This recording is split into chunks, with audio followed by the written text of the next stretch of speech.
इस बारे में पता चला. So overall, this became a center of attraction for the entire world.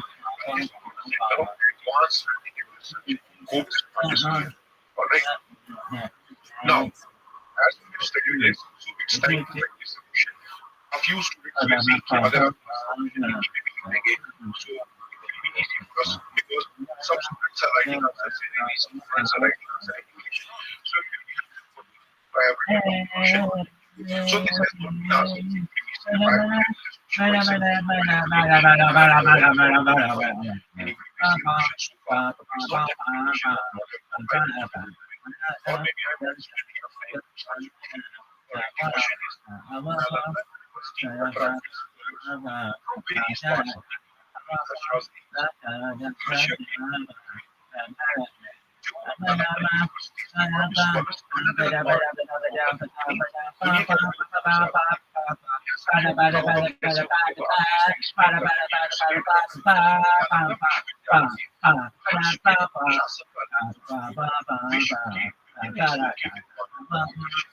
Universities में वहाँ पे स्कॉलर्स अलग अलग पार्ट दुनिया के अलग So the question is considered statements. Harshvardhan, so known as Sila. This point I am not holding, but just now I am making this right. He was also known as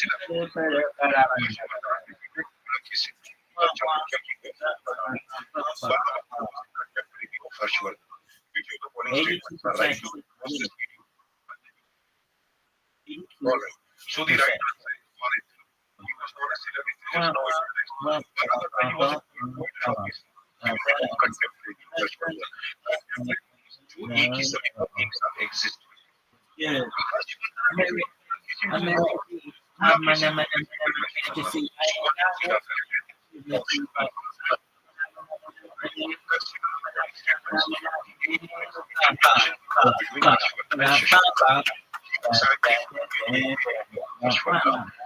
can pause this video and write your answer. Alright.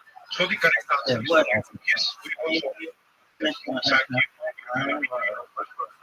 But the full inscription does not mention about the war between Persia and China. It mentions between the war of Ashwardhana and Kizin. Alright. Very important, please don't come and ask no, we don't use it. Alright, we stop it. Don't come and ask me please for this reason. You can get connected on Instagram if you want to get updates on what is happening or what will be the next course information. If you know your friends जो coaching की supporting कर सकते हैं और जो तैयारी करना चाहते हैं, our ES digital library is a completely free platform. All subjects, whatever we have put in our and this is my dream. That all should not be a barrier. Thank you very much for watching. Hello everyone. Complete course on Indian ancient Indian in this chapter we are going to talk about many objects of this Pallo. This chapter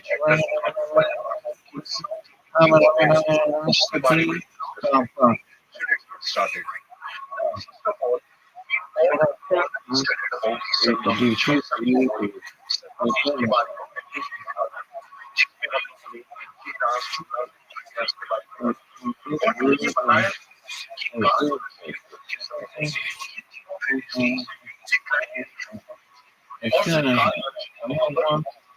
Give this ball the fucking medicine, dog. I just did.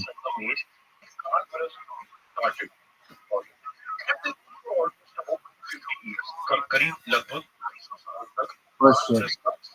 I've ever played this is the best strategy ever.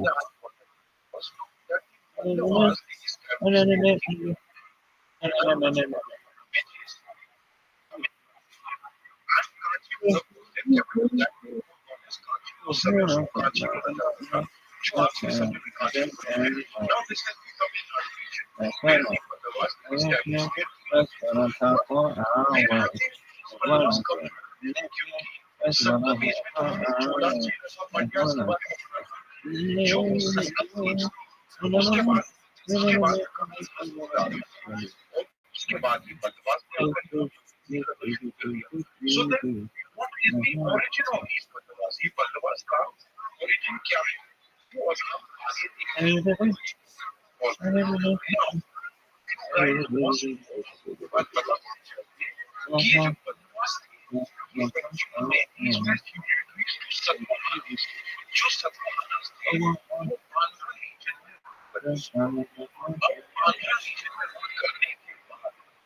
Now, during when these Satavahanas, when they started their decline, these Pandavas were tributaries to them. ये जो Satavahanas ये हिमालय से लेकर नीचे Tamil Nadu reason पे पहुंच रहे थे, उनके एक ट्रिब्यूटरीज उनके सबऑर्डिनेट थे Pallava.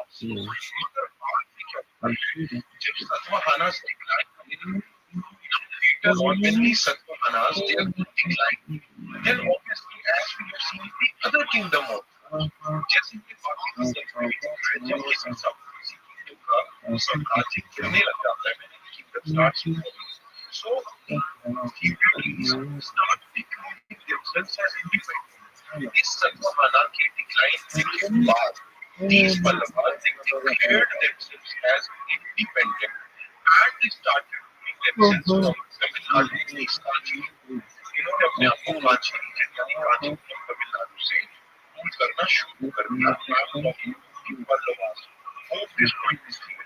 Now this is the reality of Pallavas. ये सच्चाई है Pallavas की, जो वो Satavahanas की थी। Later on they became independent and started about 3rd century AD from Kanchipur region in Tamil Nadu. There are some other theories mentioned about Pallavas. Pallavas के बारे में और भी बहुत सारी, like for example, they were being a branch of the past, at the same time they were being as a descendant of the Muslims and Naga princes who moved from Manipal. Now, we do not have much evidence which prove these points. That is why which says that they were the feudatories to Satavahanas which established their independent rule. This is widely accepted. This point is clear. And if we talk about their decline, अगर अभी हम लोग पल्लवा के origins के बारे में पढ़ रहे हैं, और अगर मैं उनके decline के बारे में बात करूं, तो ये should know that later on when the imperial Chulas were again established there, और समय Pallavas decline हुआ।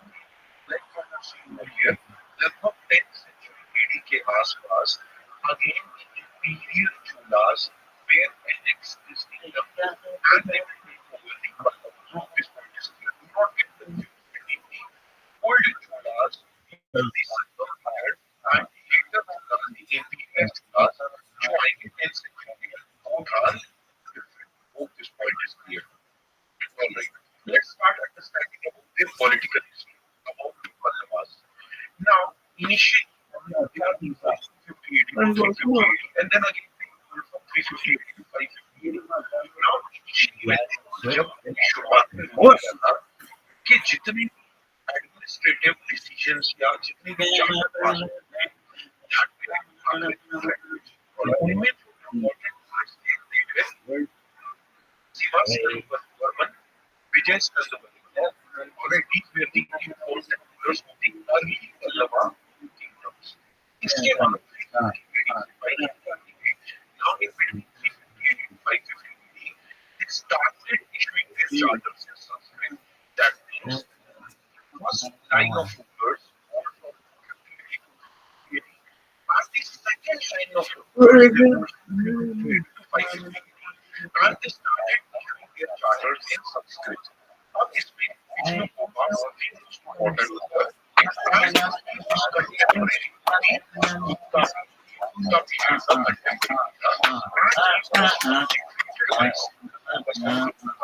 जब वो south Indian expedition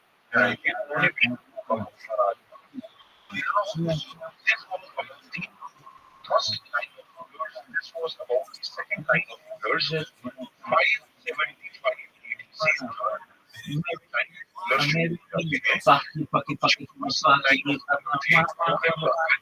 judges.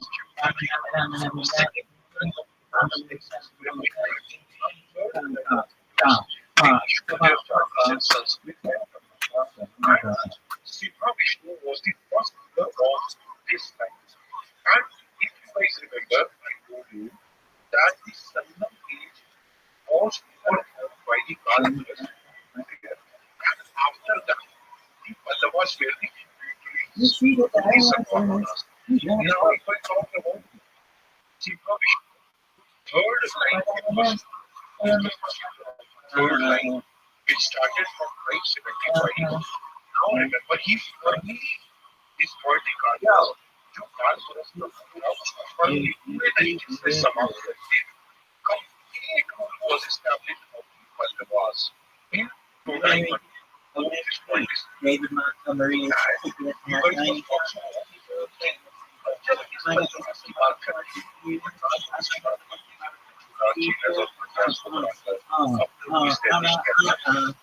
was not first पूरे तरीके से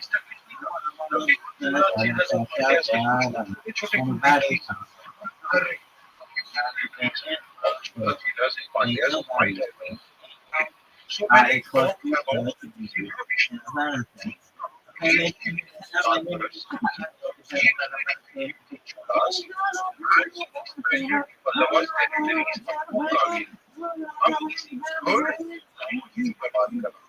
in which I am talking about situation.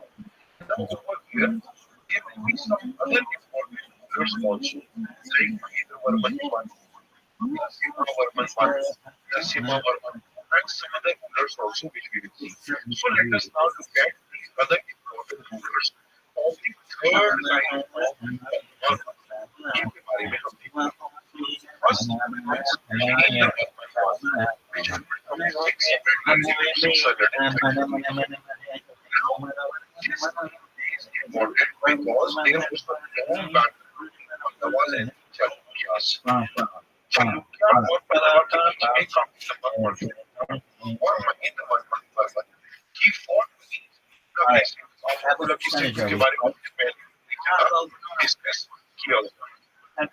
Now, it is mentioned that the Mahendra Varman I fought against Chalukya.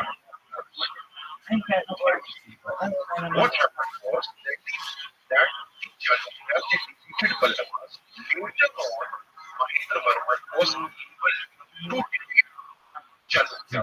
बाद में जो पल्लवा के राजा महेंद्र वर्मन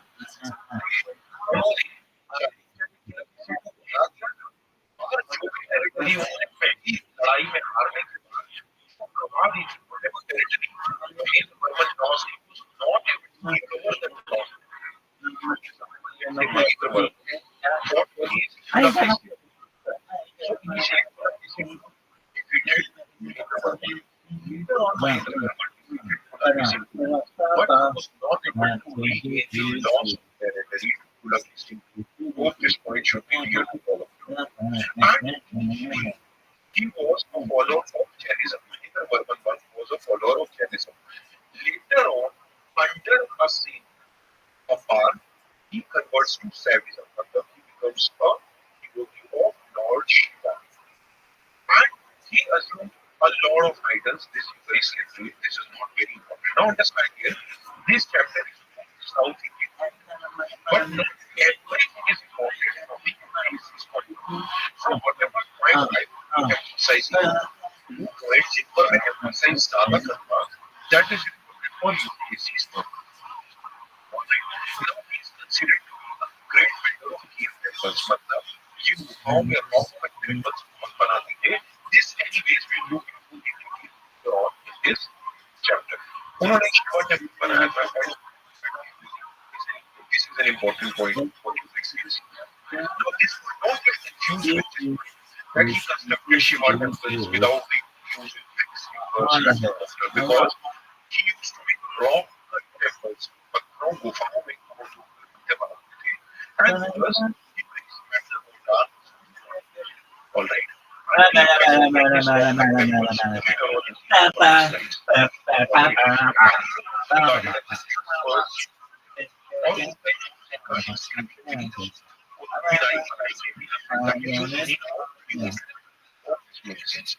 वीरेंद्र वर्मा के बाद के बेटे आते हैं Narasimhan Verma one.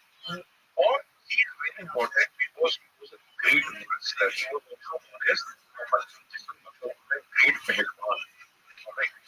Now if you guys remember, अभी मैंने वीडियो बताया था कि जो वीरेंद्र वर्मा वन थे उन्होंने चाणक्य रूलर और किसी युद्ध लड़ा था. He fought against Mahendra Varman one, the father of Narasimha Varman one. He fought against Rothschild and he was not able to regain the lost territory. And this was Narasimha Varman one. He helped the lost territory of his father. And this was the title. Alright. Another important thing was he had many expeditions to Sri Lanka. Alright. Even Sri Lanka is why he needs to अपने श्रीलंकन को हराने के बाद वो उनको वापस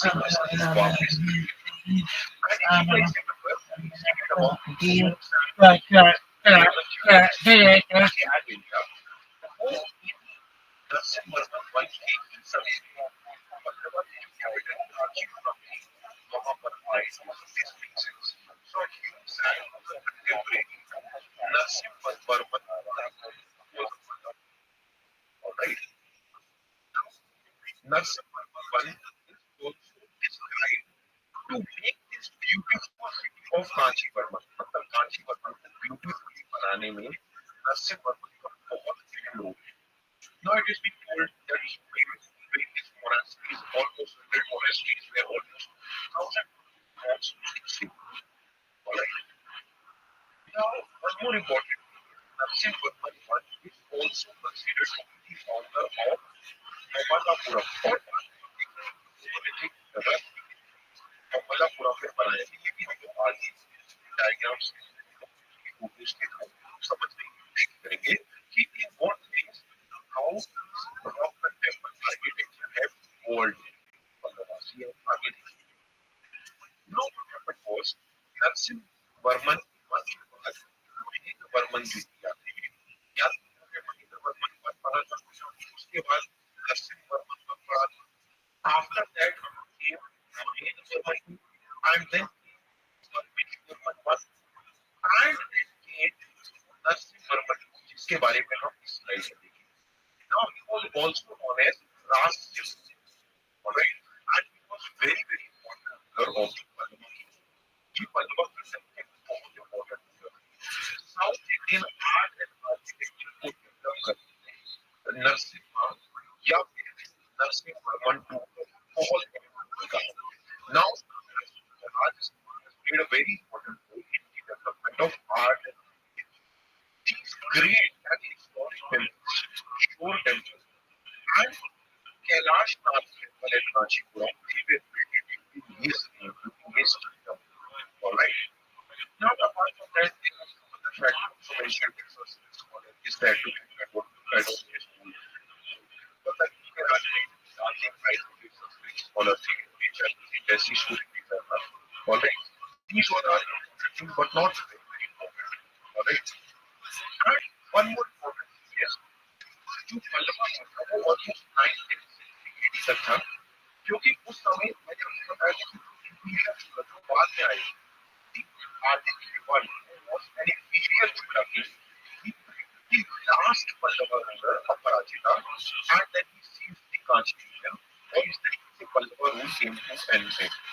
So if I have to talk about the Rajsimha or Narasimha Divi, the important thing is that he has contributed a lot to the development of art and architecture. The Shore Temple, the Kailash Nath Temple, they are beautiful examples of European style of temples. Anyways, we are very soon going to discuss what this makes sense. Now, one more important thing before I proceed further. First, we were talking about Mahendra Varman one. Then we were talking about Narasimha Varman one. Then came Mahendra Varman, and then Parmeshwara one. And then came this important Mahendra Varman, who is also known as Narasimha. And last year,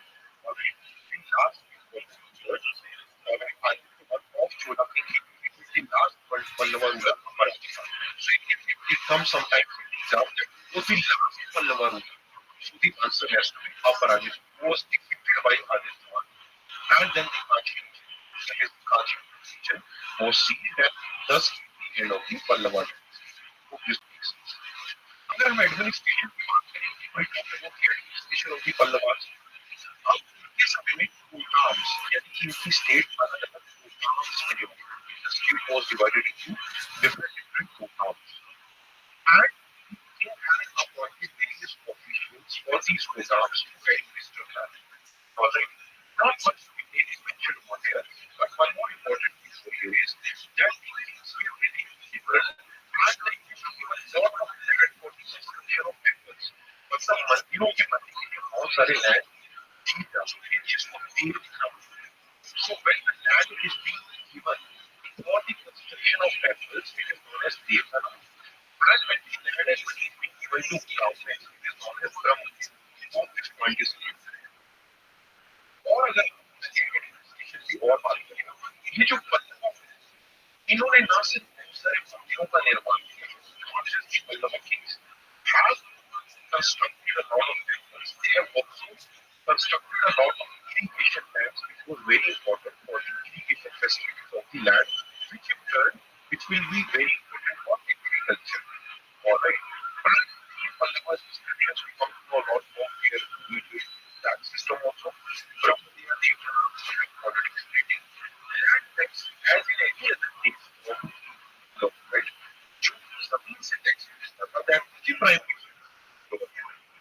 And there were lot of occupations by people, और बहुत सारे taxes भी लगाए जाते थे। Carpenters एक काम होते थे, उस पर भी टैक्स का उस पर वॉशरमैन ऑयल प्रेसिंग करते थे, जो कि एग्रीकल्चर से वहां से निकाल के ऑयल प्रेसिंग करके ऑयल बनाएंगे, जो भी व्हीकल्स थे उन सब पर भी टैक्स बनाया जाता था। Alright, and these level पर they also that was actually made by the local authorities, and it was also ensured that during some temple purification, whatever land was given as they for the destruction and maintenance of temple, that was also being recorded for this purpose.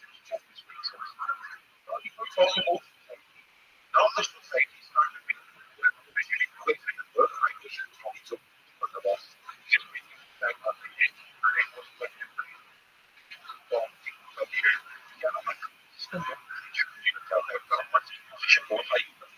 The caste system was rigid. Tamil society has seen a lot of changes over here. Lot of money by the kings for the destruction for the Brahmins. And the Brahmins occupied a very moreover, here you will see Yanmars and Almars will occupy important place. The Yanmars है इनको Nayanas or Almars जो शिव की worship करते हैं, those who used to worship Lord Shiva, those devotees were known as Nayanas or Nayanars, and those who used to worship Lord Vishnu, they were known as Almars. तो इस time पर बहुत ज्यादा भक्ति हमको देखने को मिलती है, क्योंकि शिव की भक्ति, विष्णु की भक्ति, construction of temples, all these things have quite a very important piece. Alright, and there were a lot of things that they constructed in the coming generation. Hope this makes sense. But talking about education and everything, all these points are not very important. So in this point of view, let me emphasize on the important points. यहाँ पे जो important point है वो मैं बताना है। Basic capital city Kanchi वो एक important learning center बन जाती है और कांची में एक जगह थी Now you guys must be thinking, very Kritika क्या होता है? What is this Kritika? Now Kritika is a place. It is a Sanskrit word which means a place for learning and excelling center. इस जगह पर अलग-अलग जगह से students आते थे, students from all over the place used to come over here, and over here they used to come for higher excellence and higher learning. Alright. Now it is also been said that for the fight arrows, उसके जो important will be particularly Russian life. Now one more important. You guys remember we studied about Nalanda University in Norway. Now when we studied about Nalanda University, जो वहाँ के head we have already discussed this. He also belonged to Kanchi. So this is also one very alright. This is very important. और बहुत सी और dance का भी development होता है इस period. So this also plays a very important. And ये जो नए डांस और कल्चर्स के बारे में मैं बात कर रहा हूँ. Now this art and culture, this education, all these have developed a lot during these cultures. अब हम इनके थोड़ा सा art and architecture we'll try to look at the art and architecture of the Pallavas. Now if you guys remember the Dravidian style of temple, इसके बारे में मेरी styles में डिस्कस किया था कि how was Dravidian style also different from the North Indian style of temple. Dravidian style में मैंने आपको बताया था कि ये क्या है. Now if I have to give credit towards the development of Dravidian style of temple, अगर मुझे किसी को कहना है कि Dravidian style of temple की शुरुआत so I can say it even more proudly as a student of the Pallava. सबसे पहले और सबसे पहले क्या करना फिर रथ बनाएंगे और structural temple runs and then the structural temples. So one by one there are 4 stages of the development of the temples in these Pallavas and which showcase about this Dravidian style of temple. This Dravidian style of temple की 4 stages एक ही बात में beautiful temple stages. So let us look at these stages one by one. This is the first stage. अगर आपको याद हो तो महेंद्र वर्मन जिनके बारे में बोलता था कि वो रॉक टेम्पल बनाए. Mahendra Varman was introduced these kind of rock temples in which the caves were cut out and these temples were made. These are some of the examples. Hope this makes sense. In this what it says, monolithic rocks came up. And this is the picture what you see. This is an example of example. Here you guys can see monolithic जिसको एक ही stone से बनाया था. So let's discuss over there. So they will make up these steps and they will try to make such kind of beautiful temples. Right? These kind of runs, these beautiful architecture what you see, this showcases about the second stage of development during the Pallavas. These Pallavas, the Narasimha Varma के time पर नरसिम्हा वर्मा के time पे Mahendra Varman one के time पर rock cut temple शुरू हुए थे और नरसिम्हा वर्मा के टाइम पर आपको रथ. After that, Raj doing more important Raj Simha about what about before. He such a structural temple. अभी तक stones को हम लोग caves of बना रहे हैं. Here these temples were made from soft and rocks, which is very very important. Kailash temple at Ranchi, what you see over here at Ranchi. Before temple at what you see over here. These are the finest examples of these structural temples. How are they made? These are examples of Dravidian style of temple. जिनके बारे में such beautiful look at the architecture over here. Brilliant architecture. This is the third stage of the Dravidian architecture. This development of years. Alright.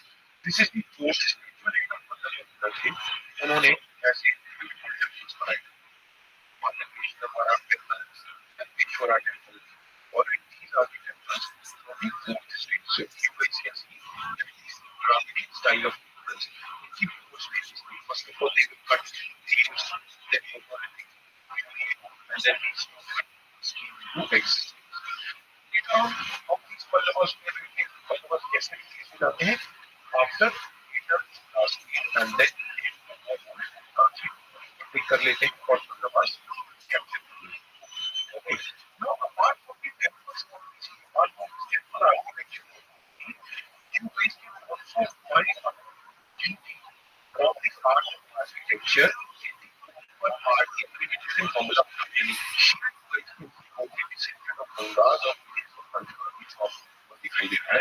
In these kind of things, you guys can see the detailed work what we have done.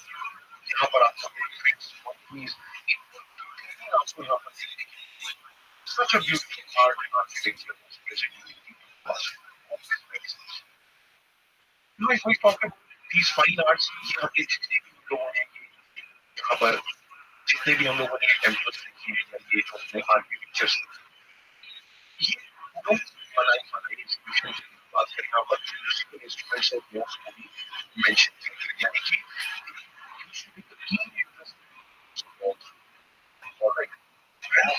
customers printing also, which is very, very important, not attention belongs to the Pandavas. So music dance also was developed not in Pallavas. Right? And obviously, it is important because of the period which is called as the golden age.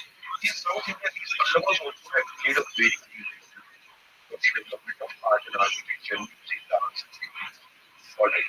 And anyway, where you look Lord, which landmarks of Lord, they also have performed various roles in various musical groups. Alright. So what is here for your practice, like write your answer in the comment section in the YouTube. That the Pandavas it has witnessed a transition from rock contemporary stage one to freestanding dramatic style temple stage two. So how this transition would have happened, for example, coming around 250%. Second option, space and situations within which of the following is popularly known as the Great Western Mammal, which we have already discussed. Alright, और इन्हीं के नाम पर महाबली mammal पढ़ा you guys have so the right answer is Narsimha Varman Pal. Very easy question. Alright. The earliest example of Pandava construction are temples, big temples, palaces, rock temples. You guys have your answer. And the right answer is rock temples. The only thing from the Pandava construction is one way. They have cut out the rocks and they have constructed these temples. So please don't ask to reading up.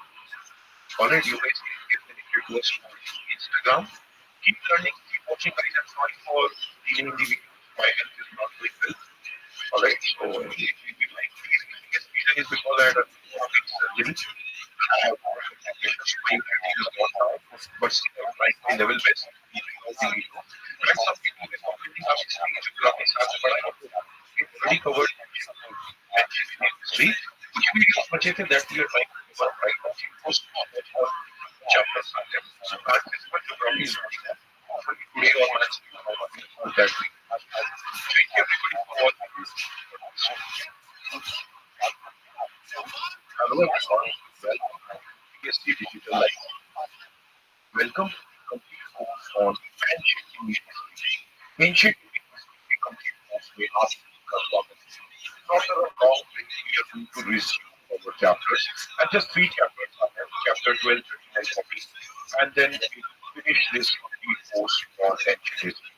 इस chapter में हम बात करेंगे चालुक्यास और Rashtrakutas.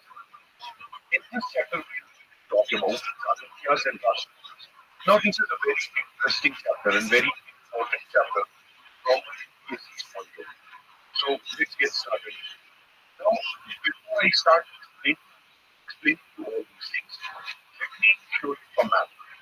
Now, in the last chapter, we had discussed about Pandavas. पिछले chapter में हम Pandavas के बारे में पढ़े. And if you guys remember, there used to be a Chalukya king who was a king.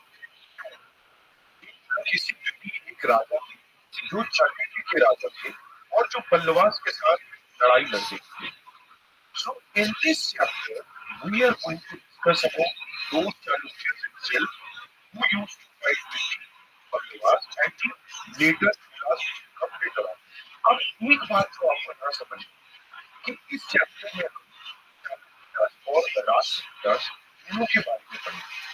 It is because each this second part was ruled by Chalukyas.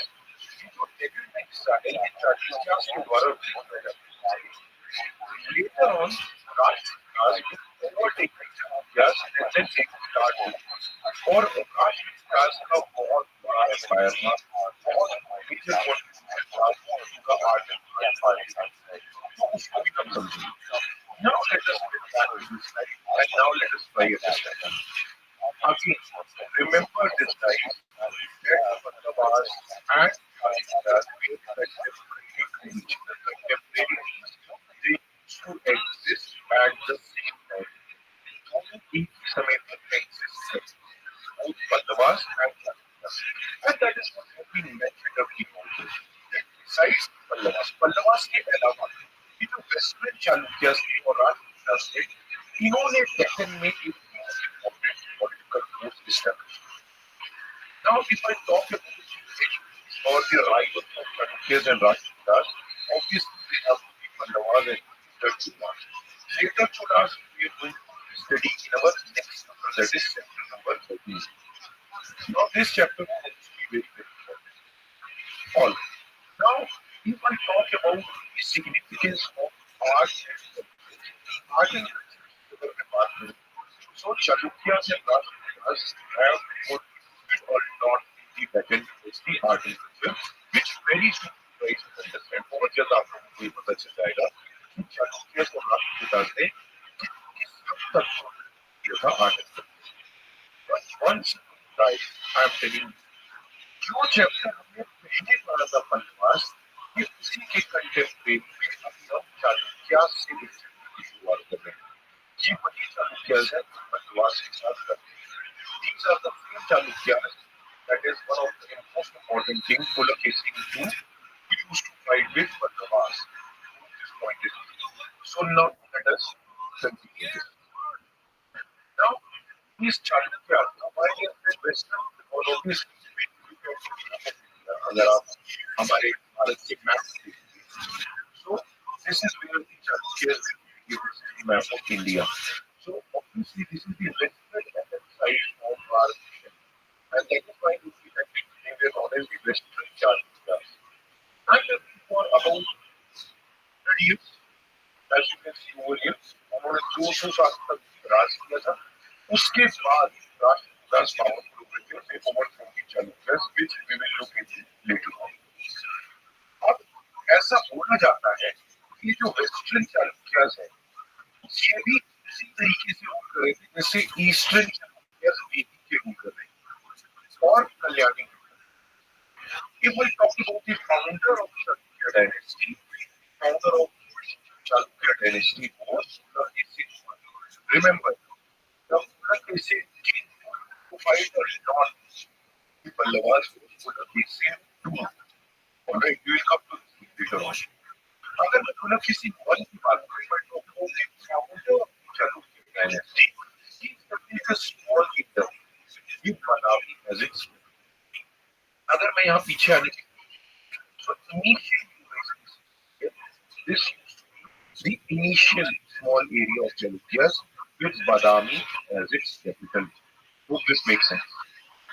Now, as I told you before, जैसा कि मैंने आप लोगों को पहले बताया था कि इस डायनेस्टी के सबसे important ruler Pulakesi was the most important ruler of this dynasty. And अगर आपने पल्लवास का वीडियो देखा है, if you guys have watched the previous video of Pallava's, I have already mentioned that in the description it is mentioned about the whole description. Even this description has also been shown in the previous video. If you have not watched, you guys can. I would always recommend that always watch this video in the chronology and not randomly, so that you adjust the randomly. आप हमेशा sequence में video. अब इन्होंने बनावासी के कदम्बास के साथ भी लड़ाई की, गंगास ऑफ वाइट और अपना वर्चस्व अपनी एम्बेसी एस्टैब्लिश की. Establish this all. One more very important thing is if you guys remember Harshvardhan was great emperor. Harshvardhan बहुत ही महान राजा.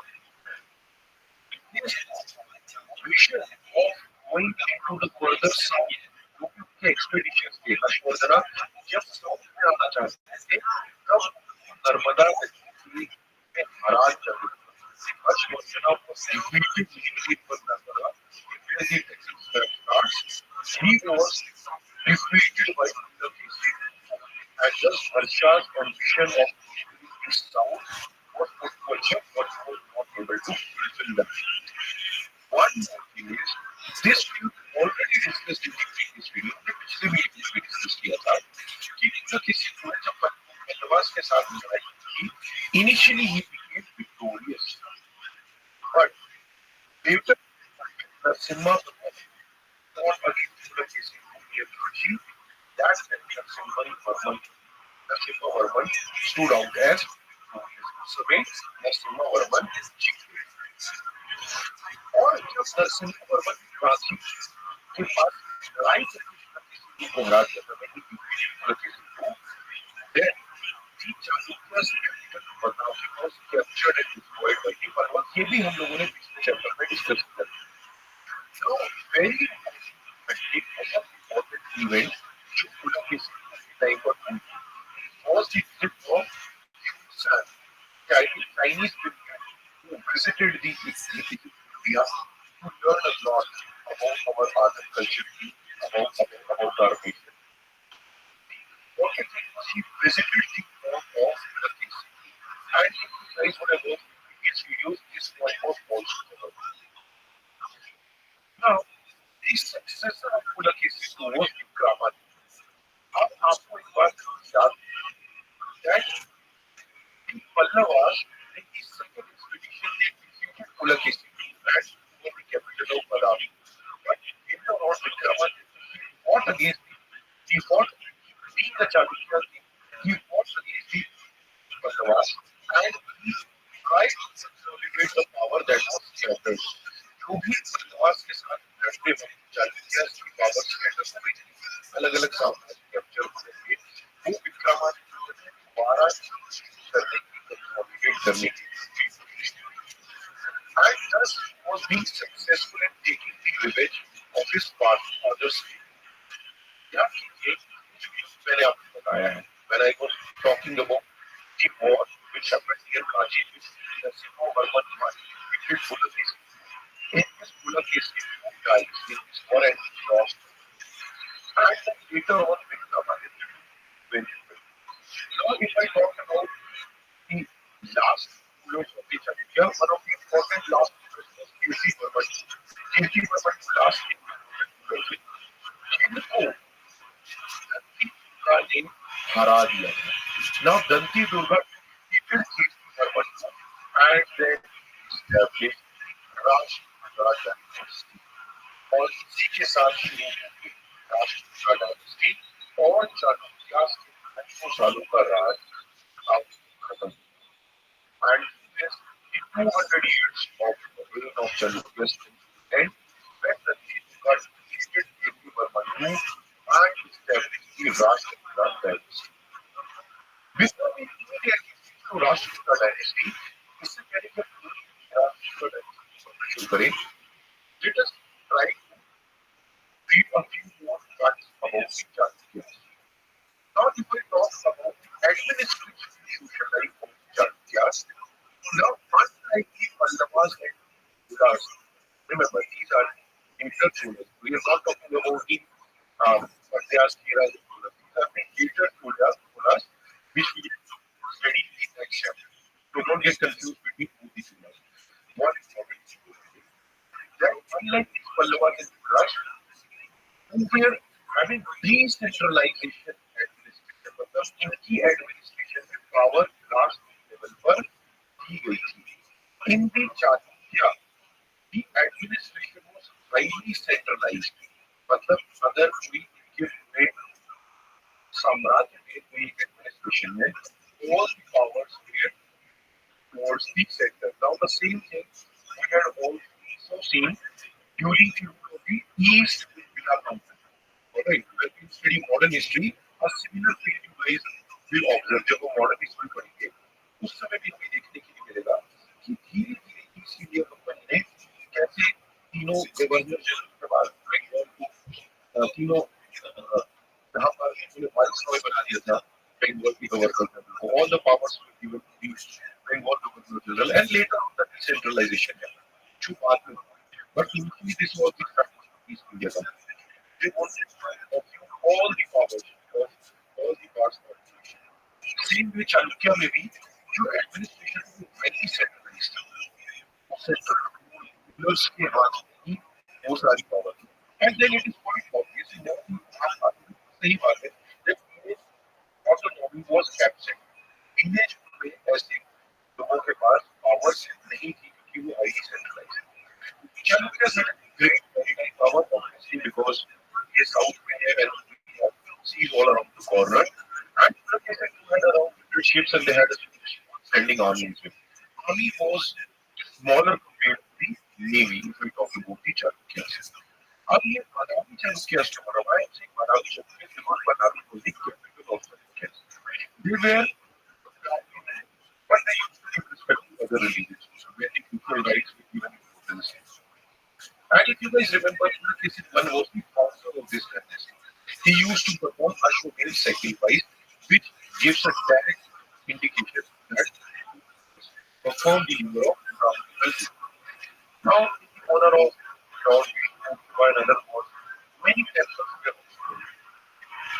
Also, one important, if you guys remember, society is really here to understand the art culture, to understand about Buddhism. He also mentions about the decline of Buddhism in the Western language. क्योंकि यहाँ पर Brahmanism को बहुत ज्यादा बढ़ावा दिया जा रहा था. Here the countries were of Brahmanism. The Buddhism was declining, but it is said that the Chalukyas used to give respect to the other faiths. But what important thing is in the Western Deccan.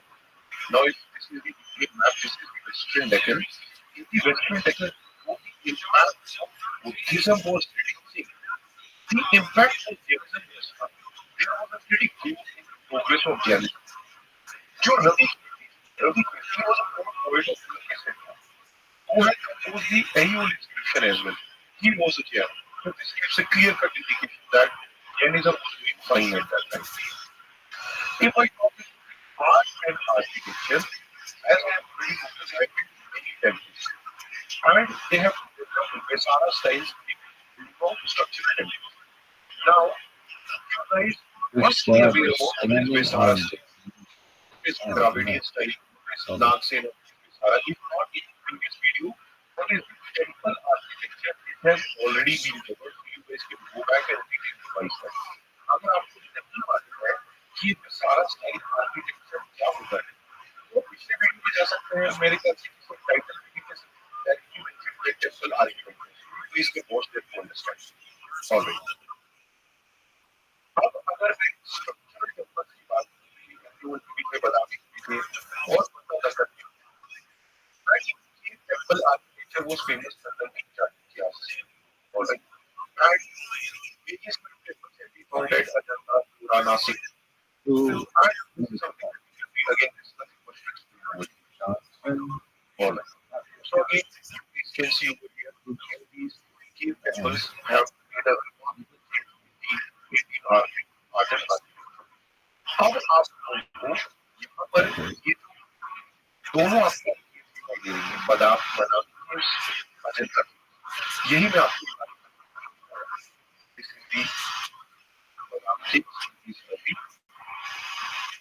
Ajanta. और इसी video को आने में इस video को बनाने में इसलिए हो गया why this video is debate by one day I was getting some copyright strike बादाम photo I could place it some other website. You see, I have not visited Badam. So maybe इसकी photo डालना possible है. Most of these photos are copyright. So you have the photos restrict करके रखते हैं. They do not want anybody else to use their photos in the video, even for educational purpose. So sometimes it becomes challenging for me to show you these pictures so that you guys can visualize. Right? अब अगर मैं architecture की बात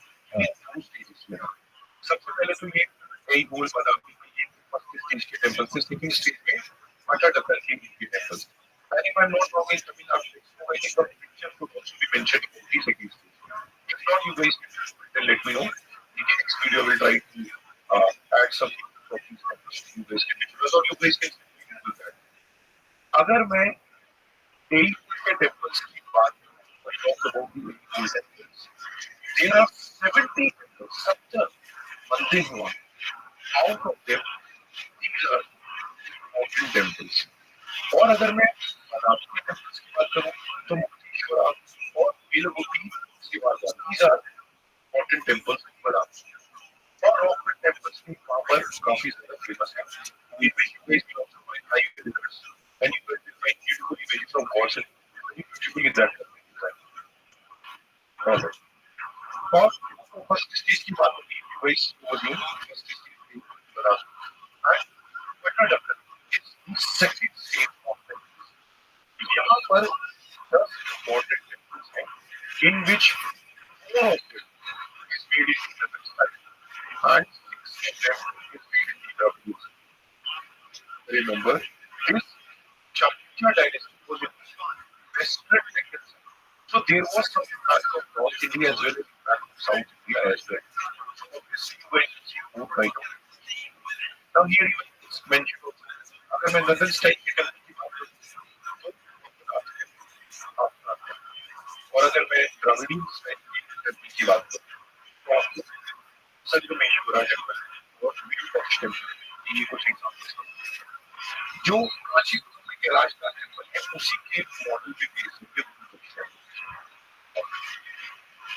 so this is the temple you guys can see over here so okay I am giving you guys a question let's see who will write the correct answer in the comment box who will tell me which temple is this from the Chalukya dynasty देखते हैं कि कौन मुझे बताएगा ये Chalukya dynasty का कौन सा टेम्पल है remember both answers look at the architecture carefully look at how the buildings or pillars have been drawn. Try to understand is stage one pillar hoga, is stage two pillar hoga, whether it is a stage one pillar or stage two pillar. Think about it. If you're not able to find best what you can do is you can search all the temples in Google and then obviously you will be able to all the things. So it's homework for you. You guys can comment. What is the name of this temple? All. Now we will start about Rashtrakuta. If you guys remember I told you that the Rashtrakutas they over the Chalukyas and then they started ruling. This is also known as the early medieval time. ये जो time frame है इसको early medieval time है. Now you guys see ये Chalukyas rule कर रहे थे यहाँ पर ये बंदोबस्त थी. बाद में ये राष्ट्रकूटाल ने overtake करके इस पूरे एरिया को for this big area. Now one very important thing is ये जो राष्ट्रकूटास के जो राजा थे, rulers of these Rashtrakutas they were of Kannada origin. These rulers were of Kannada origin and they used to speak Kannada language, which was their mother tongue. Danti Durga was the founder of this dynasty. Remember this, that Danti Durga was the founder of Rashtrakuta dynasty. Now one more thing, what are these Gurjaras? जिनको इन्होंने हराकर मालवा को capture कर लिया था. You guys might be confused now. Don't worry, I will explain you this and this is very very important. And as I wanted to do that, उन्होंने 50% कब्जा अपने अंदर में ले लिया था. They overtook them. They replaced the Chalukyas and the Rashtrakuta with paramount power in the empire in the time was established. Now these are the Gujaras which I was talking about. Now see over here. Now if you look at this shape, okay, this shape looks that of a triangle. Triangle की तरह shape लगती है. And that is why इसको tripartite triangle भी बोलते हैं. This is very very important. Here three great powers, Rashtrakutas, Gurjara, Kathiyaras, which got the name from Gujarat and Mallas in the eastern part. They used to fight with one another. This is nothing else. They used to fight to establish this. One very very important thing was all three of them used to fight for Kannauj. ये कनौज के लिए लड़ते रहते थे, which was considered as a political, very important political position in the history of India. मतलब जिसने कनौज जीत लिया मतलब वो जो है भारत का राजा अपने आप को मानने लग जाता था. चक्रवर्ती राजा. चक्रवर्ती means who is ruling in all directions. So Rashtrakutas they always try their always try their level best to capture Kannauj, which you guys can see over it. So remember, this is the tripartite triangle that you see between these three Pallas, Kathiyaras and Rashtrakutas, and we used to fight for Kannauj. Now, if you guys remember over here, the first founder, Danti Durga, this we have already discussed. His successor, Krishna I was also a great conqueror. He defeated the eastern Chalukyas of India. He built magnificent monolithic glass temple at Narora. Can anybody tell me what is monolithic temples? This we have already discussed in the previous videos. Lithic system. Mono means single. जब किसी एक बड़े पत्थर को तोड़कर उसी में से एक मंदिर बनाया जाए, उसमें अलग अलग पत्थर को जोड़ा ना जाए, when different pieces of rock systems are not joined together. Instead, a big rock is broken down and out of it a temple is being carved up. It is known as monolithic. Alright. The next important king of this dynasty was Govinda. And he also achieved various victories in the North Indian kingdoms. And obviously, you guys remember Gurjara Prasyanas with them. So the Rashtrakutas used to fight a lot. After him came Abu Varshavan, and then he ruled for a long, massive period of 64 years. But then he started losing his control over the Malwa region and Gangawadi. Malwa region, please remember that this is the Malwa region. That's why you guys will see double line over here because there was a time when Rashtrakutas were able to capture up that. So under him, they lost the Malwa region. Alright. And his reign इनका शासन भी बहुत popular और cultural development he follower of Jainism he was saying Moses. Okay. Now, very important was he himself was a patron of letters and he used to write various things in the Kannada literature. As you guys know, these Rashtrakutas were from Kannada origin. Kavi Raj Marga, he has written this work, Amok Varshavan. Alright, remember this is important. One more important thing is, he also built the Rashtrakuta capital. Alright, this also is a very important fact for the British. Now, after Amok Varshavan, Krishna III came, and he was famous for his expeditions.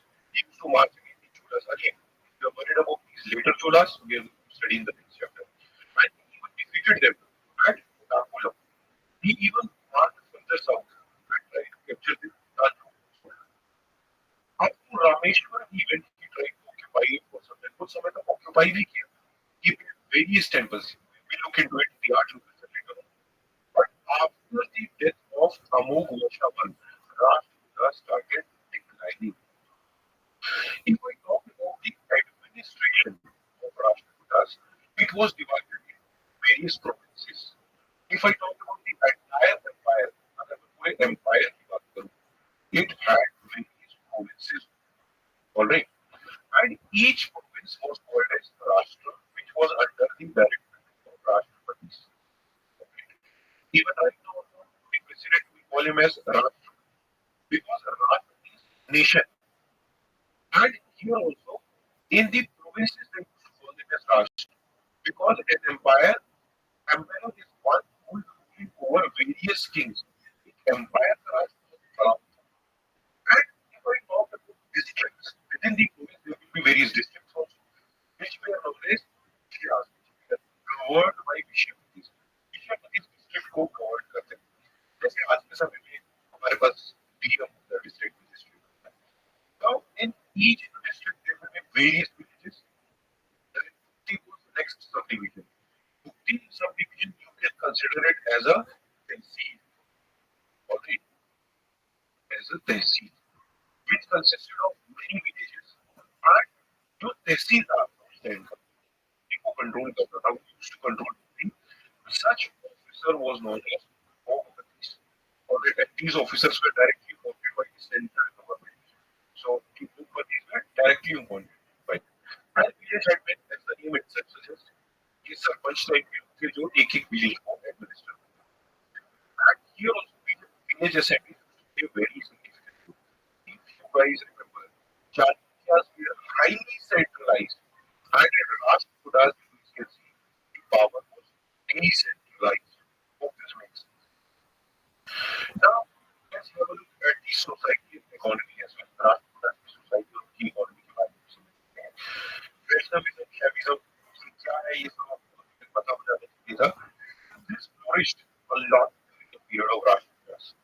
मगर इसका ये मतलब नहीं है कि Chalukyas के time Jainism grew हो रहा था. During the Chalukyas time, the Jainism was growing. It was hampered during the Rashtrakutas. No, Jainism was still going fine. In fact, 1/3 of the population of Deccan were Jains. Remember, see this beautiful fact. So that means there was no problem that was being faced by the Jain. There were various settlements also, like Kageri, Sorapur, Malabar, and there was harmony among various. समझेंगे और सारा college जहाँ पर education sector से related एक institution over ये functions and many people also which used to act as a source of fund for the education center. But the economy was fine, but the people were staying so happily, obviously the economy has to be good. There was an active commerce between the Deccan and the Arab.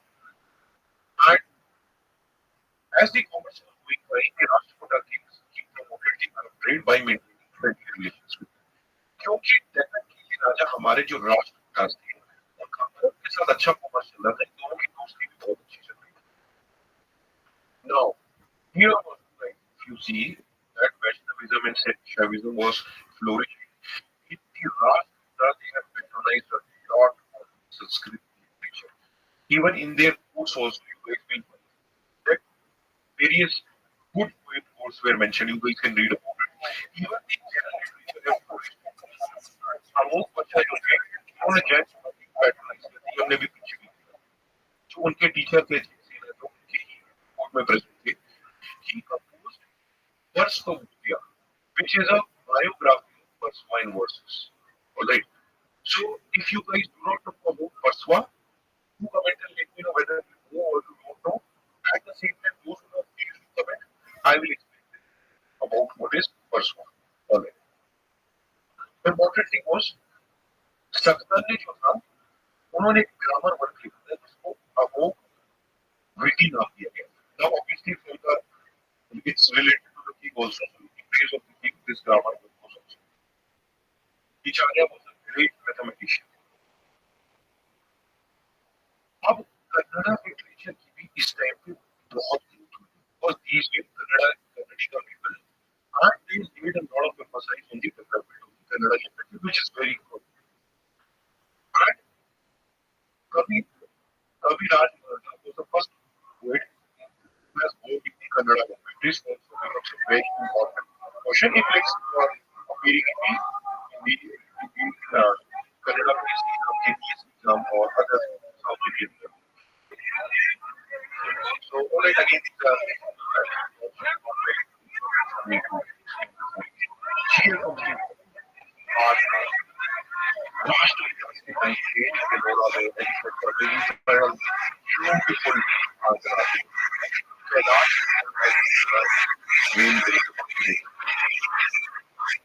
and it was estimated in the range of the system.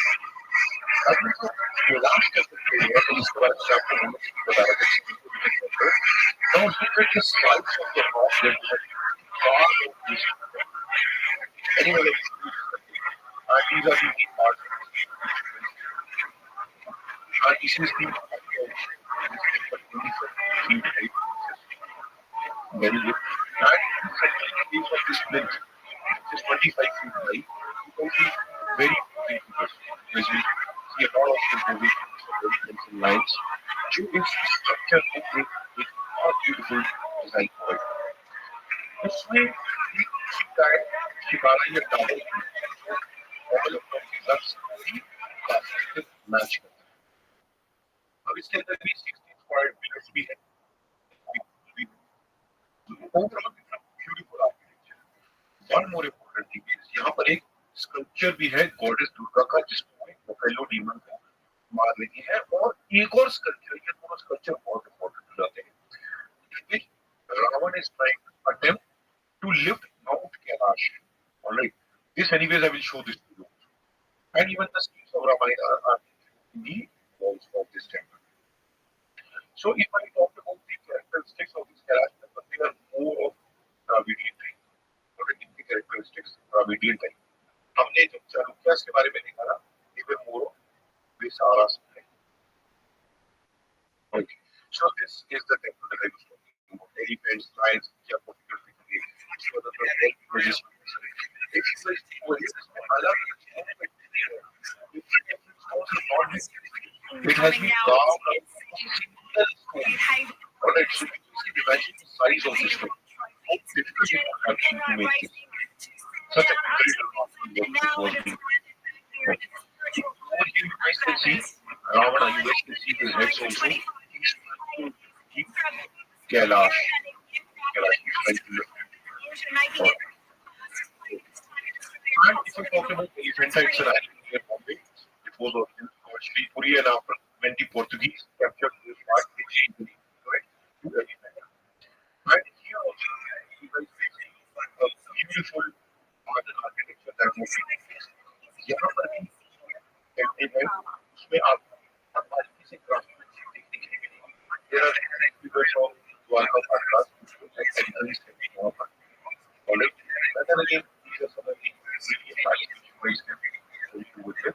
But more importantly, यहाँ पर the important culture है, which is known as three.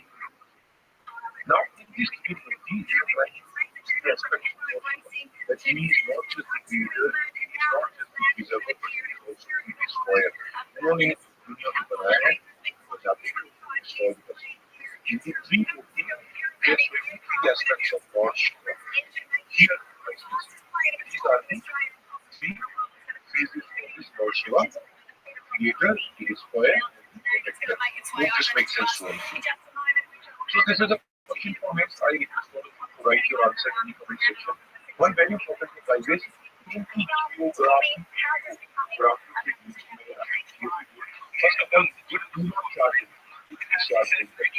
But only I'm requesting you to like the video and comment below the video. I request all of you to at least give 500 likes in each of the geography video, or else I will not complete this video series. मैं ये UPSC digital library में free of cost इसीलिए पढ़ा रहा हूँ ताकि मैं ज्यादा से ज्यादा लोगों की मदद कर सकूँ. अब आप लोग से मैं सिर्फ एक ही मदद चाहता हूँ कि आप इसको जितना लाइक और कमेंट करेंगे, ये ज्यादा से ज्यादा लोगों तक वीडियो रेकमेंड होगा. And we will together be able to help maximum people. At least this is the small thing, guys, that you guys can help. Please help me with this. Once we will receive 500 likes, we will continue our geography video. Critically evaluate the contribution of Rashtrakutas in art and architecture. And this is very, very important also. Right, in about 50 words, you guys can anyway go back, read the content again, read the books, and then try to attempt this answer in the comment section. Let's practice some questions from MCQ's point of view also for UPSC prelims. Which of the following statements are correct regarding how Varsha depicted the city of market in composed Kaviraj Mark, a Kannada composition of poets, he built the Kailash temple? Which of the following is correct? You can pause the video and write your answer. The right answer is 1 and 2. He has not built the Kailash temple of Ellora. Who has built the Kailash temple of Ellora? I have already explained this in the video. You can comment and answer. This is the second video. The three parties struggle between Pratihara, Paras, and Paras. And any three parties struggle with each other. Five of the areas, one Pranava, the symbol of prestige in politics, which is correct. The only one on the board to sign up. You will pause the video and attempt the answer. So the right answer is 1 and 2. ये मैंने आपको बताया कि था ये जो cycle बनता है यहाँ पर ये तीनों लड़ते हैं. They are fighting for corruption. Both 1 and 2 are the right answer over here. Thank you everybody for watching. We do not have Telegram channel. Our Telegram channel is really good. You guys can connect to us on Instagram and Facebook. I do not teach from some unknown sources, but Tamil Nadu textbooks. You guys can anyway find it in Google. If you are not able to find it, let me know. I will help you to get the PDF of this book. So again, we will come back again. We will discuss about the later cholas and then just chapter 13 and 14 are left, and then we'll finish the ancient history. We will continue with the medieval Indian history. अगर आप चाहते हैं कि मैं geography की videos को continue करूं, I request all of you, not just geography, all the videos. This is the least you guys can do. अगर आपको वीडियो पसंद आ रहा है तो आप लाइक करें. अगर आपको वीडियो नहीं अच्छा लग रहा है, आप कमेंट करके बताएं what you don't like, so that we guys can reach maximum people. This is the least you guys can do for me if you guys wish. Or else, even I have multiple works to do. I will start with videos and start teaching more people instead of teaching on YouTube. Thank you everybody for watching for this. Hello everyone, welcome to UPSC Digital Library. Welcome to the complete course on Ancient Indian History. Ancient Indian History के complete course में आप सभी का स्वागत है. Now, after the call, we are going to resume our chapters, and today we'll talk about chapter 13, that is Imperial Cholas. काफी समय के गैप के बाद आज हम अपने वीडियोस को रिज्यूम करेंगे और आज हम चैप्टर इंपीरियल रूलर्स के बारे में डिस्कस करेंगे. Before we go ahead, let me tell you something. Those who don't read history, they don't create history. जो इतिहास नहीं पढ़ता है वो कभी इतिहास नहीं बनाता है. Now, going forward, I will try my very best to upload the videos on YouTube. मेरी पूरी कोशिश रहेगी कि मैं सारे अपलोड करूं और as I had already जैसे कि मैंने आपको बताया था कि now I do something else which I'm trying my level best to reach maximum. I'm really serious about the examination. तो ऐसा नहीं है कि it will be a huge loss to you. Please be sincere in case if I अगर मुझे लगेगा कि आप अच्छे से पढ़ रहे हैं तो आई स्टार्ट ऑल 7 days. आप जैसे आप वीडियोस को देखते हैं मगर आपने चैनल सब्सक्राइब नहीं किया.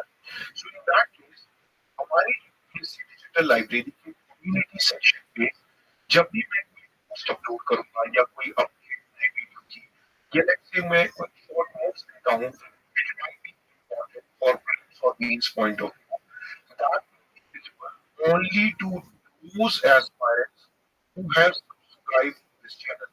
तो यानी कि अगर आपने इस चैनल को सब्सक्राइब नहीं किया है और आप सिर्फ वीडियोस को देखते हैं तो आपको आने वाली कोई नई पोस्ट या अपडेट के बारे में इंफॉर्मेशन नहीं मिलेगी. So please, if you have not subscribed to this channel, please do, and please do start liking the videos that I upload and start commenting the video so that जो YouTube का algorithm है वो भी ज़्यादा से ज़्यादा लोगों तक पहुंचाएगा. We can help those real people who otherwise could not afford coaching. Another update is, let's say अगर आपको कोई डाउट है तो अगर आपको कोई डाउट है you can ask to the video in the comment section. आप comment section में वीडियो के नीचे अपना डाउट पूछ सकते हैं और let's say it's not related to that topic, वो टॉपिक से रिलेटेड नहीं है. You have any specific doubt related to the strategy, related to the examination, or you need any counseling, you are confused about something. So there's the change of the Instagram ID. This is my personal Instagram account. ये मेरा personal Instagram account है, Abhijit Singh Agrawal. I request all of you please follow me over here because on the other Instagram account, UPSC Digital Library, that is right now dormant. उसको मैं use नहीं कर रहा हूँ. So I request that you follow me over here. You can send me a message. You can ask me your specific doubt, and I will try my level best to get back to you as soon as possible. So without further discussions, let's start chapter on period to last. Sangam period जिसके बारे में हम लोगों ने पहले discuss किया था, इसमें हमने चेरा, चोला और पांड्या के बारे में डिस्कस किया था. After the decline of the Sangam period, which we had already studied, the Cholas became feudatories in Urayu. हमने पहले पढ़ लिया. Now later on, again in the 9th century, they became a prominent power in the South India, in the southern India. Again in the 9th century, they became a prominent power. But remember one thing, don't get confused between the old Cholas what we have studied and the imperial Cholas what we are going to study right now. These two are completely different. They again emerged after a long period of time, after a long gap. And over here, obviously, the kings and emperors are going to follow a different strategy from the previous Chola rulers. तो पुराने Chola rulers जो थे वो छोटे जंगल में रहते थे, लेकिन बाद में जो अर्ली मेडिवल के टाइम पर जो imperial Cholas आएंगे, they are going to rule over a very large area of land, which is we are going to see. Now, the capital of imperial Cholas was Tanjore. Imperial Cholas की capital Tanjore थी. सिर्फ south India में ही नहीं, not just in South India, they had their rule in Sri Lanka as well as in Malay Peninsula.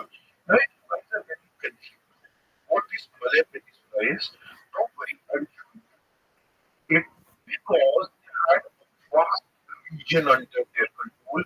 क्योंकि उनके अंदर में एक बहुत बड़ा empire था.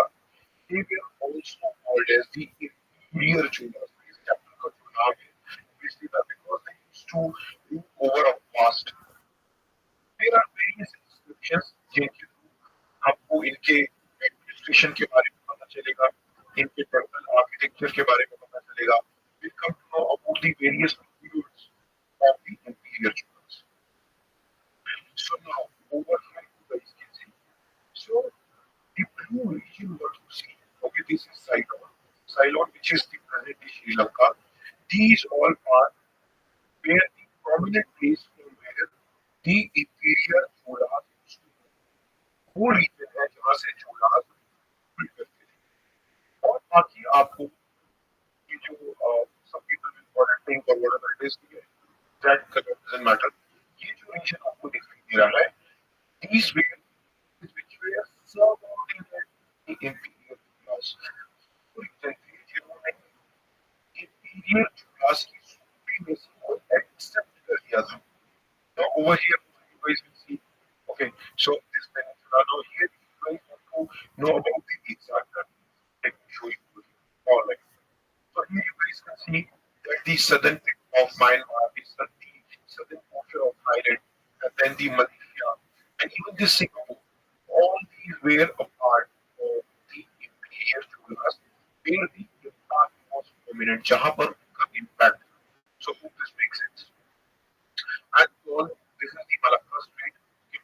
What does a strait mean? Okay, even like let's say here we have Malacca Strait. इनका मतलब क्या है हम geography की क्लास में डिस्कस करेंगे. But for now, you guys can understand a small water body which differentiates to large. यहाँ पे भी आप देख सकते हैं there's a small water body which differentiates to large. All right. So here we have Bay of Bengal. I'm so sorry. Here we have Bay of Bengal, and here we have the Arabian Sea, and in this ocean we have the Indian Ocean. So two large water bodies is being separated by a small water body. So that is the meaning of strait. Okay. So same way we will also have a look at the word isthmus that also will get to in the geography videos.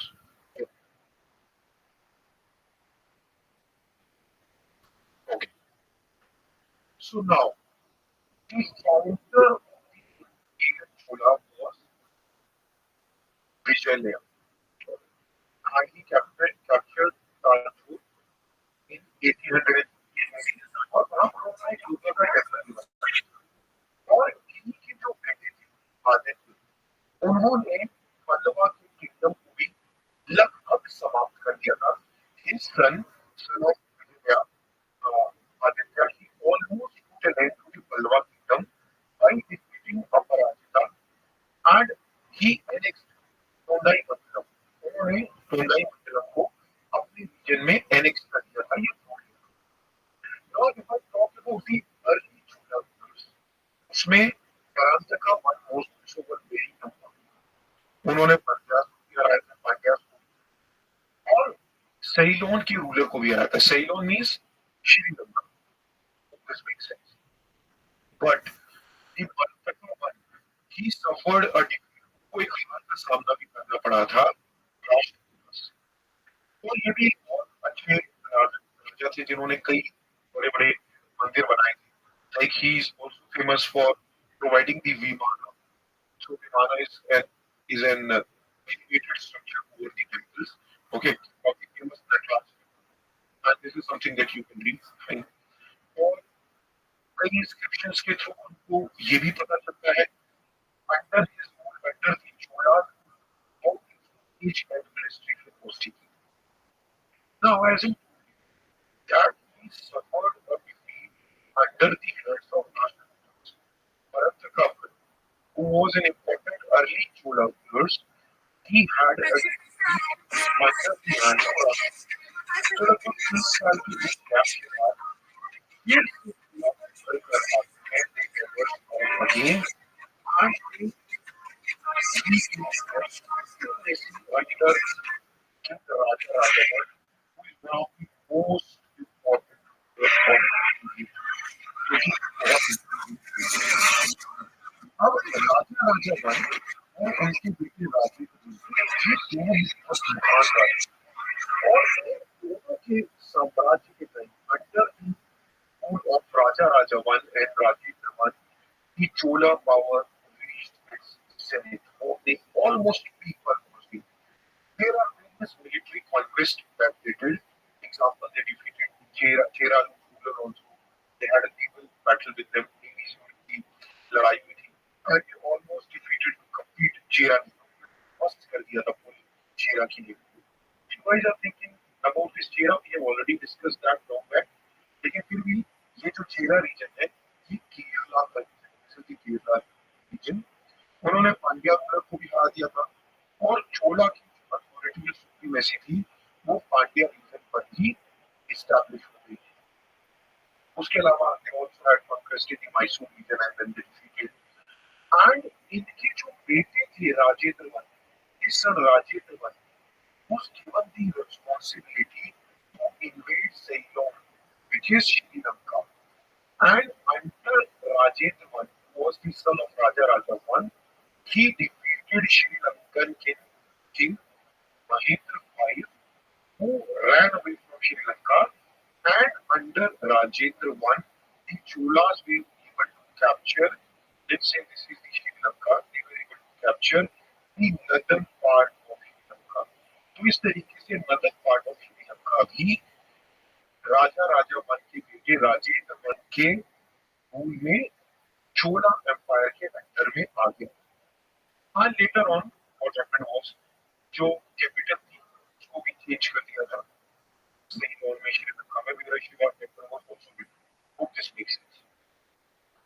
अब तो ये चोला की victory थी, the victory of the Chola was growing day by day. And later on, they even tried to capture the western Chalukya of Kalyani. Kalyani के western Chalukyas के साथ भी उन्होंने लड़ने की कोशिश की. And here also Raja I, he captured the Rajput. अगर आप लोगों को Rajput के बारे में नहीं पता, I think that you have not watched the previous videos. Gaon is a region between two rivers, which is very very fertile and generally which is being fought between two great rulers. Looking, it becomes very very important to capture that. The strategy point of view से भी it is very fertile also. Obviously, as it is very fertile, the population of the people will be more, so it is very productive for a king to capture this region. Alright. तो इस तरीके से जो चोला power थी, the Chola power, they extended up to river Ganga. Alright. Now, this is also not very important. They even defeated the region and then even Raja is brought to the Himalaya and then he tried to maintain coordinate relations with the Telugu. It's fine. His last military conquest was a naval expedition जो कि Navy की एक research थी जिसमें he was trying to capture other parts. He fought against Maldives Island and conquered them also. So Maldives के जो island थे उनको भी राजा ने conquer कर लिया. So as you see, much of the great powers, Pandyas, Cheras, and then Mumbai, Manila, Tamil Nadu, all of them, even the Telugu part, with the Sri Lankan part, even the Maldives Island, which were even beyond India, they came under the rule of the imperial Cholas. These were some of the titles which Raja got after having so many successful conquests. He was a follower of Shabizago, Lord Shiva Mandir, and he also helped in the construction of the famous Raja Rajeshwari temple. This is the Ishwara temple we can make Raju, and this is the case specified here. But he was a liberal king. He was very compassionate towards the other religions. वो दूसरी religions के लिए compassionate थे. उन्होंने Buddhist monastery को भी construct करने में मदद की in Nagpur, you can see over here. अब जो उनके बेटे थे Rajendra one, so who was taking care of the northern Ceylon or the northern Sri Lanka, now he was also following the aggressive expansion policy. वो भी aggressive expansion policy को follow करते थे. जैसे कि मैंने पहले बता दी थी, over the northern Sri Lanka, and then he also was able to exert authority over the Cheras and the Pandyas. So Chola became one of the most important the ruling power in the southern. उन्होंने western Chalukyas को भी हरा दिया था, they even went to Tungabhadra, जहाँ से Chalukyas or Cholas की boundary established. So that was also something very big that happened during that time. Not just the South India, सिर्फ South India ही नहीं. Rajendra I even tried to go up to North India and he even crossed the Ganga River and he tried to defeat a lot of and he was successful in doing so. Like for one of them, you guys can see that Gangai Ganga Chula Purnam. So this was one of the city which he established, right? And over there also, Rajeshwaram temple was created working. Mafi irrigation tanks, even I created irrigation tanks also to western side of the city. Fine. इसके अलावा वो अपनी naval expeditions भी करते थे. And it is not like that place that was annexed under Rajendra I was permanent ऐसा नहीं था. Because they used to again create a lot of retaliation from different subordinates. मतलब अगर suppose उन्होंने 3 से 4 जगह if Rajendra has captured 3 to 4 places, now there is retaliation. वहाँ की जो feudatories थी वो भी attack back करते हैं. उनको लगता था कि राजेंद्र कमजोर पड़ गए. They used to fight back and try to capture back their lost territory. Alright, and this was the title which Rajendra got. So, but he was a great leader and he had put down all the rebellions and he ensured that he had kept his empire intact of his places. Now, even after his death, so the Chola Empire was well, right? Even after his death, what happened was there were various things that happened. Like, for example, जो Tungabhadra की boundary थी, वो अभी भी continue रही, Jagan boundary में. और जो केरला पांड्या और श्रीलंका वो वैसे भी उसका हिस्सा थी. इनकी जो बेटी थी उनको फिर चालुक्य के साथ शादी करा दी विषय that with them created a very important relationship. Even if you can be the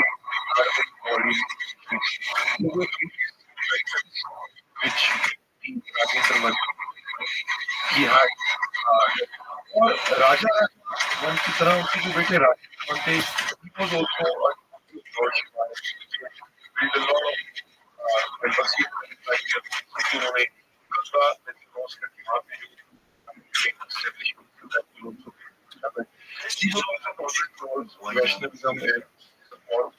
They even established monasteries and other teachings.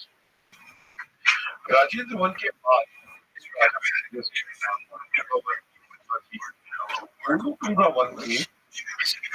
let's say Raja Rajendra one उनकी जो चीनी थी उनके व्यक्ति थे तो वो जो राजेंद्र वन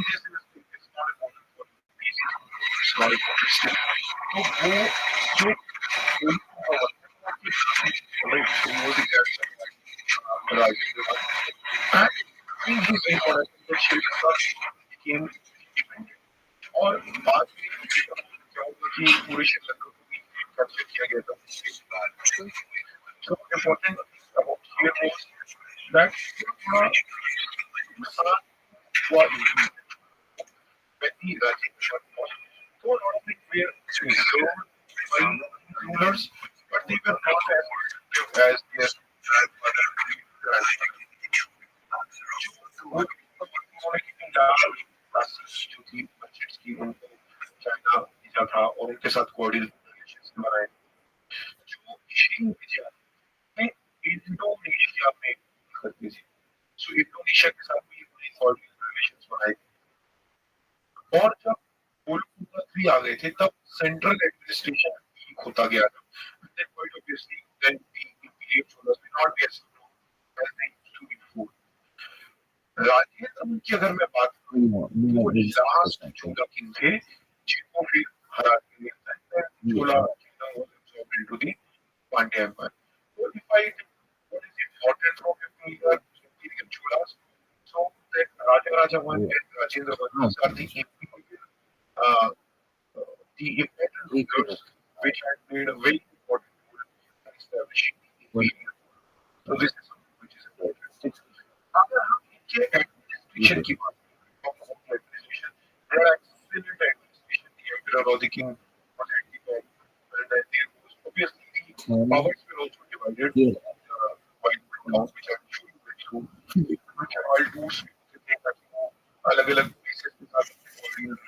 बनाते थे, they wanted to add body relations with different places.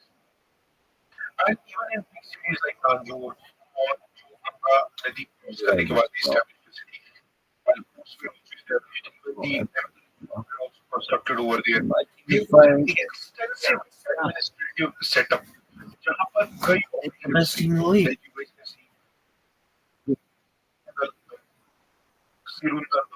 So these were the name of the various officials which were assisting the king or the emperor for the effective administration which was happening through the king.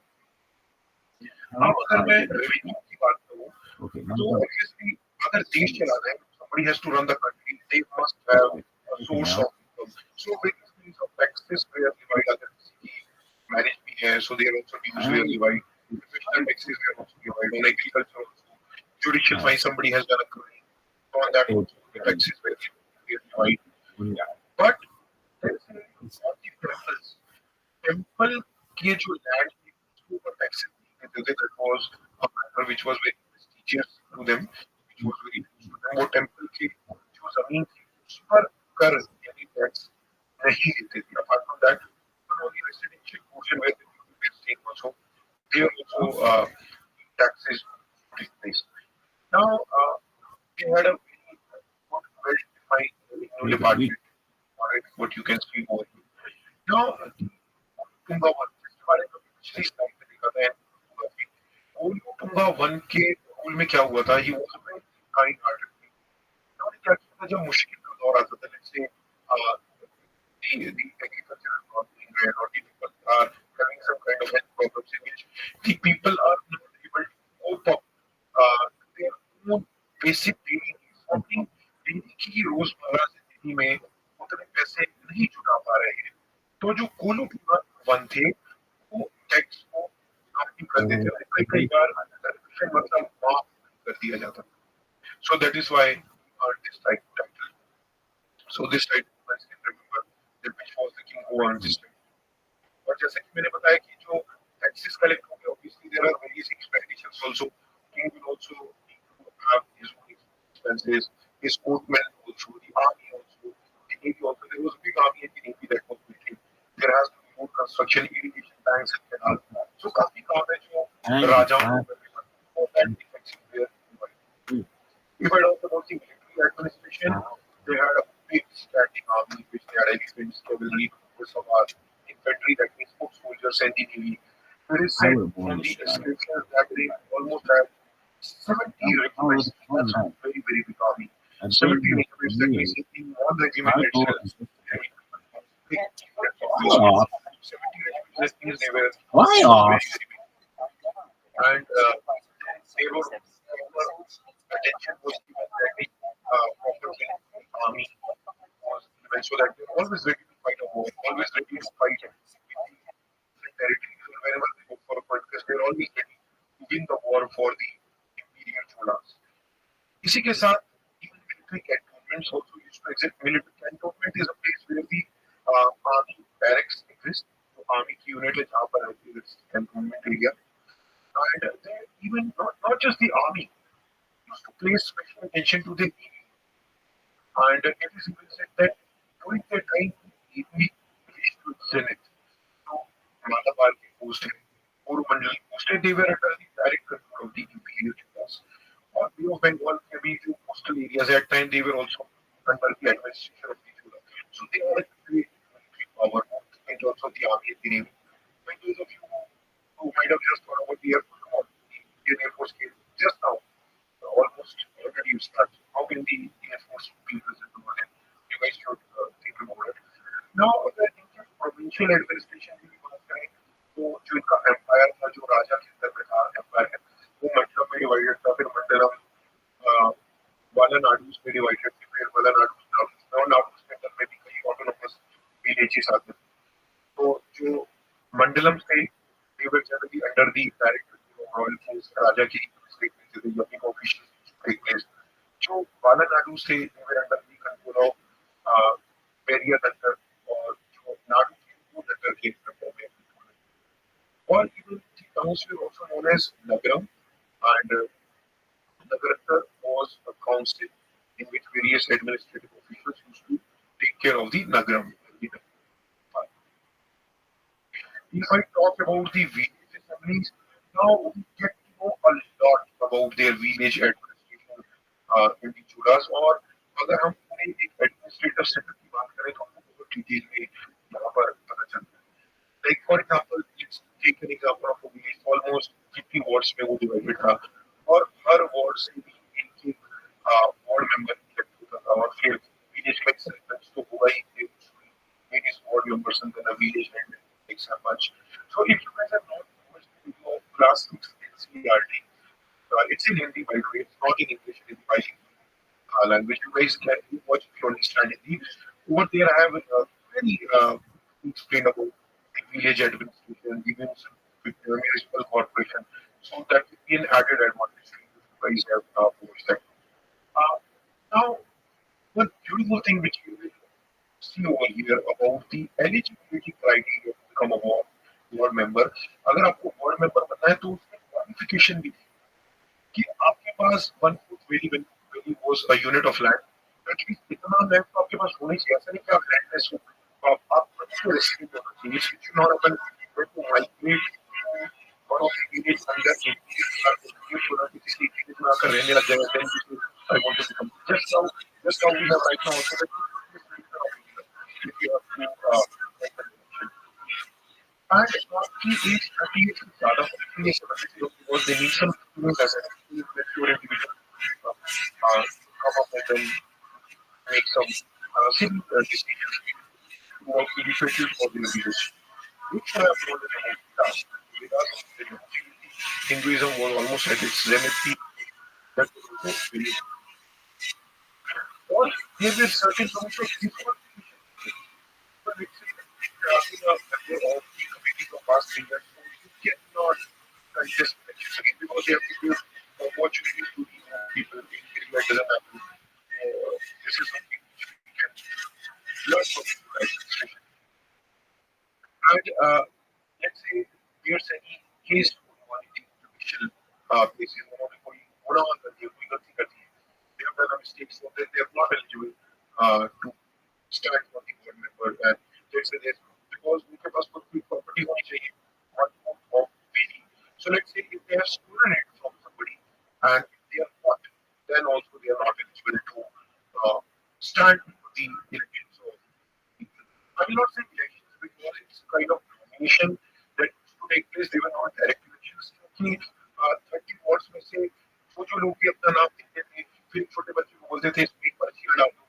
This person with जिसका नाम आता था that person used to be the nominated member from the so it was not a kind of election where everybody would vote. There were criteria. If you meet those criteria, you can request to be elected for that ward member और आपकी पर्ची डाली जाएगी एक ward में then a small boy will become a check. जिसका नाम आ जाएगा that individual get be like nominated as ward member from the ward. This makes sense. Because they generally know this is simple things. They used to meet under the tree, pass the resolutions. So, कितनी committees होंगी like you guys will see the name of the committee is not important to remember. It's required unless you are preparing for your Tamil Nadu state movie nominations. So, how many committees will be there? How many ward members will be there in a particular village? It depends on the village. Hope this makes sense.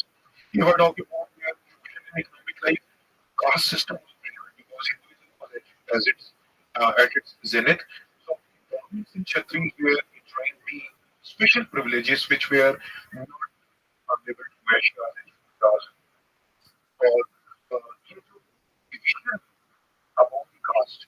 So this also is mentioned in the instructions or like these later name about these caste. What is it?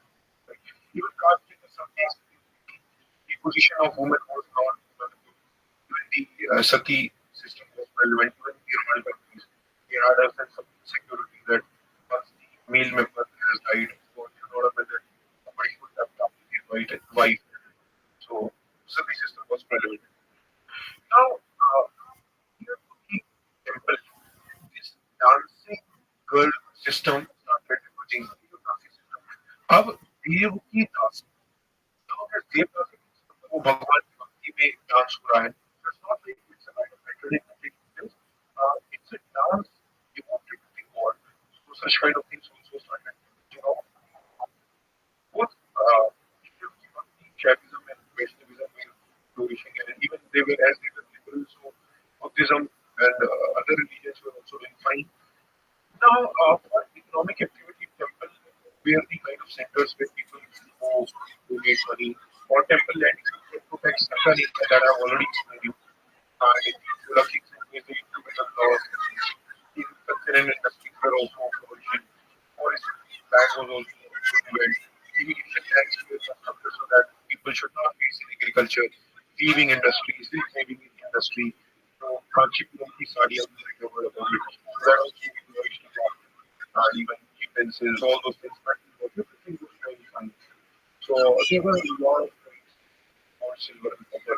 Gold, silver, copper, बहुत points issue होते थे.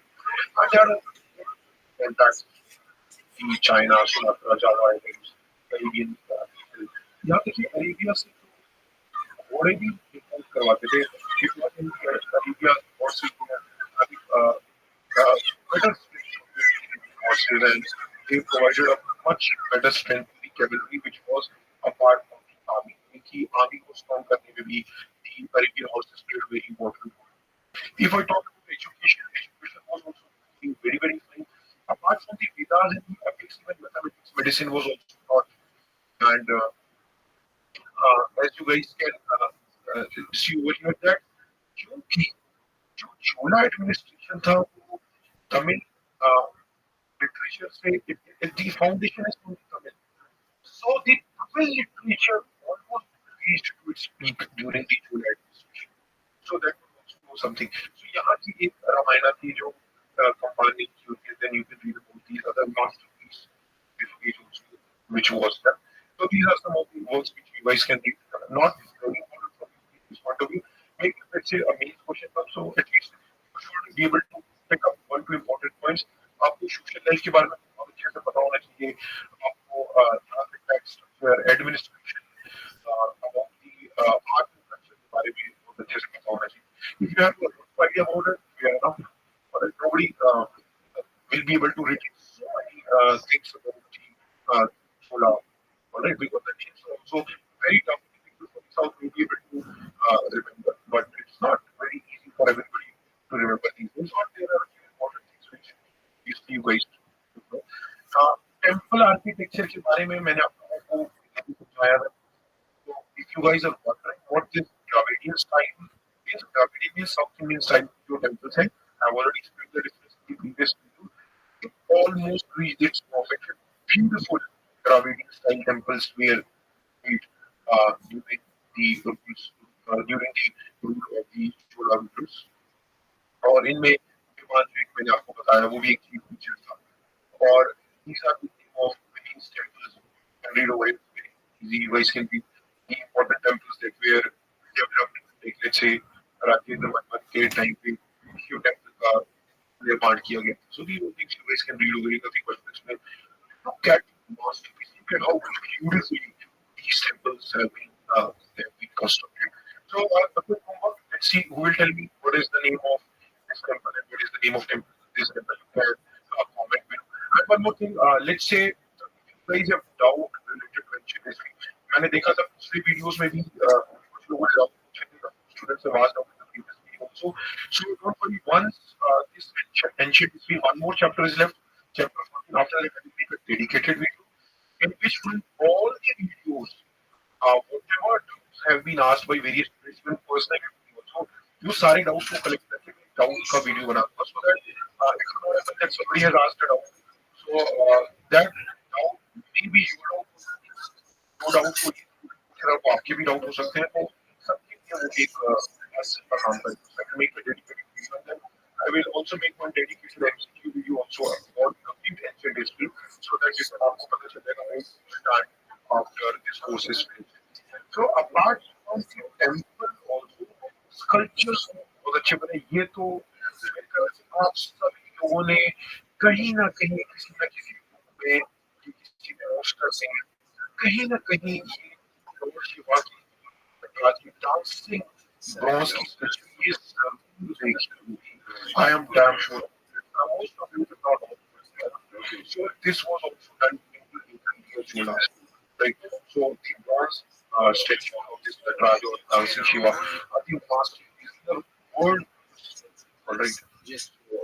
Even the Chola buildings are found in the Tanjore temples, in the Kamalai temple. So this is also something about it. So one means question you guys can write down answer in English or any you guys can comment in other few words. So Chola statue smart, yes, सोचिए it's a tricky question. Okay, so this is आपको नहीं बताना है about that. Okay, well, to break this is the period. So this question is this period Chola. So I will not give you much hint right now. It's writing the answer. How many of you have actually understood what is the demand of this? उसके बाद मैं बताऊंगा कि ये question क्या है. So one previous space for you. You guys can pause the video and attempt the answer. All right. So right answer is very simple. Very easy. I think ये बाकी राजाओं के बारे में मैंने आपको ज़्यादा बताया भी नहीं. Not important because you don't have to PhD. Alright, you always don't have to PhD when you are studying ancient history. Quickly point of view. सिर्फ आपको पता है. You guys are still worried about what is the syllabus of any time. आपने शायद पहला introduction to ancient history actually किया. That's why you get this down. And we don't have any kind of around our update about Telegram channel for you. Now I don't use this Instagram page. You guys can follow me on IG. It's like my personal Instagram account. These two forward. Please get when asking questions related to your specific topic, general point, let's say about this topic itself. That you can just below the video in the comment section. Facebook, ups and downs, कभी आपको दिखाई देगा, कभी नहीं देगा. See it, like it. If you don't see that teaching or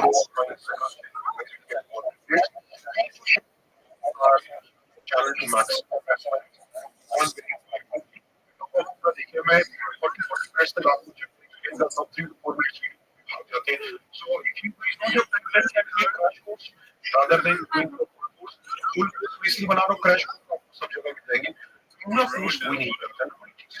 So try to make you everything so that they can be beneficial over here.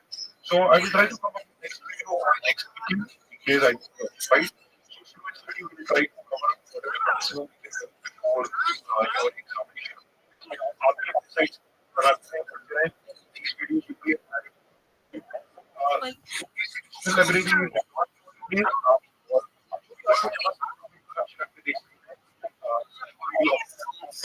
अच्छे लगते हैं everybody for watching what you see. Hello everyone, welcome to Guinness Digital Library. Welcome to the complete course on ancient India. Ancient Indian history के complete course में आप सभी का स्वागत है. Today we'll talk about the last chapter of this course.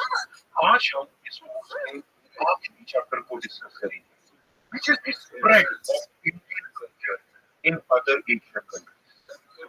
इस chapter में हम इस बात को समझेंगे कि हमारे भारत का जो कल्चर है, जो रहन सहन का तरीका है, जो रिलीजियस एस्पेक्ट्स है, वो बाकी के एशियन कंट्रीज में कब पहुंचे थे, कैसे पहुंचे थे और उनका क्या इम्पैक्ट हुआ था. तो आइए इस चैप्टर को हम शुरू करें. Now, first of all, we need to understand about the introduction aspect of Indian culture, which has gone into the other Asian countries. सबसे पहले हम एक छोटा सा एक इंट्रोडक्शन ले लेते हैं और ये समझते हैं कि हमारे भारत देश का कल्चर बाकी एशियन कंट्रीज में कैसे चल सकता है. अब सबसे बड़ी बात समझनी वो ये कि शुरू से ही हमारे देश ने कमर्शियल कॉन्ट्रैक्ट्स रखे थे बाकी देशों के साथ. India had established commercial contracts. Import and export takes place with the other countries. Even during the earlier times, हमने इतने सारे lessons के इस बात को समझा कि कोई भी देश या कोई भी प्रोविंस अगर अच्छा करके रही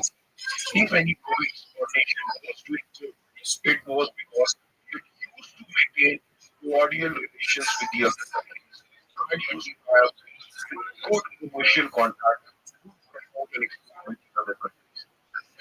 जब हमारे देश कमर्शियल कॉन्ट्रैक्ट दूसरे देशों के साथ बनाए तो सिर्फ पैसों का ही इम्पोर्ट नहीं हुआ था, उसके साथ साथ हमारे देश की लैंग्वेजेस, हमारे धर्म, हमारा आर्ट एंड आर्किटेक्चर, हमारा बिलीफ सिस्टम, हमारे कस्टम्स, हमारा रहन सहन का तरीका दूसरे देशों तक पहुंचा था और वहां से भी लोगों ने बहुत कुछ सीखा.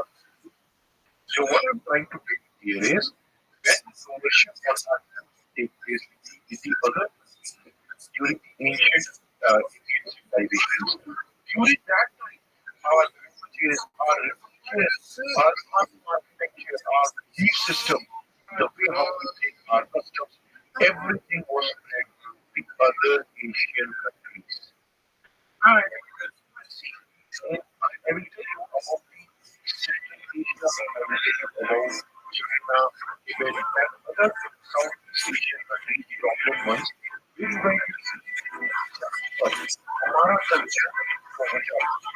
So let's get started now. हमारे ट्रेड रिलेशन के कारण trade relations with the other countries due to our French foreign relations with the other countries. जाने अनजाने में हम लोगों ने बहुत कुछ exchange किया. Now, before I start telling you about our culture that to the Central Asia, you guys should have a rough idea that what are the countries which are present in Central Asia. Kazakhstan, Kyrgyzstan, Turkmenistan, Pakistan. So these are the areas which is surrounded by Russia, or China on the east side, and then southeast side of Pakistan, southeast Iran. These places have a lot of next slide, we have a short explanation on the Central Asia. हमारे भारत का किस तरह से मतलब shortly and more importantly, guys, that this chapter is directly not your PhD examination. This chapter directly important नहीं है, but indirectly, if you guys understand this chapter, this has a direct to all the other chapters. Like आपसे ऐसा कर हमारे के बाकी countries के साथ क्या किया आपको पता होनी चाहिए. This is not going to be asked. So you can sit back, relax, और सिर्फ ओवर अगर हम सेंट्रल एशिया की बात करें तो हमारा इंडियन कल्चर वहाँ बहुत समय से पहुंचा और कई यूनिवर्स भी होते हैं अफगानिस्तान में जिससे हमको पता चलता है कि हमारे भारत में वहाँ पर कल्चर आर्किटेक्चर कश्कर जो है ये मेसोपोटामिया में तो वहाँ पर भी हमारा कल्चर बहुत हद तक पहुंचा. इंडियन कल्चर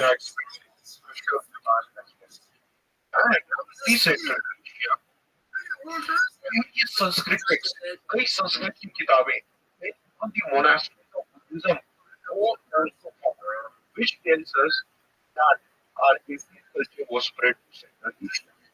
और almost 8th century तक तो भारत के कल्चर के first time after that it will study tourism education करती है that के बाद सेंट्रल एशिया से ही भारत पर आकर एक बहुत बड़ा इंफ्लुएंस क्रिएट किया.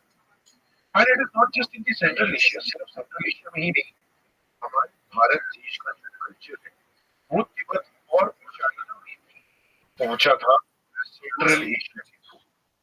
और चाइना का आजकल न्यूज में के बारे में पढ़ते होंगे, इनिशिएटिव के बारे में पढ़ते होंगे. तो जो चाइना वो सेंट्रल एशिया उसका एक बहुत पुराना खाता है. सो एनीवे जो हम सेंट्रल एशिया के बारे में बात कर रहे हैं ऐसा हो ही नहीं सकता कि हमारे देश का कल्चर चाइना और तिब्बत में ना पहुंचे. तो this is India, this is China. और इस चाइना में अगर मैंने बीच की पार्ट से बात की हमारा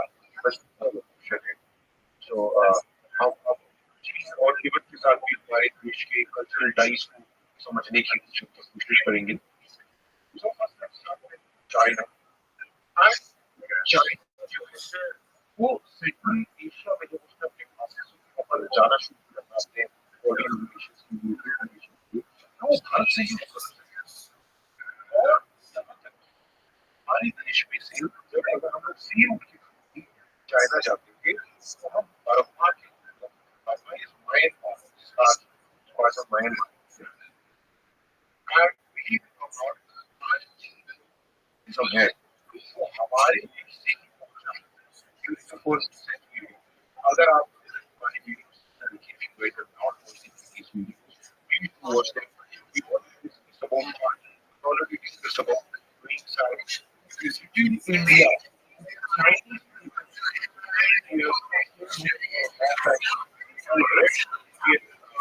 art, architecture, China. And on the other side, there were various from India like Vajrabhuti, Deva, Dharmamukta, Purabhadra, Yasa, or Mahabharata. So these are this and from India, I passed to China. I helped a lot in spreading the Indian culture in China. Chinese emperor की request पर हमारे देश की forest और एक ही भाषा में translate किया. Many Indian scholars I earlier translated many Indian texts and Chinese request of the emperor. अच्छी बात है. Chinese की भाषा का अगर कन्वर्ट करेंगे हमारे कल्चर मसाले कुछ नहीं है जाएगा और हमारा टेक्स्ट है हमारी है वो उत्तर हो जाएगा. जब वो नहीं अपना एक एम्पायर सेटअप करने की कोशिश समय तक भी हमारी बहुत अच्छे कल्चरल कॉन्टेक्स्ट रहे. और इवन आज अभी तो आज मैं खड़ा है चाइना के साथ बहुत ही हल्का माहौल है लेकिन चाइना के साथ हमारा ऐतिहासिक रिलेशन रहा.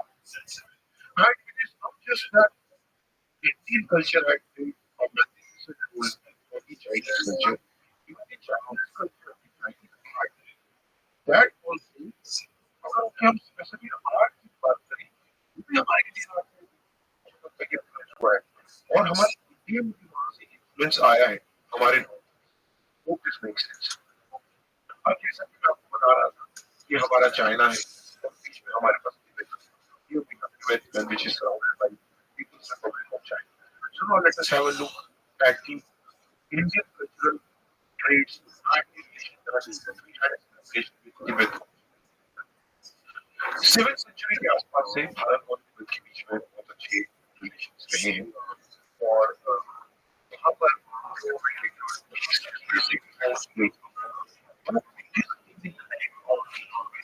ब्राह्मण और उन्होंने ही वहाँ पर बुद्धिज्म कहाँ से आया हमारे देश में तो बुद्धिज्म बना था जो वो भी हमारे मदद करके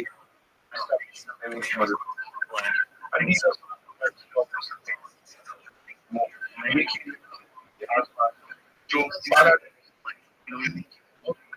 relation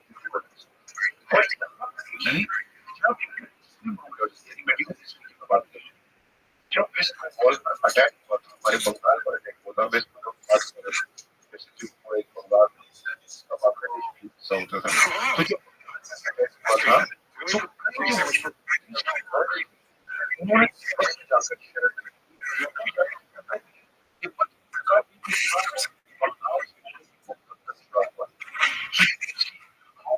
connect the dots direction.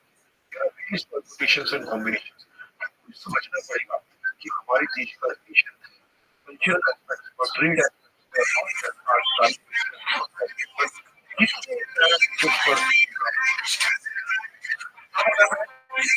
Asia की बात करें अगर हमारे पास बर्मा में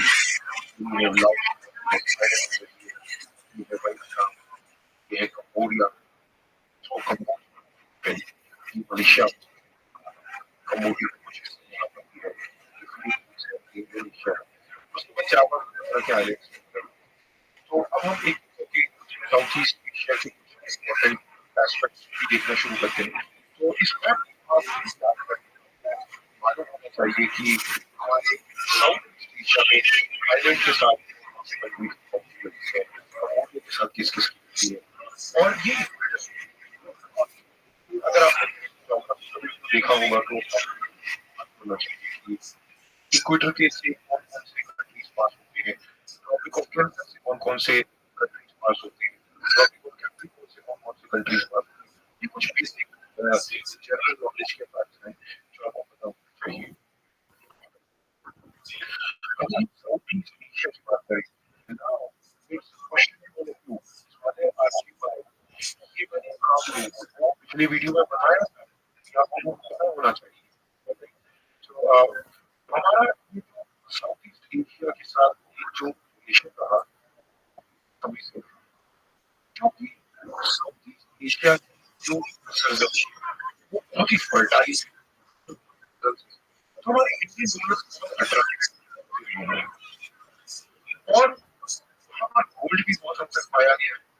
उस पीरियड में वहाँ पर कोलोनाइज करने की कोशिश की गई थी, पल्लवास के टाइम पर वहाँ पर काफी अच्छे रिलेशन किए गए, और इवन जो मैंने आपको छोड़ा के बारे में बताया था लिंकन उसमें भी आपने देखा होगा किस तरीके से श्रीलंका में साउथ ईस्ट एशिया में हमारे भारत का इम्पैक्ट कर रहा है।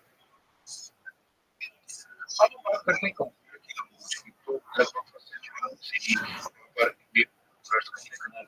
इन्फ्लुएंस किया हुआ है, और वहाँ पर भी एक बड़ी अच्छी तादाद में वहाँ लोग रहते हैं। And there also you will find Shaivism and Vaishnavism which have made steady progress. वो आपको कई टेम्पल्स भी वहाँ पर मिल जाएंगे, कई हमारे जो लिटरेरी जैसे वेदास वगैरह महाभारत है, वो वहाँ के लोगों को मालूम है कि people of Cambodia even the Panini's grammar work जो तमिल वर्क था, so that a lot of Indian architecture structure has spread to Cambodia. These are some of the facts which you can see overall, you guys might have got an idea. और वहाँ पे जो temples हैं, the temple architecture Cambodia, if you guys would like to Google, so these are southern style temples, जिनको second style temples या फिर Dravidian style temples हैं, वो आप वहाँ पर दिखाई देंगे, जिस temples में आपको रामायण cases दिखेंगे, महाभारत के incidents. So the temple in the Cambodia will vary as of Dravidian style, and this is like Angkor temple, so this is popular over there, and which is on top of a hill.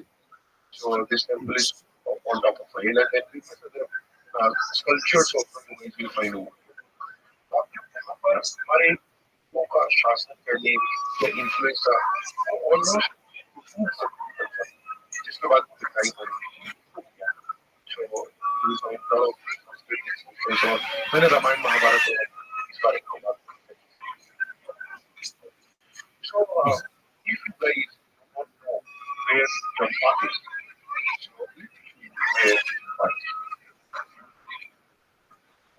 okay. So this is Cambodia, and on the eastern side of Cambodia, you guys right now. So in the central Vietnam or southern part of Vietnam, यही सब बात का पहले तो problem वो किस make sense और संस्कृत के स्क्रिप्चर्स भी हैं, और फर्स्ट हिंदू डायनेस्टी थी जो शहीद महाराज के अंडर में सेकंड सेंचुरी एडी में एस्टैब्लिश हुई थी, व्हिच इज वेरी ग्रेट थी। शैविज्म वहाँ बहुत फ्लोरिश होता था, जिसमें भी वहाँ साथ साथ में यहाँ पर भी हमारे art and architecture grammar and sculpture वहाँ पर आप कल्चर में भी white, that's a great Thailand. Thailand. So Siam, your name of Thailand, which is now we know it as Thailand, is Siam नाम होता था, और वहाँ पर भी हमारे देश का कल्चर काफी हद तक होता है। रामायण हमारी वहाँ पर है, जो कि कई मंदिरों के स्कल्पचर्स में आपको रामायण दिखाई देगा। which is in tea, which is in order. और जो धर्म शास्त्र है उसके बेसिस पर भी उस कंट्री की कई ट्रेडिशनल या रूल्स बने हुए हैं. What influence our country had made Thailand so great.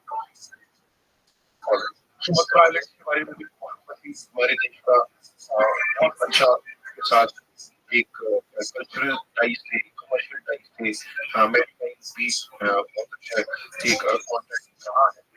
और वहाँ के जो रूलर्स थे उनको हम कैले बेसिकली कहते हैं. और सुमत्रा बहुत एक हिंदू रूलर थे, उनको श्री विजया कहते हैं. आप के बारे में डिस्कस कर लीजिए. और पालास उदास और यहाँ के हम लोगों ने इन्हें आज और इसके बारे में डिस्कस वेरी इंपॉर्टेंट फॉर बस हमको इतना पता होना चाहिए कि सुमत्रा की अगर बात करें तो यहाँ पर माया यहाँ के रूलर्स शैले थे उसको फॉलो करते थे. और वहाँ की important this much is more than sufficient for the Eastern.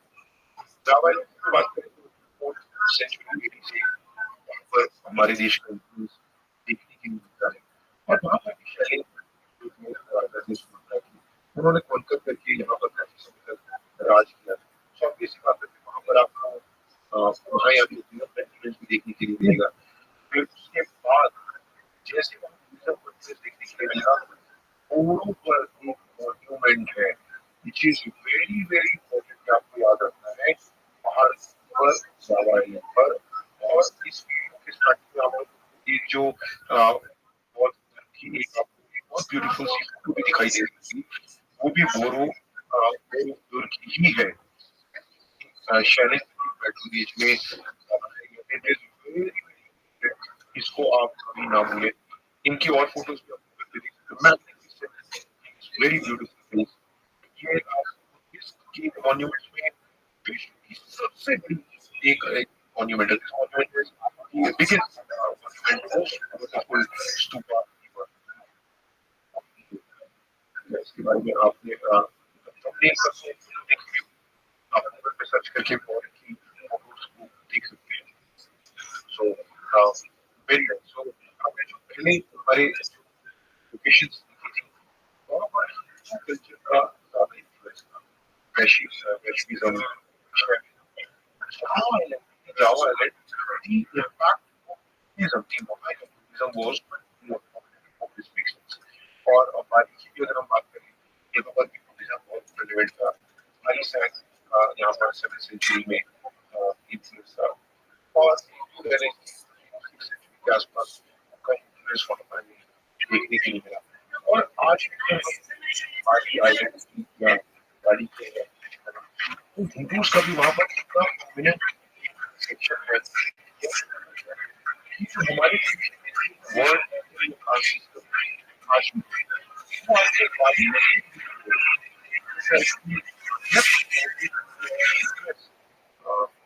prominent in the country.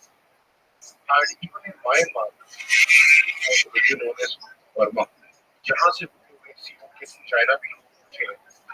और बुद्धिस्ट का जो टीचिंग्स थी वो अशोका के टाइम में भी जो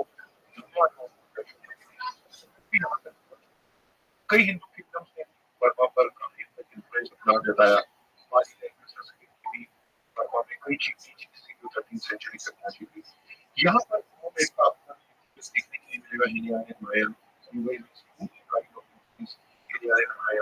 because during the Ashoka period, Buddhism was present in its original form. So obviously, during the spread of Dharma, in the Myanmar, the spread of India, took place, and later on, when the was divided, so the Mahayan Buddhism also was spread. These Burmese land, the Burma land, is known as the Mayan. Nothing much to discuss with the questions from this chapter. This is my new Instagram, this is my personal Instagram page. UPSC Digital Library Instagram page is not in use. So you guys can please follow me on my personal Instagram account. Please get any personal doubts or something. Any updates related to video courses will be updated on this Instagram. हमारे जो fitness के videos हैं, fitness video series देखते हैं, fitness जिन्हीं ने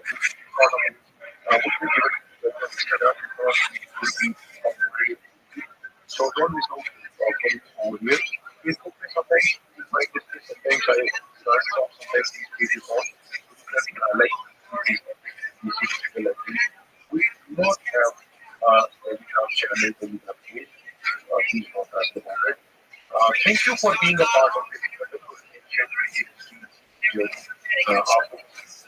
मैंने आपको भी बता दूं कि ऐसा है इसमें और भी चीजें so even I learned a lot much for this beautiful journey of ancient university.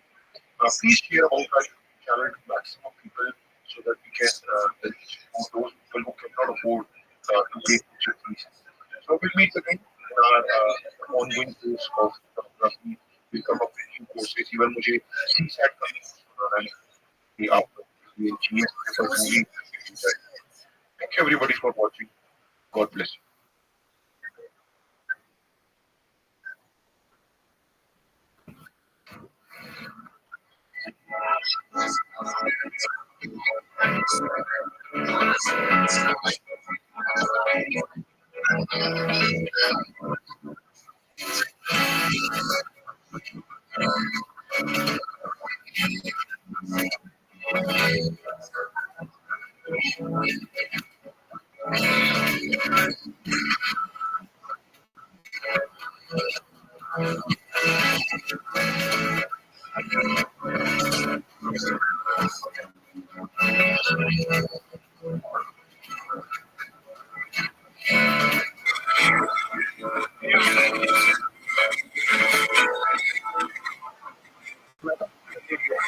अगर मैं कहूँ कि आपके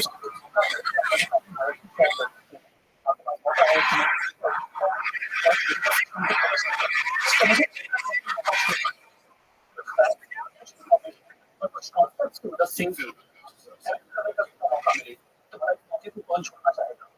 इस सेशन में हम कंप्लीट मेडिवल हिस्ट्री एनिमेशन को समझने का प्रयास करेंगे जो बहुत ही ज्यादा इंटरेस्टिंग होगा. और इससे पहले आगे मैं आपको कुछ ज्वाइन करना चाहते हैं उसके लिए एक प्रॉपर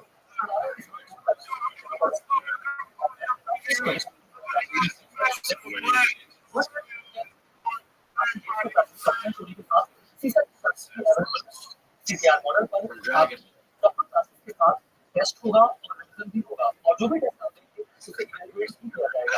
अगर आप एडिशनल जानकारी चाहते हैं या फिर कोर्सेज के साथ जुड़ना चाहते हैं तो आपको डिस्क्रिप्शन बॉक्स में एक फॉर्म मिलेगा.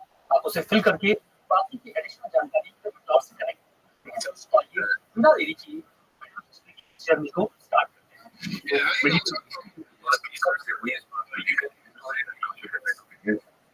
स्टूडेंट्स के अकॉर्डिंग फ्यूडलिज्म के राइट से ही मेडिवल की शुरुआत की जाती है जब एक कुछ स्टूडेंट्स इस्लामिक इन्वेजन को इसका स्टार्टिंग पॉइंट मानते हैं. आज के वीडियो में भारत की मेडिवल को कवर करेंगे. दूसरा स्टेटमेंट के बाद ब्रिटिश सल्तनत की शुरुआत हुई. कई छोटे स्टेट्स में हालांकि कई राज्यों ने आपस में जुड़ने का भी ट्राई किया लेकिन वो सक्सेसफुल नहीं हो पाए. वो समय जब भारत की सबसे इम्पोर्टेंट डायनेस्टीज जैसे गुर्जर प्रतिहार वाला और राष्ट्रकूटा ट्राइपार्टाइट स्ट्रगल में हुए और इस्लामिक इन्वेजन भारत की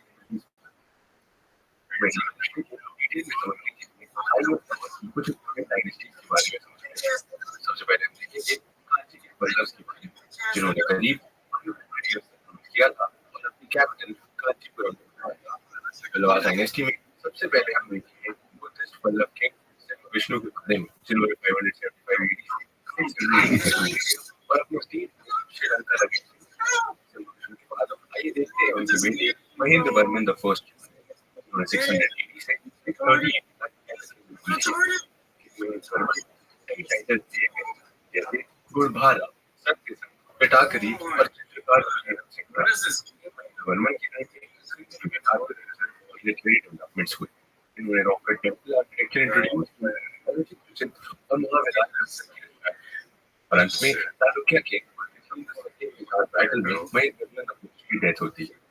पिता की मृत्यु के बाद नरसिम्हा वर्मन और 630 AD से आपको बता दें नरसिंह वर्मा को वर्मा डायनेस्टी का सबसे ग्रेटेस्ट रूलर कंसिडर किया जाता है। नरसिंह वर्मा ने मणिमंगलम के बैटल में Chalukya king Pulakeshin the second को किया था और मामल्लपुरम का टाइटल इन्होंने मामल्लपुरम का महाबलीपुरम को भी किया और के साथ ही चित्तौड़ में उन्होंने का भी कंस्ट्रक्शन किया है। आपको बता दें कि श्रीलंकन प्रिंस मानव वर्मा के थ्रोन और श्रीलंका के एक्सपीडिशन को king Narasimha Varma the first ने रिस्टोर किया और करीब नहीं that is establish for greatest unique Narasimha Varma the first के बाद अब देखते हैं 695 से लेकर 722 तक करने वाले नेक्स्ट वर्मा के नरसिंह वर्मा द सेकंड के बारे में ये राजसिंह के नाम से भी जाना जाता है। इसके साथ ही इनको शंकर भक्त और अगमवीर जैसे टाइटल भी दिए गए थे। अपने रेन के दौरान उन्होंने चाइना में एम्बेसी भेजी और इनकी एक स्पेशलिटी ये भी थी कि इस दौरान तमिलनाडु के महाबलीपुरम में 4 टेम्पल्स और कैलासनाथ टेम्पल का भी कंस्ट्रक्शन किया। तो फिर भी कहा जाता है कि संस्कृत के स्कॉलर पंडित नरसिंह वर्मा सेकंड कोर्ट में रिसाइड करते थे। बल्लवास के बाद दोस्तों बताबी की चालुक्य के रेन के बारे में बात करें इनका टाइम पीरियड 608 सी से 642 सी तक माना जाता है। सबसे पहले पुलकेशिन 608 सी से 642 सी तक।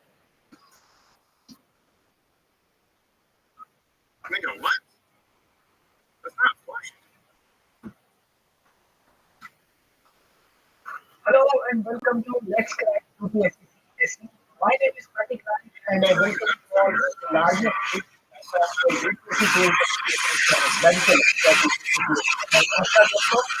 मेरा नाम प्रतीक राय है और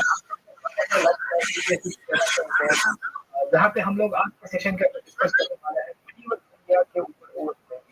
In today's session, I'll be talking the topic related from medieval India और शुरू करूँगा आज के सेशन में early medieval India से। I'll be starting the topic from the early medieval India. Early medieval India से उसके बाद हम लोग medieval India के ऊपर चले जाएंगे और medieval India का और early medieval India का जो हमारा टॉपिक है ये हमारा मैराथन सेशन रहेगा आज के सेशन के अंदर। हम लोग ये पूरी लेके the concepts and the facts combine याद रखेगा। इसमें फैक्ट्स और कंसेप्ट इन दोनों को कंबाइन करके मैं आपको बताऊंगा। पैकेज के साथ हम लोग इसके ऊपर डिस्कस करने वाले हैं। सो हम लोग आगे चलते हैं।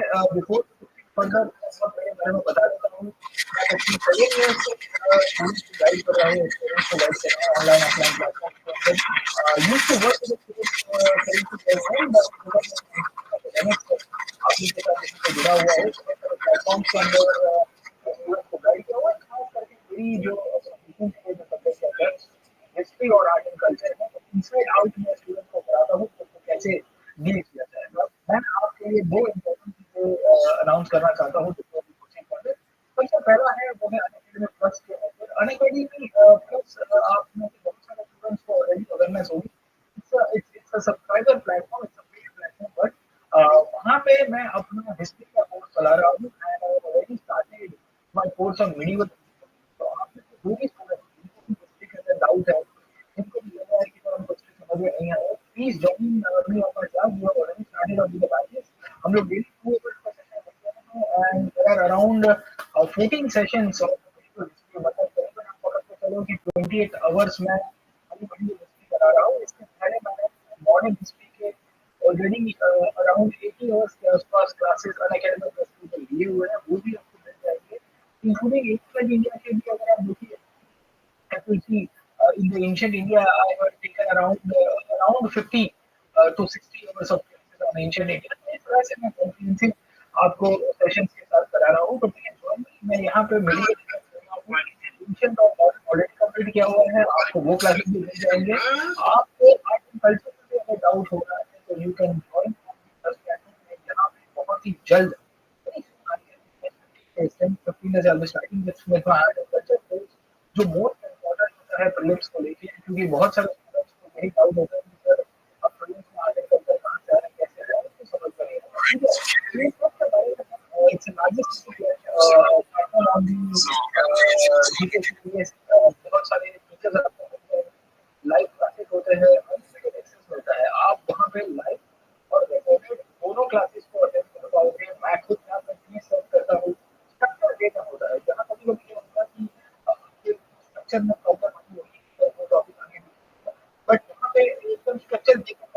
होते हैं और अगर मैं कराऊंगा आपको ठीक है तो आप आ सकते हो if you miss out any class you can record you can see the classes as well और जितना आपका टाइम पे सबका उतना आपको क्लासेस मिलते हैं ठीक है तो बहुत सारे बहुत सारे कोर्सेज चलते हैं वहाँ पे आपको हिस्ट्री का टीचर्स मिल जाएंगे टॉपिक और एक इम्पोर्टेंट बात ये है कि आप अभी यहाँ पे यूपी चैंपियनशिप शुरू किया गया है एकेडमी के ऊपर ही और अगर आपने ये फ्री है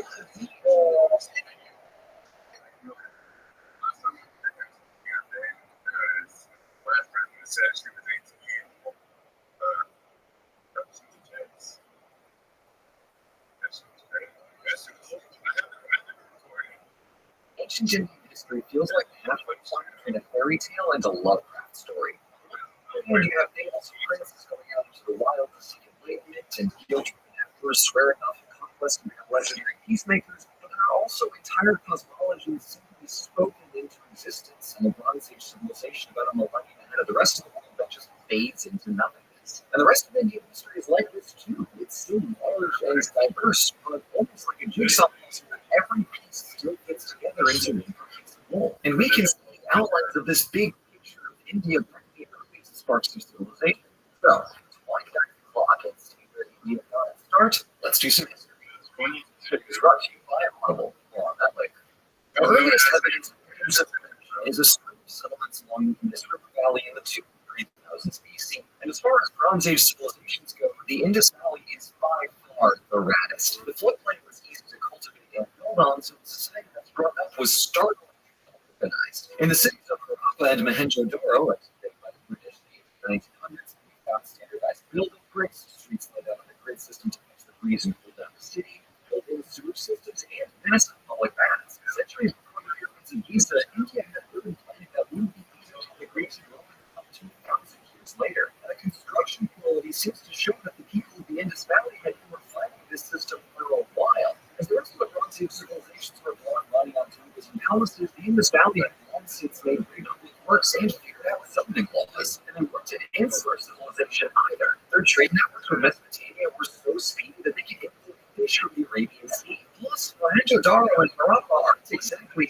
neighbors, so the parallels between them imply a kind of overarching government. But we're clueless as to what, largely because we can't decipher their writing. The craziest part is that we hardly found any weapons anywhere. As far as we can tell, they were totally peaceful. But that's the Bronze Age for you. Everything feels confusing, atypical, and kind of Lovecraftian, and also just the first appears. So at some point between the 17 and 1900s, the Indus Valley civilization slowly disappeared for reasons that we can really only guess at. The two most likely options are that the soil eventually lost its nutrients and stopped making crops after a millennium or so, or that an earthquake altered the course of the river and dried up several tributaries. Whatever the case, it seems that the people of the Indus Valley ventured further into the peninsula and eventually settled in the far south. So the valley's ruins lay hidden until British raid robbers rolled up in the 1800s and used as ballast for a railway project. Stay classy, right? But our story continues in the centuries after the Indus Valley civilization with the slow migration of the Indo-Aryans from Central Asia. Aside, that language become kind of controversial in the past century for reasons that are wholly unrelated to Indian history, so I'll be using that term for its intended historical meaning. Instead of prolific builders, the Aryans were storytellers. They're often known as the Vedic peoples after the holy scriptures called the Vedas. These were a series of stories including everything from big cosmology down to aspects of their own daily life. They were all tales being memorized and perfected to the very syllables. These divine hymns form much of the basis of Hinduism, both as a religion and more probably as a foundation of ancient Indian culture. Historically, Hinduism is quite unique because of its continuity from ancient origins to widespread modern practice. That's cool, but also extremely nuanced and complex. So I'm going to move right along to the next core aspect of Indo-Aryan culture, the caste system. Right.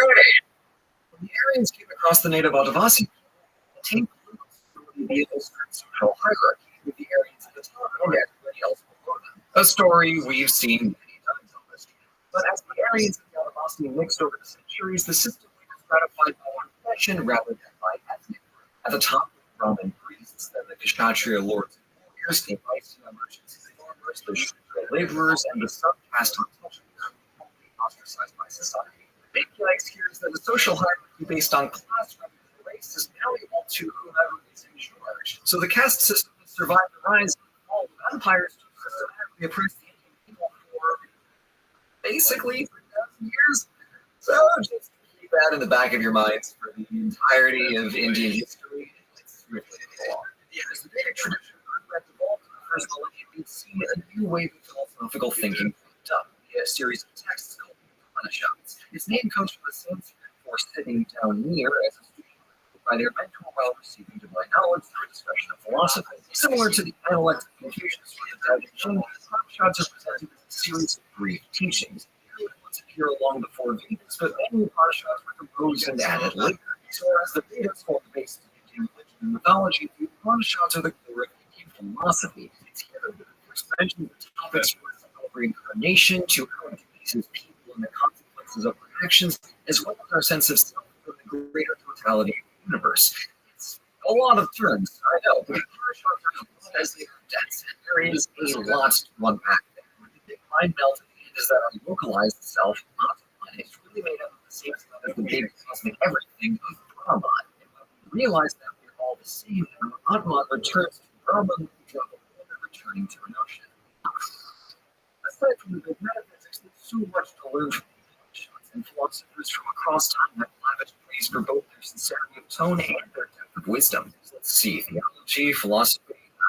Also got to talk about the ethics, the Ramayana and the Mahabharata. Much like the Odyssey, these two meaning ethics select fact in a way that is historical, but it's indicative of the world as the ancients envisioned it. The main switch of perspectives. The truth here isn't, in fact, dates of the wars being recorded, but rather the divine elements of the stories bring the human philosophical truths of historical ethics. Now, that said, if some long books are doorstops, the Mahabharata is the entire door. It's the story of a great succession crisis and a subsequent war sometime around the 14th century BC. And it's just loaded with deities front to back. But the most famous section of the story, the Bhagavad Gita, narrows in on the internal struggle of the hero Arjuna to do his duty even when it's difficult. None of us will fight alongside literal gods in a giant succession crisis. Well, probably. But all of us will struggle to do the right thing. Likely a lot of times. I, for instance, know that it's irresponsible to monopolize this channel for Roman history news, but that doesn't mean that I'm not tempted. Getting off topic. The Ramayana and the Mahabharata are some of humanity's most influential literature. Between the epics, the Upanishads, and the Vedas, it's evident just how much of Indian culture derives from these core texts. I'll be fully honest, when I started researching this, I really didn't think that I was making a history video, but now here I am realizing I've just made a giant book report. Well, take the sources you can get. Unfortunately, what we have in an overflowing font of ancient literature, we lack in most other forms of historical documentation for a good several centuries. But the picture gets a lot clearer once we hit the 600s through 300s BC, as we have archaeological and written evidence for a loose collection of independent states and kingdoms across northeast India. Researchers have found large cities and dense fortifications, as well as new forms of poetry, metallurgy, and the development of Rabbi writing. Among these 16 Mahajanapadas, as they're snappily known, as I'm sure there seems to have been some intense competition as well as interstate trade. So not a whole lot to go on, but if it's anything like the other clusters of small independent states that we've seen in history, whether it's the Italians or the Maya and the Chinese warring states, it was probably pretty cool. What we do have from this political climate is a famous story of one Indian prince named Siddhartha Gautama. For his entire life, this prince was kept secluded in a palace by his parents, knowing nothing about luxury, wealth, and joy. One day he asked to leave his palace and go see the outside world and was horrified to see people who were sick, gross, and worse, dying. So he flipped out over the sudden and devastating realization of humanity's suffering and of his own impending mortality, and he camped out in the middle of the woods for a month, refusing to leave until he either died or figured out a way to end human suffering. Luckily for him, he actually got the desired outcome and achieved the enlightened state of nirvana. Prince Siddhartha, called Buddha, realized that the ideal life was the middle path between extravagance and asceticism, where all outward suffering could be conquered solely through a complete mastery of the self. And just like that, one thing but a hateful path, we've got to shine in your religion. But before we wrap this story up, we've got to talk about some wars. After Alexander the Far From Home failed to push past the Indus River and decided to call it quits and go home, an exiled Kshatriya named Chandragupta took advantage of the kerfuffle and conquered across northern India to found the Maurya Empire, India's first large, properly centralized state. The new empire established diplomatic ties with Hellenistic Greece as well as China, and built a considerable infrastructure within the empire itself. Chandragupta was by all accounts a solid ruler, keeping a hands-off approach for his 2 decades in power and letting his people lead. He died fasting in the woods. His son was pretty meh, and there wasn't a trend afterwards. But then his grandson Ashoka was one of the coolest mats in history. Ascending to the throne in 273 BC, he conquered eastward to the coast of Calabria, and the result was an absolute bloodbath with hundreds of thousands dead on both sides. When he heard the news, he felt really bad about it. So he issued a full apology for his empire and wanted entirely to become a Buddhist. He then worked to build trade relations and improve the lives of his people. He was super tolerant of other faiths, and he wrote extensively about his own journey to inner peace through Buddhism. It's got to be the single biggest heel-faced turn in history. His life seems almost surreal, but there it is. A conqueror who felt remorse and changed his ways. Unfortunately, his years were like and soon pockets of the empire slipped away before the assassination of Emperor Guinness that extinguished the Maurya Empire for good and one. And that's ancient India, from the Indus River Valley to Ashoka the Great. What I find most amazing is the massive catalog of literature that took shape at such an early stage. It's an incredibly strong foundation that's at once diverse and cohesive and so exquisitely observed that it was 1,000 years. 3,000 years. The next chapter of Indian history is going to have to be a story for another video, because if I seriously tried to summarize that all at once,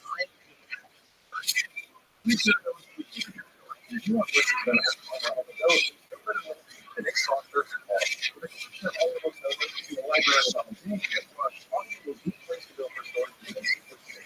you can tailor it to your own needs by adjusting the narration speed, or you can create your own bookmarks.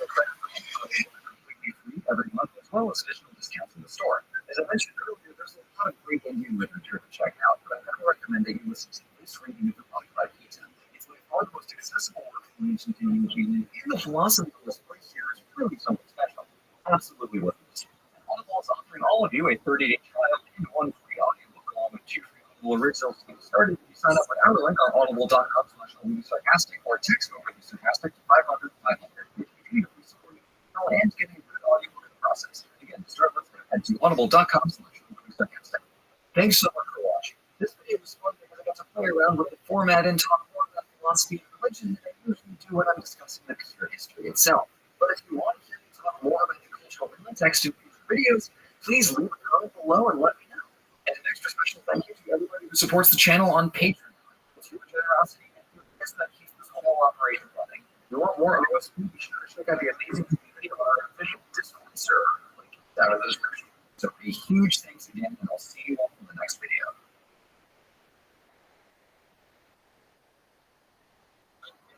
When last we learned the history of India, Ashoka's Maurya Empire had just shattered into a dozen tiny pieces. Look, I hate to see it, but sometimes history be like that. Unfortunately, for my love of photography, what follows are the classical and medieval periods, where hundreds, if not thousands, of small local kingdoms changed the borders so rapidly that the map looks like 1,700 years of television static. At first glance, this period looks like an absolute mess, and for good reason, kind of is. But this chapter of Indian history actually tells a cohesive and consistent story. From 200 BC to 1500 AD, small local territories in the regional empire competed for power and prestige while participating in extensive international trade. The result was an intense cultural exchange that cemented India's legacy of extraordinary demographic, religious, and ideological diversity. So, to see how this all went down, let's do some history. This video is brought to you by our amazing patrons. Patreon.com/OSP. India's diversity starts with its geography, mountains and forests and plains. My, this regional variation made for a patchwork of distinct territories with culture and even unique languages. So while dynasties and empires bopped around rearranging the map, these small pockets proved rather sturdy and often maintained their local culture. This made it pretty tricky for any one state to unify large parts of India from other peoples at a time. But before we touch on some notable examples, we should first zoom out to better understand India's geography overall. Broadly speaking, we can dig it up into 4 macro regions: the Indus Valley, the Gangetic Plain, the Deccan Plateau, and the Ghats. Between the Indus and the Ganges rivers, northern India was fertile and easy to navigate, but well suited to larger states and the empire. But sometimes that empire was other people, because the Indus Valley opened up to the rest of Asia and saw everybody from Greeks and Persians to Muslims and Mongols wandering in over the centuries. By sea, the coasts of Sindh and Bengal proved extremely popular for maritime trade as they provided easy access to inland markets. Speaking of inland, we'll find the Deccan Plateau up along the peninsula, connected to the coast by a series of smaller waterways that have been served as a cultural crossover between northern and southern India. And that's most apparent in language. Take, for instance, the linguistic variety of a place like Europe, which has Romance, Germanic, and Slavic languages spread out over multiple different states, interacting and evolving across time. India isn't terribly far off from that. But here, the different language families that work were Sanskritic, or Indic, and Akkadian, and the crossover between them happened predominantly on the Deccan Plateau. So from there, if we go south or east, or also west, we'll run into the Ghats, two mountain ranges that run along the eastern and western coast of the peninsula and converge on the southern tip. This area was an absolute hotbed for trade during the classical period, since it lay in the middle of the maritime Silk Road between East Indies, China, and Africa and Mediterranean, where war and global wars are good words. So, now that I've spent a quarter of my runtime talking about geography, let's actually talk about states and kingdoms and stuff. Contrary to what my last video in Indian history might lead you to believe, Soviet India does, in fact, exist. So let's address that right now by taking a look at the tableau at the tip of the peninsula. Starting way back before even the Maurya Empire, there were dozens of states nestled around the foothills of the Ghats, but a few here stand out. The Chera, the Chola, and the Pandya dynasties became known as the three Crowned Kings, and they remained fairly small through the classical period. They're possibly India's most successful merchants. With ready access to of spices, they were able to export their own goods as well as control the traffic through one of the world's busiest maritime trade routes. Double nice. And several centuries later, during the Middle Ages, the Chola dynasty was able to expand to the island of Sri Lanka and conquer all the way up the eastern coast. But the Tamil kingdoms unfortunately didn't leave very much in the way of historical documentation and deals with the trend as we go along. They had a strong poetic tradition and made huge contributions to Indian architecture. And to keep that literally, these things are massive.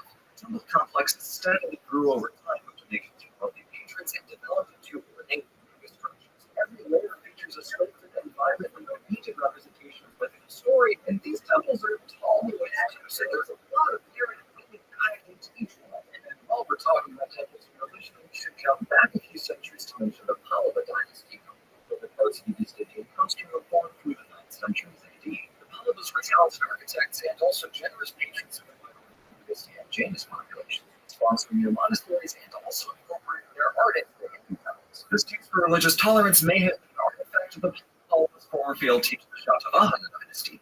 Most of the Deccan Plateau since the collapse of the Maurya Empire up through the 3rd century CE, including primarily Hindu and a deep respect for the Buddhist Emperor Ashoka. The Shatavahanas were the first to start building temples out of stone rather than wood, but funnily enough, it's all designed to mimic the construction of wooden temples. So these stone beams and nails sticking out. Territorially speaking, the Shatavahanas stretched all the way across the Deccan and onto both coasts, so they were an integral link in the maritime trade network between Asia and the Mediterranean.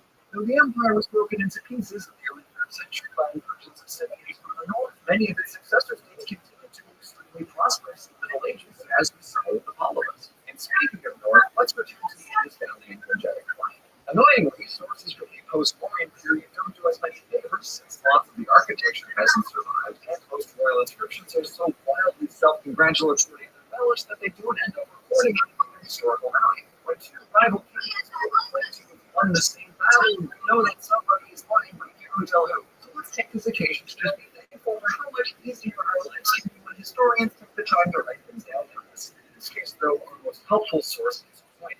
For instance, some Indian coins were minted bilingually between an Indian language and Greek, which shows strong trade links between northern India and the multiple Indo-Greek kingdoms that split out of Alexander's Empire. Also, many Roman coins found their way into northern India as well. Some were melted down and reminted, but others were allowed to circulate and the gas was rendered to the first phase to show that Nero had no authority in India. This actually makes India the second civilization to stand up for Nero. So, while the avenues of trade in northern India and southern India were distinct, these were built on both sides. The Indus Valley in particular remained engaged, for better and for worse, with their neighbors to the northwest over the Hindu-Kush mountains. From Alexander and the Indo-Greeks onward, it is a veritable revolving door of imperial neighbors, with Scythians, Parthians, Rothschilds, Sassanids, Arabs, Persians, and birds. But these empires were built in the point, they sometimes transformed the country into prey by marrying into royal families and adopting aspects of Indian culture. Now, since we're already up north, let's discuss an Indian empire change. Over on the Ganges River, transportation was easy, resources were plentiful, and it was ideal base to launch an empire. Problem was that lots of small kingdoms were also aware of this, so competition was fierce ever since the Maurya collapse. It wasn't until the early 4th century that the Guptas slowly extended their control of the Gangetic Plain, and by the year 400, the empire reached across the Ganges, down the Indus, and along the eastern Ghats. For the next century, the Gupta Empire dominated the entirety of northern India and all of the trade that came with it. Thus, they spent much of their empire money on art, literature, and science. We're talking the apex of classical sculpture, codified versions of the Ramayana and the Mahabharata, decimal number system, and the concept of zero. Good stuff. Even though the empire joined up in the 500s because of external invasions into northern India, right back to the imperial thought for the next several centuries, India would continue to benefit from the cultural legacy of the Guptas. So, with our painfully unchronological tour of classical India complete, let's take a look at the source of India's diversity: religion. It can seem like we're just following the story of Hinduism with special cameos like Buddhism and Jainism. India's extensive trade routes brought multiple unique religious communities with the peninsula. For instance, Persian refugees from the Muslim conquest settled in Gujarat in the 600s and created a strong Zoroastrian diaspora culture. They adopted many elements of Indian society and maintained their core religious beliefs that they remained the largest Zoroastrian population. Maritime trade also brought multiple Jewish communities to the peninsula. Society.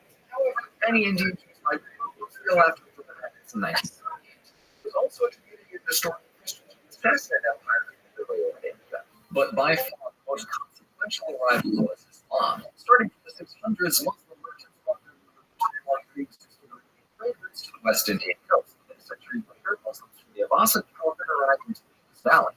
Now, this might go without saying, but Hinduism and Islam are rather distinct. One is a polytheistic religion that draws from a plurality of religions and beliefs, whereas Islam is a monotheistic religion that engages with the Quran as its main central text. However, as shocking as it may sound, these two religions typically got along very well, and the cultural exchange between them was actually quite rich. But for the sake of my comment section, I'm going to leave it at that. Jumping ahead of it, the third main way that Islam came into India was through the Delhi Sultanate. It was established as an offshoot of a larger Muslim empire, which collapsed very soon after suggests the city of Delhi. The main military advantage was cavalry, since forces weren't really in India before this. It was usually mostly elephants. So they made short work of the land around the Indus and Ganges rivers and actually managed to repel the invading Mongols throughout the 1200s. That is no small feat, and Delhi became a haven for merchants, artists, and aristocrats who fought the Mongols. So double nice. For the next 300 years, the 5 dynasties of the Delhi Sultanate ruled over India's north.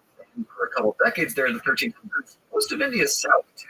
But many Indians in the Sultanate did convert to Islam. Their Muslim population mostly resided in the north and around the coasts. All told, the Delhi Sultanate had a pretty solid run from the 1200s and 1300s. But unfortunately, all empires are mortal. The Mongol-ish, Persian-ish, Turkish-ish, sacked Delhi and used their artisans and administrators and most of the imperial treasure. So the Sultanate languished through the 1400s and was later conquered. Hey there, Portugal. Fancy on the other side of Africa. Jeez, we covered a lot in this video. All right, let's recap, shall we? So, between the classical and medieval periods of Indian history, a lot went down.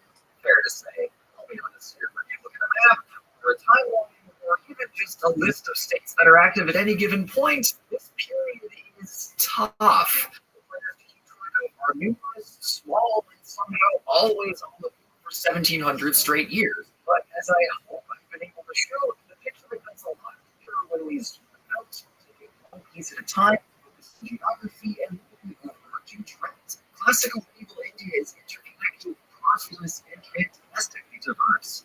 Look, sometimes history can feel almost deliberately incomprehensible, especially in cases like this. But in those scenarios, we have a responsibility to try and puzzle it out, because sometimes the outcome is not only unique, but also something exceptional. Thank you so much for watching. After 3 straight videos about Renaissance Florence, I think it's important that I keep myself humble, so I hope that you enjoyed this video. As I said before, super special thanks to all of our patrons whose names you can see scrolling around on the screen right now, and I will see you all in the next video.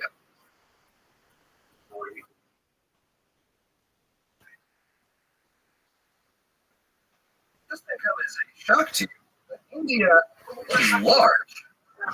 Really, most people who are the most insightful analysis. It's easy to predict size, density, and diversity of this continent.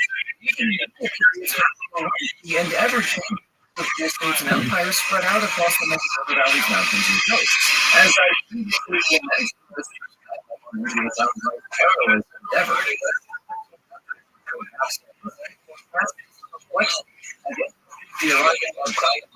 And the metric of the colonizers. So, to see how it was there that the Indian states got thrown into the blood of British imperialism and came out as a modern nation, or three, let's do some history.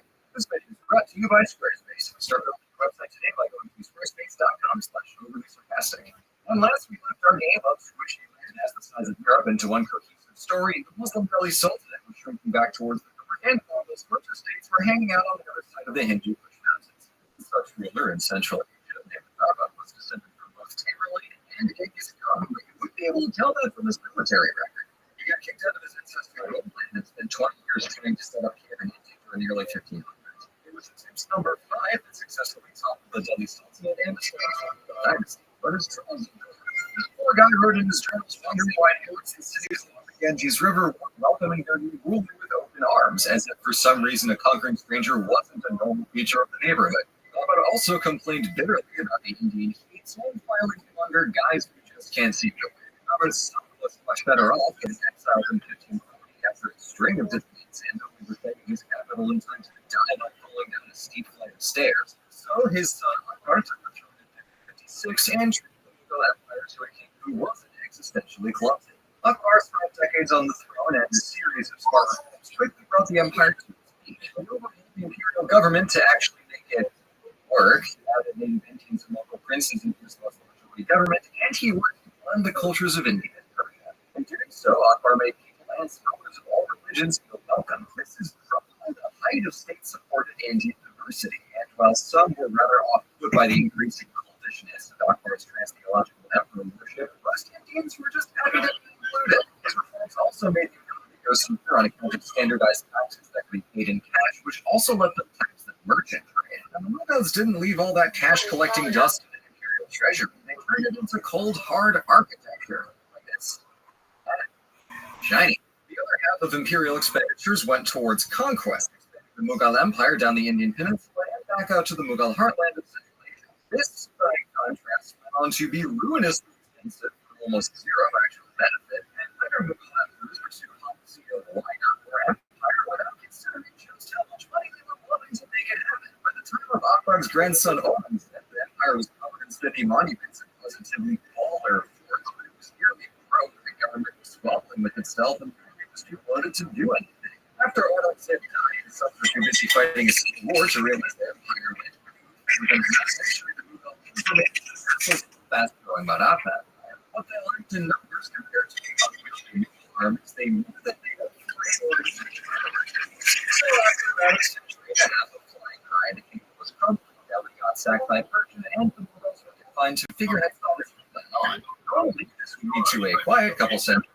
There were colonies to be made. Some folks went back to the clock 200 years to see what those wild Europeans had been up to at the time. After Vasco da Gama realized you could sail underneath Africa without leaving off the edge of the map, Portugal became the first European power to reach the coast of India. During the 1500s, they built 2 dozen coastal island forts around the peninsula and developed a robust system of extorting innocent merchants for protection money. Their actual imports consisted of mostly Indian pepper, since it was very expensive for helping the armies base it up.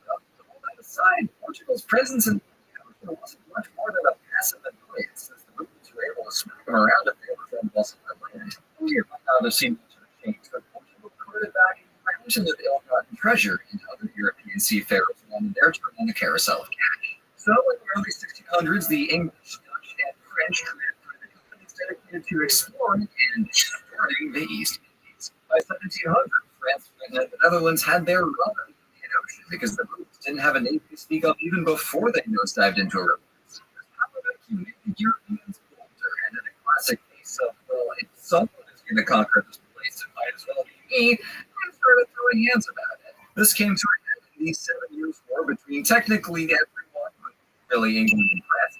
Despite the request of king and parliament to not build a land empire in Asia, the British East India Company saw too much potential profit to let their power slip.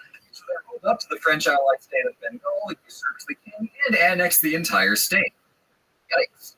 In the following decade, Britain's victory in the not 7 years long 7 Years' War let them put France out of India, and by 1800, the East India Company was well on its way to subduing the entire subcontinent.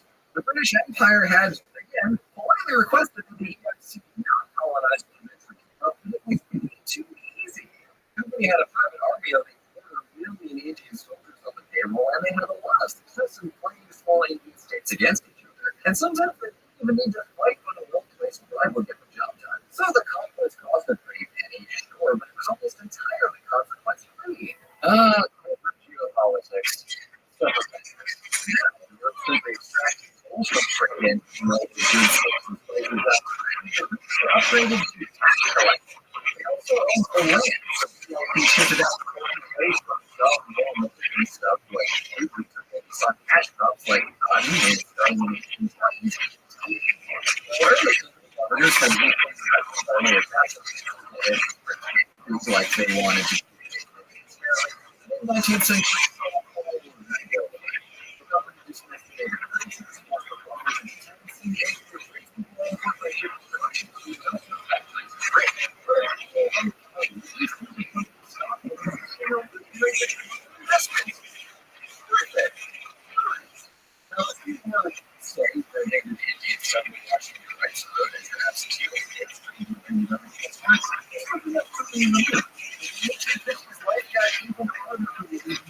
sepoys fighting in the ICR. Just discrimination, pay cuts, no promotions, ever. It seems since that white British officers were never going to take a dark-skinned person seriously. Meanwhile, the North had their lands confiscated on ever more dubious grounds, and in 1857, a rebellion of one sepoy garrison set off a slew of revolts across the region in attempts to give Britain the boot. The company met this unrest with characteristic extreme brutality and massive destruction to farmland, which combined for a body count of about hundreds of thousands. At this point, Queen Victoria and folks decided that the EIC had lost its existing privileges, so the company was dissolved and controlled India directly to the British crown. From 1858 onward, the British Raj nominally made life better for Indians with the creation of the Indian Civil Service and the partial recognition of sovereignty to a series of princely states. But in reality, the Raj was just a more official system of wealth extraction and racial oppression that had been going on for over a century. British advisors had final say over the independent principalities, and participation in the Indian Civil Service was limited to candidates who could take an entrance exam in London. Told you a little bit about wanted running the place. That's 2 years of the gold standard of how Britain and India the empire, or Britain, anyone else for that matter. In London, you could see the roots of humanist and individualism, to art, demographics, to money, building economic reform. But there you the shiny stuff is all the rest is satisfied with its power. Next, this was the potential choice of not being oppressed. In 1885, the National Congress was given these grand voices of governments, but Britain's counteroffer was that they would get nothing for it.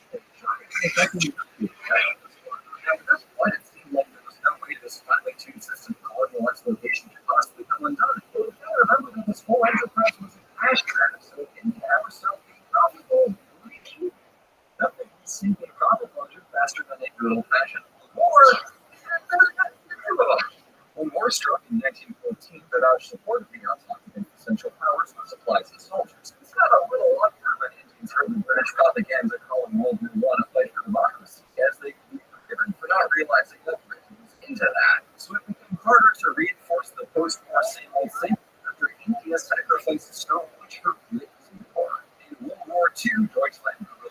India provided 2.5 billion soldiers, along some 10 million pounds sterling to the British government, and provided critical supplies at tremendous cost to India itself. To make matters worse, Britain went all scorched earth on their own province of Bengal to deter the Japanese Empire from muscling into eastern India, and 3 million people died in the resulting famine. And old pal Ring Churchill became fiercely imperialist there at the end of the war, offering only the most lucrative possessions of Great Britain itself. But by 1945, London was putting out a whole place. The empire was bankrupt, and each group was like uncovering and for independence, so Britain had their losses by just letting India go. Still not the least bit interested in India's actual value, the British organized a petition and completed the solutions of the country in just 5 months. The government had one semester of college draw new borders and withdraw. The basic idea was to individually India and a Muslim majority Pakistan, but demographics don't work like that. So after the petition in 1947, then we press offices on the wrong side of the borders. This ensuing mass migration into extreme violence introduced an animosity between India and Pakistan that was to this day. Mark, so that wraps up our history of India and also now Pakistan and Bangladesh. For many reasons, it's a tough history to grapple with because there's so much going on over such a great length of time. But as we've seen, the sheer diversity of people and cultures and historical happenings makes this corner of the world so fascinating. That said, it does make it kind of hard to write a comprehensive and satisfying computing paragraph. But you know what's easy? Maybe I want to start with Squarespace. You got a business service. Optimizing information that you want to describe as a price-setting company, and additional online presence is essential. And Squarespace is your one-stop shop for building and maintaining digital. Whether you're designing a site to showcase art, music, recording, restaurants, or running Squarespace has you covered. Your reps work and it handles all the feedback and HTML just so you never have to also practice and updates. One of the OSP website that we built with Squarespace because we're able to collect our channel, merchandise, art, social media, and personal projects all under one shiny roof. Also, my resident editor Indigo uses Squarespace for her personal website, and she's a big fan of the integrated analytics, which shows her users are engaging with her site. Customizing your site is a breeze, so we bet that you're able to create. So when you really get started, head over to squarespace.com/sarcastic to begin your free trial, and when you're ready to launch your darling website into the world, use code sarcastic to get 10% off your first purchase. That's squarespace.com/sarcastic, and thank you Squarespace for supporting education. Thank you so much for watching. If you think I've been ragging on Britain too much, I kindly invite you to buckle up, because the rest of this year has a lot more where that came from. But in any case, I want to thank patrons here who make this channel possible, and I will see you in the next video.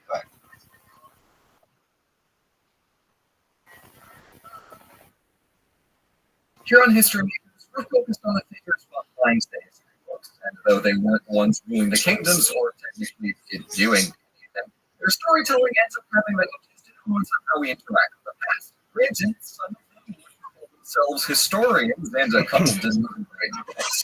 Well, today we're going to follow the same case with one book in question by discussing a guy who isn't even slightly a historian. As a matter of fact, he didn't write anything.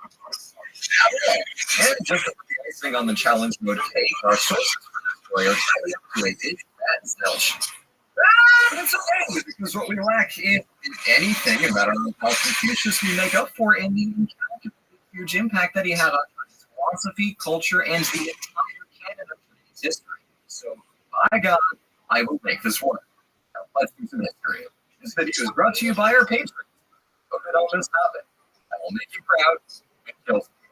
To understand why this Confucius guy is so difficult to pin down, let's zoom out and talk about why China in general is so hard to pin down, because it oscillates wildly between shattering apart and reassembling itself. And Confucius lived right in the middle of one of these episodes. After the Zhou dynasty collapsed in the 8th century BC, China split into states and jumps on China, because this point I don't even realize this is going to be a trend. Anyway, some states built up armies to fuel each other, and some just tried to keep their heads down and avoid scandals and hatred. During this from a history book written about it, daily life was deeply stressful and uncertain, and governance was dubious supply. I wonder what that feels like. So every year had even odds from getting stopped and paid to be strategic, and that meant having good advisors. So the spring and autumn period was a great time to be in the philosophy business. See, when the Zhou dynasty kept into tiny charge of the political class, all these new kingdoms needed to set up their own government. So all of the freshly unemployed bureaucrats went out to get them jobs and skills to any paying students.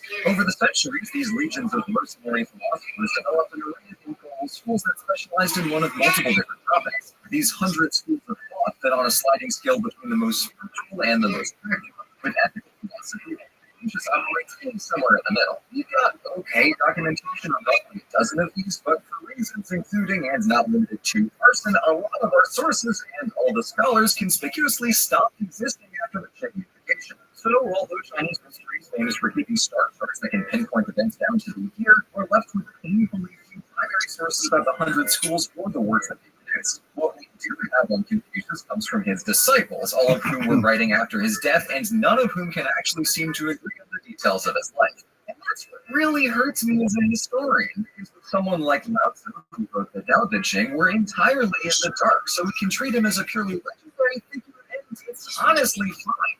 While for Confucius, we've got bucket loads about his disciples, and we're so close to knowing a lot about the man himself, but yeah.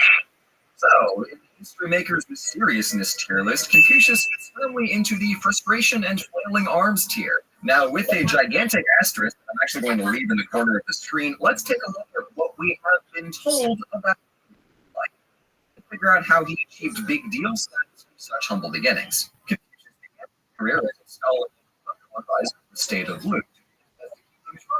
To implement some reforms, she wanted to get a leg up to sabotage the two with a 200 play. They sent him a convoy full of horses and dancing girls. Riding and dancing and responsibilities to the state.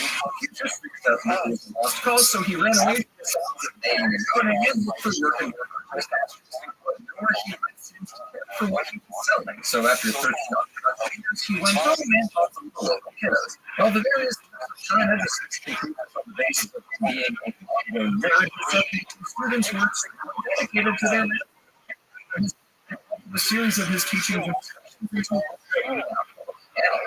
from there, it was go time, and the result was incorporating Confucian philosophy and training future generations of disciples. The most notable of them is a fourth-generation Confucian named Rothschild, whose career path followed a very similar trajectory of wander around China, getting constantly enjoyed, and then having disciples that are built by historical style. Not a bad deal. Marx is a elaboration of the finer points of Confucianism did a lot to develop the philosophy, but he was way short with his biographics. Marx said Confucius wrote the script and all of China just shrugged and went along with it. It was only some 2,000 years later that anybody realized that they had exactly zero supporting evidence. Who could have guessed that a biased source with a century lag time could possibly be untrustworthy? Shocked. This is just a weird kind of state that Confucianism was in during its first 300 years, spreading like wildfire among the growing band of devotees, but still not finding a place in the courts of foreign states here in China. The Dukes had no time for ethics when thousands of soldiers were spilling over the hills to come set the palace on fire. So, with enough historical context to set a mid-sized battleship, let's talk about the philosophy these disciples were so jazzed about. In the intellect, Confucius is always addressing one of two questions: what makes a good man, and what makes a good young man? Confucius believes that all people have the capacity for virtue, even if most of us are a little undisciplined. So, by the help of a great teacher or through some honest self-reflection, we can all better ourselves in order to become just where everything was topsy-turvy and slicey-stabby, Confucius sought comfort in the practice of ritual and the cultivation of family-centric values like respect, discipline, and piety. And this focus on good family morals ties his ideas about individual virtue to his broader concerns about society. The family unit was basically a tiny replica of government, so if virtuous behavior made people better thinking members, Confucius figured it would make the better citizens or rulers as well. Now, it's tempting to file this somewhere between oversimplicity and wishful thinking, but his point makes a little more sense in context when we actually take the Confucius argues that government which relies on harsh laws and punishments is students because it's acting in opposition to the people. Whereas a government drinking that good oil juice is more likely to earn and maintain the high thumbs up known as the mandate of heaven. And this very idea explains how Confucianism has come to be so omnipresent in Chinese culture. So at the end of the Boring Truth period, the children actually opened the dynasty of illusions by unifying all of China and then crossing the risk 15 years later. This was only from brutality and the pesky habit of setting scholars and their books on fire, which explains why the hundreds of the thought used with their crashing halt after dedication. From the Han Dynasty, which first printed books like their predecessors, out with the legalist philosophy and getting other people's shoulders. More precise and slightly more juvenile, Emperor Guinness had a habit of tea any visiting Confucians so that he could pee in their house. Even at the age of 50, the emperor was a 5-year-old. To his eventual credit, he once asked an advisor why he should bother with scholars when he had conquered his empire on horseback. His advisor replied that an empire could not be ruled on horseback, so maybe His Highness should quit using the hats of Confucians as a porta potty and start listening to what they have to say. So time for a bounce to watch a few textbooks on Confucianism and then, half a century later, after the initial to escape from institution, he created a school to start his Confucian classes. This became the philosophical and political backbone of the Han Dynasty and the primary focus of Chinese scholars. And so, Confucianism in its various forms remains a feature of Chinese culture for the next 2,000 years. What effectively all Confucius all the time syllabus was in the writing of history, where court historians developed teachings belonging to script on an analyst. Again, everyone just kind of assumes Confucius wrote. In any case, this mode of history saw kingdom just reliant on heaven's monarchy to reform, and that required virtuous evidence, which in Chen's eyes makes Confucian. So, in effect, the fortunes of the state all came down to how Confucian the emperor was being that day. I'm not going to dig through all the retroactive justification of this circular logic, but all this entails, but for our purposes, Sima Shen becomes the one of the subsequent Chinese historians that reflects how Confucian thought Confucian reigned within the right Chinese history. So, where does that leave us? Well, Confucius is an object lesson in working with incomplete information to possibly found an understanding of stories and problematic records. We're not quite as out in the wind as I first made it seem. True, we're blind to his backstory, but as far as Chinese culture is concerned, the most important thing Confucius did was teach, and that naturally manifests through his tragic and his self. However, cultural identity person is secondary to his legacy as master of Confucius. When he adds to the writing disciples like monks, Confucius begins never with this by teaching and learning to his students. His further also. Thank you for watching, and thank you for the presentation of Rabbi on this topic. This is definitely hard to extract from the history major, but it opens up a lot. So let me know who you might like to see in the future episode, and I'll see you all in the next video.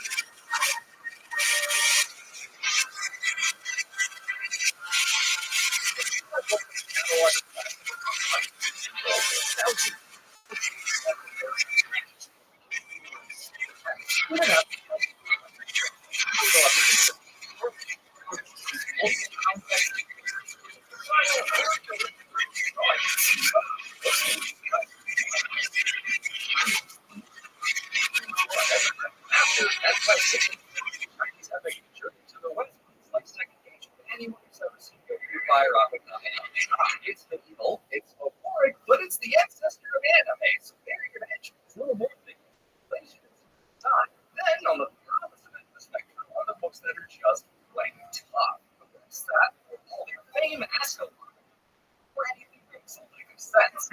And here we find Sun Tzu's The Art of War, rather brief text so fascinatingly terse and now done in historical context that its semblance empty and utterly indecipherable. This book is everywhere, from military training to political science to business school, beyond for understanding of Sun Tzu's military manual. Anything but the conventional planet like conjured before you. Now, I hadn't considered being smart before. We'll try that next time. Go behavior by Sun Tzu. What next? If your enemy shooting arrows that you consider not getting shot by them?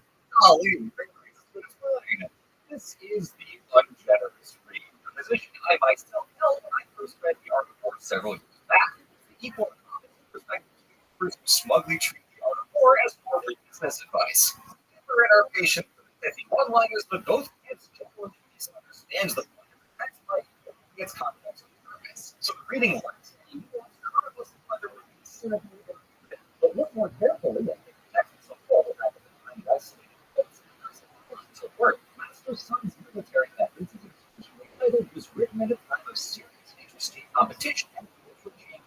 China, in the context of this evolving society, the art of war as a deeply philosophical use on methodology of war. It was a brand new mindset for previously war topic in Chinese literature. It tells us as much about China as it can about war. How let's use history.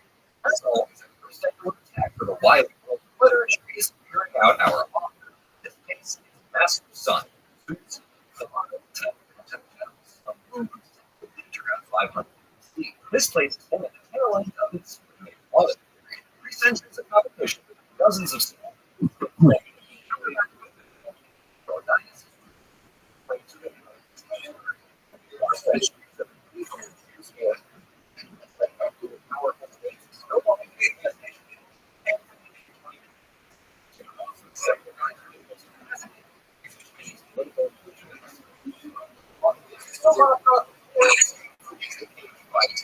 details of the life of the famous family primary narrative of dominating the story of Sumash, wherein some building state of blue skills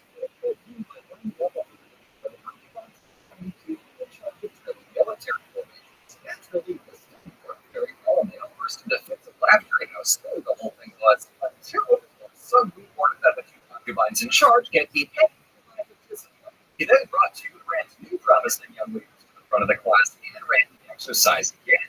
This time for the flawless. Wow! Logic went for the some such performance out of untrained concubines and two executions. Naturally, he ended with a full last party, and so he was made a jury spot. The story is madly ridiculous. The characters thought from experience at a distinct moment in time, running the military mood during the reign of Lord U. 515 BC. We've got our guy right at the tail end of the spring and all. However, issues arise as the story first appears during the Royal Dynasty centuries after the fact it stakes him as winning the Battle of Budge. For a detailed account of that battle, 2 centuries earlier doesn't mention in the slightest. This is the first in a series of narrative articles that add together to create a very problematic web of connections that can eat and tout the tale we get too much. Some can be viewed as a real person. Military truth is just as likely he is a criminal event after the fact to be historical monuments or military manuscript anonymously during the war in States period. So it wouldn't be an outlier as this era saw the hundreds of schools of thought go through the very philosophical across China. Those once self-schools, essential texts by many hands over a long stretch of time. The Roman texts also account for anachronisms like 4th century text. Here's the earliest copy of the article that we have is pretty dang late. It was discovered alongside other military and Herald dynasties around when the book was popular. That's the you care. Phil or done it.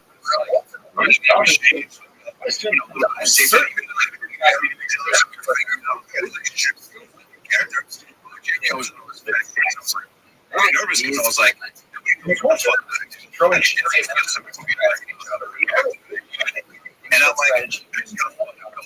I'm like, enemy is temperamental and seek to irritate him.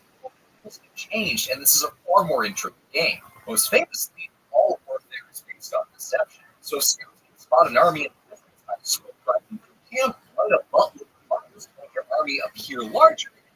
The whole book is like this. First chapters are preparation for war and waging.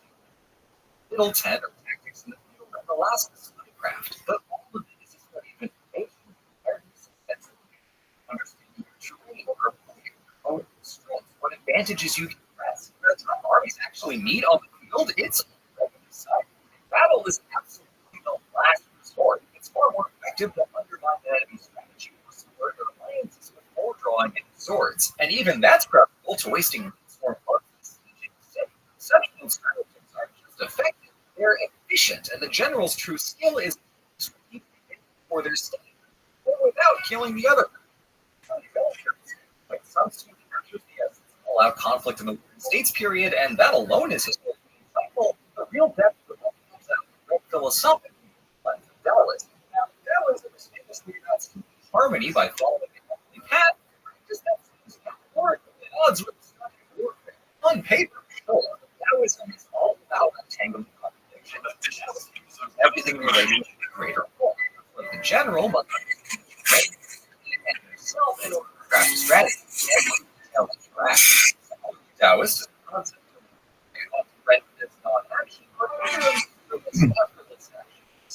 What's the simplest approach with the easiest touch? Avoid protracted means at all costs, overcome the enemy without useful battles, under strategy and alliances, fortune, war. Resorting to combat is a failure of strategy, so when it's inevitable, spend the effort necessary to restore harmony. The highest excellence is to subdue the enemy's army without fighting at all. That suddenly sounds a lot less like confidence and more like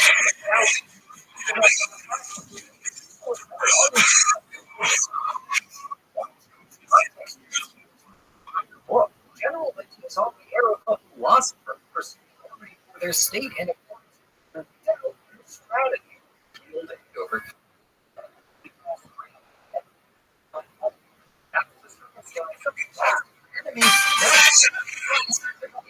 One step further, the whole parallels Chinese rhetoric. But like Greek rhetoric of persuasive argumentation, Taoist rhetoric leads to harmonious enlightenment through inward contemplation. Only speak to improve some silence. Only fight a battle if you absolutely have to. Both parts value efficiency, and neither seeks to be loud. In both cases, the key characteristic of the general is their understanding. They gather as much information as they can and action happens.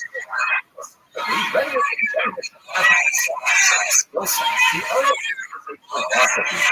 Readers as well as in the 200 philosophers so attack the art of war's cold rationalism and confusion theology, indicating to us that Sun Tzu fit comfortably with philosophy's domain. And the art of war was not the only philosophical book on military theory. This work by Sun Tzu by asserting virtuous character as a prerequisite for military skill. His book, though, it's alongside the art of war as one of China's 7 military classics. It is best of this popularized during the Song Dynasty. The art of war became required reading for imperial military exams, found huge popularity in medieval Japan and neighboring warfare strategies of the century. Well, the Latin world has become fascinated with military prescriptions and work has been lost. Philosophy by operating on multiple levels. Military quotes are always the enemy of wisdom, but the art of war got it really rough. I guess I can't feel too bad for Sun Tzu. The man might not even exist, but that just means ultimate deception. To become unbeatable, one must first become un. Truly the greatest find in history. Thank you for watching. This is another entry by recent string of videos dedicated to so wrong, and I gotta say, it's fun. I'm having fun. This is also your periodic reminder that if you found this video, grab a copy of The Art of War or the Tao Te Ching from the library or bookstore. It books when you know what to look for. In the field of mythology in general and Greek mythology specifically, fraternal twins, where one is a boy and the other is a girl, are very unusual. Twins in general are Castor and Pollux, Helen and Clytemnestra, Heracles and Hippocrates, to get later than this, like we get Romulus and Remus. But fraternal twins of different genders are quite rare, not just in Greek mythology, but in mythology overall. You look at Freya and Freya in Norse mythology, but in general, the identical twins far outnumber them in the pantheon, which share hypothetical Proto-European roots with mythology. The only twins we really run into are identical. The Ashines in Hinduism, the twins from and the Swatadea and Babylon, the Jewish and Greece, we always have evidence of divine twins, or even a Proto-Indo-European type, so take out the but the bottom line is, mythology in that sense is loaded with identical bodies and very sparse in the fraternal content.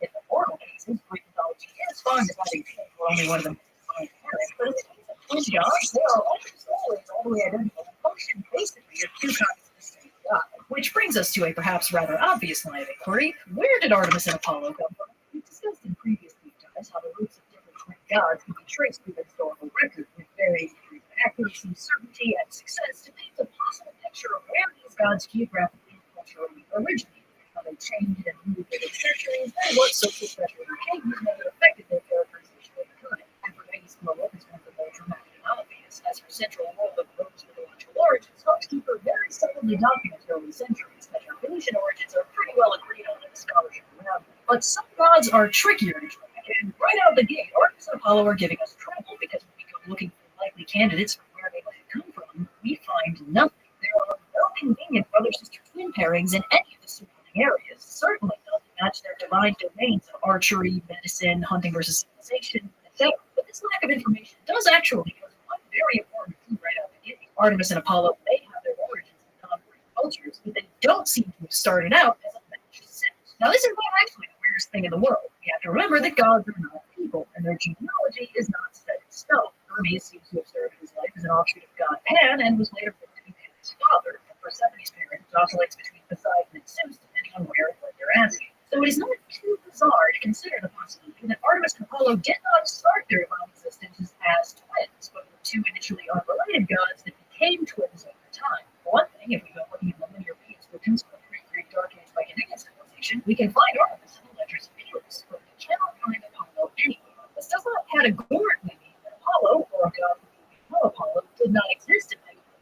It's possible he just had a different name. For instance, we actually can find two names that later became epithets of Apollo, Smintheus and Aeon, attested in Knossos. But it does mean that Artemis and Apollo were not, at this point, two pair. Their names and epithets aren't listed in the same areas, and it's not even clear if Apollo exists yet. While Artemis' worship was solid enough and has an actual archaeological record to back it up, with artifacts from as far back as the Great Dark Age found at the temple to Artemis Orthia in Sparta. Again, a lack of information gives us information. With Artemis attested in linear being, we can pretty solidly assume she was a Mycenaean element. If she has foreign origins earlier than that, we don't really have a chance of figuring out who they are. But Apollo's absence is interesting and suggests she might have a far-flung origin. This is potentially supported by the fact that the etymology of his name is uncertain, and there's no obvious Greek for what it means. Though Apollo has been suggested, which would mean all offense or pleasure together, which could potentially match up with his role as a god of civilization in contrast with Artemis' stewardship of the wild, but it's disputed and possibly nonsense.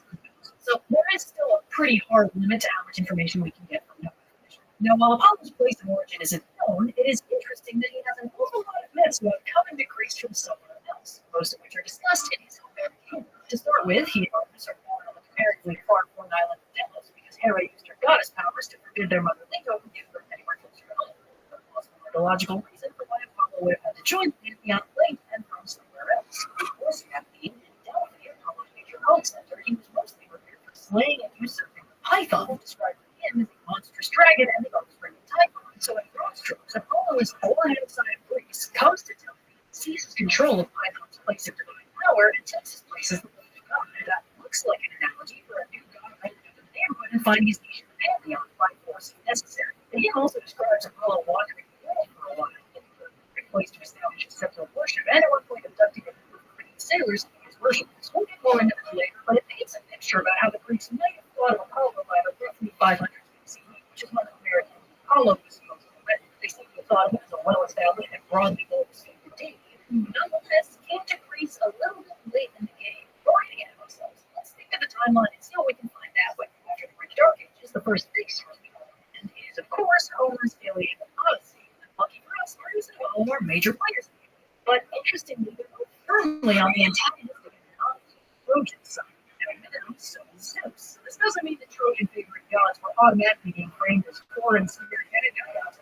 They were on the same side of that, right? Who knows that the people gods still kind of getting their legs under her, and Ares, the god of the great sea, were just in its life. And the way these two are characterized in the story is a little odd compared to the later trailers. Not everyone is yet. A lot of their very consistent character traits are established. While they aren't explicitly referred to as twins in some words, they are full siblings. And Artemis is a great huntress and archer, and the patrons of wild beasts who have been divinely smiting people for wrongdoing, disrespect, and possibly shits and eggs. While Apollo is the higher playing archer restricts to people with some regs, and he's already established as a major god in Troy, as I heard. Disrespecting his priest is what kicks off his direct intervention.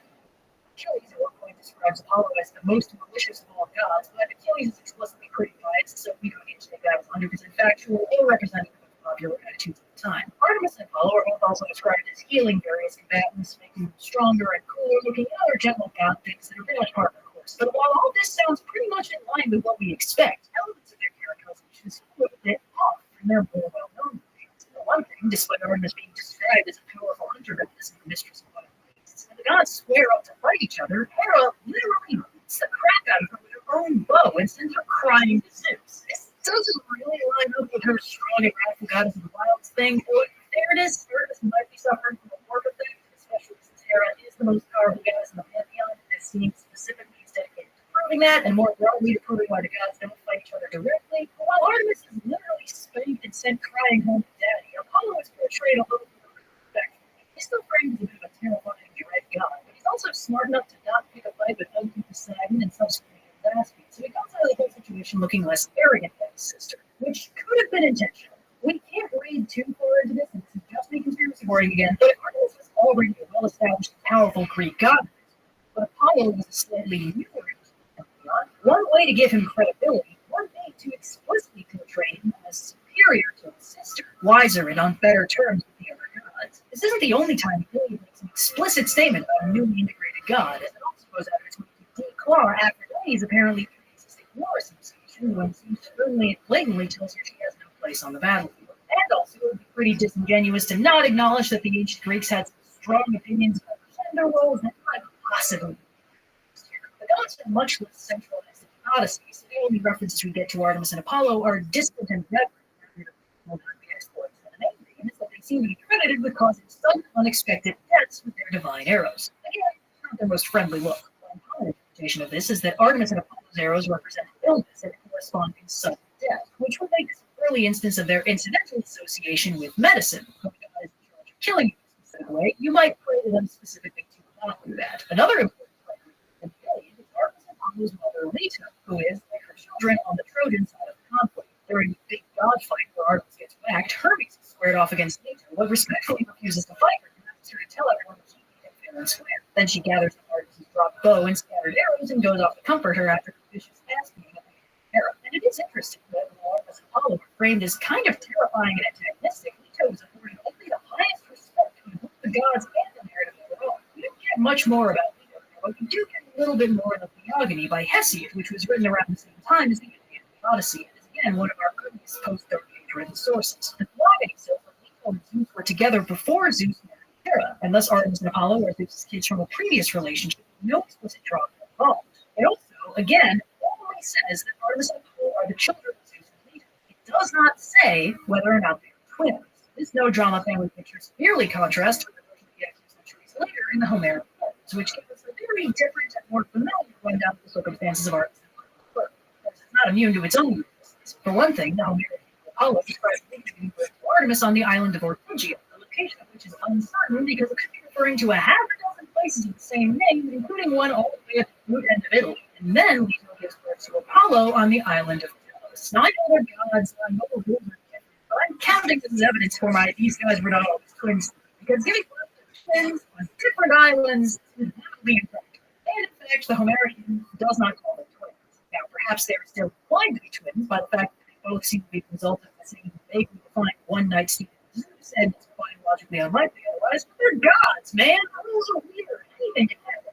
Anyway, it really explains Leto as having absolutely barely time to find a place to have her baby, in large part because of Hera, who is very angry at this whole situation. And while the causality is not directly stated in him, fear of Hera's wrath is implied to be a large part of why all the places Leto tries to send them to have her baby put her out again. The only exception is the island of Delos, which is pretty crappy by island standards and classic appeals of the route of the ocean. And Leto swears on the river Styx that her glorious golden sun will skyrocket everybody's with his biggest and baddest temple if Delos will let her have her baby already. And the island agrees. Hera does not and keeps Alethea, goddess of childbirth, on a short leash for 9 days and nights until the other goddesses fire off a message to keep her out of bed and she's to go out. Apollo is finally born, and everyone's really impressed at how cool and badass he is, and he declares that the fire of the bug will be his symbols and he will speak the will of Zeus. Celebration, Delos blooms with golden flowers, and true.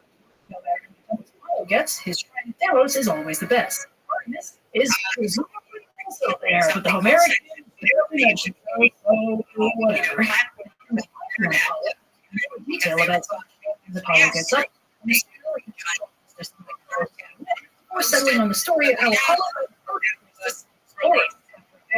Mediterranean ground so lays out the foundations for a simple and then by spring by the dragon Python. And he also gaining the epithet Pythian and naming the place Python in one fell swoop. Of course, Apollo decides his fancy work and spots a nearby trading ship for Greece. Besides, those are just the guys he needs. Obviously, in first place in the Single Solution Olympics, he turns himself into a dolphin and launches himself onto the deck of the ship, furiously shaking the boat whenever they try and throw him off. So they have no choice but to leave him flopped on the deck while he finds the winds to steer him away from the course. When they finally go to ground near Crissa, Apollo zips off the ship, gets the temple all shiny for the new visitors, and strolls out in all his glory to give good news. To honor his heroic exploit of kidnapping a ship full of sailors while shaped like a dolphin, the area is given the name Delphi. Now, Americans to Artemis are a lot shorter and a lot less morally waxy. They mostly praise her religious hunting skill, her virginity, and how she loves nothing more than racing through the mountains, firing arrows in every direction. Except when she wants to unwind, where she sweeps back to Delphi to party with her brother and muses to sing about how we're the greatest gods in the entire pantheon. It's a whole of the gods. Now, it's worth noting that at this point in the timeline, Artemis and Apollo really haven't changed all that much. They've been remarkably consistent since the Iliad. But extremely well-respected god of archery, prophecy, and music. Healing throughout the next. Artemis is a more wild goddess of archery than the hunt. They are explicitly full siblings, even in stories that don't specify in so many words that they're twins, and they are overall very well-liked gods whose many feats are a credit to their divine mother Lita, even if those feats do involve killing an awful lot of mortals for often very different reasons. Hesiod's Astronomia, another early source from the 700s BCE, around the same time as the Beyond epics, lists a number of constellation myths that Artemis is involved in. Cadence, another early post-Dark Age characterization. Artemis appears in the Callisto, leading the Alpines to the mountains before transforming Callisto into a creature herself. Orion is described as a hunting painter through the killed by a monstrous scorpion sent by Gaia and turned into a constellation that Artemis and later, in the 300s to 200s, Artemis' phenomena does the same, describing a different version of the Orion myth, where Artemis kills him herself for trying to assault her. Apollo is less common in the constellation myths, but significantly more common in myths about his mothers and the resulting kids. Pindar was the Python of in 400 BCE, which reaffirmed Apollo's status as the leader of the Muses, but also starts getting into his love life. For instance, Pindar describes the birth of Asclepius, son of Apollo and Trojan. The gist is Asclepius' mother Coronis sleeps with someone else while pregnant with Apollo, and Apollo gets big mad about it and sends Artemis to do some vengeance, but crucially doesn't tell her when to stop, so Artemis' divine might leaves a lot of collateral damage. But does support the idea that Artemis and Apollo will sometimes take the form of a king. Apollo saves the unborn Asclepius from his mother's funeral pyre and gives him a title of parade. Asclepius later uses his mother's skills to bring someone back from the dead for money, and Zeus strikes him dead about it. This is probably one of the earlier instances of Apollo being associated medicine indirectly with his son. But other than that story mostly reaffirms what's already established. Apollo has powerful oracular omniscience, a strong musical bent, and a propensity for sharing his faith with the muses, while his sister Artemis is terrifying. However, there is one really crucial shift that we find around this time. Along with the hot goss of the Pythian odes, Pindar is also the first writer I can find who explicitly states that Artemis and Apollo aren't just siblings, they're twins. In the fragmentary papyrus describing the story of their birth from another angle where they're both born at the same time. According to BCE, Artemis and Apollo were officially twins. Things start to shift more seriously when Rome becomes more closer to the tail end of the BCE. The Romans made my life personally a lot more difficult by enthusiastically syncretizing their own gods with the Greeks, and Artemis is no exception. The Romans seem to have just taken Apollo wholesale, with temples popping up in Etruscan Italy as early as 500 BCE, and a cult of his manifesting in Pompeii around the same time.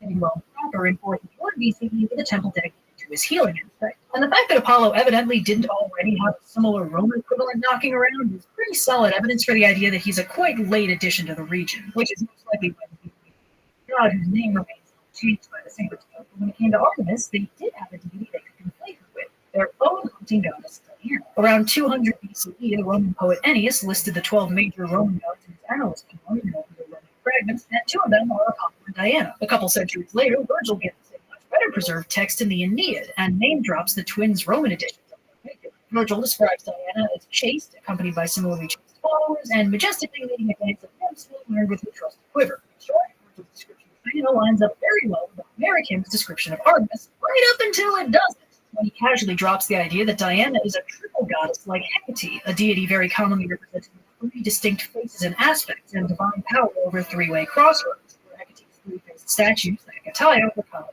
found. Virgil also references Diana alongside Night, Erebus, Chaos, and other extremely witchy gods in the context of Dido doing some very spooky magic. He references her in brief retellings of greatness, but uses the epithet trivia, meaning triple. None of this triple symbolism was in the mythology or the iconography of Artemis, so this seems to have been a strictly Roman addition. The epithet trivia, the triple nature, and the association with spooky Platonic gods. This is quite a shift and a very cool one. Diana doesn't have as much triplicate statuary as Hecate does, but Roman coins from the last years of the BCE show a triple Diana, who created a cult image to Diana Nereidsis from a sacred gold-turned temple dedicated to her in the region of Nepi, Italy, that had seen continuous use since the 500s BCE, meaning that Diana's triple status was centuries old by the time the Romans started confronting Artemis. The Aeneid, meanwhile, mostly refers to Apollo as Phoebus, the epithet right, while Diana is described as a dark counterpart.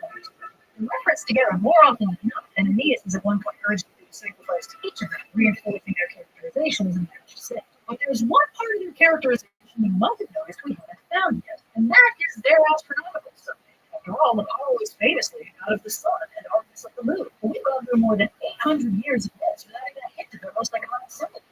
So when and where did that crop in? Well, surprisingly late. It doesn't come up at all in pre-Roman. See, even in places where it would make sense to bring it up, like the various constellations that Apollo and Artemis are wrapped up in, where the celestial counterparts would be very easy to look into the narrative. The first clear evidence we have of the connection is as late as 55 BCE, when Cicero's Nature of the Gods says outright that Diana is the goddess of the moon, while Apollo is the god of the sun. And further links Diana's moon association with pregnancy and childbirth, something that's been in Artemis' extended purview since the early myths, where in some versions she assisted in her own twin brother's delivery, which is a hell of a visual. It's a nice connection that lines up well with their divine domain, so it makes sense that it would catch on, but it also makes sense why it wouldn't have been a thing before the Romans started mashing gods together, because there were already Greek gods of the sun and moon. Helios and Selene, referenced as rulers of the rocket alongside their sister Eos, goddess of the dawn. Helios turns up in the Odyssey, and Selene and Helios are the subjects of their own Homeric myths, meaning they were clearly distinct deities for a while. The sun and moon are probably some of the easiest natural phenomena to assign gods to, so it's not too much of a stretch to assume that Helios and Selene are some of the oldest gods in the pantheon, or even the pre-Greek theoretical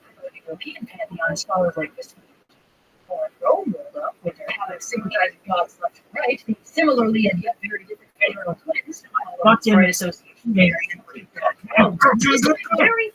targets for just a little bit of divine conflation to give them command over nature's own similar and yet very different celestial phenomena. By the time of Cicero, Apollo is solidly the god of the sun, and Artemis/Diana is the goddess of the moon. Of course, once the Romans roll up, we'll start looking for old reliable Ovid right around the start of the CEs, and Ovid has gossip plenty about the twins. This is where you find a detailed retelling of the story of Naomi, who brags about having more children than Leto and has everything with her mom, at which point Leto's two children slaughter Naomi's children, and she turned into a rockabye. This is Ovid's version of a myth that was referenced as far back as the Iliad, so this is pretty classic stuff.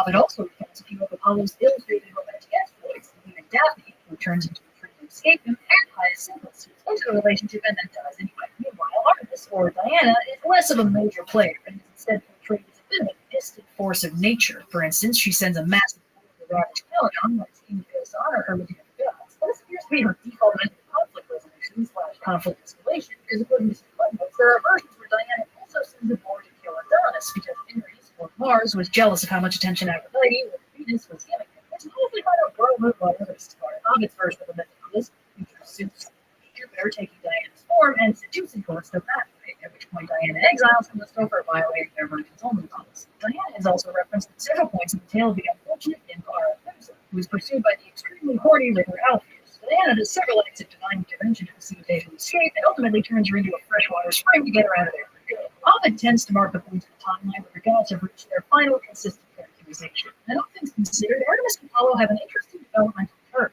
Artemis is thoroughly ancient, pre-classical. Seems to have been worshipped in the wild, dark places of fear in which she gets mad and approaches the civilized. But Apollo seems to have come out the gate swinging as an instant figure of power and civilization, creativity and the arts, appearing in the Homeric era with a cavalcade of myths about coming from a far-flung exiled Earth. Apollo continues to serve as a god of music and the arts, leader of muses and a dealer in creativity and inspiration. But he also stays firmly planted in the city centers, with oracles and priests in power and a long list of superpowered lovers and heroic offspring, while Artemis' power over the wilderness and its wild creatures who choose to leave the structure of civilization to forsake an artistry and join her in the hunt is only exacerbated when she gains Diana's chthonic triple goddess crossroads symbolism and later power over the moon. Apollo is a god of civilization, Artemis of the uncivilized wild. Together, they cover basically everything the average ancient Greek is liable to deal with on a daily basis. It's almost unsurprising that they slowly absorbed more and more symbolism. If Apollo is the god of light and civilization, why wouldn't you also tie him in with the daylight, the time where civilization gets most of its civilizing done? And if Artemis is a goddess of navigating the wild and dangerous wilderness, why wouldn't you give her power over the moonlight that casts the world in shifting, uncertain shadows, that commands the nighttime when the animals she keeps are the most active? Artemis and Apollo fit together. Narratively and aesthetically speaking, they're just plain fun, and they're also dangerous, fickle, and unpredictable. Their divine domains contain multitudes, and those multitudes contradict. Artemis is a defender of young women, and also a goddess whose job it is to kill them. She helps hunters and gives people who don't want to marry career options divine protection, and she also unleashes wild animals on innocent towns whenever she's provoked, and kills any hunter that gets too hubristic about their own skill. Apollo is a god of music and creativity who leads the muses, mistresses of inspiration, and one way to interpret his many mortal lovers is a metaphor for creative inspiration, striking at random and often to devastating effect. And another way to read it is that Apollo's disastrous love life is a nightmare because he does not take no for an answer, making his relationship with Artemis, the protector of young women who intercedes when they're attacked, a very blatant conflict. And that can make my flavor of storytelling difficult. I mean, how are we supposed to like these guys? stuff. Well, there's a problem in our premise. At the end of the day, when we analyze any god, we have to remember that they are not people. These contradictory characteristics, blessings and atrocities doled out in equal measure, protections and injustice inflicted on hapless mortals, these are not moral actions being taken by human beings. Artemis and Apollo are gods that existed in a civilization for nearly a millennium. And in that time, they were the subject of many stories. Why are the Greek gods so fickle? Why don't they always help the people they care about? Why does the mistress of the hunt both protect and kill her hunters? Well, probably because sometimes hunters live and sometimes they die. Sometimes arrows are rained down from heaven and the people they strike get sick, and sometimes they just as randomly get better. And if you worship gods that represent those realities, those gods are not going to be entirely benevolent. If you tell a story to explain the world, especially if you tell that story over 1,000 years, the story is probably not going to be entirely innocent. And I think that's what makes the story so interesting. When we unravel one of these gods, we are getting a glimpse of centuries of civilization and generations of people making sense of the world around them. That civilization is long gone. The people are long dead. The world they lived in a very real sense, no longer exists. But the stories they told about the world and each other are still here. Two of those stories happen to be named Artemis and Apollo. There is a house in the they come rising sun, and it's been of many a poor boy, and God, I know I'm on.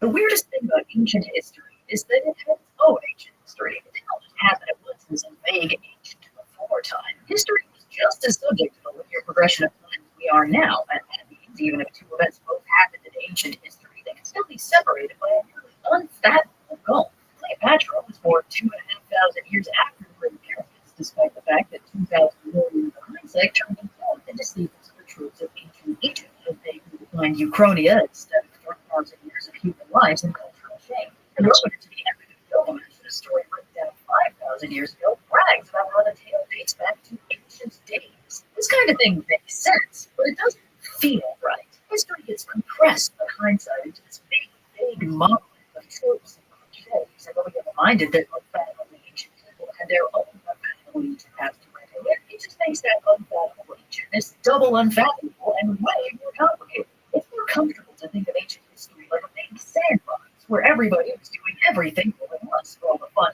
sort of potential and the negatives we could ever want. Egyptian gods versus Norse gods? What's a 1,000-year time gap between pantheons anyway? And even though the world of myth is less balanced in the confines of linear time than the world of actual history, there are still internal subdivisions, disparate eras and generations of heroes that were stories completely separate. And this can be very easy to decipher. For instance, when we look back at all the big names in ancient Greece, thanks to crossovers, underworld, and constant story within a story references to one another, it's not immediately obvious that these towering figures of myth and legend were frequently legends even to each other. There are timelines, bloodlines, and family trees that conclusively separate these big names into disparate ages. And you know what? It's about time someone went from the middle. So today, for normal strategy from Blue's 3-hour Roman history mega feature, I'm going to go back 9 years worth of my Greek myth videos. Oh, I wasn't great as I thought I was. And we're going to lay them all out on a timeline. Very big timeline. And we're kicking things off with a bang. And, well, not exactly the biggest names, not the great city founders or the monster slayers or the war heroes. In fact, we can affectionately refer to this first generation of characters as the cautionary tales. It's an unfortunate truth that some people, both fictional and otherwise, end up being defined pretty much exclusively by one noteworthy part of their life. Actors defined by single roles, artists by single works, public figures by single scandals, characters by single qualities. This is often very reductive, taking a complex and nuanced figure and flattening them into a simple caricature of themselves. People are always more complicated stories about them. But when the person in question is primarily known for their eternal punishments in the underworld, we can safely assume they got up to some shit. So let's talk about Tantalus, and how exactly this ancient Greek King dies of one of the most iconic afterlife punishments in the history of Hades. So Tantalus is a demigod son of Zeus, which is at this point about as exclusive as being left-handed. And not only is he a demigod, but he lived his life a respectable life as a king, a friend, and a gracious host. Or at least he did until the incident.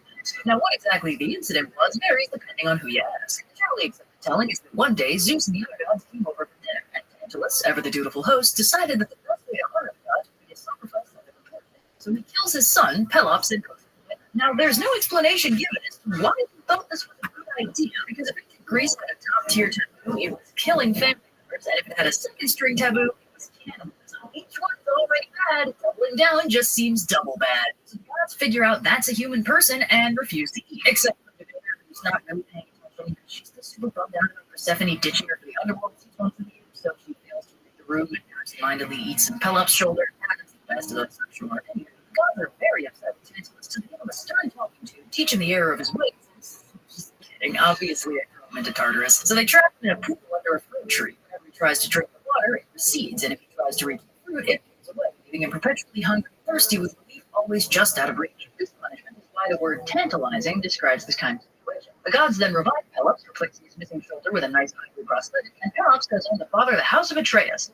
I know, unfortunate Greek king is mostly known for having very tragic lives. In fact, this family later produces Agamemnon, a crime which Agamemnon was later added to Tantalus' already accepted rap sheet. So this was the most well-known version of the story, but it's not the only version. In the Olympian Odes, who's dedicated to return to the Panhellenic Olympic Games, the poet Pindar tells us, no. I know what they told you, but Pelops wasn't killed at that dinner. See, what happened was Poseidon took one look at him and got outrageously horny. So yeah, in this version, Pelops is carrying off to Olympus for appropriately ancient Greek reasons, but this produces a rumor that he was killed, even though he's actually fine. Tantalus is still sent to Tartarus in this version, but this time it's because when the gods have him over for dinner, he steals ambrosia and nectar, which is a violation of the law of hospitality, and one of those things you got in a lot of trouble for ancient Greeks. Zeus, along with all the flash and weather stuff, is also the god of hospitality, so violating that has the tendency to get one smote with extreme prejudice. Anyway, Tantalus gets dunked on, and meanwhile, Pelops decides he wants to marry this lady. And he has to win a chariot race to do that. So he goes to Poseidon and is like, hey man, can you give me a solid bank that one time? And Poseidon's like, hell yeah, and lends him a really fast chariot, so he wins the race. And I gotta say, I don't think there's a ballsier power move than getting a major deity you bank one time to be your wingman. So overall, Tantalus' crimes include family murdering, attempted cannibalism, violating the laws of hospitality by stealing from his host, and subjecting ancient world to Agamemnon. That's pretty bad stuff. But does he really deserve his torment in the underworld? Yes.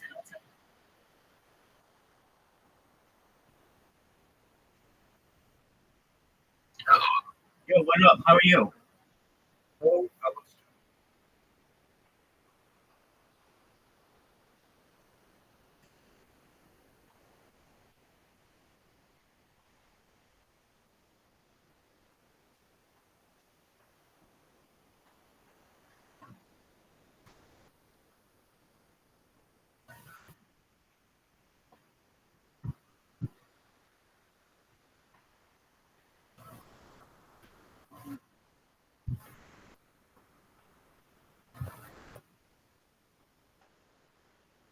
hello, fellow students of Jewish history. I'm so excited to be speaking again about a topic that's very specifically going to look at the history of the Jews of Ashkenaz. I'm delighted once again to be invited to speak to the amazing students of the Ashkenazium, an institute that is in Budapest, Hungary, a little later this summer. And so these videos are kind of like my advanced preparation research for the course I'm going to teach. Yo, what's up? How are you? Last year, your calls How are you? It's sort of an overview Great. of classic history from its origins, let's say in the 9th century, right up until the 20th century. For this year, I will focus in a little more deeply. I'm going to look at the birth of Ashkenaz. We're going to look at its rise from some very, very humble beginnings in the 18th century and to get right through its heyday until its decline in the 13th, 14th century, when traditional core of Ashkenaz make their way primarily to the east reaches of Poland and Lithuania, and then of course another chapter in the 19th century when they make their way in large numbers to Western Europe.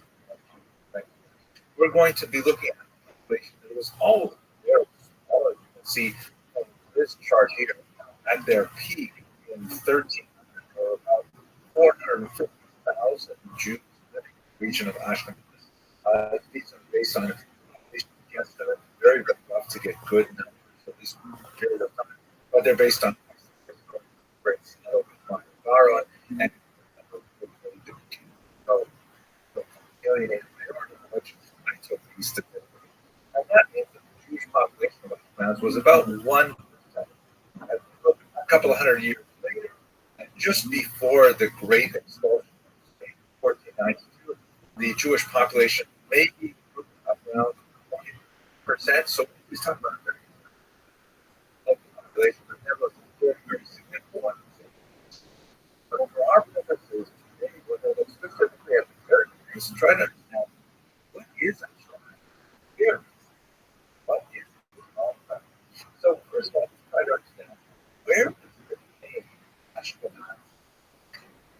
So if we look at period sources around the universe, we see that the term Ashkenaz is bandied about. For example, the Truth of the Gaon, this is a collection of written by the great Babylonian rabbis associated with the latest period of that era. Basically answering questions of the known period. Rabbi Gaon, one of the greatest of the Gaonic leaders, he was this one in particular was the fact that he has a phrase in one of his teshuvot, his responses to all the lands, Yemen, and from the north, and from the land of Ethiopia, and Ashkenaz. Not exactly what Ashkenaz is. And in France and Spain.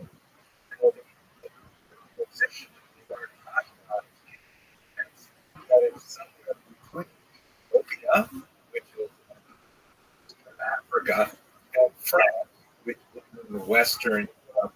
So that's not especially like giving us where Ashkenaz actually lie. Rashi, the great commentator, somewhat more helpful. For example, on his commentary on Deuteronomy chapter. It's verse 11 here, citation, but for example, the King James Version, you can look up yourself.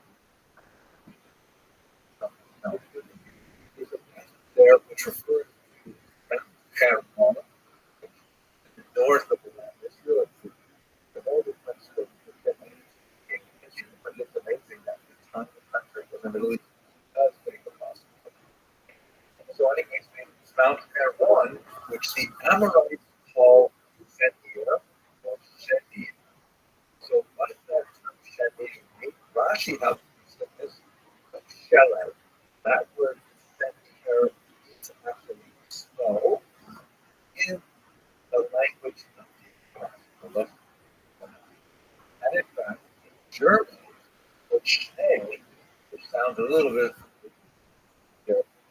here.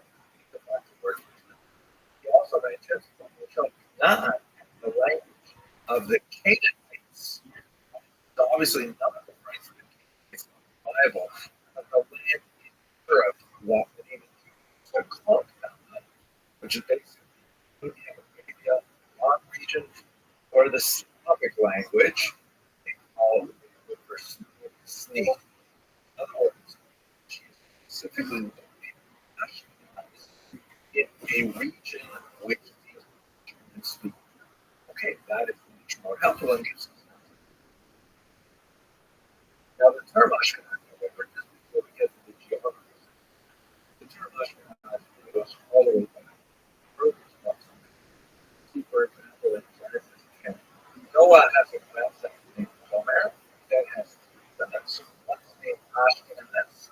The other two are Reuben and Ogarma. But Ashkenaz here is mentioned. Now, once again, we don't know exactly where this specifically lived, but the idea is that the way the medieval Jewish thinkers applied this place in Ashkenaz, they thought, well, okay, there's a people who are descendants of Ashkenaz, have to live somewhere, and so they chose that region in central Germany to essentially refer to Ashkenaz. That's how we get this. Now we see that the Bible specifically identifies an individual, Ashkenaz. Assume he has further descendants, they have to live somewhere. But where exactly do they live? But one more hint also from the this time from Jeremiah, there's a discussion in the verse 27 of chapter Ararat, Mini, and Ashkelon. I don't know exactly where Mini is, but Ararat was mountain a lot of Noah's Ark land, and that's usually identified as the February construction. So that would mean that Ashkenaz, if it's somehow located near Ararat because of its proximity to the verse, it would be located somewhere as shown in this picture. Now, many other biblical scholars would find different emphasis region, further north and so on.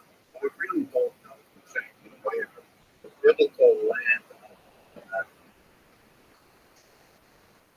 However, what we can say is that Jews were defined as the land of Ashkenaz, not necessarily connected to most history. Ashkenaz refers specifically to the central German region of the Rhineland River. This is the region where we will see beginning in the 9th century, although there are some much earlier evidence. You see the rise of a Greek civilization that would rely very heavily on the origins of the Middle Eastern movement. And then they would go to significant size, something familiar. And later in the 14th century, the population was largely reduced as a result of both pressures driving them out of France as well. So, number of expulsions, rising stubbornness associated with bloodline, post integration, and where they're an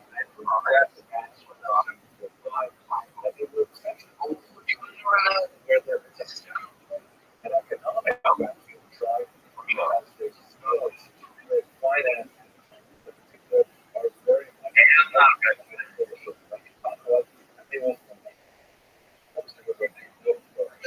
later, when we get to the modern period, they will eventually make their way not only to the Israel, of course, but also to Western Europe. That is really what Ashkenaz is. Ashkenaz refers to the sub-ethnic group of, and they end up in the Middle Ages also to become the dominant population of worldwide. But it would be a mistake to think of Ashkenaz as specific types of Makkah. Ashkenaz really is a way of living. Imagine countries which billions have belonged over the centuries. And it's been my privilege to post several videos and with a live audience, Budapest later, just the birth of this unique and fascinating to tell those stories. Thank you very much for watching.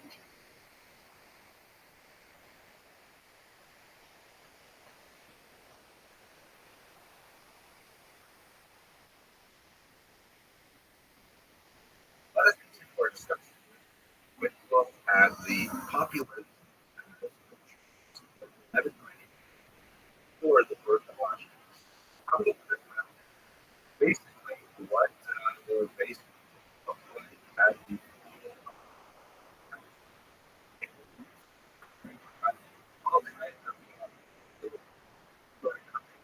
filling out most of Western Europe. You have the Byzantine Empire, which is large of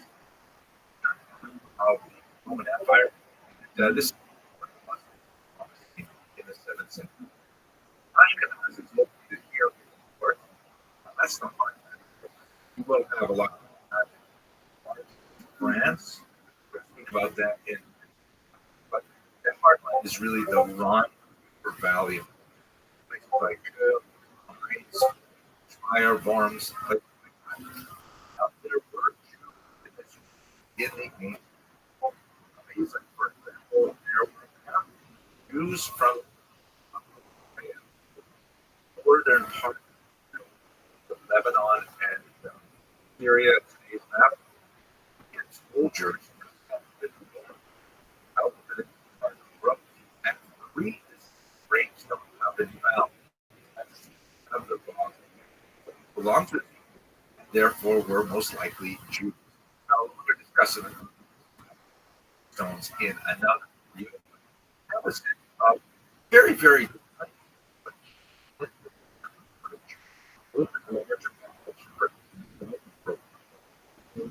but there's no way to tell if there's continuity between these kind of communities that were probably attached to Roman settlements and with this living in the region for the second phase of it, we get the rise of Ashkenaz in the 8th century. So it's really important to note that Ashkenaz is like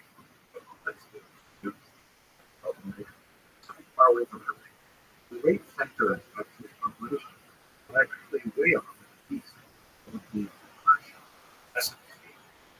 in the Tigris and Euphrates rivers, like Baghdad, great because of Sora and Pomadita, really where most of this is happening. There's also a small Jewish population, and of course, there are a lot of Jews speaking part of the Byzantine. There are Jews who are living in the Italian peninsula, second century before the Common Era. So that's really what we've got a lot larger. Have this trickle of Jewish immigration of setting up in Egypt, also in Libya, in Bulgaria, and then all of the other. I don't know a lot of these relations. There's very, very few record of their in the ancient world, particularly in Spain. Judge from church records were like about that in another lecture. But basically, this is where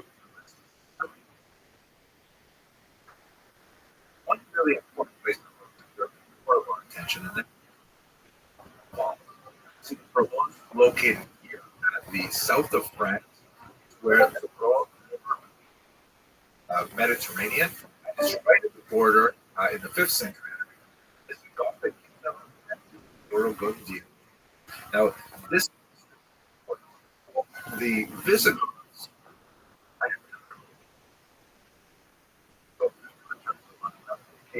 But these are basically the relation of the Romans, who were originally Arian Christian, A-N, and they eventually converted to Catholicism in the late 6th century. In that conversion came a ridiculous number of anti-Semitic Jews. For about 120 odd years, the Jews persecuted, talented, from all kinds of forces, which was going on. It's free in the region.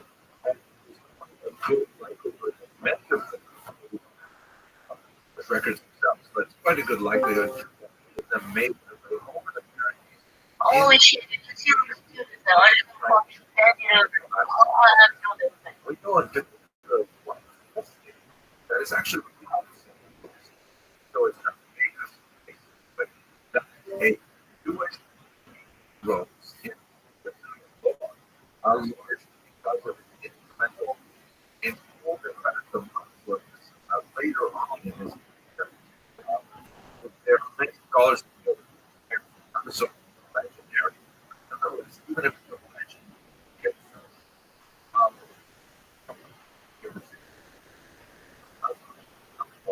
there will be a conflict. This is where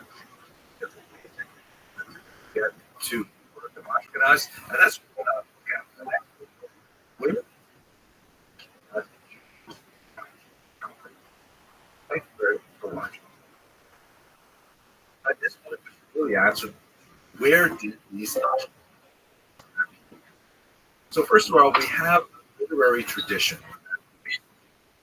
12th century, several centuries after people founded the Ashkenazi Jewish community.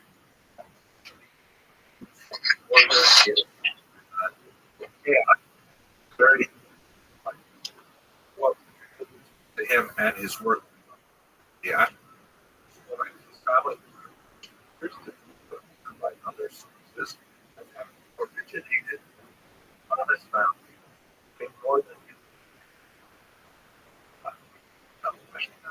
there are all legends from those things discounted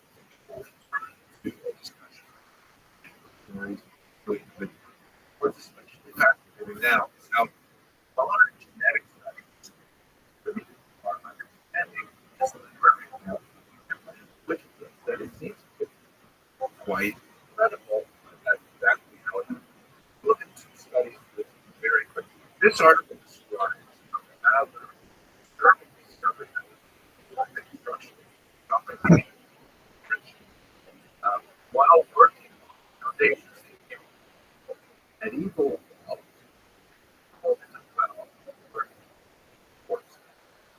they were studied by the well, clearly formal clarity of some evidence, some of the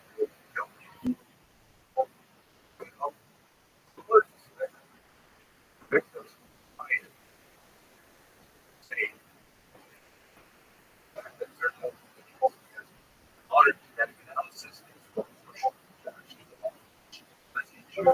but with this evidence we're able to what these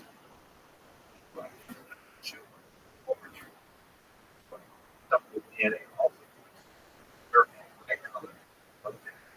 air, for example, but they were all very close to modern day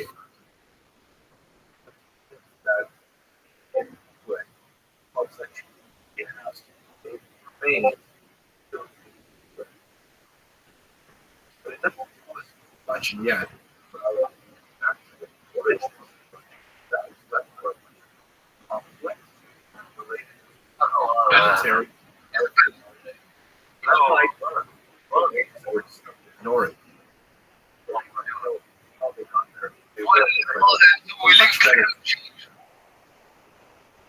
Germany. Here's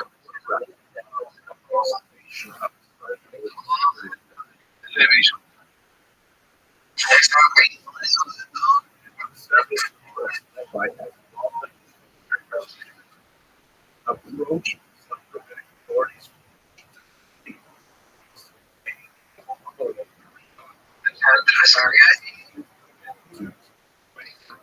They have to be, for example, to look at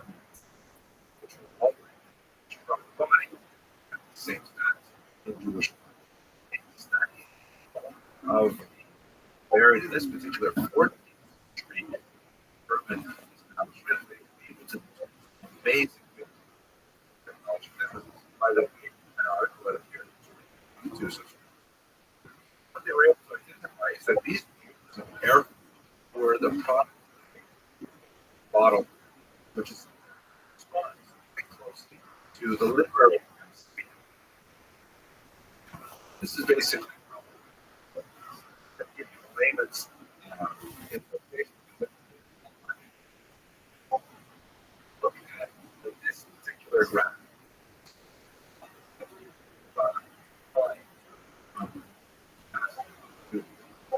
A lot of Jews and Egyptians or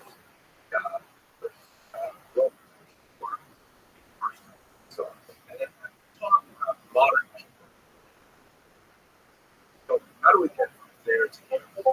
Looking at the ancient period, you have all kinds of carrying if not so people who are not Jewish. Some of them may have heard it.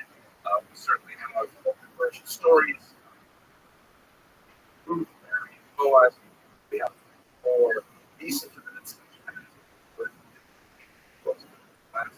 We talk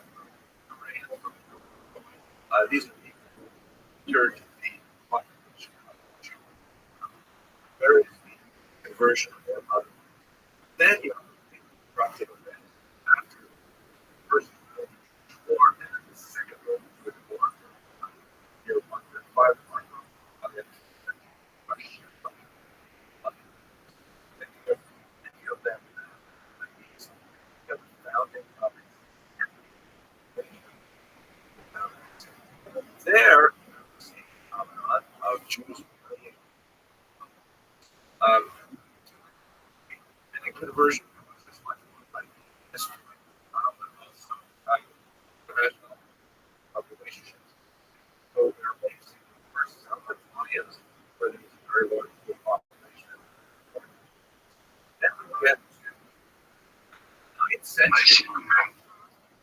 That's God, you can see my camera? read by the claims. Can you see me right now? Oh,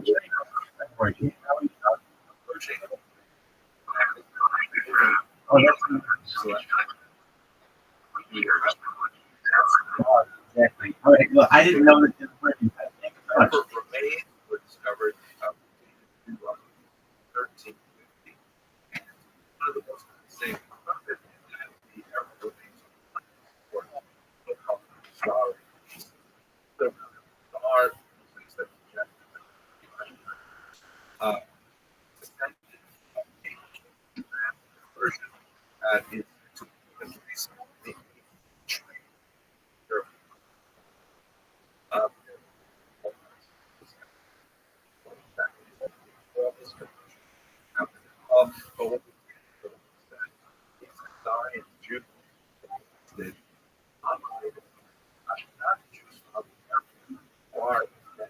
very close to modern time. Look at it looks something.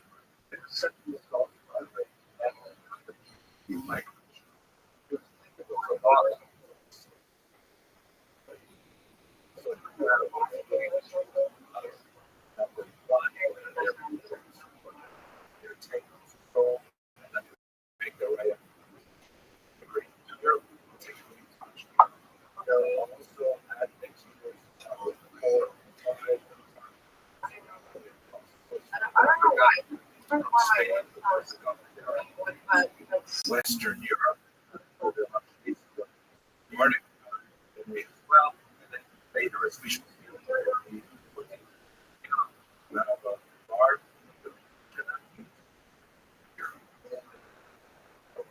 what about the status of the have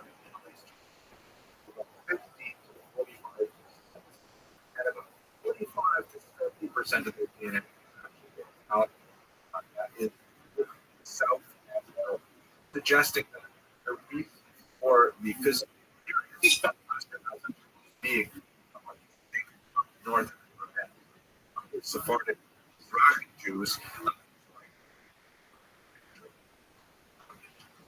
So that's basically the story. Where they came from. But it's legally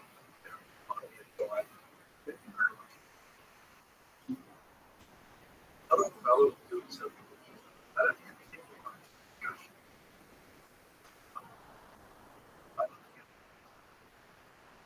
I would accept it. Was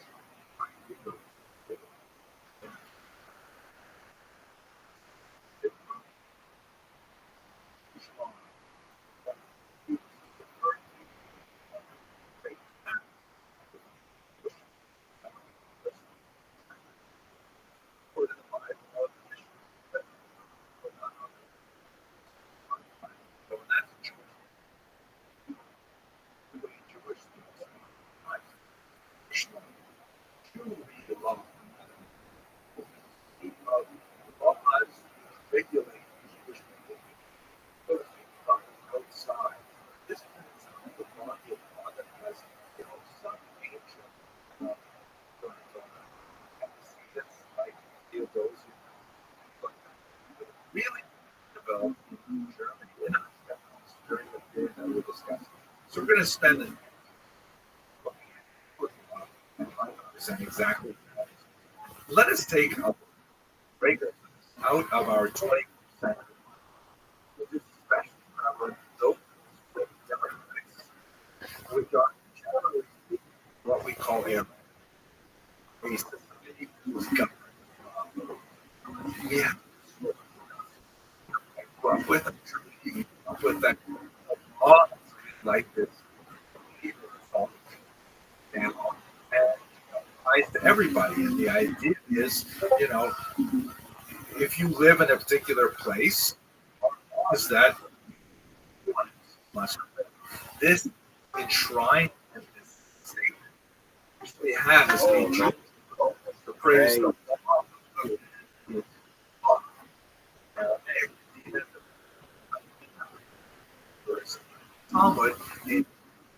exactly how a first culture that made by Rabbi is have to. We also have this phrase, no art, right? Which, and again, radical, right? When the law, for exactly, it means, however, it applies to everybody. Now, all of most of the medieval period, so medieval law is not so much person. It applies equally depending on worst is where you live.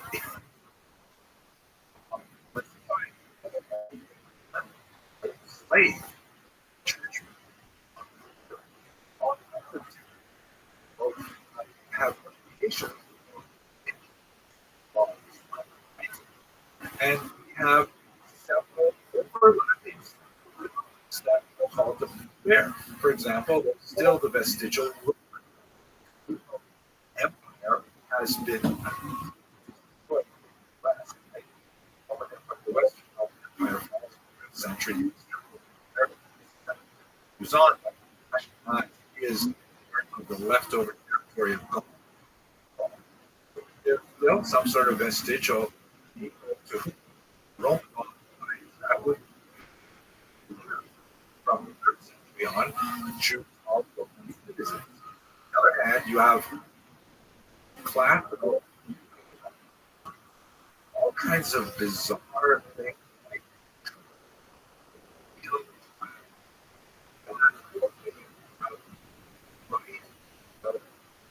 so on.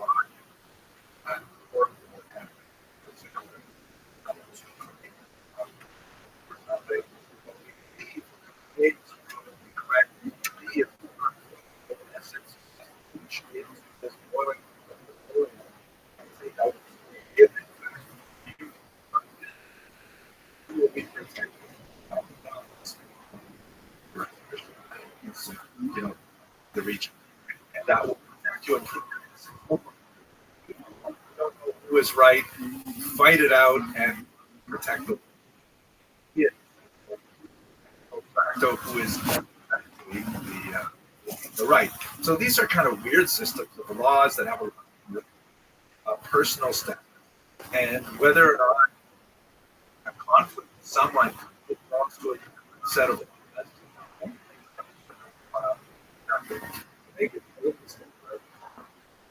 laws and rights. Everyone has rights. The law protects those rights.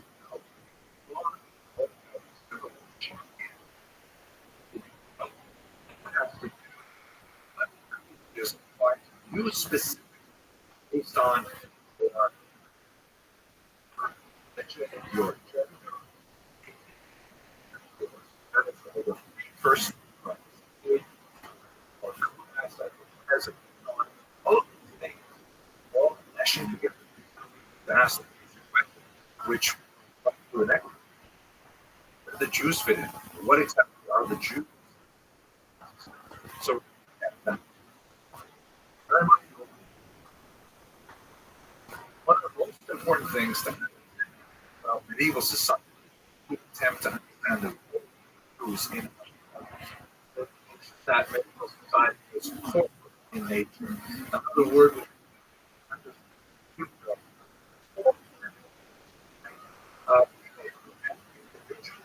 report. The king doesn't like reach out. It's like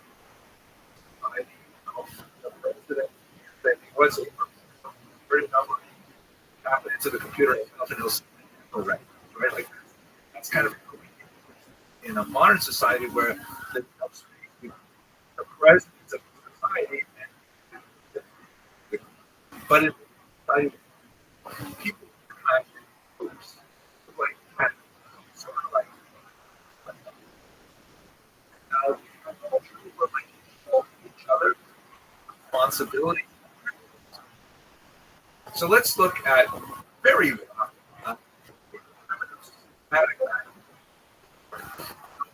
begin with, you'll see that you have at the side you have the and although that goes went up.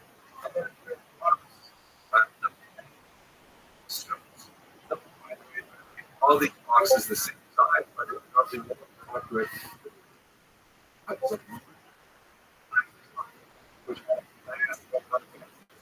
In a much smaller class. At least the folks that sold it, that the way that this is signed,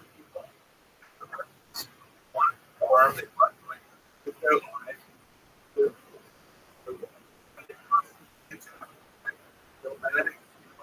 personality, looks like that.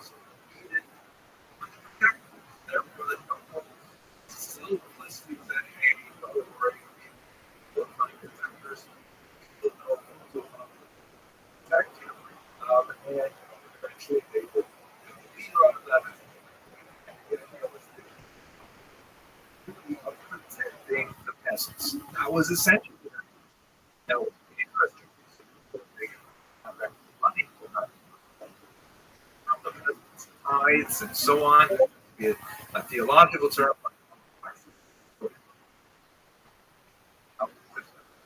The action, so to speak, flowed down from the bottom. We shall see when we talk about side becomes a little too top heavy, and there are too many people. I'll get to that. But that's the idea. The second portion is mirrors which is like this. Well, the Pope, who is at the head in a kind of king-like fashion, he has a series of clergy.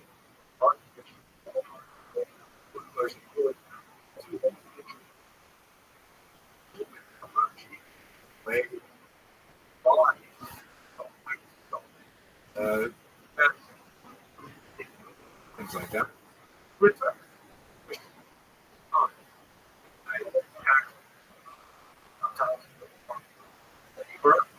They paying attention, you may wonder with actually in whole question. And the argue this was especially the case because we were in especially the Pope was one anti-popes and not one of course. And then the Jews are not the noble part. Also, Gemini commerce with them later, not peasants. Fit. The part that they discover the next. Thank you very much for watching. As far as we can tell, if we discount the legendary information, the vast majority of Jews made their way up to Ashkenaz in the 7th, 8th, and 9th centuries were basically migrants, lots of them coming from northern Italy, primarily for the purposes of opportunity.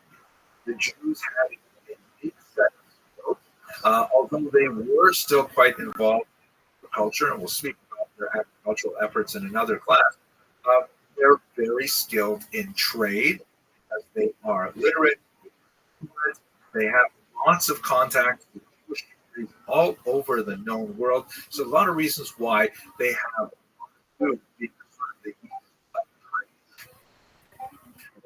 our trade going, they have lots of far-flung collections, and so on. And with their literacy and numeracy, also an interesting kind of people in Christian doctrine, which we will also explore later, they're able to engage in finance.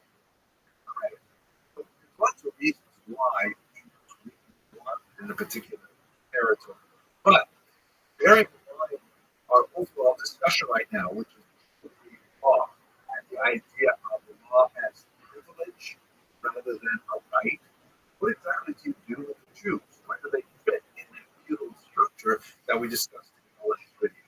So the answer is that Jews were basically given sets of privileges, which vary from place to place, and these were often called charters. So let's have a look at one of those charters, for example. That number, Rudiger of Speyer, was dated 1084. Now, this is probably, post-dating from the actual presence there. And there are some interesting questions about was Rudiger actually doing these privileges for the very first time, or was he waiting for reality and hoping to attract the Jewish settlement? Hard to say. Maybe we'll get into it in greater detail later. But for now, the introductory paragraph is quite interesting. Rudiger, who is a bishop, but he's acting here in his feudal capacity as the Lord of Speyer. He writes, "When I wanted to make the village of Speyer into a city, I thought it would increase the honor of our place 1,000 if I were to bring in Jews." Wow. Flattered. And then the charter goes through a whole series of things that Rudiger will do for the Jews if only they will live there. And it's quite possible that they lived there before, and this was kind of like designed to firm up the relationship and potentially backdated other three methods. First of all, Rudiger says Jews have the right to have a separate, walled neighborhood.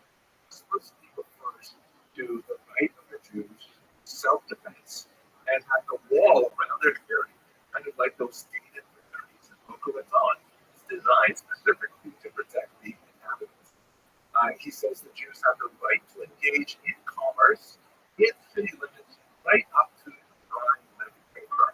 And he specifically says the wharf as well, which means that they can engage in river trade, which is extremely important. Note that why you think in the 21st century matter like well, go move into a town and you open up a business. No, not like that at all. This is a medieval society where businesses are controlled by guilds, and not everybody can become a shoemaker. You have to spend time. First, you have to be accepted as an apprentice. You have to go a number of years as an apprentice. Go to a place where you're allowed to set up a show on your own. People just can't start a business on their own. They have to have the rights. I should say the right to privileges. Rudiger gives the Jews the rights to establish a cemetery, very important right. Jews need to have several institutions within a reasonable space. Cemeteries one of them. They would not be charged a head tax on guests, meaning if a Jew is traveling from place to place and shows up in Speyer, they won't be held up against it. Not one of our Jews not allowed in here, or you must pay a heavy tax and so on. Lots of places, many centuries into the future, will ban Jews from going through their places, or will set like artificial limits, like really artificial limits on how long the Jew could remain on the island. And so on. Rudiger says that the Archiesynagogus, which is a term meaning a leader of the synagogue, has the same authority on Jews as the mayor of Speyer has Christians. Very interesting. Essentially, he's saying you guys can run your own affairs with your own leader. And he specifically stipulates that the Archiesynagogus can actually judge cases, again, according to Talmudic law, because they're judging within themselves. We'll speak a little later about what happens have a Christian suit for redress. He specifically says that Jews employ Christians as nurses or as this was a very hot issue for 200 years. We'll talk about that later when we talk about the church. And also, Rudiger says that they're allowed to slaughter their own cows for their own consumption, and they're allowed to sell the non-kosher parts to non-Jews. Very basic Ashkenazic practice that the sciatic nerve in the thigh of the is the section of Genesis, where Jacob is rooted in his angel. It says in the Bible that Jews longer eat that sciatic nerve. You know, I'm not sure what exactly it is. That's what it is in Hebrew. So removing that particular sciatic nerve is very difficult. And what we do that has become widespread as practice is simply take that whole section of the cow and sell it to non-Jews because it's too hard to remove that nerve to make the rest of the meat culture. So he says, no problem. That he outlines some responsibilities of the Jews. They have to pay a certain amount of money, in shy or currency, to compensate the church for some of the land that the Jews bring to cemetery in particular, and they are in charge of guarding their walls, protecting them just on the city as a whole. But when you look at the entirety of this chart, it's actually pretty attractive. You can see why Jews would say, hey, the place for us here, we have a nice turned out nature for our privileges, so we can live and work here in security. And in fact, this is, during the period of the Golden Age as say, at which point things begin to go downhill. But now, enjoy watching this video. Thank you very much for watching.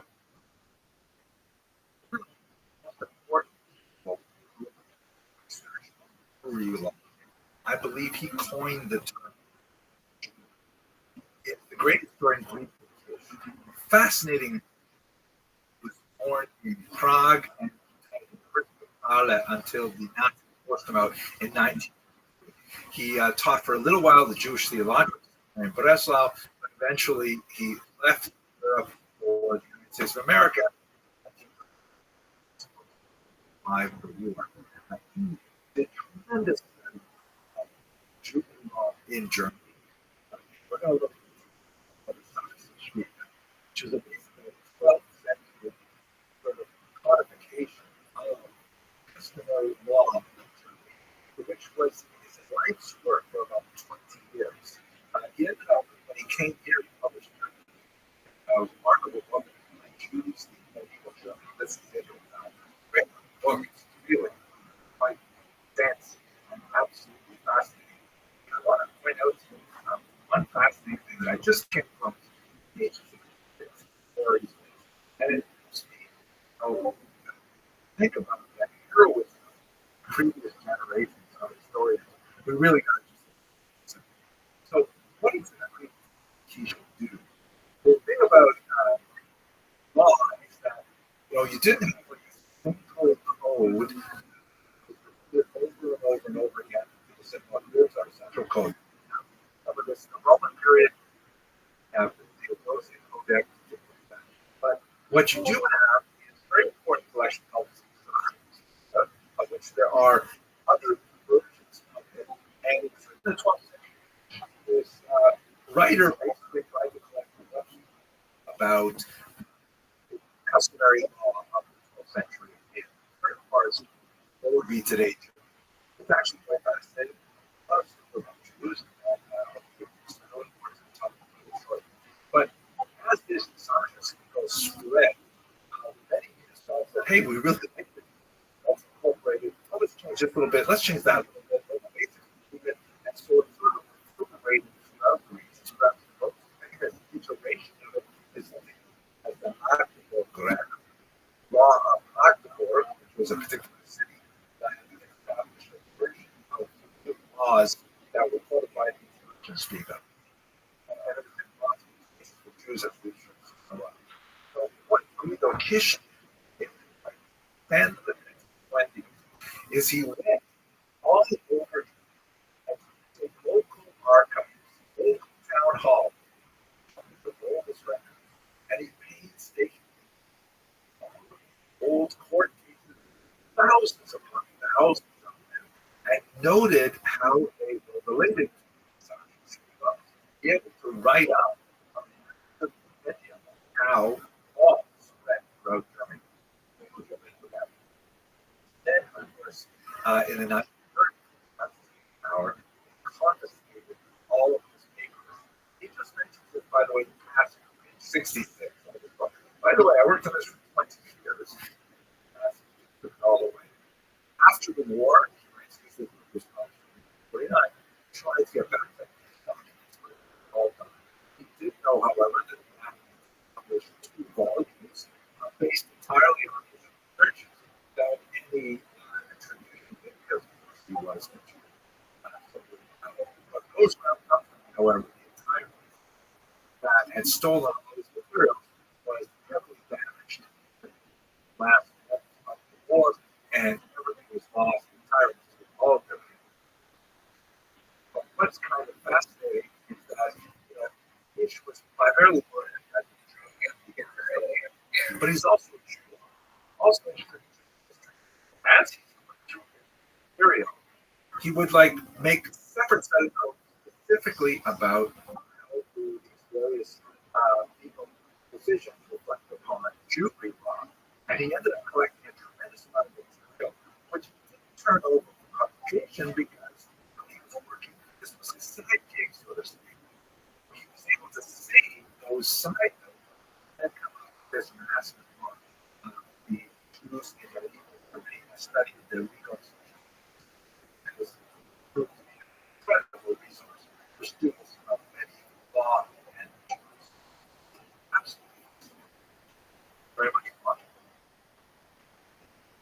Let's resume our discussion of the legal status of the Jews by looking at a different charter. This was about 100 years later, 1190, by the Emperor or larger and more. But this charter is especially How are you? much larger than when we looked at the Senate report.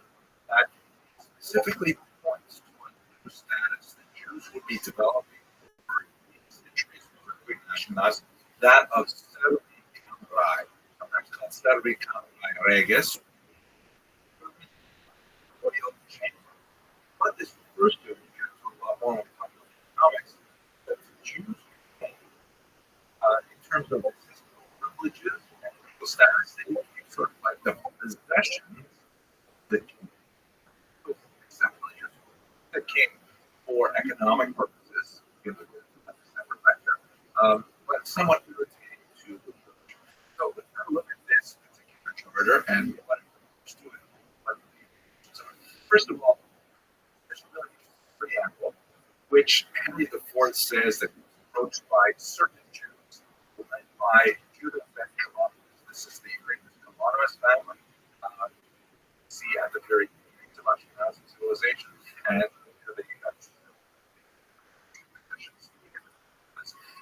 come to the Emperor ben Shemaiah, and they ask for his protection. Right? We do it for feudalism, and here that the higher class of nobility, especially the king, protect lower class. Serving in an extensive serf-like capacity, and therefore producing tithes of their produce or taxes on their produce, and not serving like knights and the territory. But what exactly do they have to return? Actually have a lot. Great graciously says, yes, I will provide this protection. And once again, this gave me sort of like a confirmation of a peculiar kind of status that organically evolved. It's not impossible, but it could be good to know that's unlike things you see elements of it. What does the charter actually say? So first of all, Emperor Henry IV said, no one, neither small nor great, either free man or presume to attack or establish, right? They live under his protection. You mess with the Jews, you're going to mess with the king. And so noblemen if they want to get mixed up with the Jews and with the detriment of the emperor, there's that. The charter goes on to say that no one allowed to seize Jewish property illegally, including their land. This, by the way, speaks to widespread misapprehension that Jews were not allowed to own land in the medieval period. And in fact, there's places where this was the case. During the Jewish Revolution, allowed to own. It turns out that wise investment, particularly expulsions, France, many times in one century, like ridiculous. And so, Therefore, right, charter goes on the state. And what happens if someone tries to do that? Well, first of all, you don't have to pay that is a double penalty. So if you steal $100 from property, you not pay you back $200. And secondly, you would have to make gold. In other words, to enforce this, because then you get that one pound of gold for every $1,000 from it. These charge holders have the right of immediately they will not be charged any tools, probably to region, which is something which is really important for trade. Very easy path to get through. Had to pay. The local authorities be allowed to let soldiers or other people in homes. This is why the interesting that the American Revolution happened, because Englanders like imposing their soldiers in private. Now, there's a really interesting section here about what happens if a Jew is caught with stolen. That happened in two ways. First of all, it's possible that Jew is involved in illicit activity, as the colloquial term is BFX, right? Where someone steals, let's say, John's household pots, Peter, and John sells them to a Jew. The Jew puts them in the store to sell to, say, Leon. Or Leon comes from Peter comes and says, hey, these are my pots. They were stolen from my home. Right? So that's definitely not a good thing. Good exercise, due diligence to make sure the pots are not stolen. But we can talk a little bit more. At any rate, if he bought it in good faith? John said, "My pots, I'm not stealing from anyone," and the Jew pays for it. So sure, he has the right to take back his pots, but sure, the Jew, let's call him Abraham, paid for those pots. So what happened? It's interesting to note that this phenomenon must be significantly common, that it merited being included in the charter. So under these circumstances, the charter says that Abraham, the Jew, in good faith, has the right to pay for value expended for them, and furthermore, the Jew be able to say that yes, I paid for them. Good faith, John had said he. So it's interesting that the here, a lot more discussion later about the specifics that were required. But this charter of 90 seems to give the Jews quite. The charter goes on to a different direction. There will be no more. Like the idea that this is sufficiently common that it would be raised as a concern by Rothschild and others, or the emperor, suggested the kind of it's the church. But what if it happens? What is taken from the Jews and then baptized? So as we shall see, the church regarded by the children as Christians. The church, especially for levels like great others, specifically said it's not forbidden for Christians. They can baptize anyone, but if it happens, that's how we are Christians. What the charter specifically says is it reiterates the whole discussion of the ban on but it says that if it happens, then the person for baptism has to pay £12 to the treasury. Word on the status of which state did not take a stand for this particular issue, and perhaps would just hope for the best. What happens if the Lord or willing Baptist in the Middle Ages, as it is today? So basically, 3-day quarantine. The Christian would be required to be separated from everyone in order to make sure that he really was. It's a fascinating discussion here because there's also a discussion slaves really occupied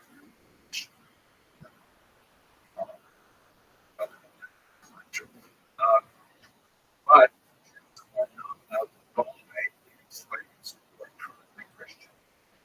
If you buy slaves, you get their laws. They're primarily slave market in Prague. Slaves are a major part of the workforce. They would be originally paid. They would Christianity, especially too shortly. The charter says that the slaves remain in the employ of the Jewish owner, and the person who converted them to Christianity would pay a fine. We're going to continue by looking a little bit closer at this next video. What did the church have to say about it?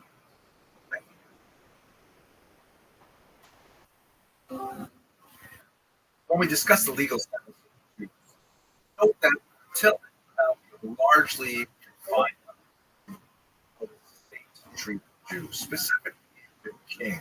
Talk about the charters and the law code. We don't know what to say about the evolution of the status of the Jews in that. Note, however, that the parallels that will this and especially which is the church, right? The church is like a parallel structure.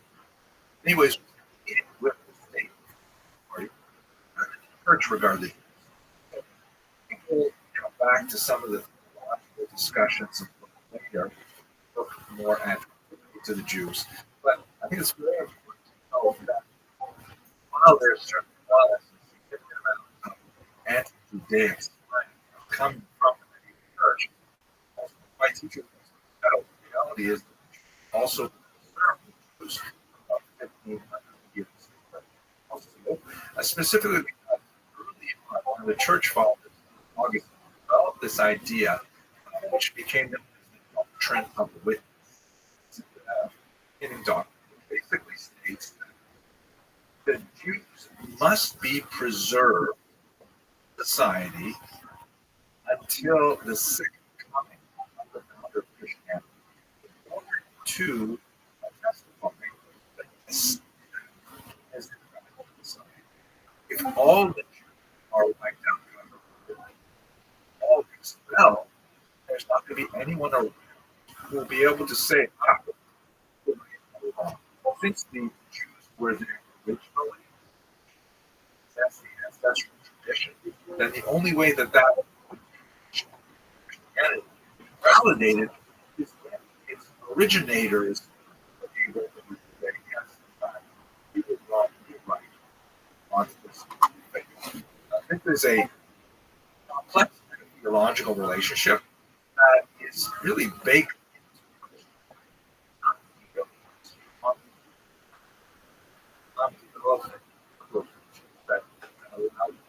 regard to kind of like their intellectual grandparents rather than their spiritual parent.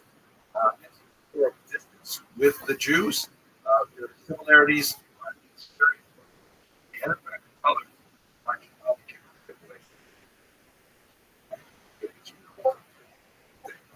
but for now, how is that reality? So, according to St. Augustine, basically, the doctrine that Jews must be preserved, but they should not be preserved out of the state. In other words, if the whole idea to keep the Jews bound in order to enforce belief and validate the credibility of Christianity, then it makes sense the Jews are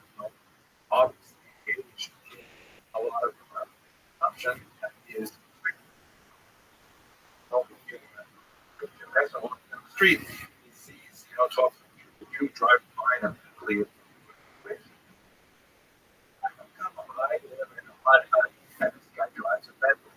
The idea is that Jews have to be sort of, repressed so that success and material is many different pieces of legislation. The Jews to the badge, restrictions on their settlement, their economic, and so on, much of which is really antithetical to what the state is, which is because we bring in a lot of money for the economics. So this is sort of like built into Christianity. You see it several times throughout medieval legislation, canon law. Now, prayer is perhaps most in law, but it's all by mass radicalization.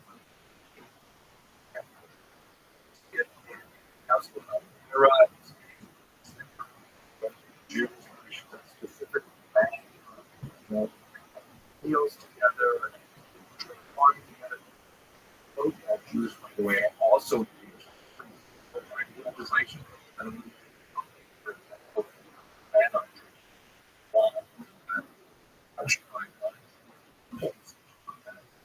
So we feel separate that book.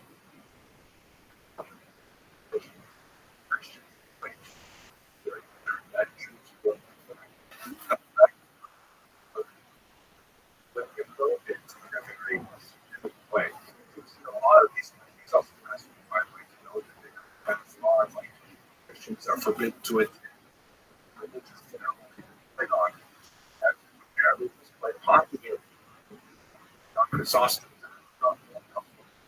Now, to medieval Europe, besides the fraternization,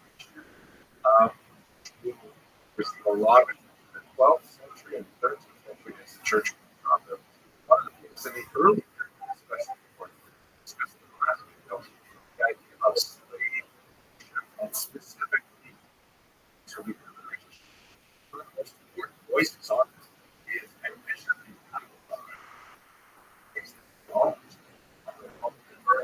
France and very that Jews who are supposed to be like the mainstay according to the Guinness should own Christian slaves. Now, Akbar was not a slave per se, he wasn't trying to change slavery, but he objected to the idea that Jews should be the holy state should own Christian, should be forced to irregular employment. So he offered, for example, to compensate for any Christian place that he might have, which threatened the social order. The Lord's charter specifically founded because the slaves would say, hey, I'm not just self-baptized, how do I off my taxation? And then I'll be free. States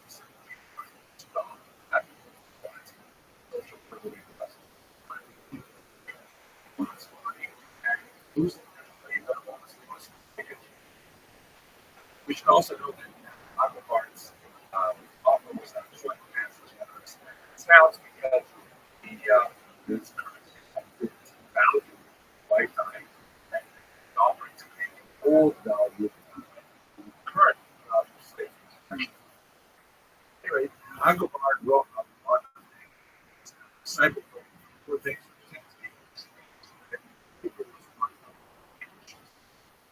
But it's also important to note that there's another phenomenon. Strange story of churches. So the story is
whole discussion of these conversions is absolutely fascinating. And it points to an insecurity on the part of the church that have.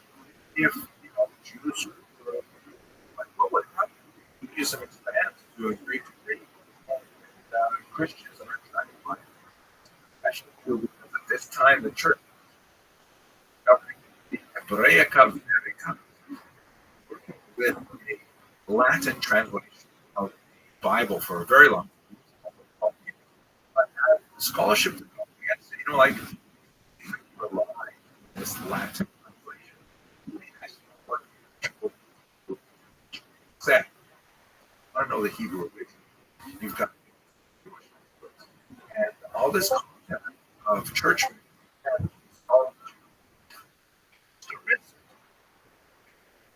basically what happened with Bodo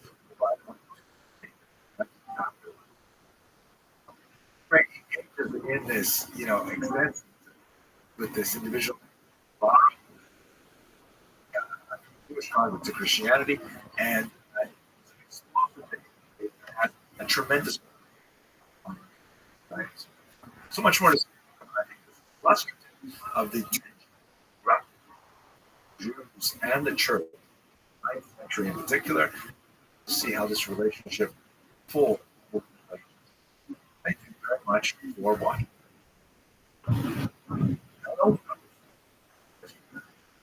Most important aspects of remarkable attention. What's going on? How can I help? Migrants to northern. Yeah. Watching a lecture. What's good, buddy? I hope I'm good in your neck of the woods. I'm going viral any day now. And when I do, I'm taking this coin to the moon. How do you like it's all-time high?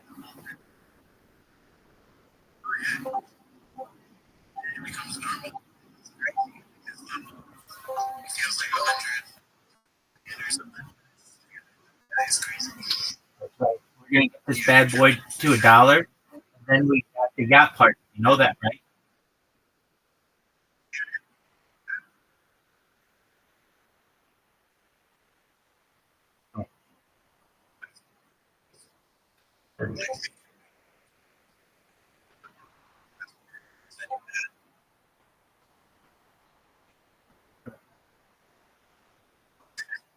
Excellent, big dog.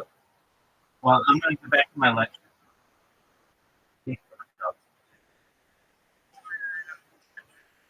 I appreciate it. Shout out to support everyone. Realize what it was. 21st century. Who is it? Oh, it's GB. Oh, apologies. I thought so. It said on I had to close my app and read GB. It's what did I want to say? Like glitch. So it just shows the people who have been in here for a long time. Apologies, GB. GB is the man. Everybody knows GB is the man. GB is, in my opinion, like the mortar of Harry Potter Ramasana because whenever anybody needs anything, GB. I have said this in the past to my own credit. GB and Schoolie did sound alike, but I usually pick up on your voice, GB, from way over and know what's going on. So, I'm ready for the party. We'll make sure that you get your passport taken care of. You never know, man. We could hit $1 next week.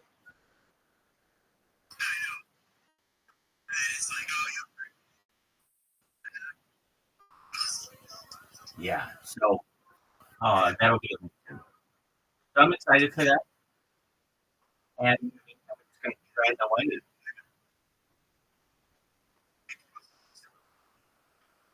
Excellent. You should know. You know who Aiden Ross is, right? Excellent. I'm live in his Discord right now. And do you know who I should speed is? I'm live in his Discord on camera as well. And everybody's like, how the fuck are you able to be in so many different, like, big influencers Discord live on camera? How are you doing that? So, what can I say? I'm magic. Okay. I appreciate it, Gigi. Yeah, absolutely. Everything that we're doing, that we're putting in, you know, you should know we're gonna get Aiden Ross to buy this one as well. Then we're gonna speak for $1, $420, $69 to the moon.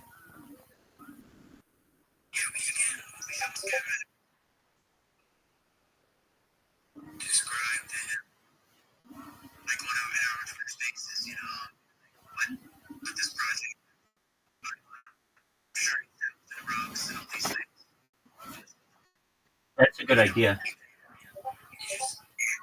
That's a good idea. Okay, so reach out to him. If somebody wanted to.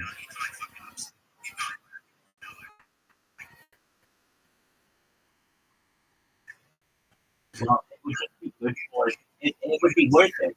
If he did it, it'd be worth it because we get notoriety.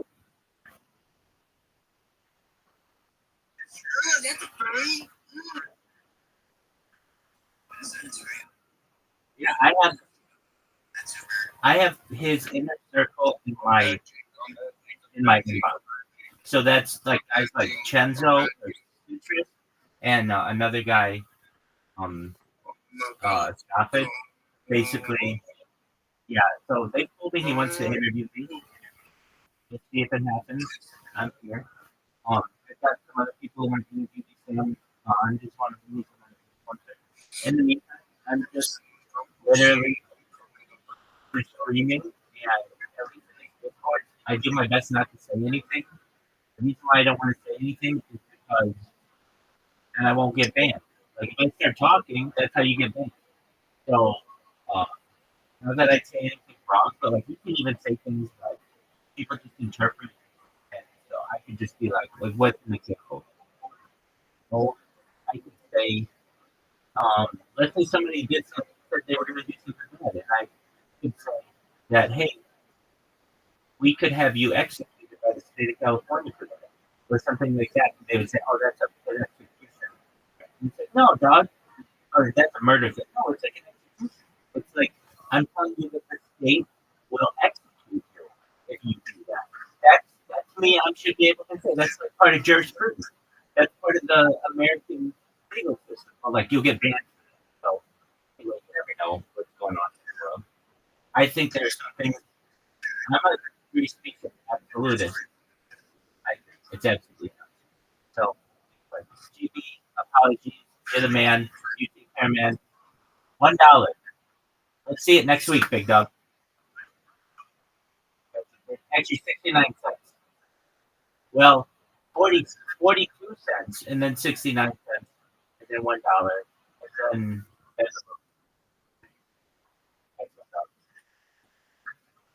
then you're talking. Shout out to GBA. Take care.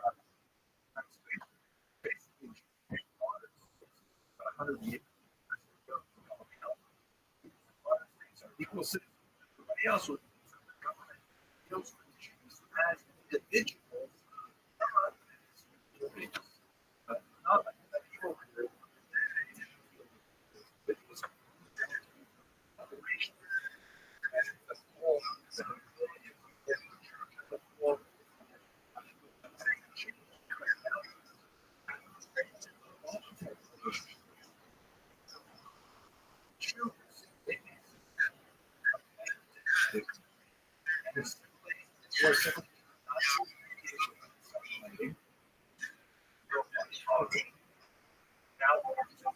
Voluntary. Let's see. Pleasure to have you. Rabbi Rothschild. Escape. You Zero. To force Jews to so that's kind of like I speak a lot, you know. Well, no, I didn't play it down. How are you? very Excellent. I shoot like 24/7, 365 for world peace. I don't want war anymore. How'd you find out about it?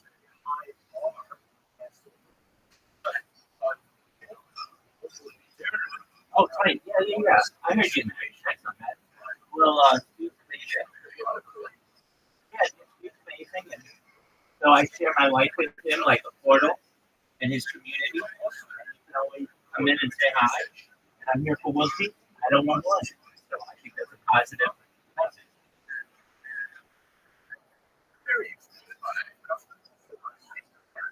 Okay, that's cool.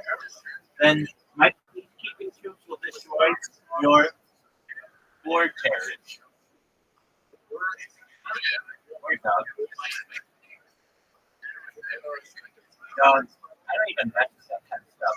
I use things that are anti-gravity weapons, plasma weapons. We'll bomb you in the Stone Age, son. We're dogs. That's nothing in comparison to an anti-gravity weapon. An anti-gravity weapon can create a force field, dog. Atomic bombs are 80-year-old technology. We use atomic. Okay, well, we don't have to have a. You're always welcome here. I appreciate you being here, man. Some other things that we talk about are things like anti-gravity, anti-matter, faster than light travel. We talk about life extension technology, like anti-gravity, like stem cells, human growth hormone. We talk about hormone therapy. We talk about nootropics and cold shock therapies. We talk about things like life extension technology, mindful technology, where we scan your brain and do computer download cyborg, medication, whatever you want to be, avatar, material being, phone number yourself, robot, whatever you want to be. It's a big world.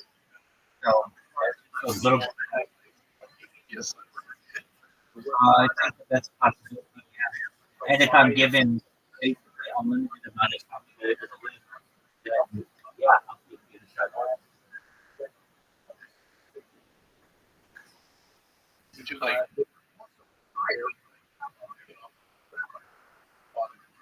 No, I don't want to do that. But I would upload my mind into a computer and then use that computer for like a download as a cyborg, avatar, this Android, faster than light creature, material being.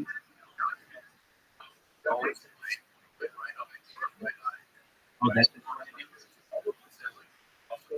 there you go, man. You would be like the Terminator.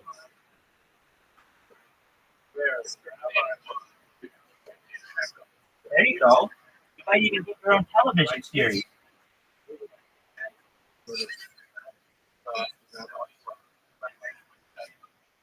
Why not?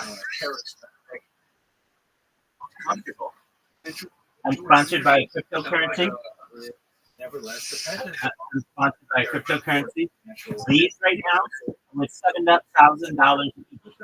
Our cryptocurrency in the last week is up over 100%. We were at 7 cents not long ago.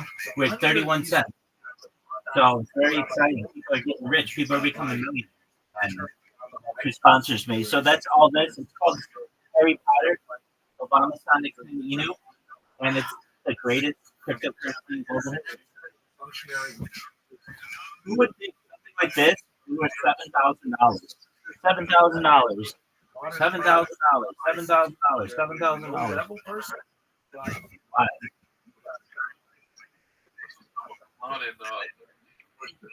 Both the and the Rabbi through the bacon. Harry Potter, Obama, not Osama. It's Obama, former president, 40 president of the United States. But Harry Potter, Obama, Sonic 10. If you don't know what it is, it's a meme. It's a meme coin, but it's a meme that in English. It is a backpack that was sold in Amsterdam, and basically people made a meme coin about it, and it's been very, very popular, and it's going to be worth a lot. Cool. I've got the telegram of people in Harry Potter, Obama, Sonic 10 years. My family, I've been with them for more than a year.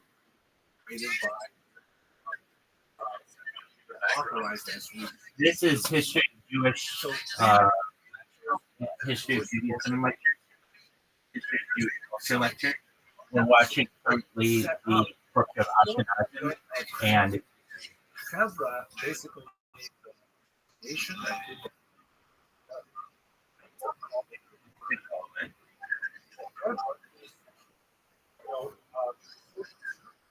I was like, why do that's all right, man. You can be like me. I'm going to tell you this. I'm always loud. So you can come in here whenever you want. You can live your life. If you want to be a director, no, you want gorgeous. yeah, you do. Everybody can do that. You just don't know how. And I can teach you. So, what would you do? Well, there are a lot of things that you can keep. But I can tell you this. There are two types of people in the world.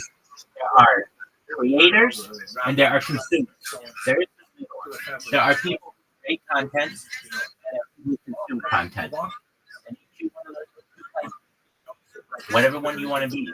But right now, you know that we're at the very brink of time in the streaming world.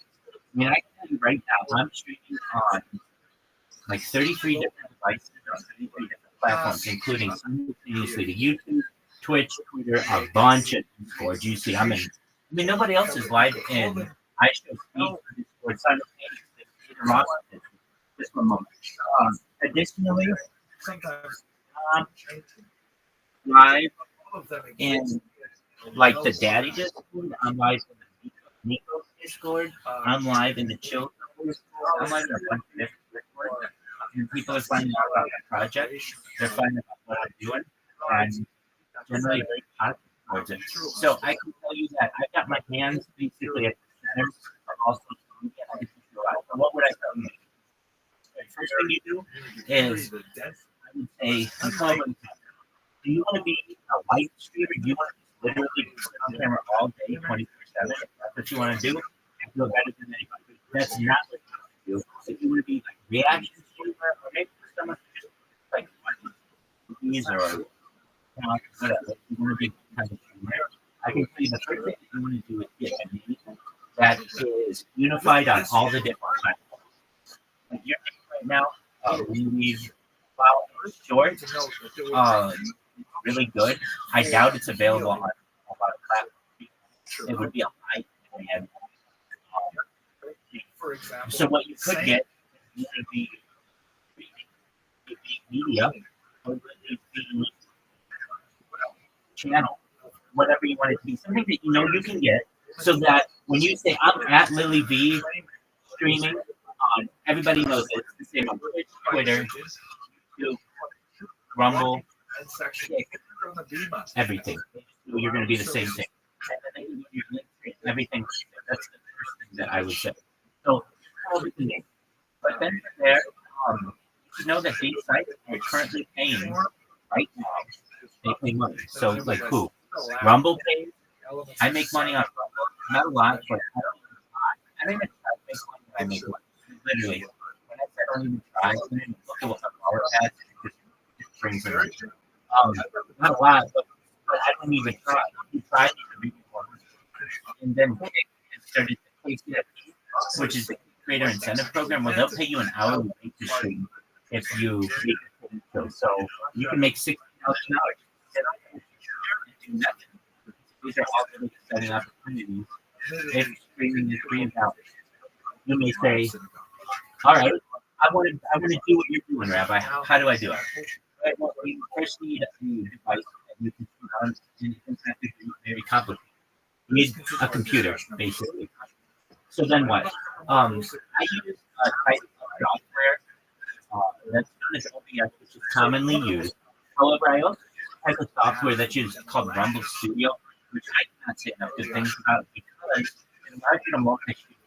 So basically, what I'm telling you, Lily, is you could get Lily V Live. I think it's a great Lily V Live. If you make that your name, I want you to have Lily V, but you're just not going to get that on many platforms unless you already have it. Nevertheless, if we did Lily V Live, very few people are going to have that, and with the press of one button, live on Rumble, Twitter, Twitch, Instagram, everything. So that's the game changer. Before, it's only like YouTube. you'd only be on Instagram. No, you're on everything now. I'll teach you how to do that. And it hasn't always been free. This is a new thing. Then what we do? Well, you okay, down Discord right now.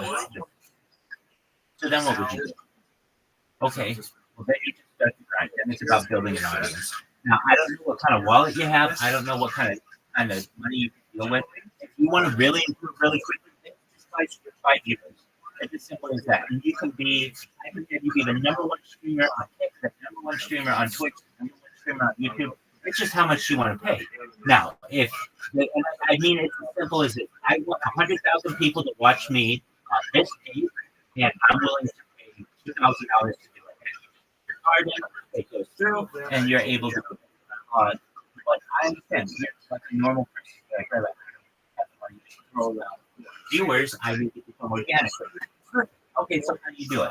Well, I can tell you that if you're going to do it, the best place I would say is to multi-stream so that you have any kind of interaction, whether it's Twitch, Twitter, Kick, YouTube. You can talk to the person immediately on what they're using. Basically, you're going to be like a 10 times improved streamer because you are streaming on Rumble and Odyssey and Kick and YouTube, and so you're going to have 10 times the audience right off the bat. So like normal streamers are like, oh man, the grind is so hard. Yes, it is. But you're going to be 10 times better than that first person on your first day. Because you're going to take my advice. You're going to like, look, instead of just streaming on one, why don't I just multi-stream them? I'll have well, you have to stream. I'll tell you the advice that big streamers have given, and I think it's great. And I'm going to use it. Shout out to X-Straight Savage who's on TikTok for this advice. There are 3 things you need, and they're number 1, you need to network. So, what is networking? That is essentially building with online professionals. A great way to do it is in Discord, and you're in good Discord. But the ability for you to be able to, drop your or have somebody follow you. Secondly, you have to, and that I think is probably the most important thing. There's a reason why I have an audience people that are not here right now. They will be here and they follow me. If they always know I'm streaming, whatever they're doing for the last 3.5 years, I've been live 24/7. So I'm always live. So anybody knows I'm here, and they can check in with me, whatever. And I don't expect you to do that. If you want to do that, I can do that. When I say 24/7, I do it 24/7. But if you're like, I don't want to do it when I sleep, or I don't want to do it some other time, okay, fine. Do it as much as you want. There's no requirement. But then what you should know is that you're going to start to develop a regular if you develop consistent practice. And I will tell you as well. I mean, if you want to play the game perfectly and just go out and get organic viewers all the time, you can do that. It's a lot. It's much more enough. But if you want to do that, you can. There are other ways. If you want to cut corners, I can teach you how to create robots for free, and they can automatically follow you automatically. Automatically. Your channel. There are a lot of things you want to gain this advantage, but here's the big thing. This is the difference between you working your life. Like, I don't know how old you are. I assume you're 18 because you're in here and you're not 50. But you should know that you have the opportunity, maybe 50 years of streaming. You could have a 50-year streaming career. Would you rather have a 50-year streaming career? I don't want to. I'll pick good companies, Apple, Microsoft, IBM. These are great companies, but you're not going to be able to have any control over your life. You're going to have to go in and work 8 to 5 every 6 years. One of those jobs, I had those jobs, and I can give you one of those jobs too. So don't think that I can't help you with that. I'll give you a job. I'm a certified project management professional. I'm an app developer. I watch apps on App Store and Google Play. So I have a lot of experience when it comes to tech. I can help you with that. But if you're like, okay, that sounds cool, I'll learn how to do that too. But want to be a swimmer as well. Just know that I think long term, 50 years, 50 years, will make you a billionaire and make you a billionaire from that because you have the ability to write your own check people. So speed is essentially who you could be if you just every day for 2 or 3 years. And that's really exciting opportunity. I don't expect you to make it right now, but when you're in the shower or you're by yourself and you're thinking, that rabbi that I spoke, he makes a pretty good point. You're either or a creator. And I'm doing all the stuff that I'm normally doing in my life. Why don't I just stream it? Here's why it's important for me to stream. And this is really what it's about. I'm not in time capsule for society. My stream goes back to the pandemic. We've seen the death of a queen, the birth of AI, the coronation of the king, and everything. I talk about things like world peace. I know you may not be an advocate, but just know it's something that I'm passionate about, but also ending world hunger. Because I want to end world hunger. I have a 6-point plan. They invest on agricultural drones, saltwater greenhouses, floating greenhouses, vertical farming. I want to help with cloud seeding, and I want to help with hydroponics. Those 6 types of technologies also end world hunger. I want to help end world hunger. The crypto project that I'm a part of, we build wells in Nigeria for people in need, and I want to continue that. I want to continue that lifestyle, building wells for people, life straws, basically straws that can purify contaminated water instantly, and also want to help with desalination plants. These plants can take water from the sea and convert the liquid into drinkable water. And these are some interesting ideas that I don't think are getting shared enough in society. And when people start to hear this, when I show Steve, community starts seeing like, oh, Rabbi isn't just like some weirdo who sits in a VC all day. There's a very good reason why they're doing it. They're passionate about bringing the world into the 21st century even further and advancing it, particularly when it comes to technology. I don't like that a lot of technology doesn't work, and I want to get connectivity improved. I want to get electronics improved. We're going to need this as we move towards the century, and I think it's going to be amazing. And I think it's so. With that, just know that it's a wonderful opportunity for you to be able to be a live streamer or a streamer content creator. Never thought of it. It's not never too late to start.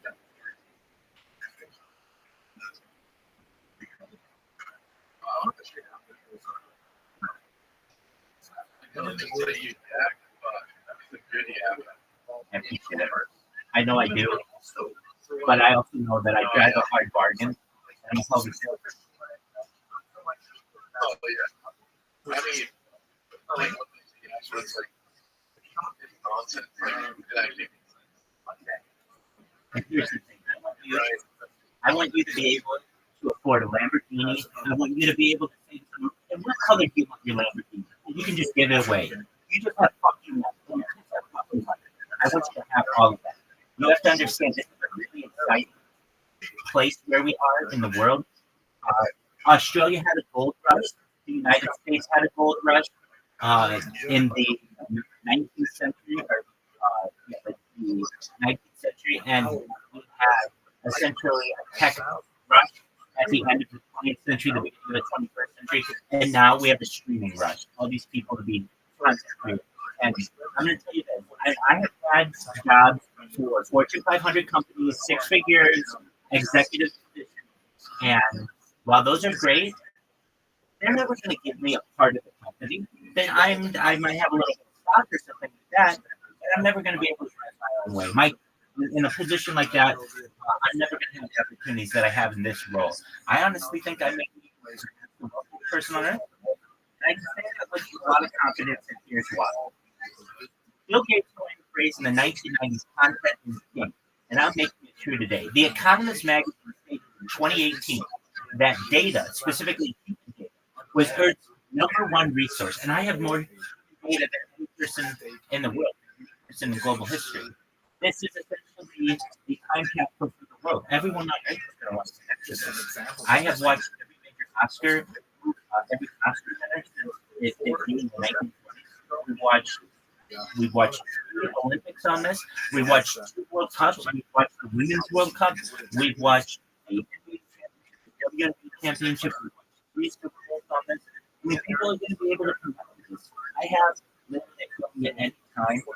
We may have this just play the news that people be able to connect. Like, oh yeah, on October 13th, 2024, this is when Rabbi met Lily V. And guess what? Lily V went on to be Lily V Live, and they became one of the biggest streamers on Kick and on YouTube, on Twitter and Twitch within 1 year, and everybody knew about them.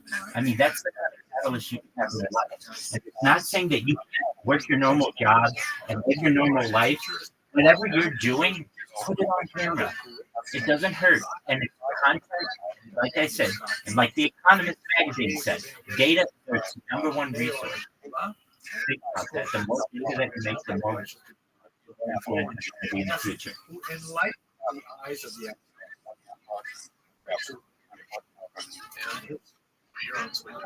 Absolutely. I'm on 3 different Twitch.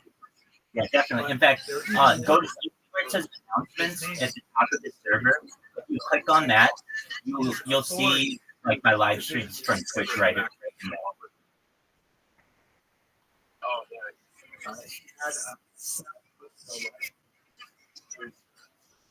So those are 3 of them. I have more of them, and that's the thing. I multi-stream, and I multi-stream on multiple different devices. It's unlike anything you've ever seen before. Basically, you can watch me in 360 degrees, and that's what I want. I want people to be able to study me and what I do, or especially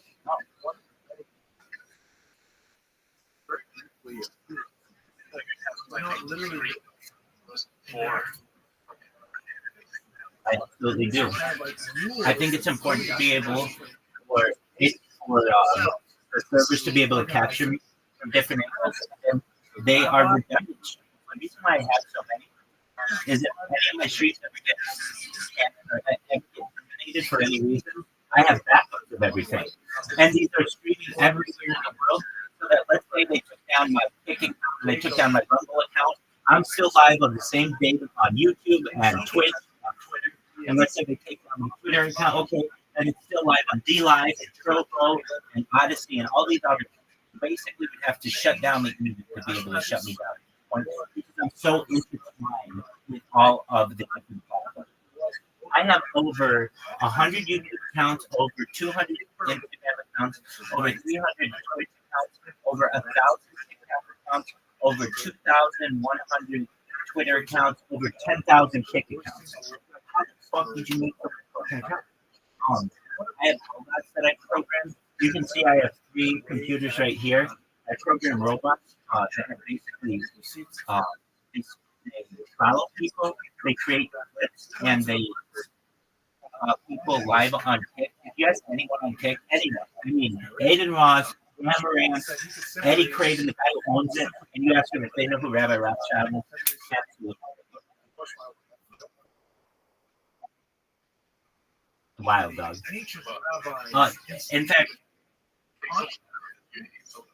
yeah, but I don't want to do that. I'm here for peace and positivity. I don't know. Do you have to kick? You know what kick is? That's okay. There's KCK. There's also KCK. It's basically a new Twitch. And if you look, they have a page. You don't have to download it. If you had it, I could show you a page, and 50% of every clip that is made per minute on that website, 50% is being made by one of my bots. So that means all of the clicks that they have on their entire website, 50% at any given time will have my name in it and his Discord. And so that's how I've been able to get like 1,400 people in this Discord over the course of like 3 months or so.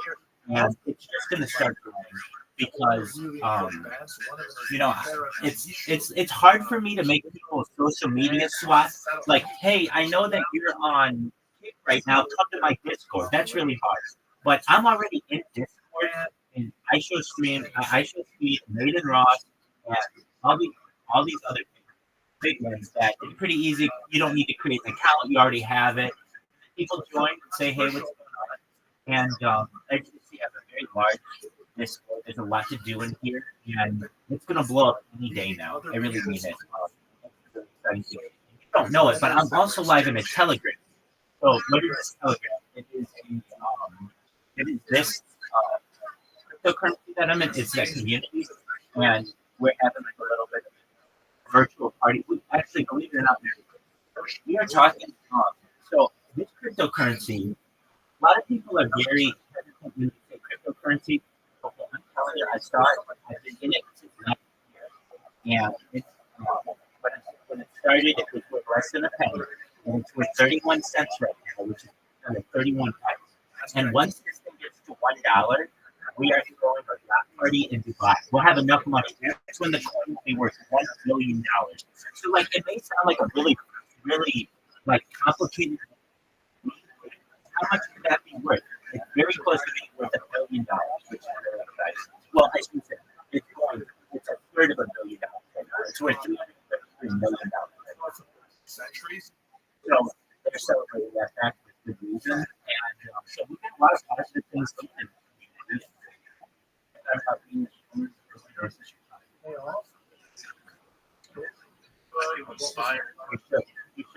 So here's what I want you to do. You don't have to stay here all day. You go do your thing. You go check out the internet. You check out the server. Say hi to friends or whatever. But whenever you're bored, you know I'm live and I show speed. You can see me there. But if you ever want to talk with me, come talk with me here. You should know that the reason why I don't speak in the I show speed is well, number one, sometimes the conversations are just absolutely like ridiculous. Where people are just playing loud sounds, playing chainsaws and loud music and things like that. But also, frankly, I know what the rules are, but when it comes to like what you can and can't say, I don't wanna even get involved with those kind of conversations. And frankly, so if you're ever wondering why don't you talk in there, I just don't want to get into any fights with anyone, so I stay out of everything. And but basically, people can observe life alongside of me. I've been live in Aiden Roth's Discord now for 6 months straight. I've been live in the Harry Potter Renaissance 10 email Telegram for over a year. I've been live on YouTube now for more than 3 years, and Twitch for more than 3 years. So really exciting opportunity for the world to learn. We have just time capsule for the world. I want you to know really I'm glad you got inspired. I want you to continue to think about what I've said and come back whenever you want. We're here for you and we're here to support you. And if you ever need help, I'm here to help you, okay? Then they are followed. Excellent, man. Hey, this is the beginning of our friendship.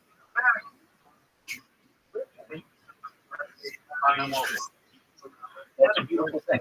That's one of the most beautiful things you can ever say. It's not the most beautiful. When you started this conversation, you did not. And I want you to know that it's going to take some time. It's going to be a big lift, as they say. But the more people that we can get on board with this, the more movement we can get, the more momentum that we can get. And know that world peace is inevitable in the late 21. If we are going to travel the stars intergalactically to different planets and different solar systems, we will have to have had peace here at home first. And what do I mean by that? If you study how allegedly like alien civilizations work, they never have a civil war going on at home while they're exploring other worlds. It's too hard to do that because you have to have things peaceful at home before you can go exploring other things. So I know before we're ever going to really be able to invest in space tourism and faster than light travel and intergalactic travel, we're going to have to come to peace on Earth. And so I know it's an inevitability. So for that part, there will be those people who will say, we will never, ever have world peace. And I can say this way. We've had world peace a long time ago. Right people want to have world peace. Right people don't have world peace. It is up to us as people to convince them to eventually move away from making armaments, making robots. I know they want to make bombs, make cyborgs, and they're going to start doing that. They're moving towards that in the drone world and such. And at least those drones perhaps can avoid the loss of human life. When people ask me, Rabbi, when you say world peace, what do you really? I want to say where nobody died. That's where we can say no one died from anything, from war, from cancer, from heart disease to anything. I want to think on Earth where nobody dies. And I think that that's a possibility. When we can get there, we can start to build some really exciting things here on Earth, like that space elevator. The space elevator can take cargo into space without the use of rockets. It's a very efficient way to go into space. It's not that difficult. I want to be able to perhaps create an orbital ring around the Earth. What does that mean? It's a ring that you create, just like Saturn has rings, orbital ring, that perhaps Earth may have one. We see at least prototype what versions could look like. There are Dyson spheres, perhaps that we can utilize in the future. Different solar system. What is that? It's essentially a way to harness a star's energy. Basically, think of which solar panels are they're just we're never going to be able to get there if we're arguing about race and gender and war.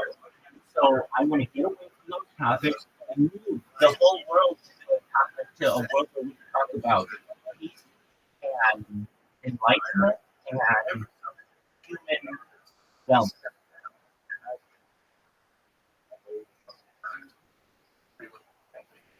Beautiful. Really neat.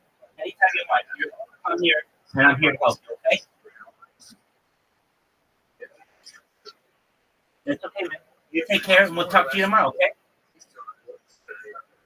Peace, man. Thank you. Hey, if you need anything, I'm here for you, okay? Excellent. Take care, Lily B. Shout out to Lily B, everybody. Take care, my guy. Love you too. You take care.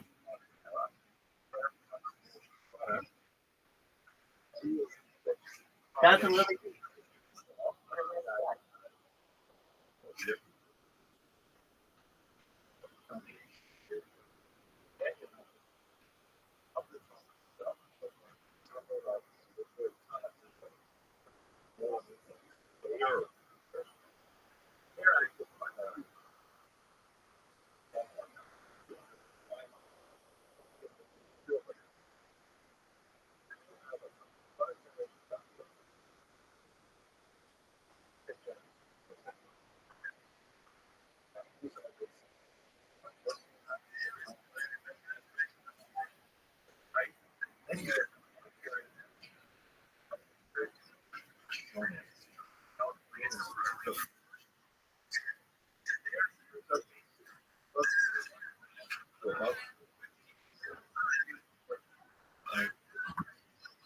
It's a very important technology and things to say how that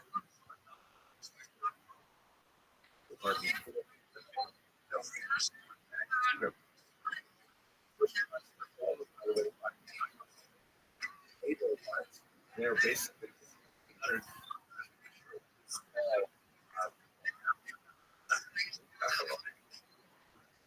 but anyway, let's focus on the return. Where these were very happy only bank where the activity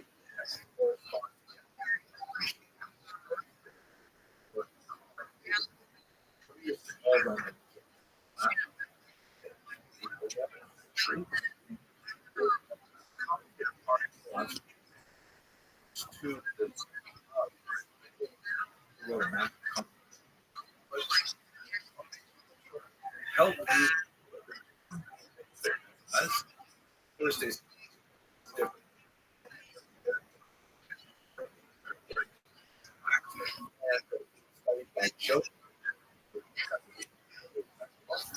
And secondly,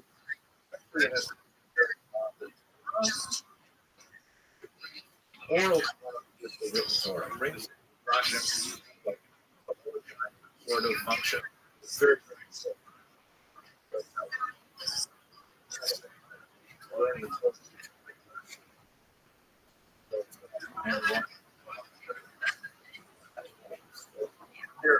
the other Rothschild,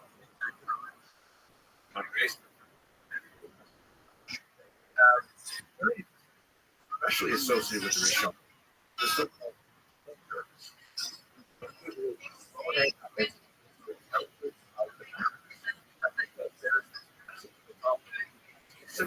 states that there are 613 code. So that number was kind of taken for a long time. Came along and started.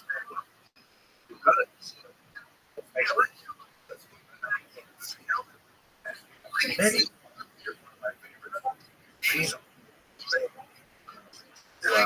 Essentially wrote a beautiful counting of this. How one does it. One any of the restrictions. Why is not a relevant question? When God said, how much? College. One of them, like, smart.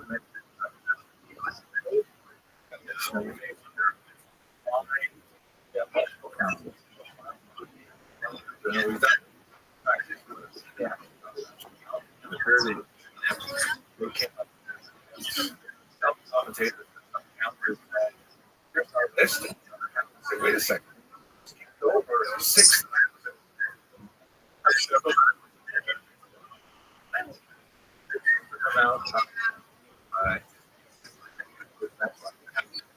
this.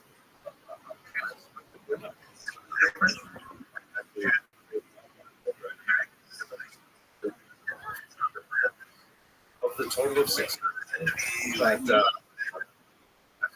of the for example, there are multiple commands. Third, kind of something define up until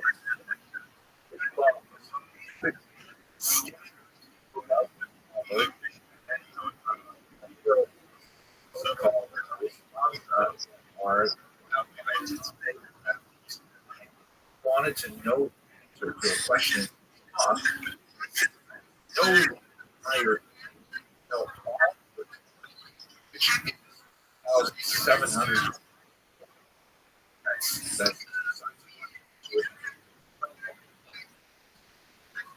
text. Very difficult coded analytical text. And you had to know what people are.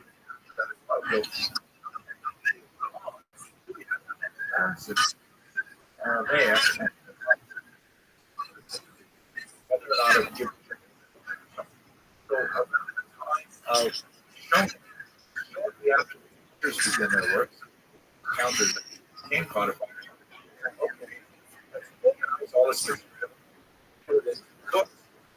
chapter, put it into paragraph, and we are going to instructions that are embedded. Street.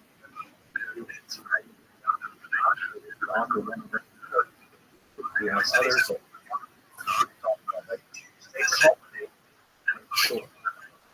They prepare car. So, three basic we should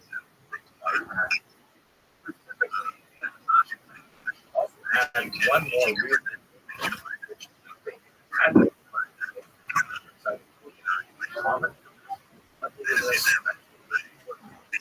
is pervasive.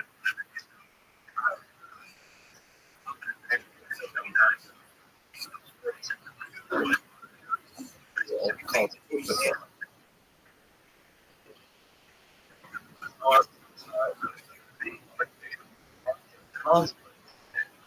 very approach.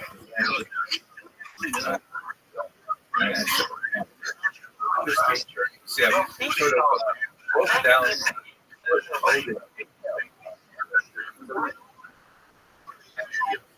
Well, it's on this site. Prayer, what you said.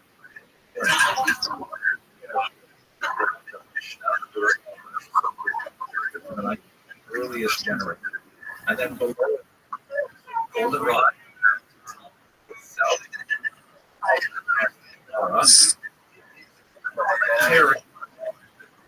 The Mishnah is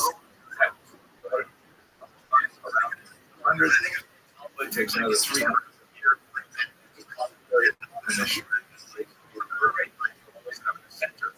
He did a Mishnah. Likely. Inside, towards the bottom.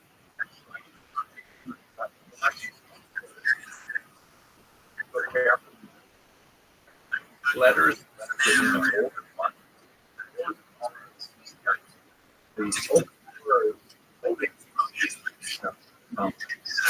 lighter font, that's what she sort of helped with the text.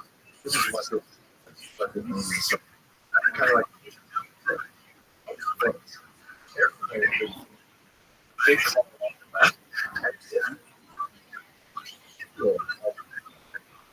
Rabbi throughout Europe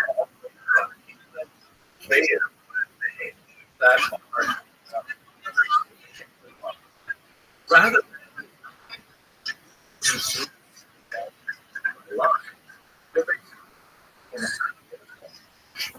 by the way, they're confused. They're not afraid to do it.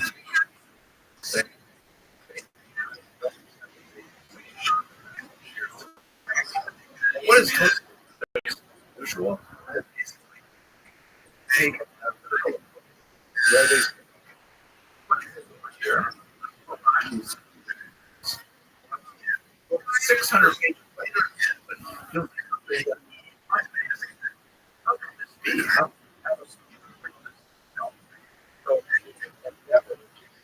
And they're referring to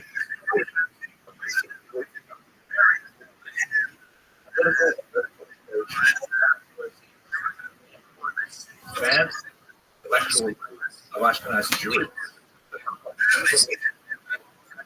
And you would read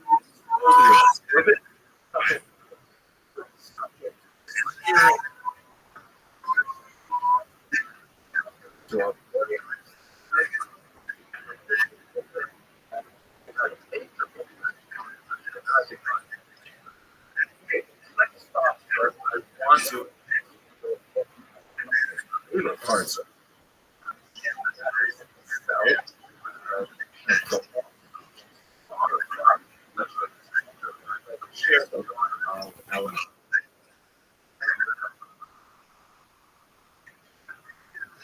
fellow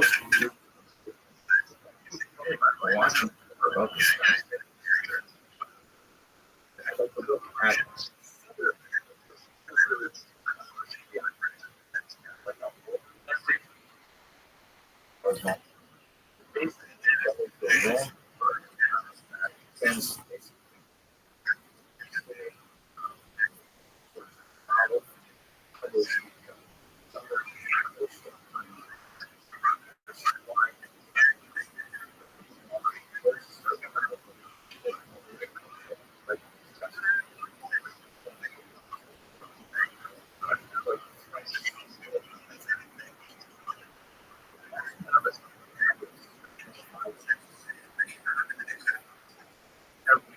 over the period.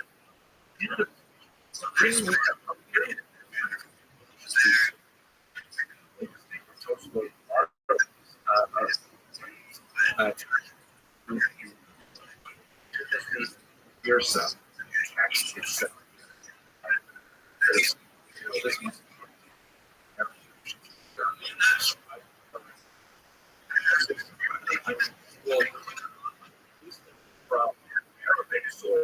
They're familiar with.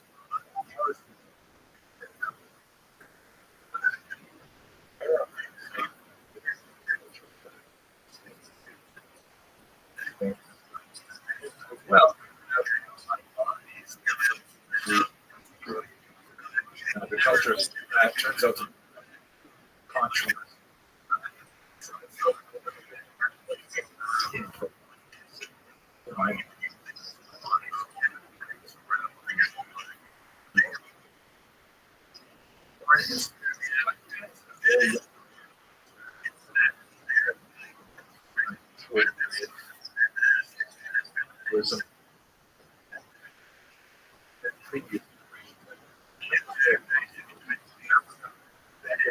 set under the collar, although he had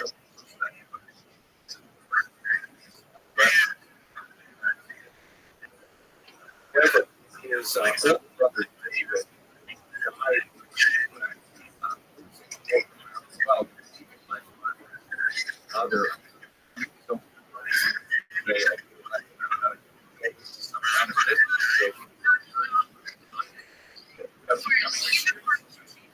was actually very much Cairo.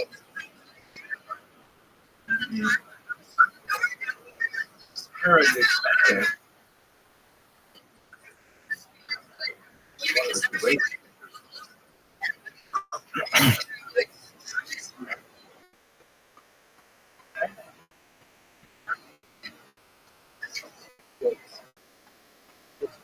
And that's something that happens quite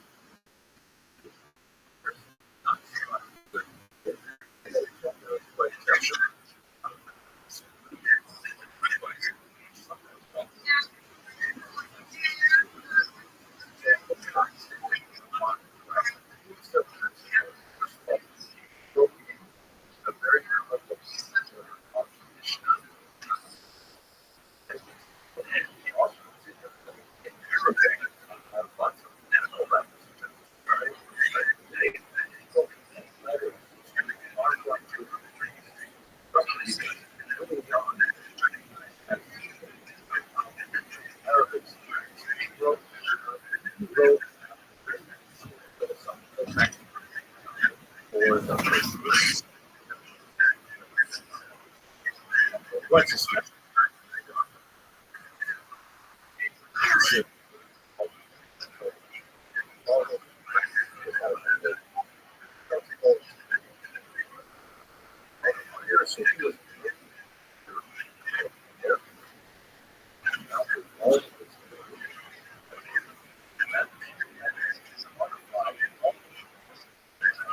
Larger scale.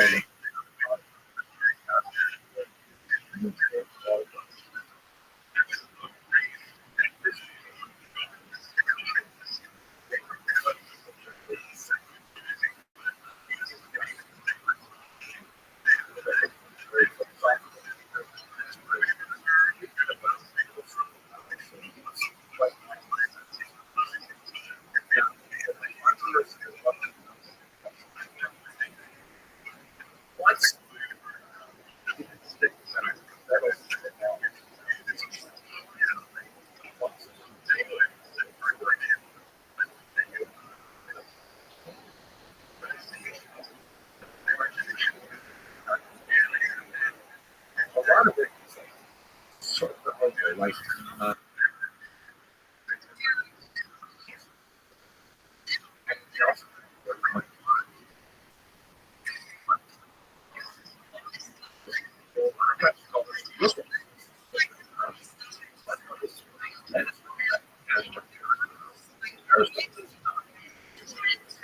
for a long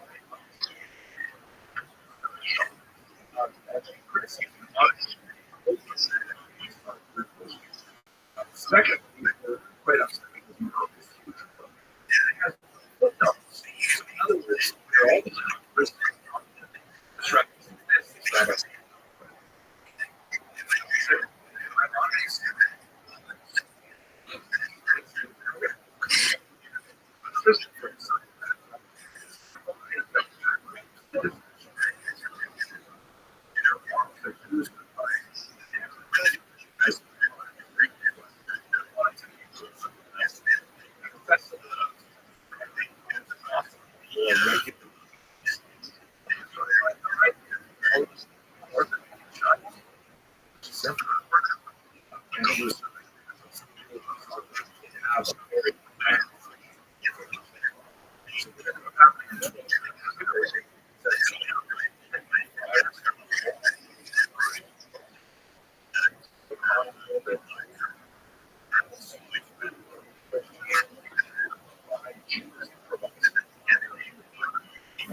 all around Mars.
Initiated by the second seated that has to come to the assistance of our neighbors. Allow Christian pilgrims to the patriarchs and not happening. So it's really a unique economic to proclaim sort of like it's after the word. And there were crusades that went along different ways.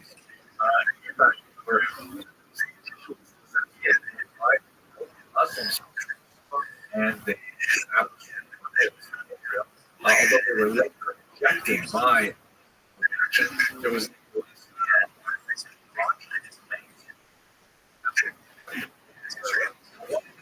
especially in terms of Muslims, a lot of not ragtag band essentially schlep. Why should we drag all the way? Not first. Right here. And so rather than they attacked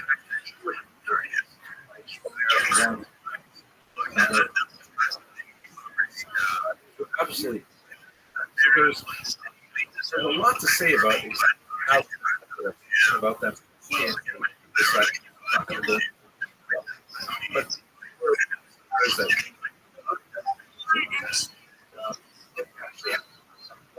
impact on the community. That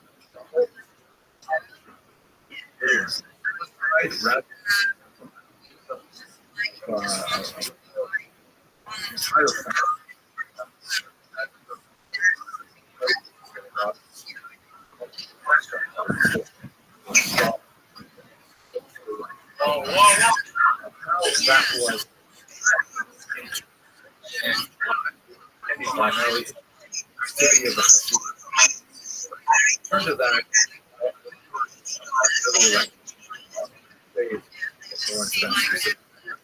but for now over the actual That's cool. I'm a rabbi. That's cool. Right.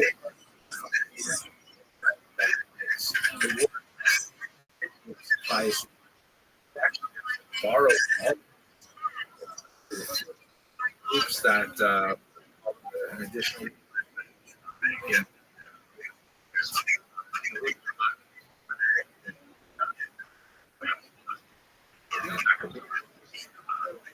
was the focus. Primarily,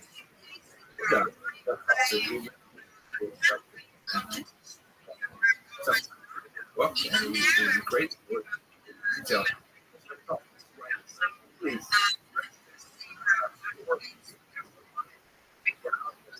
The light used in relationship to and intertheme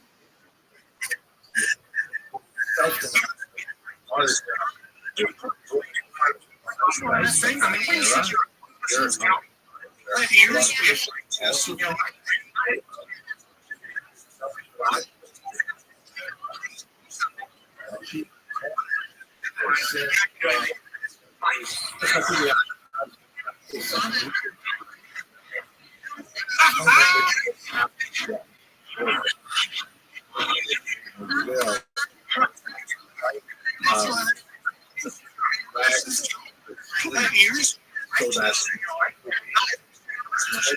my world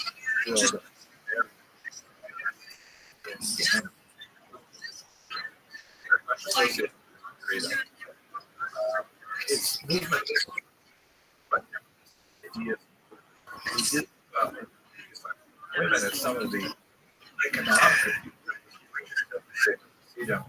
or the Hasidic what's going on. Sector, but thank you very much for one.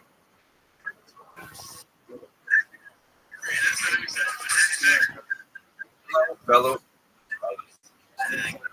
discussion of Ashkenaz, particularly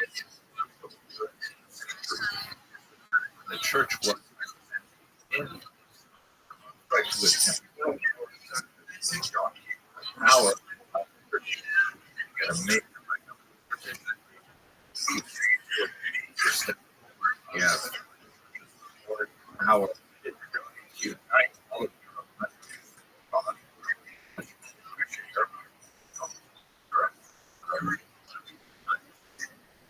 say the others church should have authority over those people. Is that related?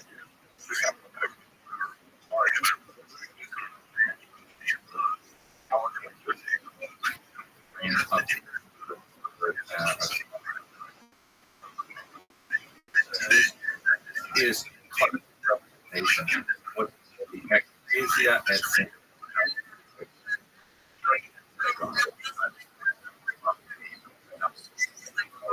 down under what this is a essentially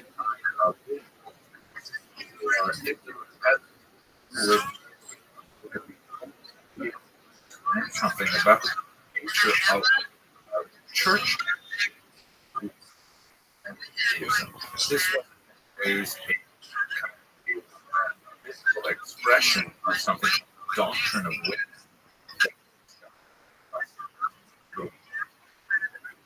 So you have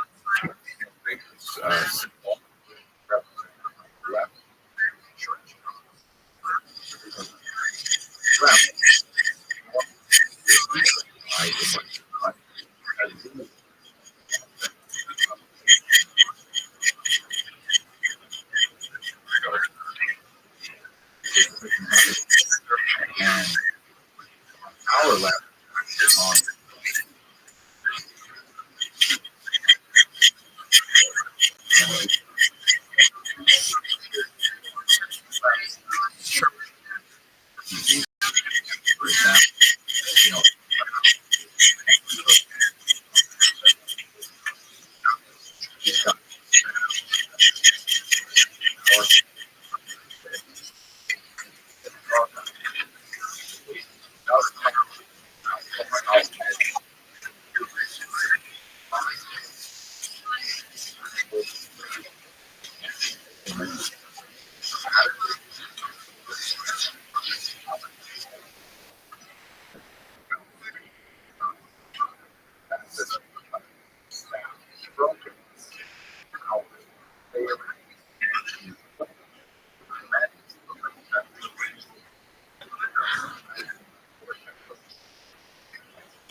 You might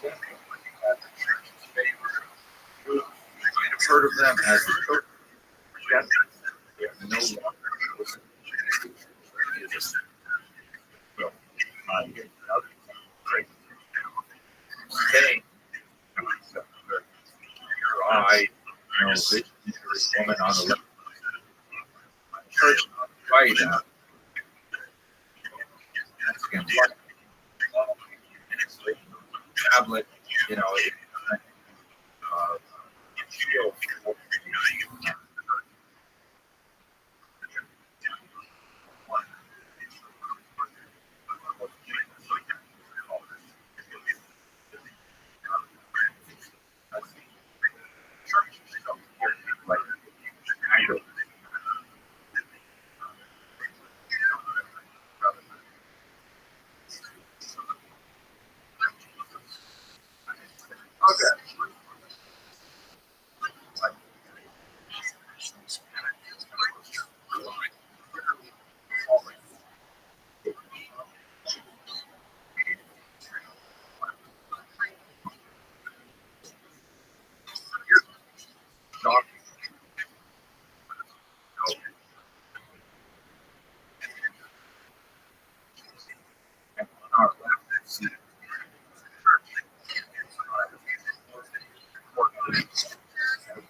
And the usual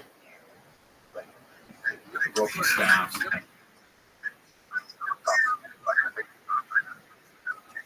Where the sense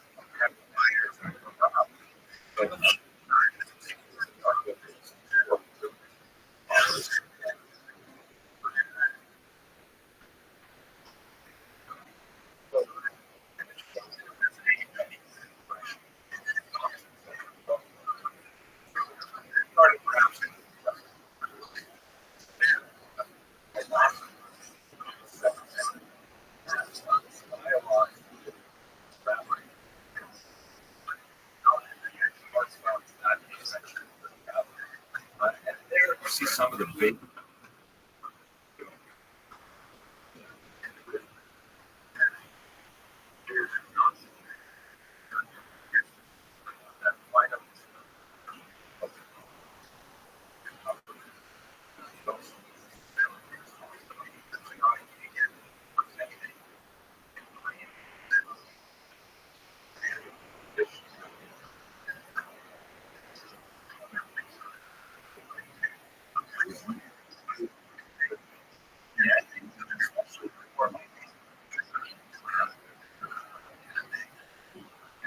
about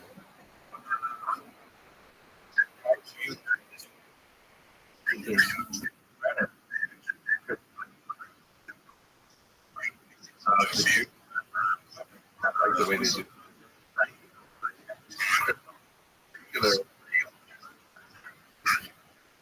But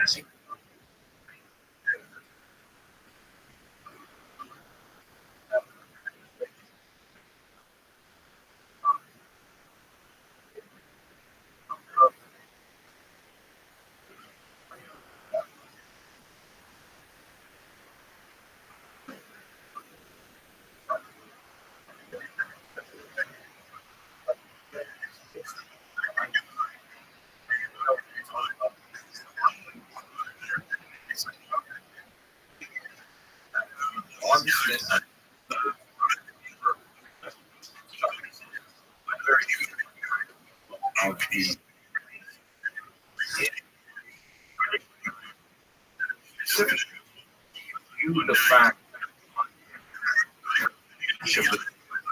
as a sort of desk, like the deck, as the foundation. fact, he validated continuing positive. Now, Christianity, like he said, the very the Jew, but also represents flock before the truth. That's the idea of what you call truth. It must coming this so that the original Jews, the original people that uses Greek to some that yes, this is the Messiah. Now, if that sure, I have but more bit like my for many years. If someone were like say, wow, better than my that would be a huge sound. But if on the other hand was a you Samsung, I would say definitely I would expect. The only way I know and I validate the Samsung. That's essentially a witness. Downside, there is downside. The whole system. If the Jews are if Jews are successful, happy, things like that. While Christians is people say,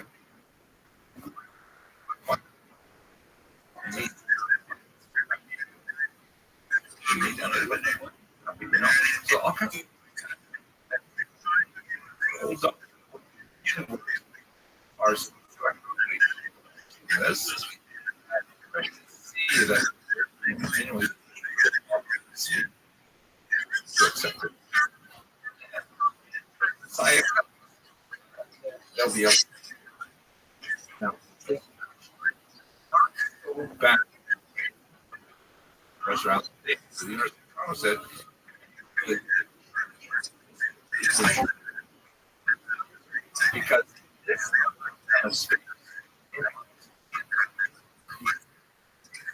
in Europe made it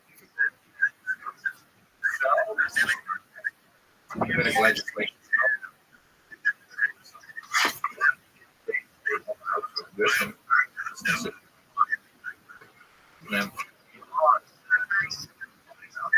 this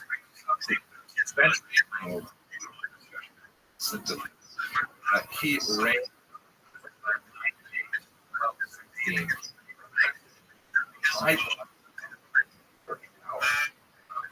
ways expressed his power was the fourth ladder an issue of slew of regulations because he felt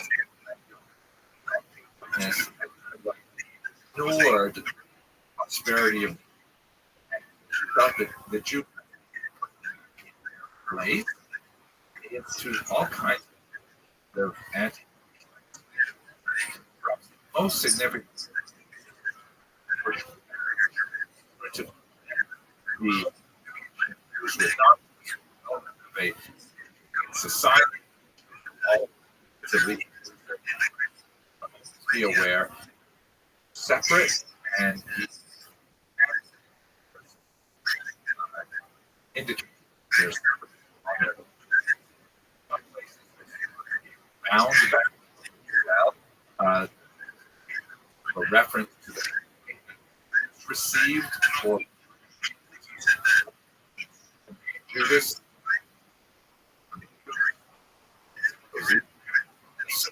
and in that way. Other places do sometimes in the shape. There's a significant ability of the we know in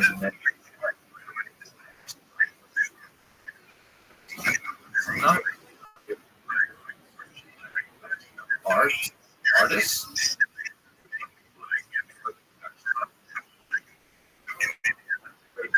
Here's the period. The third.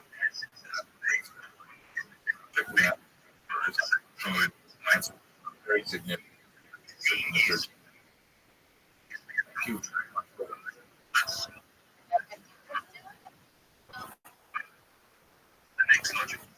Hello.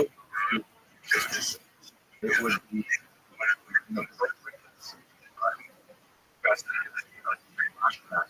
without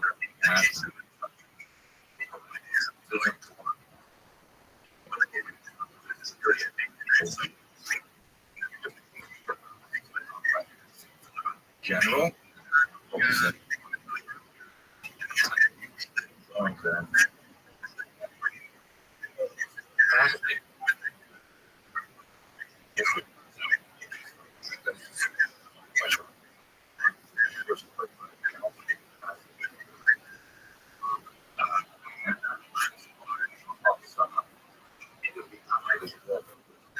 Very important.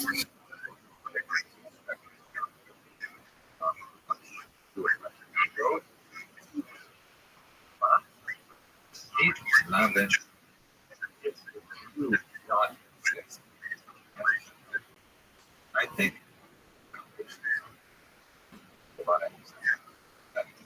it's not about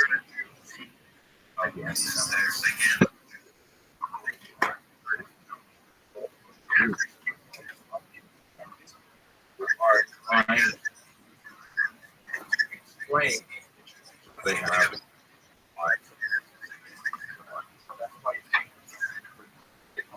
So it does.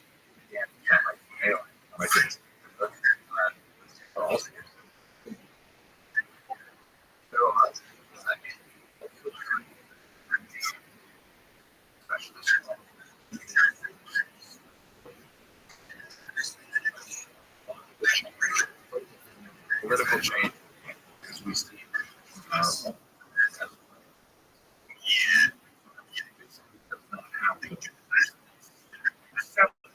mind of the and psychological in that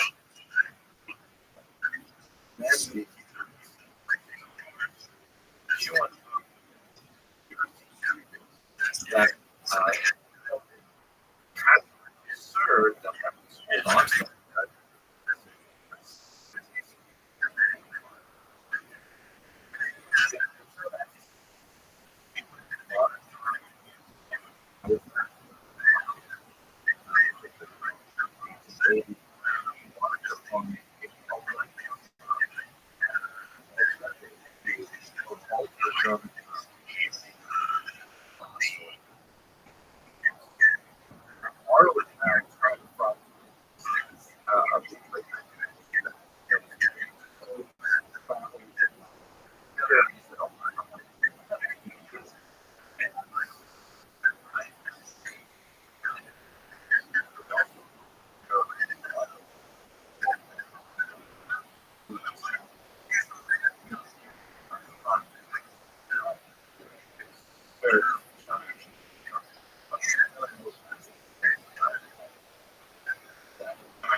people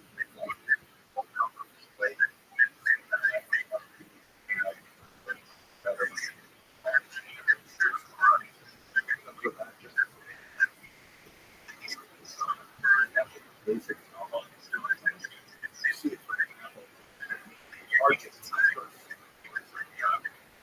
moral hardship celebrate their victory.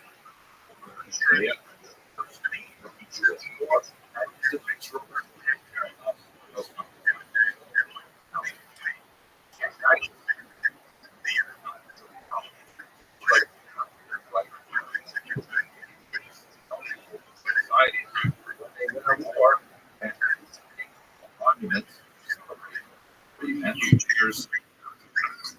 That's what we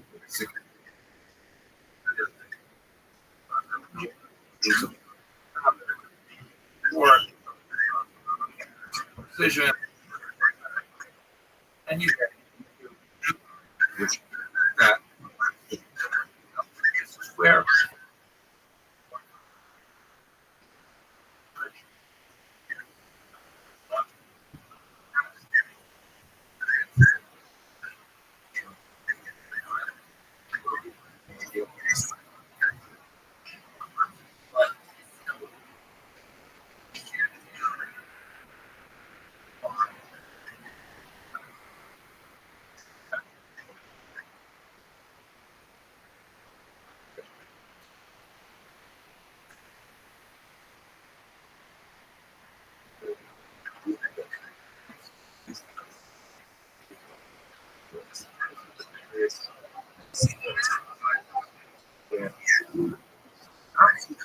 are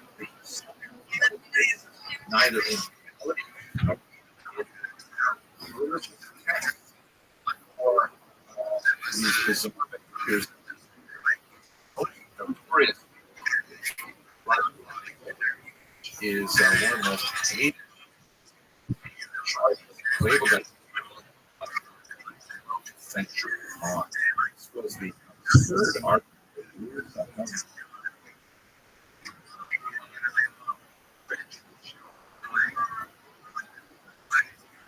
So I'm going to come back to that in a second. Back to the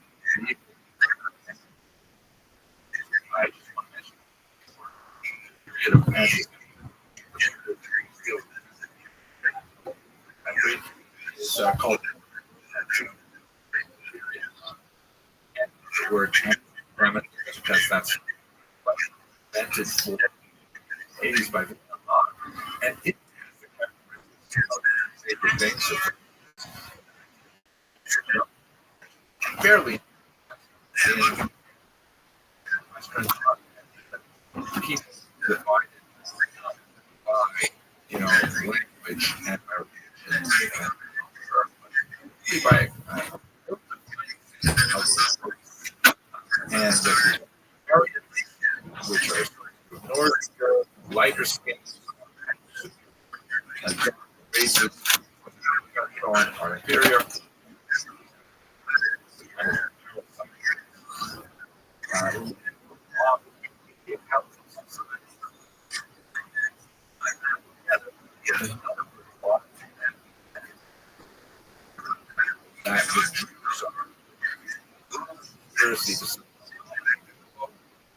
and it's actually Nazi propaganda, also modern propaganda, you know,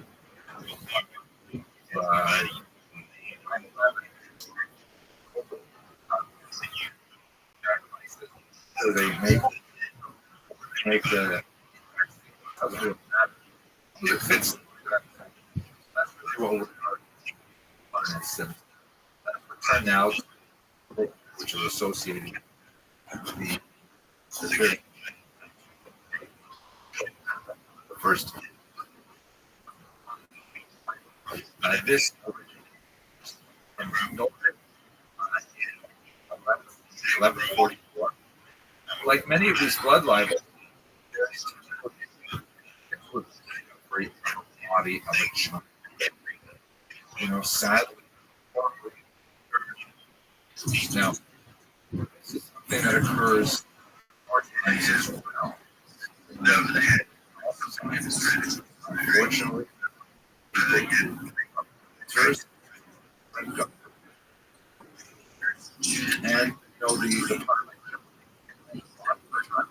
they're justified rage look for a victory.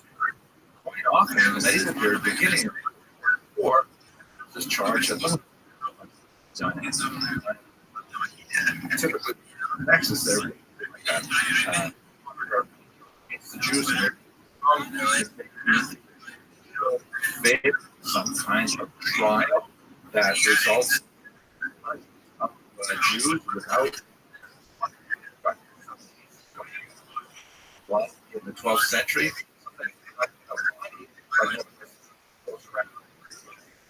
idea in their head, but the extreme concept people thought about the bloodline. Remarkable map of Judaica. Maybe we call it legend. All through Europe from that century initiation. And it exists even I think a few cases of early terrifying example of Simon of Trent, illustration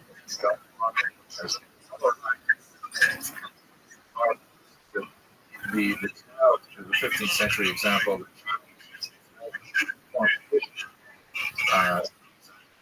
symbolic is being circumcised because after all, this was circumcised, the blood is being collected by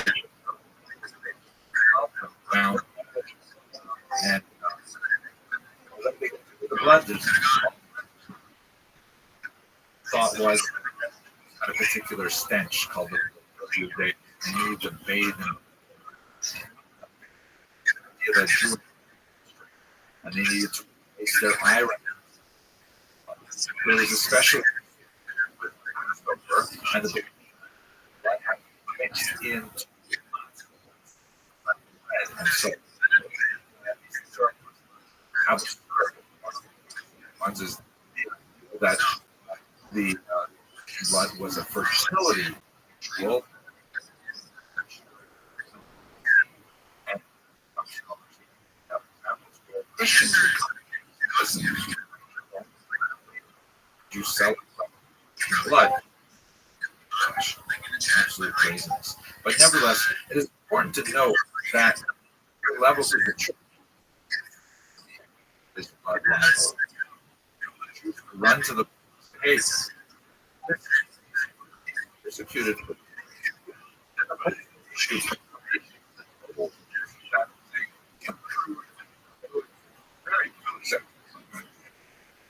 He was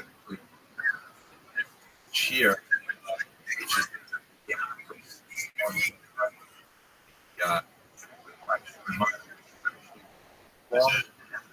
Saint idea. There was this, the upper church, really, it was something from the lower side.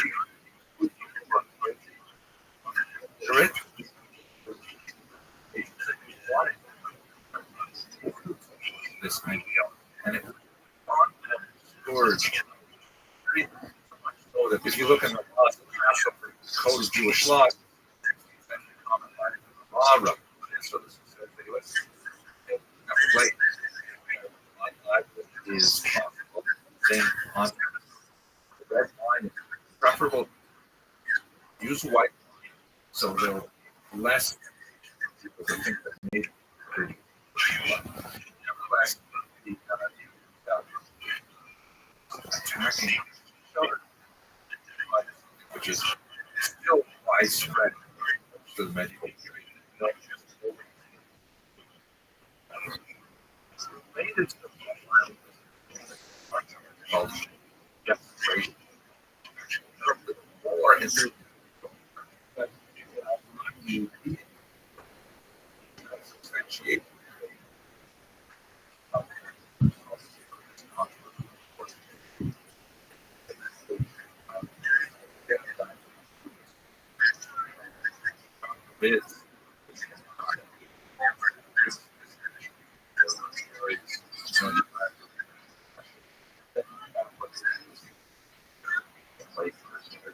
Missouri.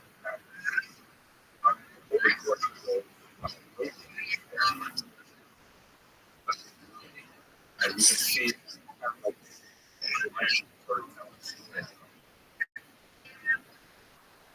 on the left,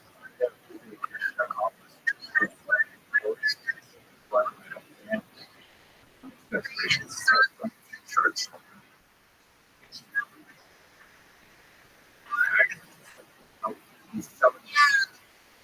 Well, there.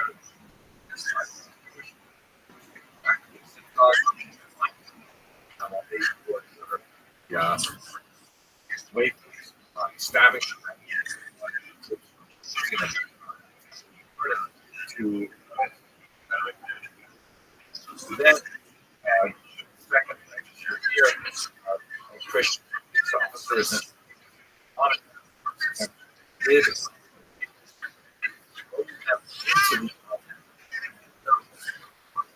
into the small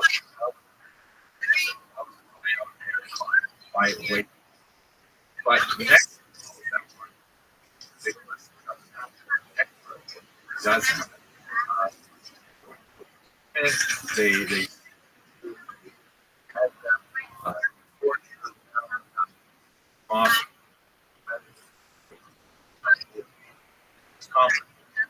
and then this was also it's take first but also Catholic region.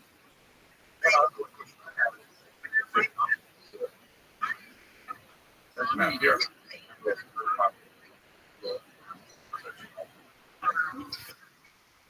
Last reflection is an unfortunate.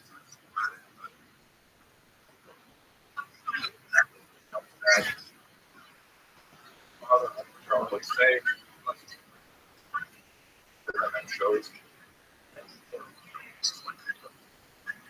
have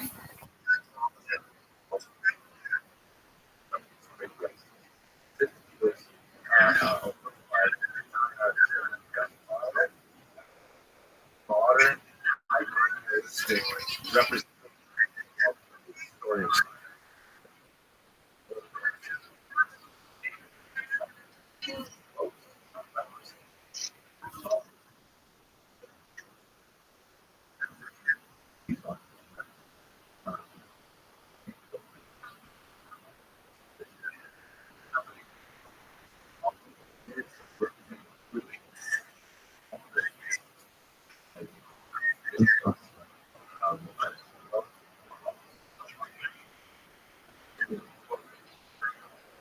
so on.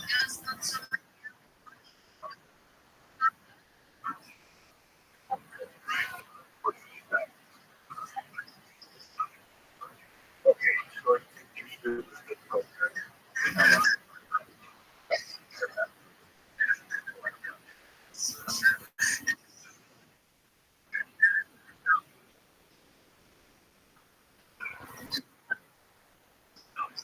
All fellows with Jewish history. So now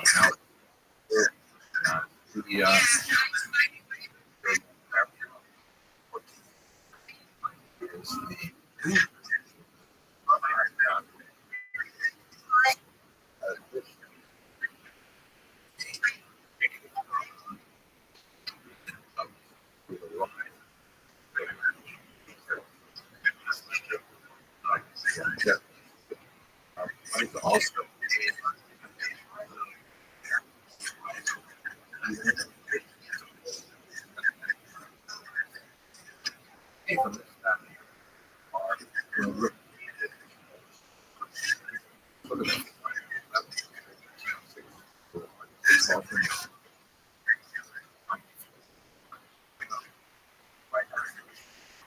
white.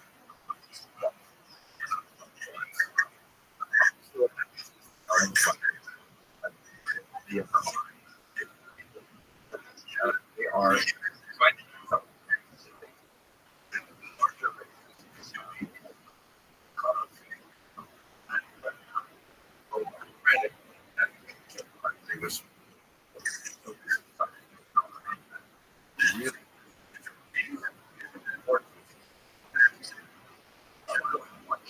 why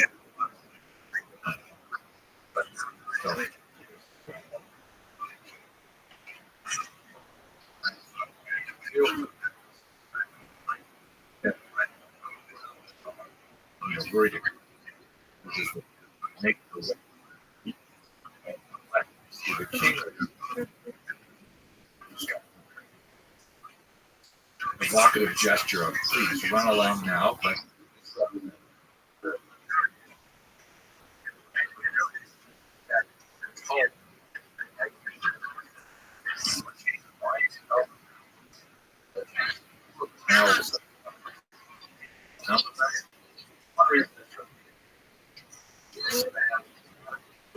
century.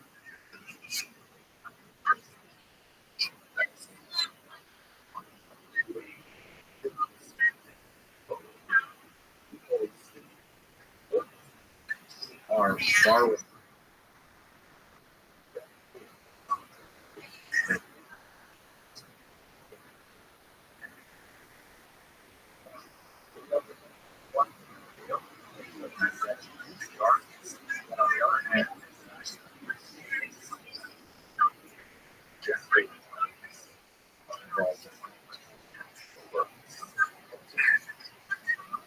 third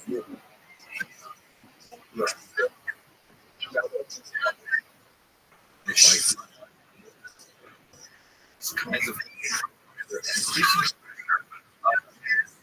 the attractive noble the also see a phenomenon that's especially Spain.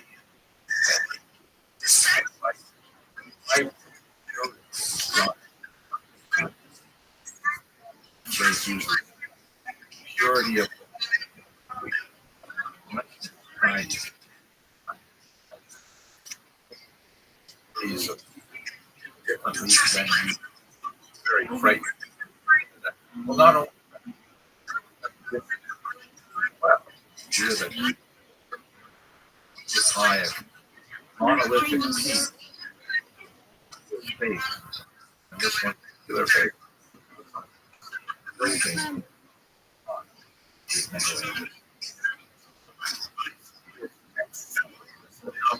accelerated part. Risk on average 14th century. What took 4 years?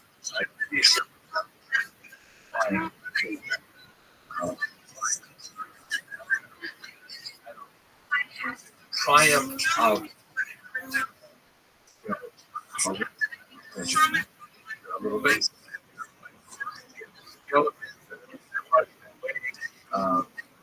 Corpses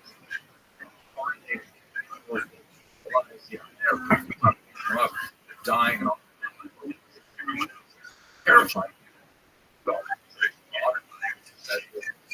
Awesome. Open on and skeletons are searching. There are projected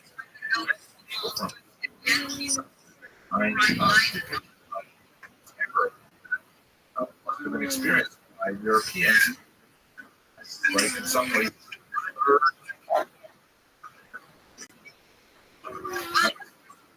also expressed that people were looking for this Christian movement.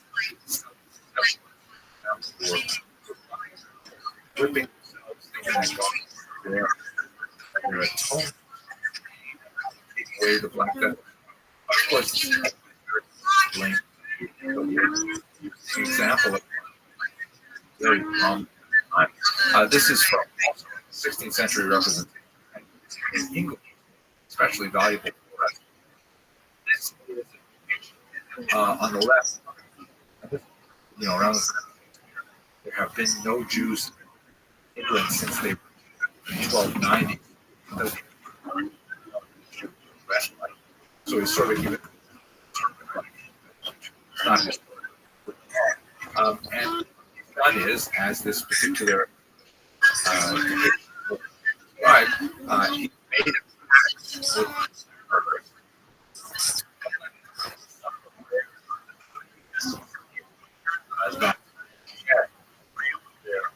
hands, and then he was and has this always very well, and that's on a plague is spread by their kind of complete lack. At any rate,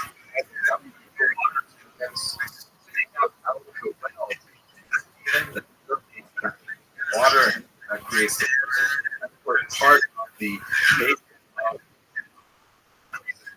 the blood of a child and cloth is that nature is here.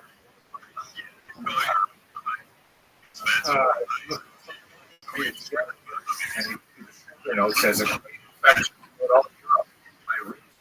water in their well was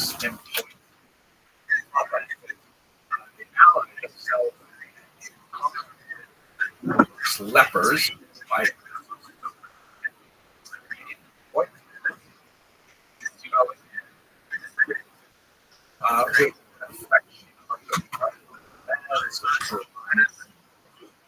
certain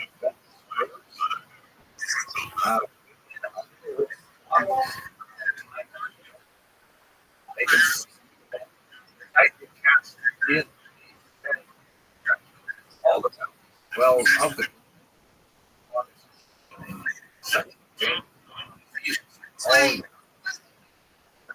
well now saying we want you can imagine that's what happened. And you hear us in the medieval there's it was such an absurd statement.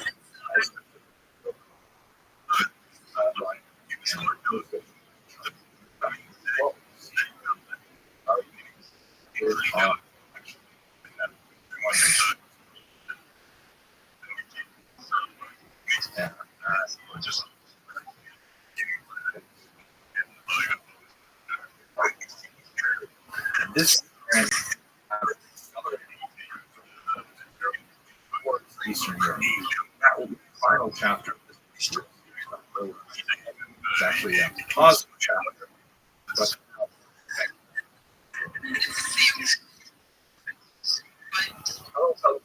Jewish history.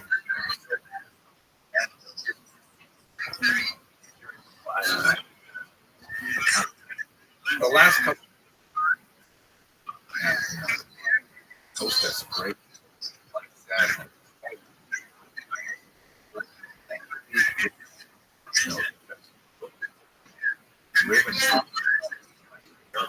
Eastern Europe is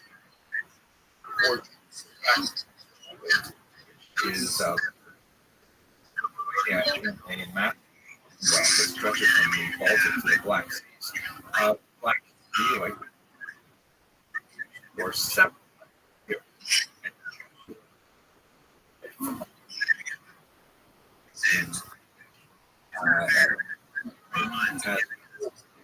Which means it's here we will rest. And this is because Western Europe, all these negative things of the Jews are to initiate the economy, actively attracted settlement there to various economic functions, which the large agrarian population is not well. Here's an example of Jewish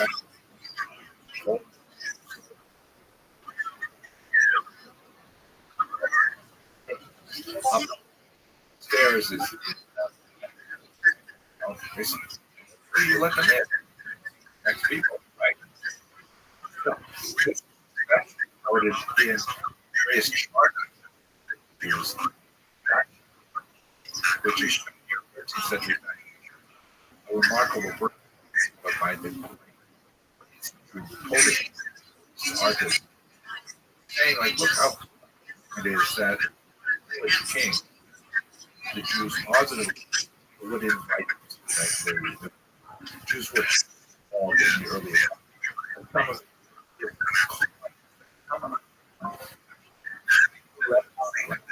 because Carol or because Jews were the early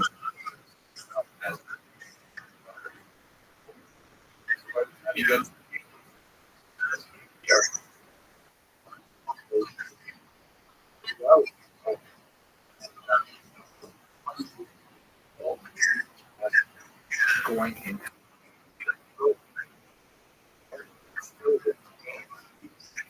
themselves. Europe, nevertheless,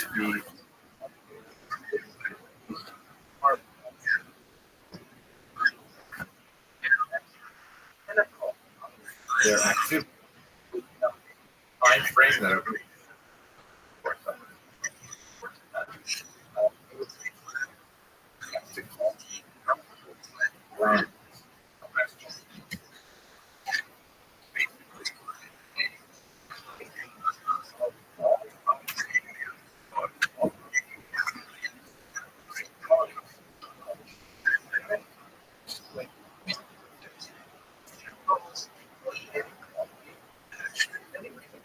choose them.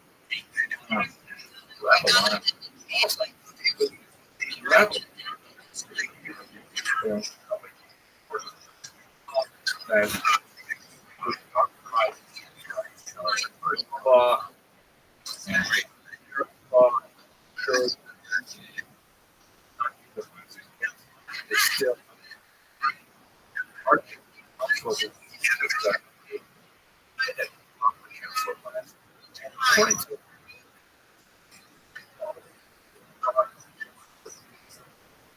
wait.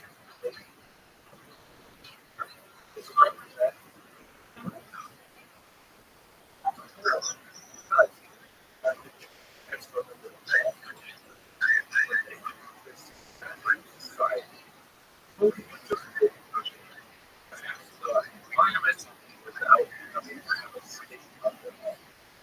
course, was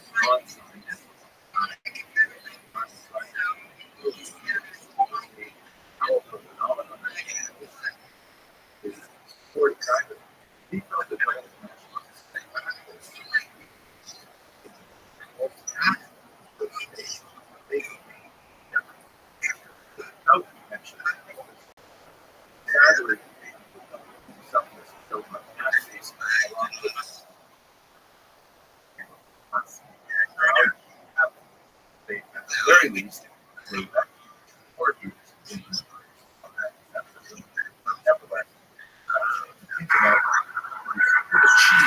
in their diaspora environment. That takes it.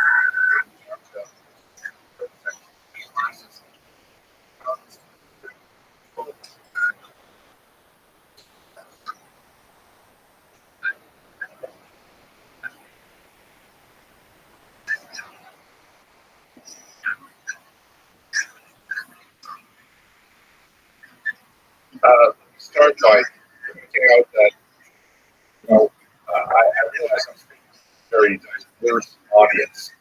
Some of you are intimately connected with the theory and practice of Judaism, and you have a considerable amount of familiarity with the history and practice of Judaism in the medieval period. Others may be totally new to this, so I'm going to try and strike a balance between sophistication and introductory materials. I'll do my best to try and satisfy everyone in this short presentation. We're going to cover a major body of stuff. So let's have a look first at the area of study.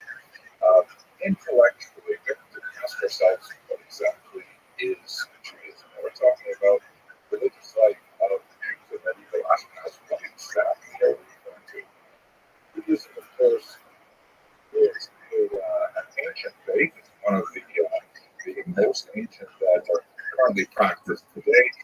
It is the original monotheistic faith, which refers to daughter religions, Christianity and Islam, originating in ancient Israel and developing through the ages and still practiced to this day. However, the understanding of Judaism that most non-Jews have is largely based on the filters that they receive from the Christian or Muslim interpretation of Judaism, which tends to focus very heavily on the biblical record. We should note, however, that for observant Jews, there are really two Torahs. There is the first 5 books of Moses, which is called the Written Torah, and then there is this massive amount of information, which is called the Oral Torah, Torah Sheba'al Peh, which informs many other aspects of Judaism and their central texts, like, for example, the Mishnah and the Talmud, which is shown here. The Oral Torah is basically kind of simplified, sort of like a commentary on the Torah, but an amplification of the Torah, a clarification of the Torah. It regulates the lives of observant Jews to the present day. So, for example, we have a commandment that I'm sure many of you are familiar with: honor the Sabbath day and keep it holy. That's nice, great. How do you do it? Well, it doesn't actually say that much in the written Torah. How one does the Sabbath. However, the oral Torah is a phenomenal amount of discussion, including an entire Talmud completely dedicated to that topic. All of this is fighting something known as halakha. The word halakha is related to walk or to go. Maybe we should translate this as the path. And it's basically the interpretation according to the ancient rabbis of how Jews should live their lives according to Jewish law. Jewish thought has quite a bit more flexibility than halakha. In halakha, there is significant flexibility, which we see a little bit later today. Some distinctions between Ashkenazi and other sub-ethnic groups within the Jewish world. But halakha is the day-to-day quotidian life of Jews throughout the centuries. Let us recall that, like, let's say, Christianity, which is very much based in creed in terms of thought, in terms of acceptance of certain ideas of belief, Judaism is way more focused on behavior, on keeping things kosher, literally. And we should understand that halakha literally dictates how a Jew wakes up in the morning, how he or she ties his or her shoes, how they do business, how they eat, how they sleep, how they drink. For every single aspect of life is really dictated by halakha. It's all encompassing. There is no meaningful distinction between, let's say, ritual law, civil law, criminal law. It's all part of halakha. We want a tremendous length, but we want to focus on more of history. In terms of text, without doubt, the most important document to understand halakha and to understand by extension observant Judaism. I should also mention, by the way, we're now talking about the medieval period where there really is, whether you don't have what we would later call denominations. And Judaism don't have like Orthodox, conservative, Reform, and so on. In the ancient period, it was basically or a limited number of heresies like Karaite and Samaritan, which are kind of like with significant friction between the main body of certainly not and split off. We'll talk more about some major groups, the Sabbateans and the Frankists, that are Ashkenazi. But basically, for the mainstream dominant Ashkenazi Jews, there, the Talmud guidance. The Talmud is, as I mentioned earlier, an expression of the oral law. It represents the discussion of literally thousands of rabbis over several centuries debating points of interpretation Torah text, introducing lots of other materials, like biographies, legends, stories, popular sayings, and engaging really deep back and forth, trying to tease out how exactly Jews are supposed to live their lives. And that this Talmudic document requires tremendous training and erudition and patience to be able to decode its high mark and that style in Aramaic and in Hebrew is really the bread and butter of Jewish scholarship for most of the last 2 millennia. So, this very superficial kind of orientation, let's just see how that sort of expressed in Ashkenaz. Clearly, one of the greatest Ashkenazi contributors to Jewish thought is none other than Rabbi known widely on his name, Rashi, who was active primarily in the 11th century. And his contribution to the study of Torah is incredibly profound. Primarily, 2 things which are studied every day. And in fact, their study is virtually enshrined in later halakha.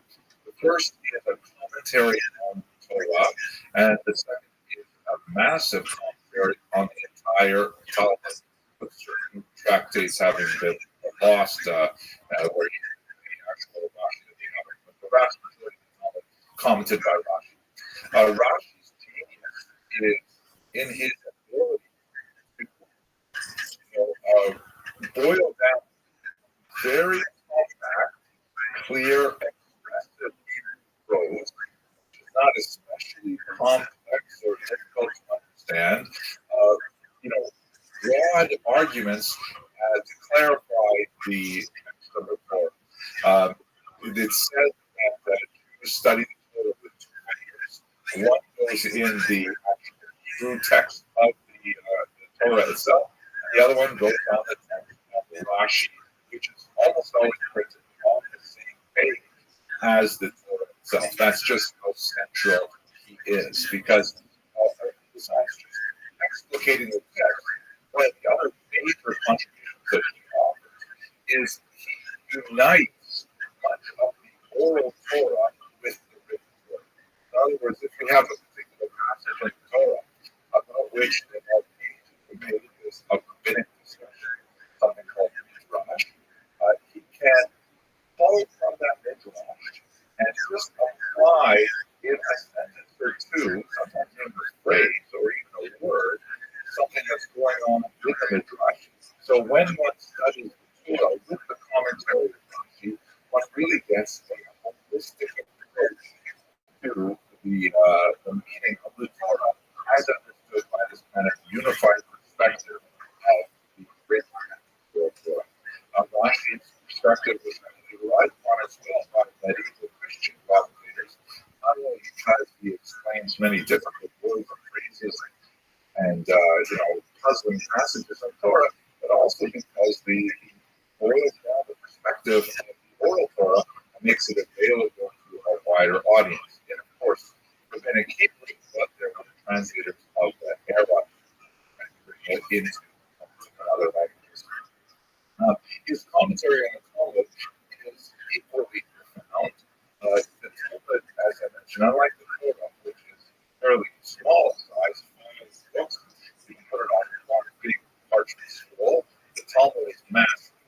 In the contemporary study of the Talmud, the most popular way to study it is through studying a folio a day. That is like 2 sides of one page. That's called Daf Yomi. It was started in the 1920s, and it's a worldwide coordinated study. It has been called the largest because there are hundreds of thousands of Jews who study the same page of Talmud every day. You can travel from place to place in the world and pick up the Talmud where you're studying the day before, and they'll be on the next page the day after, and so on. So it's 2,711 folios long. That means double that per page with the folio both sides. And it takes 7.5 years to complete the entire cycle of the Babylonian Talmud. other Talmud called Jerusalem Talmud, and Rashi wrote a commentary on the entire book. His commentary on the Talmud is rather different in style than his commentary on the Torah. He's not trying to bring in lots of other passages from Midrash and things like that to exploit the Talmud. But basically, because the Talmud is written in a really, really condensed and difficult language, requiring pretty phenomenal logical skills and attention to skip over many of the leaps that are assumed by the editors of the Talmud that the reader will be aware of. Essentially guides the reader, taking her by the hand, quickly, as we should say shortly, and saying what he says. And here, what that last passage should be read as a question, not as a statement. Rashi is an essential guide to just figuring out the very, very basic meaning of the Talmud. So with his prodigious scholarship, which was universal in nature, Rothschild was really involved in these books to a much larger audience of Judaism. And to this day, as I mentioned, hundreds of thousands of students of Talmud study from a program with regularly every day use Rashi to understand the text. And school children studying today will begin their study of Torah with commentary of Rashi as an essential aspect of their study. An incredibly important contribution to their study. I know that you studied, and the students are watching the Ashkenazim who had some time with Professor Lowry, who of course did some great things on Rashi, so I won't go into more detail. The next really significant group of scholars in Ashkenaz that made a big difference for the study of Judaism are the so-called Ba'alei. The word Muslim means additions, and it refers to an entire school of Talmudic students, including Rashi's grandchildren, were prominent among them. So now we're talking basically 12th century into the 13th century. If you look at this page here that I've brought up onto the screen, this is actually the first page of the Babylonian Talmud, and you can see the kind of layering of the text. That just gives some sense of how the study of the Talmud was engaged in by medieval Ashkenazim and by contemporary as well. It involves literally a conversation over the centuries. The main area in the centuries of the Mishnah. This is the core text of the Talmud and also a major text of the Oral Torah. It's basically dealing with questions of Jewish law for the most part. And here, this particular page happens to be discussing when the Shema prayer should be recited in the evening and in the morning. And the discussion of how do you exactly time the beginning of this prayer. And then below it, in yellow, you have the Talmud itself, which is a discussion of the Mishnah. Further questions, longer explications, contradictions and arguments, debates, and so on. The Talmud is much larger than the Mishnah. It will go on for several pages, and then you get to the next text, the Mishnah, and the process with the reading side. Then, on the inside, always printed towards the center of the book by the binding, you have the commentary of Rashi. That you can see that compared to the commentary associated with those bold headers, Rashi is much shorter, much more pithy. Just very brief bits of information to help you walk through the text, providing things that you might have missed when you're trying to understand the basic meaning of it, as we discussed. But on the left, you have the Tosafot. The Tosafot and Rashi are both written in a different font, but they're traditionally printed in a different font. It's called Rashi font, primarily because printers used it at the time when Rashi was associated with it. It was really just an italic form of the regular square font that's used in the Mishnah and the Talmud. Tosafot has an entirely different agenda to Rashi. Whereas Rashi is just trying to give you the basic meaning of the text, Tosafot has a much more analytical approach by thinking of what's said on the page here, and then bringing up contradictions that may have occurred somewhere else in the Talmud. And Tosafot, as it were, assumes, we're on page 1 of the Talmud, that we have already studied the entire Talmud already. This is, of course, going back. And so, therefore, when you're reading this again, you may have missed the fact that, 500, 600 pages later, it's going to say something that appears to contradict this page. And so, I think Rashi strives for simple clarity and a basic understanding. Tosafot explores contradictions and explores the ambiguity and tries to offer resolutions to bring together the contradictory elements of the Talmud. It's an entirely different order of study. But again, entirely Ashkenazic in nature. The Tosafot was based in Ashkenaz, and we're talking about tens of scholars over several centuries. By the way, on the outside of the margins, you see many other commentators. Depending on the edition of the Talmud, you'll have different commentators right up until the 19th, sometimes the 20th century. A copy of the Talmud that I enjoy studying the most, the Steinsaltz tomorrow, actually has a figure that passed away just a few years ago by Rabbi Steinsaltz. So it's an ongoing text. It has layers right up until the present day. So Rashi, most major contributions to intellectual history. One last major movement that we should treat looking at this medieval period is a group of thinkers in the Guinness acquired the name Hasidei Ashkenaz. Hasidei means literally the pious ones. The term is also used by several other movements in Jewish history. Modern day, I'm sure you'll hear of Hasidei. These are followers of the Baal Shem Tov. We'll have opportunity to speak about, I think, on Thursday. They're from the 18th century and onward. Totally different than, for the most part, unrelated to the Hasidei Ashkenaz, other than their basic tenets being Judaism. It's also a term that's used long ago.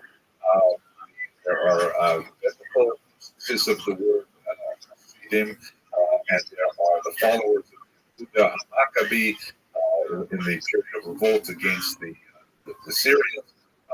They also call Hasidim and so on. It's a term that's reused many times throughout history. We'll talk more about that when we get to 18th century. But anyway, it's scholars that were active, especially after the Crusades, which is a topic that we're going to address in the following hour today. A period of tremendous persecution of the Jews of the Homeland, enduring some horrific scenes where Jews were forced to choose between baptism and martyrdom, many of whom actually chose martyrdom. A very, very frightening period that we will address in better detail later. But at any rate, Hasidei Ashkenaz, unlike most other movements in Jewish history, they took a very ascetic approach to Judaism, with a tremendous amount of emphasis on fasting, on penitence, on the demonic powers that have to be fought against, many other elements that are, to some degree, present in the Jewish thought for centuries prior, but never really focused to the degree that they were among the They adopted a lot of fasting, sometimes bizarre practices, such as self-mortification, go naked in order to develop one's penitence and to atone for one's sin. Things like after death, their coffin led through the streets with thinking that by suffering the humiliation like this world, the despair, next world, this is a movement that had a strong impact and influence, but most of the ascetic tendencies were largely undented. There's kind of like a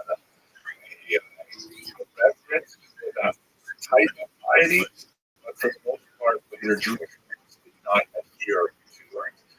One of the most important literary works of the Ashkenaz group, this book, covered the front page on here, Sefer HaSidim, the Book of the Pious, which is actually extremely important for illustrating the social life of Jews in Ashkenaz. Because it's remarkable how it had kind of like folk tales of stories of travelers, of Jews, sometimes Jews behaving badly, robbers, of non-Jews, of all kinds of things that are involved in this pious work, which is intended to illuminate and elucidate thought for the masses of Ashkenaz at the time, and it's really quite fascinating. One of the most interesting passages, actually, in the Sefer HaSidim, as it's printed today, is a passage that deals with the will, the last will and testament of one of the most important of this Rabbi Yehuda Hafasik, who essentially wrote a rather longish ethical will. This tradition of the ethical will was, if I'm not wrong, was pioneered by Hasidic Ashkenaz. There's certainly biblical precedent and so on. But the idea is basically not only should one write a will in which one leaves one's possessions to one's survivors. You got the house, you got the car, and you got my favorite painting of the, whatever, things like that. But the Hasidic actually listed a whole bunch of behaviors that he wanted his followers to adopt. And it's a fascinating ethical will. By the way, these ethical wills are going centuries thereafter. This is all Oh, there he is. the Jewish tradition, right? We rewrite. Absolutely. Did you enjoy your day? It's been pretty good so far. I have fun the whole time. Oh, you haven't eaten yet?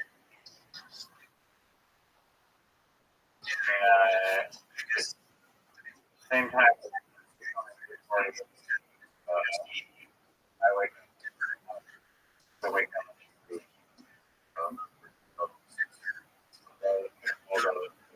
Yeah.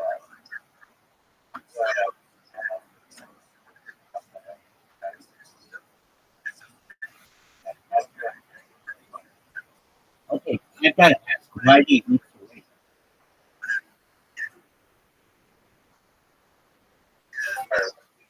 I gotta ask, why do you eat so late?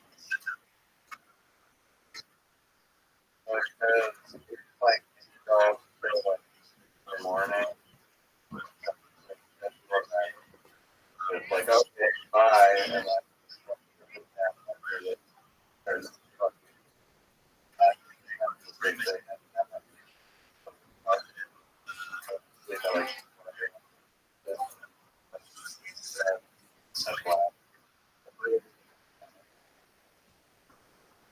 Okay. But last night you were able to go to the store and everything. Like, I like how you want to blame me, but I don't think it makes sense. But what I do know is that you have an invitation.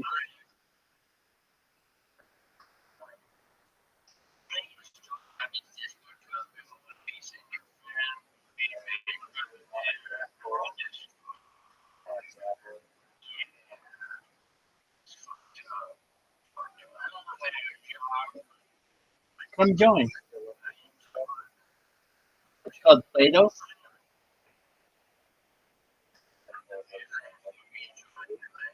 Play-Doh?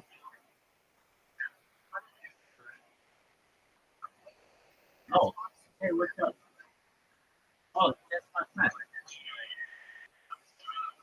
just for a moment. I'm in so many different discourse right now. Just a moment. Excellent. All right. I'm in so many different ones. All right. We have 5 pens. B-Taz. We call them B-Taz. We call them B-Taz. B-Taz. B-Taz. Can you hear me then, my friend? Excellent, dude. Excellent. So I'm at B-Taz in the ISO Speed Discord. B-Taz, this is my friend Riser. This is B-Taz. B-Taz is Canadian Thanksgiving today. I'm not Canadian, but shout out to all the Canadians out there who have been celebrating Thanksgiving. I want you to know, because that, like I said, when I blow up, you're going to help manage this Discord. Let me tell you what I do. You mind? Excellent. I stream my life 24/7, 365 for world peace. This is a time capsule for society. This is a timeline of history. It goes back to the pandemic. We've seen the death of a queen, the birth of AI, the coronation of a king. We talk about some things on this stream that aren't normally discussed in society. Things like anti-gravity, antimatter, dark matter, dark energy, faster than light travel. We talk about geothermal energy. We talk about nuclear energy. We talk about fission energy, where you take an atom and rip it apart. We talk about fusion energy. We take two atoms and slide them together. We talk about geothermal energy, where we take a pipe, stick it in the ground, and use Earth's natural heat to turn it turbine. We talk about wind power and how it is inferior to what we prefer, tidal power, where you put turbines in the ocean, allow the ocean to power things. We talk about life extension technology, things like stem cells, human growth hormone. We talk about using platelets from ambrosia therapy. We talk about things like nootropics, and we talk about things like shock therapy. We talk about fluid hangover. We talk about we talk about things like life extension technology into mind blowing technology. Let me tell you this, BTS. I don't know everything. I don't know, BTS. Has anyone ever told you that they don't think you're going to die?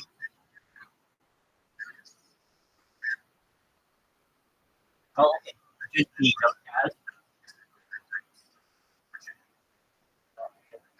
Oh, only Taz. Okay. So, Taz. Has anyone ever told you that they don't think you're going to die? You know you're going to die? Let me explain this to you. There's a way to maybe escape death. So when you were born, you were probably going to live to age 80, 100, 120. But there's a type of technology, that is life extension technology, that can extend that. Perhaps to age 150, perhaps 180, perhaps 200. But eventually your body's going to break down. That's when we get into the next type of technology, which is why I don't think we're going to die. This is mind-blowing technology. We scan Taz's brain. If you don't want, you can die like a normal person. But if you want, you might be able to escape death. By scanning your mind, your brain, into a computer, we scan.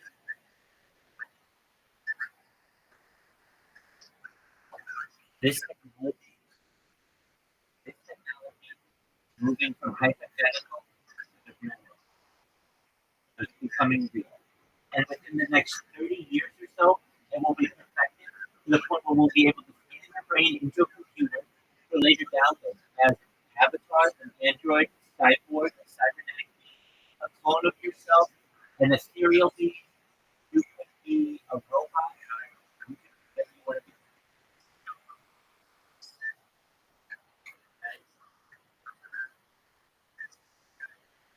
It's a really interesting opportunity. That's just what I can talk about. So, Riser, you may not be aware, but Taz is telling me that As is the Discord developer. They took a look at our Discord and they said that it seems like a cool place for a lot of people.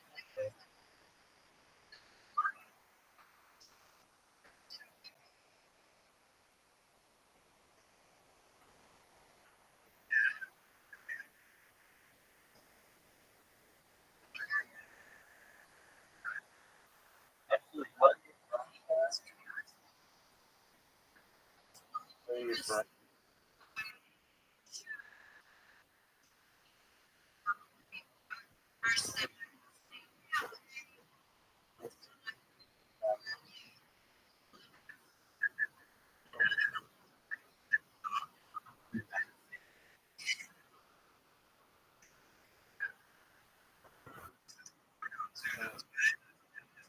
Meant to be. So, I just want to make you aware that, I'm live and making a little bit of trouble in the speed street because I don't know, one person, this guy, he's a real, his name is Daddy Boykin. That person is really, they were like, stop DC camping. I'm like, what do you want me to do? Like, am I spending too much time in there without typing to people? What do you want me to do? Whatever you want me to do, I'll do. But I want to meet new people just like you, and that's how you do it.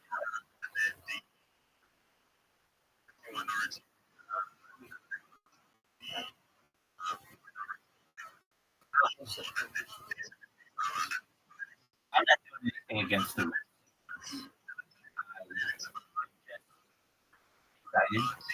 You should know that you're always welcome here. And yeah, I'm really happy that you're here. I'm always live. So if you want to come in and talk, I'm here for you. I'm here to support you, okay? Excellent. Hey, do you know about Harry Potter Obama Sonic 10 email? It's the best cryptocurrency in global history. Like 2 weeks ago, it was worth 7 cents. It was worth 31 cents today. It's incredible. It's the best. You should know everything about it. Well, this is the shirt. This is the logo. It's actually English. It's amazing. So it's Harry Potter, and then we have Obama, and then this is Sonic, and then 10, and then Inu is a speech dog. It's like a meme point. It's going to the moon. So I'm sponsored by cryptocurrency. They're amazing, and I just wanted you to be aware of what all this is. Believe it or not, see this is a Scroto. This was worth $700 this time last year. It's worth $7,000. It's red, it's blue, and it's yellow. $7,000. How about this one? $7,000 here too. $7,000 here too. This one's $7,000. How about this bad boy? $7,000. It's incredible. So you should know there's a lot of exciting things happening. We're going to go viral, and when we do, we're going to help bring world peace. Doesn't get any better than that, does it?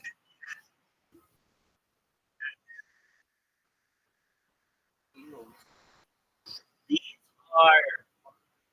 you know what an NFT is? Have you ever? Do you know what an NFT is? It's a non-fungible token.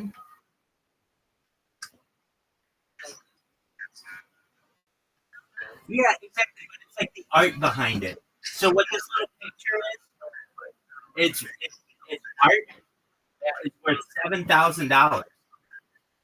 Just incredible. And so you should know that we've got a lot of exciting things going on here. Oh, you're going to learn a whole lot here. Every single day you're going to learn something. And then you're going to learn things that I will teach you that will change your life forever. Never be the same. That's a really exciting opportunity.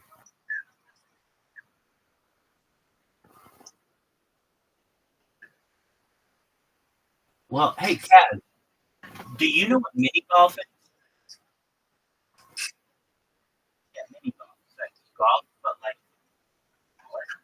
All right. Here's what you want to do. There's an app called Plato. Plato, P-L-A-T-O, like the philosopher. You want to download it as soon as possible because I have another here, and we're gonna have you join our threesome, and we're gonna become best friends. So it's on the App Store and it's on Google Play. Whatever one, if you have an Android, you'll get it on Google Play. If you have an iOS device or an Apple device, you get it on the App Store. PLATO will be very patient. I'll show you what the icon looks like. So you'll be like, oh, I know what that looks like. All right, here you go. Here's the icon that you were looking for.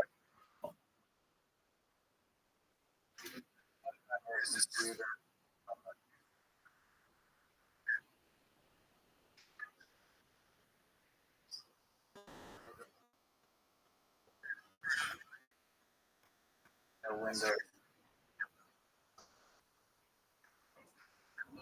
Excellent.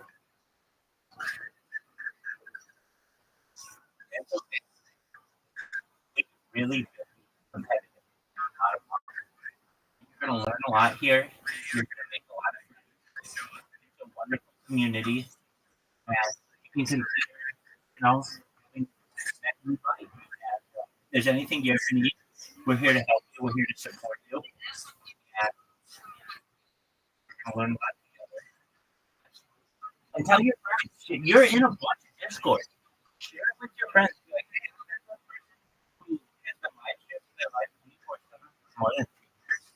And they have over 100 YouTube accounts. They have over 200 Instagram accounts. They have 300 Twitch accounts. I have over 1,000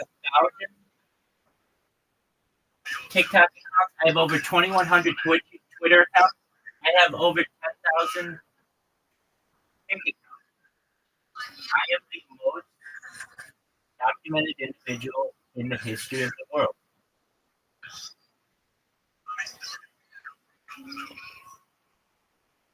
Okay, excellent. Absolutely.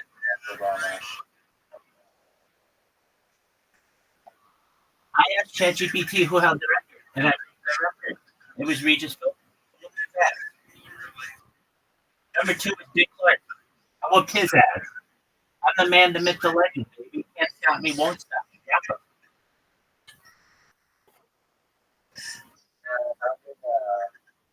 I think I know. Go for it.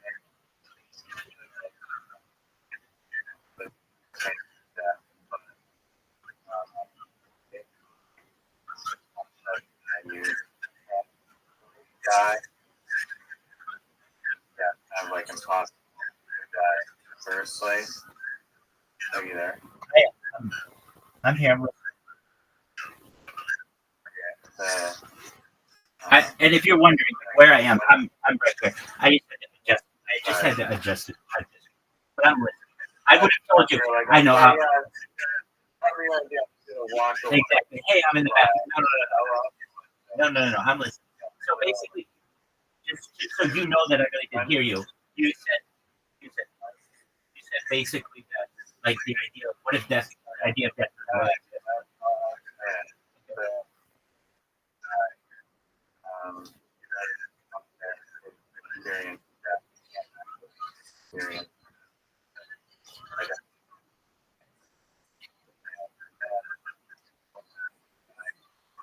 Eternity.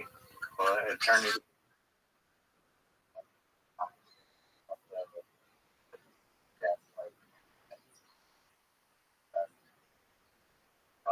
Can I argue any of these points or no?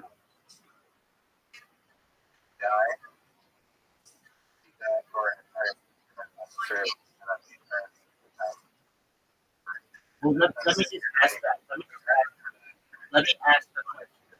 Let me just hold on a second. If we say that the universe is like currently 12 billion years old, and it's going to be like 60 billion years old, are you saying once that 60 billion years is done?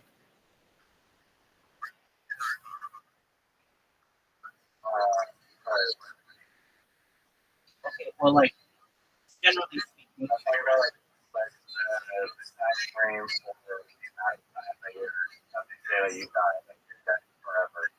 forever is an eternity. No. This is what I'm asking. Are you saying that your dad just as long as the universe exists, Oh, you're saying you're dead for an infinite amount of time. Because if it's dead for the relation to the universe, then you're going to be dead for another 50 billion years or so.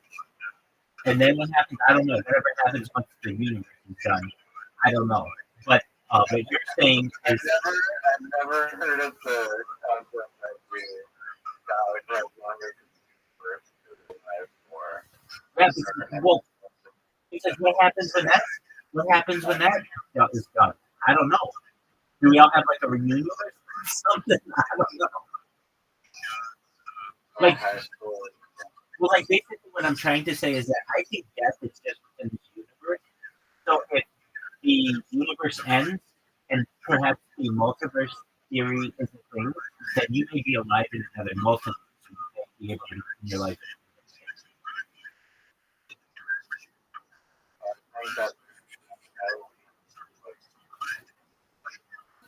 there has to be like more than like Okay, so that's the multiverse theory.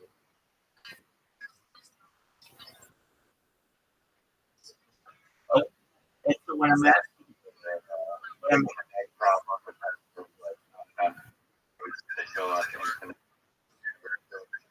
wait, if you have infinite of hold on. But I haven't, I've done this before, but I really want you to get into what infinity means. Okay? It doesn't mean a lot. It means everything. And it means everything going to the right. It means everything going to the left. It means everything up. It means everything down. Welcome. How are you? I'm so glad that you're here.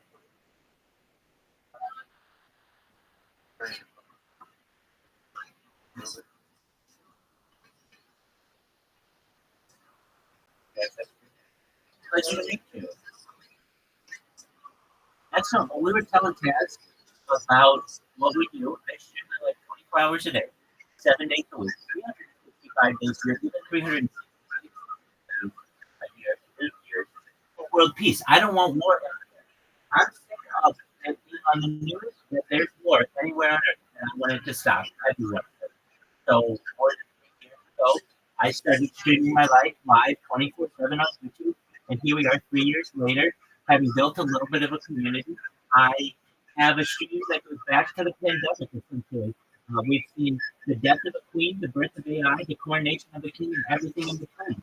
This is the biggest event in global history. No person has as many social media accounts as I do. I have over 100 YouTube accounts. I have over 200 Instagram accounts. I have over 300 with. I have over 1,000 TikTok accounts. I have over 2,000 Twitter accounts. I have over 10,000 Tik accounts. It's just an incredible amount of data for any one person to have on the internet. And I am essentially creating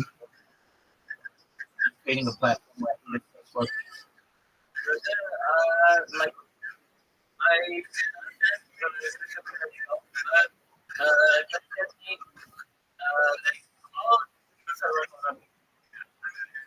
how does that happen? How did it get to me? I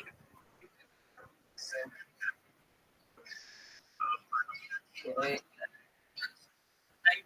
team or template of the server like this server. I have recently and my friend has recently made the server. I made the server myself. This is custom made. Yeah.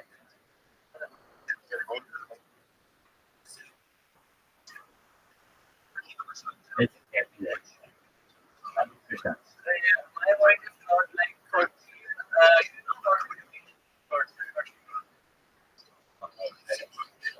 I've heard of it at times, yeah. Going on like that. it can literally this is my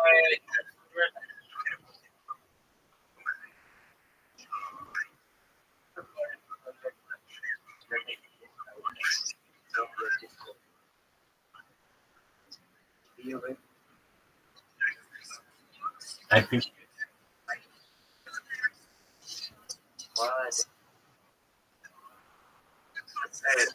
you from ISO. You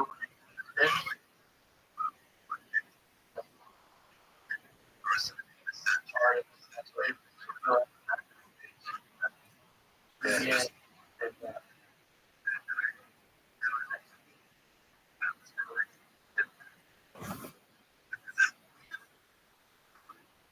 What you're doing?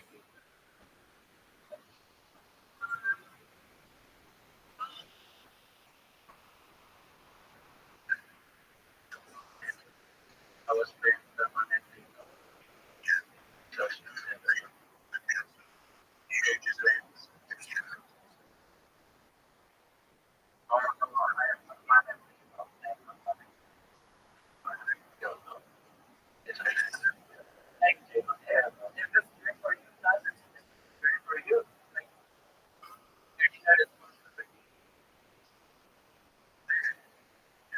Yo, that wasn't.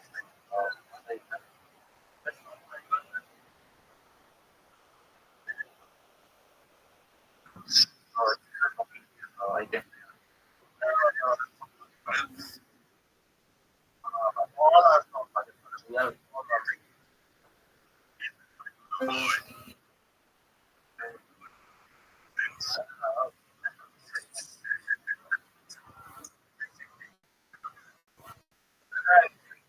Like this, you can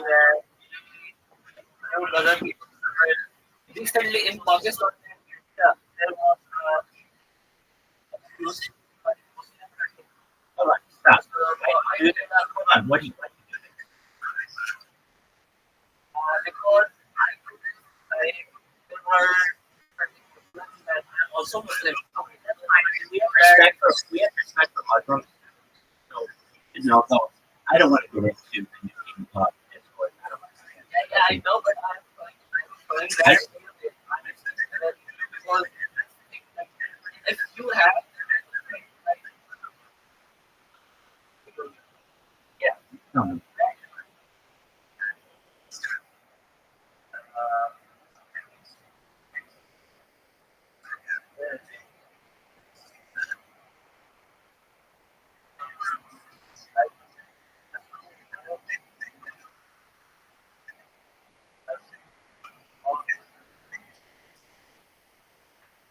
we don't have any other rules. It's pretty simple. Like add boards and Yeah.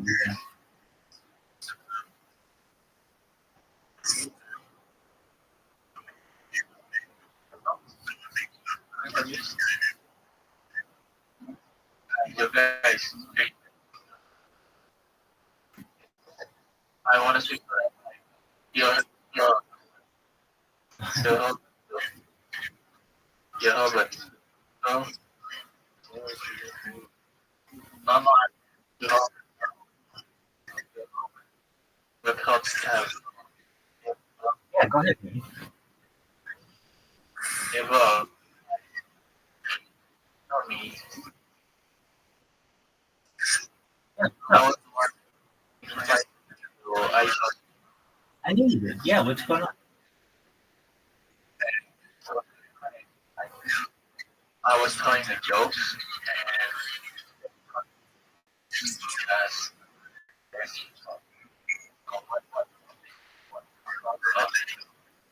I was just some joke.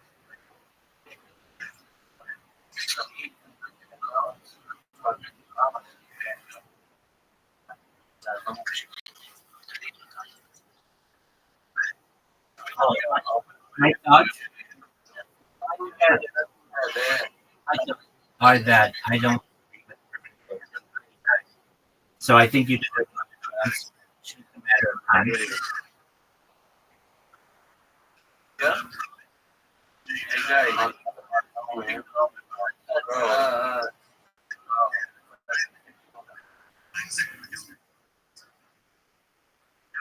So what's your thought?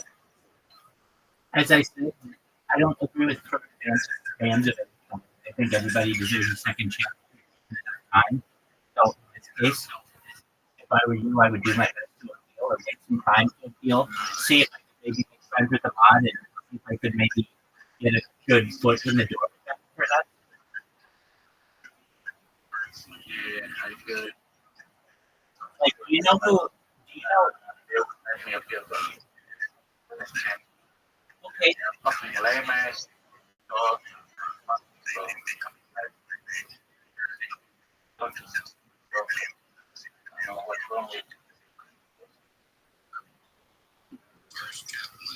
Well, I'm not sure. I want you to know, Fendi, you're welcome here whenever you want. Just like that, you have a friend. You guys should know that we are welcoming. Sorry for that. Like stuff. Yep. Like or anything. Like that. I'm gonna set up. No, you're not. I'm fine.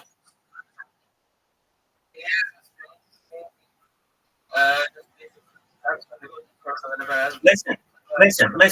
Effendi, if you're here to do a server, I don't want it. I want to be your friend. But I don't want to have these conversations. You're going to have to understand something. You're going to have to understand something really, really quickly. I don't want your help with this server right now. When I do, I'll tell you. Okay? Excellent. How's your day going? Excellent. What did you do today?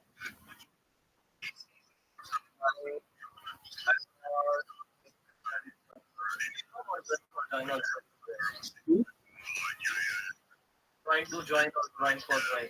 It's like farming service. Oh, You make other people to join your service. It's like follow for follow in social media. I gotcha. Okay, yeah, no, I'm aware. Do you want me to join a server? No, I was Oh, okay. That's a interesting. Are you on other social media? yeah, I have Excellent. Very good. Are you a fan of I Show Speed? not a fan, but I watch the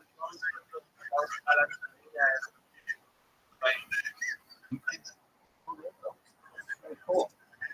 And how long have you done tabs? I fuck with like what's the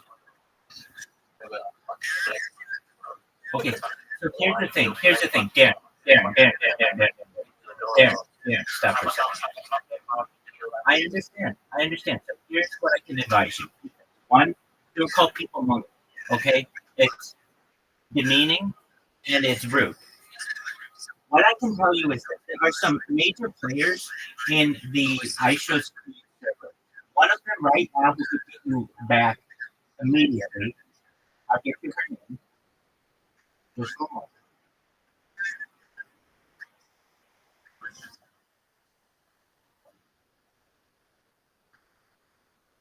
I believe it's like Haley. I could be wrong on that. Let me find it for you. It's in boosted iShow Speed. Okay, so what I can advise you is really what the same thing that Kaz and Ben said, which is get into their field server. Now I know that they're never gonna allow me to come back. No, you're looking at this with very closed-minded eyes. You need to have foresight. So what am I saying to you? You're going to write a nice message in your appeal. You're going to say, on this date, I made a mistake and I used a phrase that I shouldn't have used. I want you to know that I apologize for it, or that I'm sorry for it. I will never let it happen again. I want you to know that I understand that it may take some time for you to consider my request to take out my ban list. But I want you to know that I will never make that mistake again, and I would appreciate it if you would consider lifting my ban. They're not going to let it. Okay, so guess what? The next day, you do the same thing in a very nice way. Okay, they're not going to do it. Third day, you're going to do the same thing every single day for a year. I almost guarantee you, they will just get sick of you. They will get sick of answering your message. Then you'll be able to get back.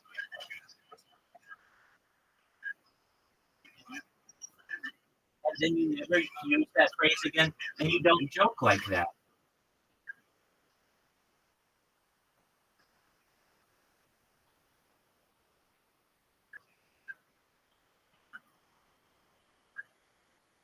So Darren, you did it. Like,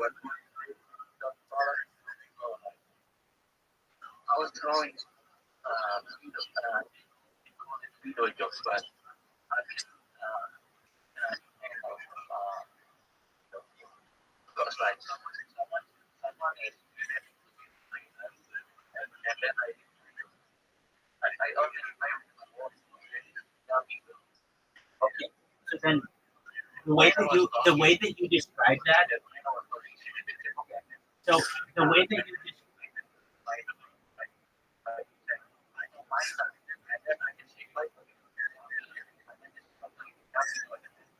that's how I got they actually what the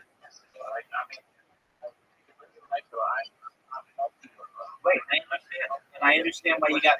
I understand why you got banned for that. You should understand something. Some things are funny and some things aren't, and that's not funny. Hey, that's how you learn. You won't make that mistake again. There are some funny things in this world, and there are some not. There are places to make jokes, and there are places not to make jokes. Obviously, they didn't want you to make that joke. Now, what I think you could perhaps do, is ask for forgiveness and explain that you made a mistake. Whether they're going to let you back in or not, that's not up to me, though.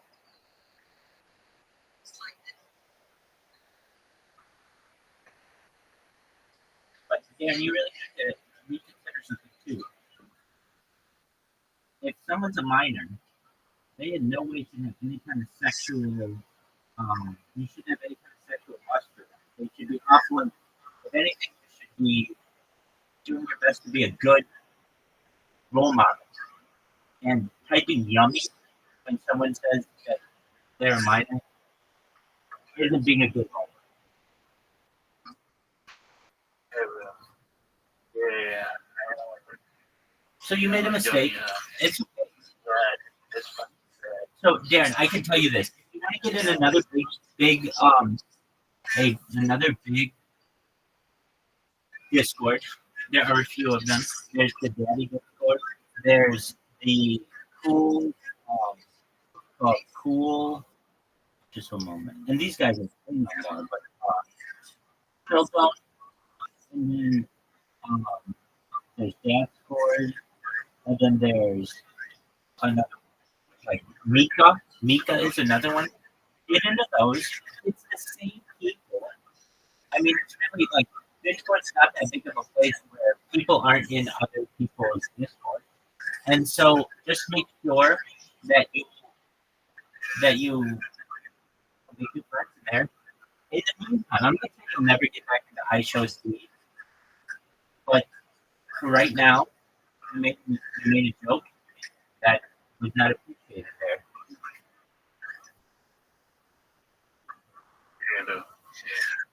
What happened? So, you know about Mika, and you know about Daddy's Court, and you know about Chill Zone.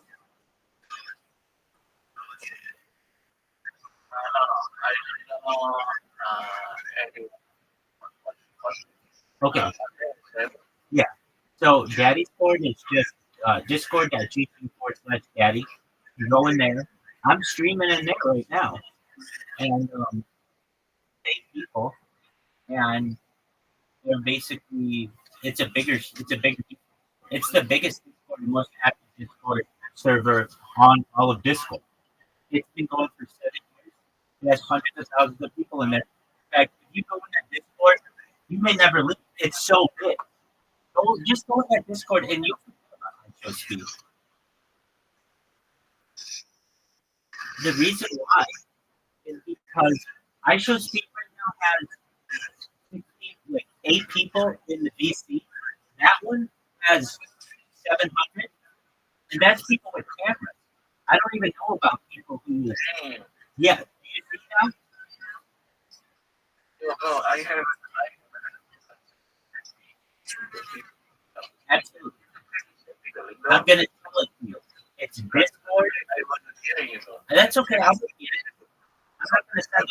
I'm not gonna send it. I have it memorized. Go to the Discord and you type discord.tv/daddy. DADDY. I'll wait for you. Sure. You shouldn't even write it though. Just join it right now. At the very bottom, there's a little plus. You press the plus button, and you just type in exactly what I'm saying. So what's Discord.youtube.com/daddy. DADDY.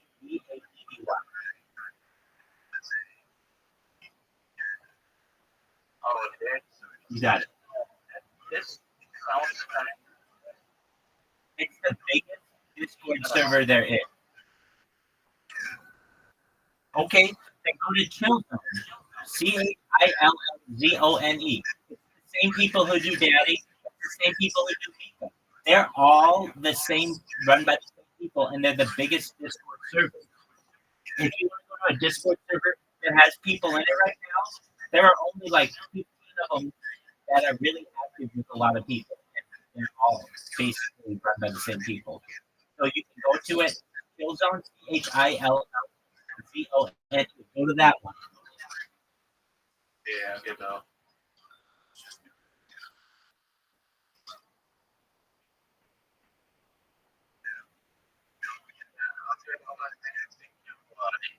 Actually, do you see how many people are in it?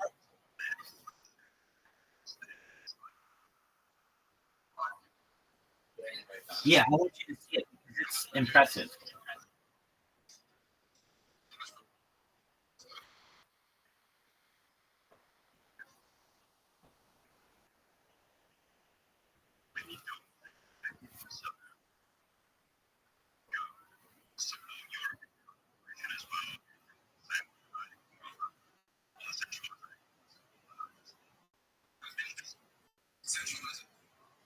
You have the opportunity to join it.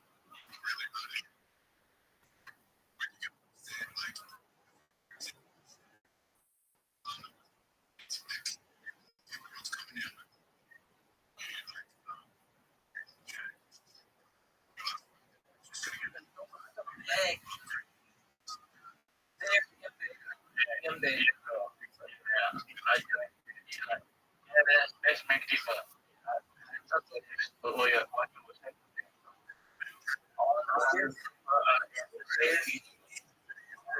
They're all the same people. They all like I don't know how it works. Okay, well, great. I'm glad you got it. Excellent.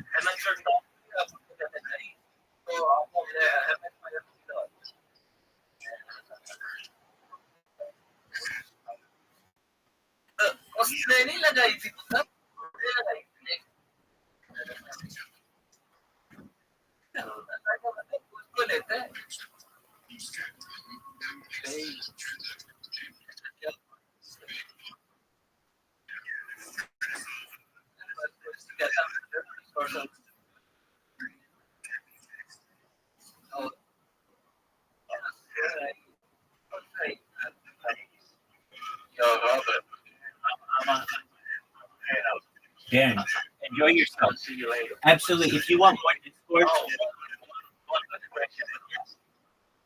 Can you speak? a little. Yeah, but here's the thing. Hold on. I can do it I can do it fluently with this.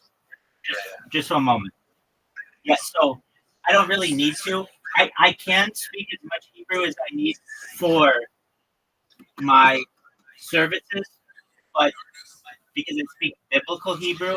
But when it comes to speaking with people, my Hebrew is still a work in progress, so I use this, and I can speak Hebrew better than most people who speak Hebrew. So just so you see, I can speak Hebrew with this, and it goes immediately. And I'll do the same with these guys, and I'll show them Pakistan.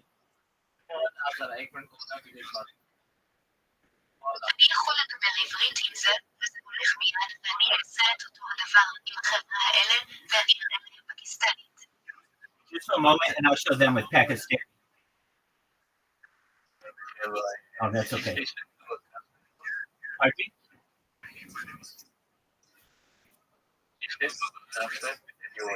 No, this is a pocket talk.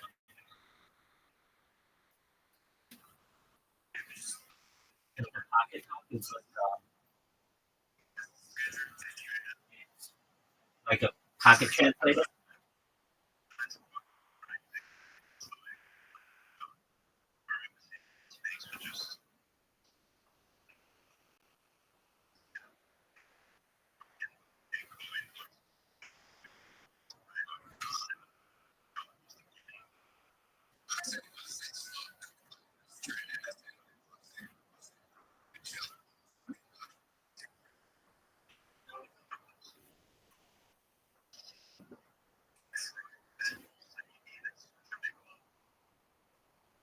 Okay, excellent. That's what I wanted. Just a moment.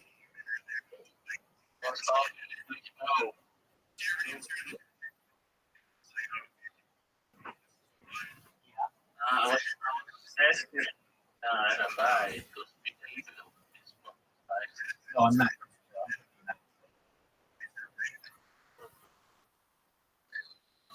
Yeah, but I'm it was held the top. Yeah, most certainly. All my prayers are with you.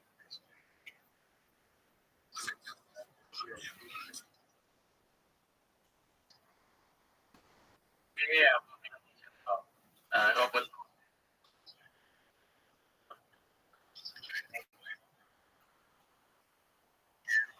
Yeah, because he's a lost. Like I want to know.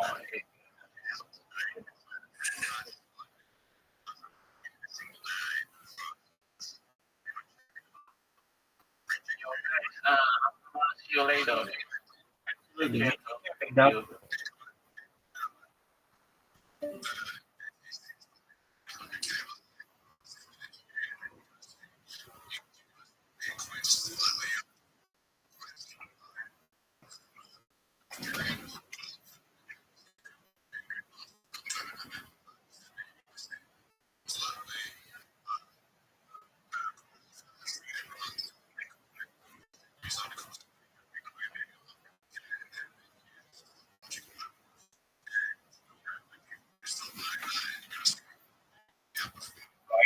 Our ethical wills year, actually, before Yom Kippur. I say plural because we write a different ethical will for each one of our children and our children as well, and our grandchildren. Kind of like blessings that we want to pour on them and things that we hope that they will adopt in their own lives and so on. It's very important, particularly for the penitential season. At any rate, one quick note about the Hasidic will. It lists a lot of kind of bizarre instructions as well. For example, Rabbi Yehuda Hasidic commanded his children after him to never marry a woman with the same name as their mother. Right? So if Ruvain's mother's name is Sarah, he should not marry a woman who is also named Sarah. This is like rigorously adhered to today. Also applies to women not marrying men who have the same name as their father. There are ways to be dealt with following who falls in love with Dr. Sarah. Sarah can always have a name added first if it becomes Sarah Leah or Sarah Connor, things like that. But it's amazing how rigorous attached themselves to this teaching of Rabbi Hasidic, which has, by the way, no other known source, neither in the Bible, Talmud, or nowhere else. Rabbi Yehuda Hasidic appears to have originated No, dog, I'm here. What? centuries ago. The great I'm adjusting one of my computers. Rabbi, a member of the Adjusting one of my 19th century that we'll talk about tomorrow. He once said that if like Rabbi Yehuda Hasidic had known just how seriously people would take every aspect of his last will, he should have included the commandments in there as well. I don't know if the last details on speaking, but I hope you're enjoying it. Okay.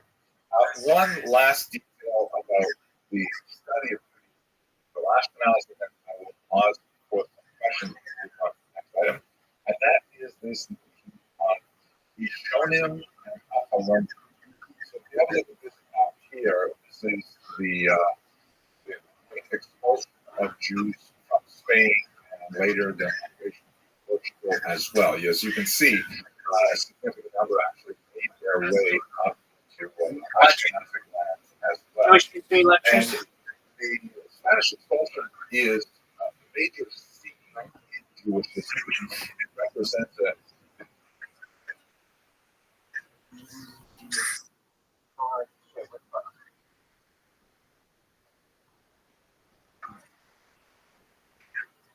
We're learning about it right now. If you want to learn about Jews and Israel, what we do, and we'll learn everything that you need about history.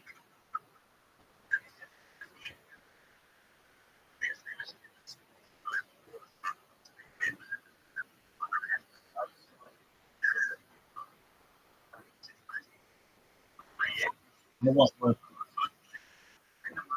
I want everybody to put down their guns, their weapons. I want all the hostages to come home. And then want people to say,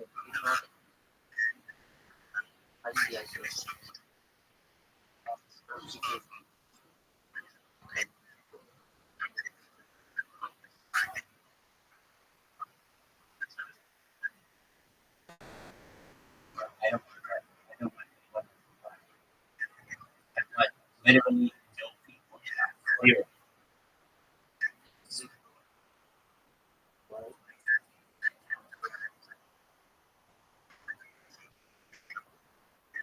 I think that what you've said may be accurate.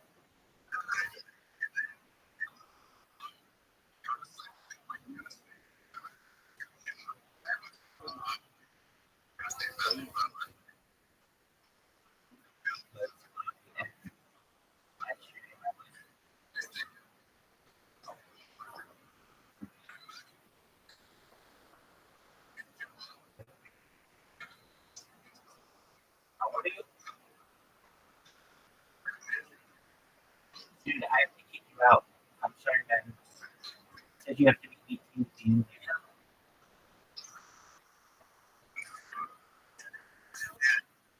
Then you can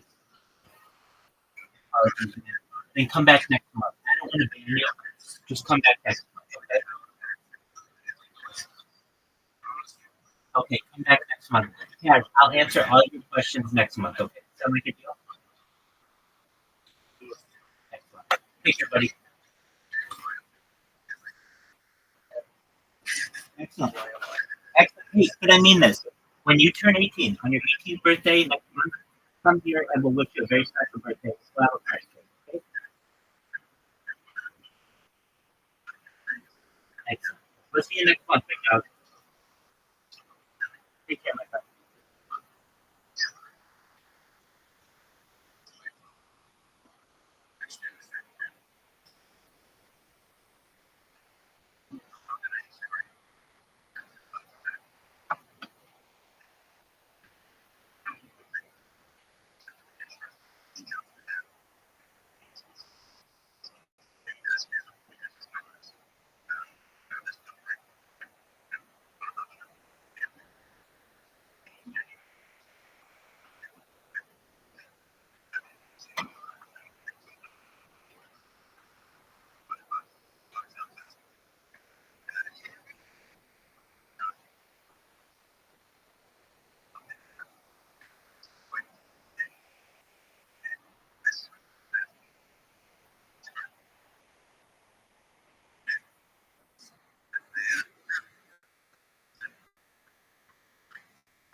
I do. I do too.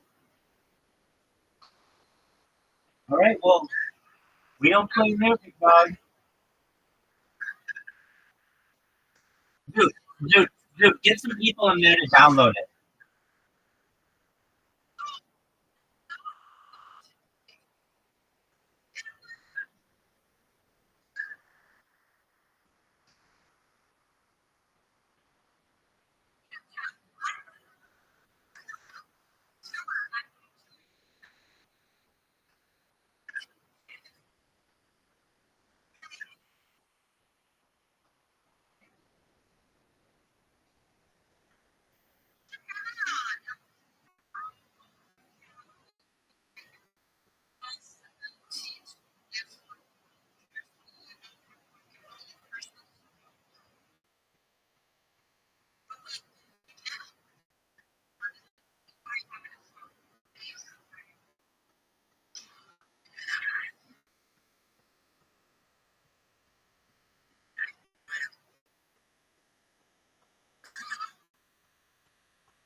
The uprooting of one of the powerful, consequential communities of Jews in Europe, this is Barden, right after Spain, and really radically changed the balance of intellectual power and influenced the Ashkenazim as well by their thought, but we'll get into that in later classes. But I want to illustrate that here as kind of like the dividing line between the major period of intellectual inquiry. We should preface this with this concept that is very basic to traditional Judaism, this notion of the so-called decline of the generations. You read that. There is this notion in Jewish theology that when the Jews received the Torah at Sinai, back in the ancient period as described in the Bible, that was kind of like their highest possible spiritual attainment. They were as close to God as one could imagine while still remaining in a human body as a mortal.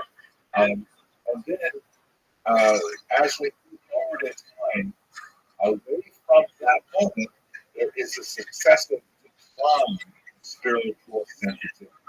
And the Jewish kind of groups the bunches of generations within categories that relate to how far separated they are from Sinai. And I won't go through the earlier groupings, but that are related to us today, if we're talking about Achaz, the so-called Rishonim and the later Acharonim. The word Rishon is first. So we have these people called the first ones. It really means the first ones, the first thinkers after the last major group of thinkers called the Geonim, who were primarily centered in Baghdad, in Iraq, kind of like the post-Talmudic thinkers.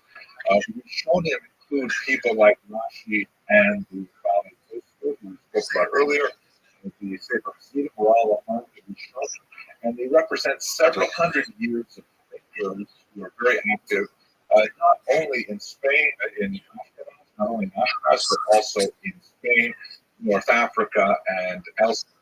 The Rishonim are occupied with somewhat different priorities than earlier generations. One of the things the Rishonim do, for example, is they try to systematize the commandments. In traditional Jewish thought, there are 613 commandments, a considerably larger amount than the 10 as listed in a couple of passages of the Bible, the 10 commandments. And so the Rishonim strive to modify, okay, let's count them. Exactly all of the commandments. And they have this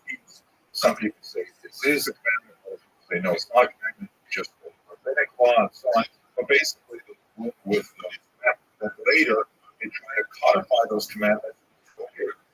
How do we practice them? And organizing them into major works like Maimonides' Mission Torah. Maimonides, of course, was a Rishon, not an Ashkenazi figure, but that's basically what's going on for the period that we're discussing right now. Around the period of the Spanish expulsion, there is a theme-like figure or a transitional figure, Rabbi Joseph Caro, who flees Spain, ends up in Constantinople, later in Safed, Israel, and he is the author of a major poem, Shulchan Aruch. And this would be in the 15th century, late 15th century, when, early 16th century, when we have really those thinkers who are called Rishonim, and those thinkers who are called Akaronim, which means the later ones. Whereas Rishonim are kind of more or less evenly distributed between Sephardim and Ashkenazim, perhaps even more of them on balance are Sephardim.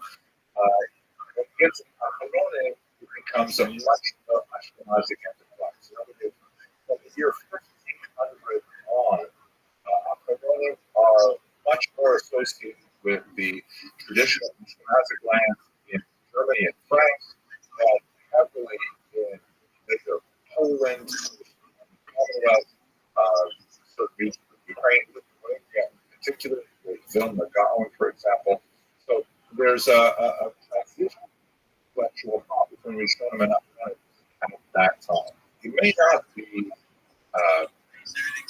common to go straight from the study of Jewish texts to gender as a category of discussing Judaism, but I think it's extremely important because one of the aspects of Judaism, which is somewhat good to us in the early 21st century, is that Judaism is a highly gendered faith. Meaning, tender for argument, that the experience of Judaism depends completely on whether or not one is male or female. For example, I've been observing myself, I, like my guy friends, we show up at synagogue twice a day to read, I go to prayer. There's hardly any women there. Not whatsoever. My day is prescribed by all kinds of things that I've got to do that are associated with my role as a male Jew. That, on the other hand, is an entirely different set of practices, which tend to be not, they are daily, but not necessarily so prescribed in time slots. They tend to be much more heavily monthly activities. They tend to be much more concentrated in the private sphere at home, whereas most of my things go on in the public sphere outside. There are tremendous amount of differences in how traditional Jews, certainly in the medieval period, would have appreciated Judaism based on their gender. And let me give you first a theological discussion of why that should be. I really theological. I don't have a lot of discussion. If you have a look at this chart, you can divide the commandments I mentioned earlier, 600. You can divide them into two types. Positive commandments, thou shalt, please do these things. A negative commandment, thou shalt not, do not do these things. Furthermore, you can also divide them with those that are defined by time and those that are not defined by time. I'll give you some examples of them each one. So, a positive commandment, which is defined by time, would be that during the fall holiday of Sukkot, Jews are required to sit in a sort of a hut with a thatched roof, more or less, it's made after Sukkot, during the holiday. So there is a positive commandment, sit in the sukkah during the holiday of Sukkot. It's positive, something that one must go out and it is defined by time. It's only relevant during that 8-day period time by time would be from the Ten Commandments. Honor thy father and mother, right? One has to always do that. One must also get up and physically do things for one's parents. That's what's meant by the word honor. He provides for their welfare. As father asks you to get them a drink of water, mitzvah is actually can't be drinking water. That's a positive. But it's not defined by time. It could be in the middle of the night. It could be first thing in the morning, last thing at night. Doesn't matter. It's always there. It's not positive. Defined by time, not defined by time. Similarly, negative commandments. A negative commandment: if you do not eat bread on Passover, right? Earlier, do not eat evidence may be consumed during the 8-day holiday of Passover. So thou shalt not do not eat, and but it's only during this period of time. Thankfully, you can have your bagels, beer, whatever after Passover, but not on Passover. Finally, negative, not defined by time, would be again 10 commandments: do not murder. That always applies, and it is a negative commandment. There's obviously a lot to say about each of these things, but this is a basic schematic version of how we understand the commandments. Now, in terms of gender, the huge elephant in the room is that the Talmud says that women are exempt from the category of commandments which are positive, defined by time. Meaning, do this action at this time. Women may choose to do them if they so wish, but they are not required to do them at all. In most cases, this means that women generally do not do them. And certainly that would be associated with a lot of the other responsibilities that women have domestically, raising children, things like that. It's hard to specifically schedule even the home when you have a nursing child or things you have to do at home. But nevertheless, that's the technical aspect of this. It would mean that the lives of men and women are largely bifurcated because of the different standards of what is expected. Now, there are exceptions to that where it's like, let's say, for example, lighting candles on Friday night, right, on the Sabbath, that is a mitzvah that actually women have priority of men on, and it's only on Friday night where there is that mitzvah. But with the exception of those things, drinking cups of wine, for example, and several others, generally it's positive present. Women are exempt, and this has implications for how they live their daily lives. There are also commandments which are specific to women, and one of the most significant of those is the version of a mitzvah, which relates to the laws of what are called family purity. In Jewish thought, there's a lot more to say about this, obviously, but brief. Any kind of connection with death renders a person somewhat defiled. It's not a good translation, but either term would be tamei. So, for example, after sleeping, which is kind of like the taste of death, but consciousness, one has to wash with water. Afterwards, water is the universal solvent for this defilement, this tumor, which is sometimes also translated as impurity. I don't think that word really either. And one of the things that is definitely associated with death is menstruation, because menstruation represents the loss of a possible life. And before husband and wife can return to regular married life, woman has to wait a certain amount of time, and then she immerses in a particular ritual bath called a mikvah. That's what was shown, by the way, in the background of this picture, a modern mikvah. I'm going to show you now a brief video I actually made in connection with synagogue, so I'm going to jump ahead to a particular part of the video, where we will enter the mikvah of France. It's a remarkable 14th century mikvah, so you can get a feeling for what it must have been like. I'm actually going to show you a little bit more of the video because we have an opportunity to see the synagogue. I just want to let you know in advance that the synagogue there has been was renovated in the Baroque period in the 18th century. So the interior has that kind of feel to it. And when we go into the basement, you see an 18th century mikvah, and then you go lower and see this 14th century mikvah, which I think is absolutely. So look at the medieval synagogue of Karbala, which I had the privilege of visiting a few years ago.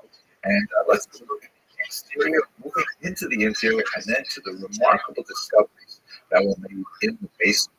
The synagogue is located in the Jewish Karriere, or the Jewish street.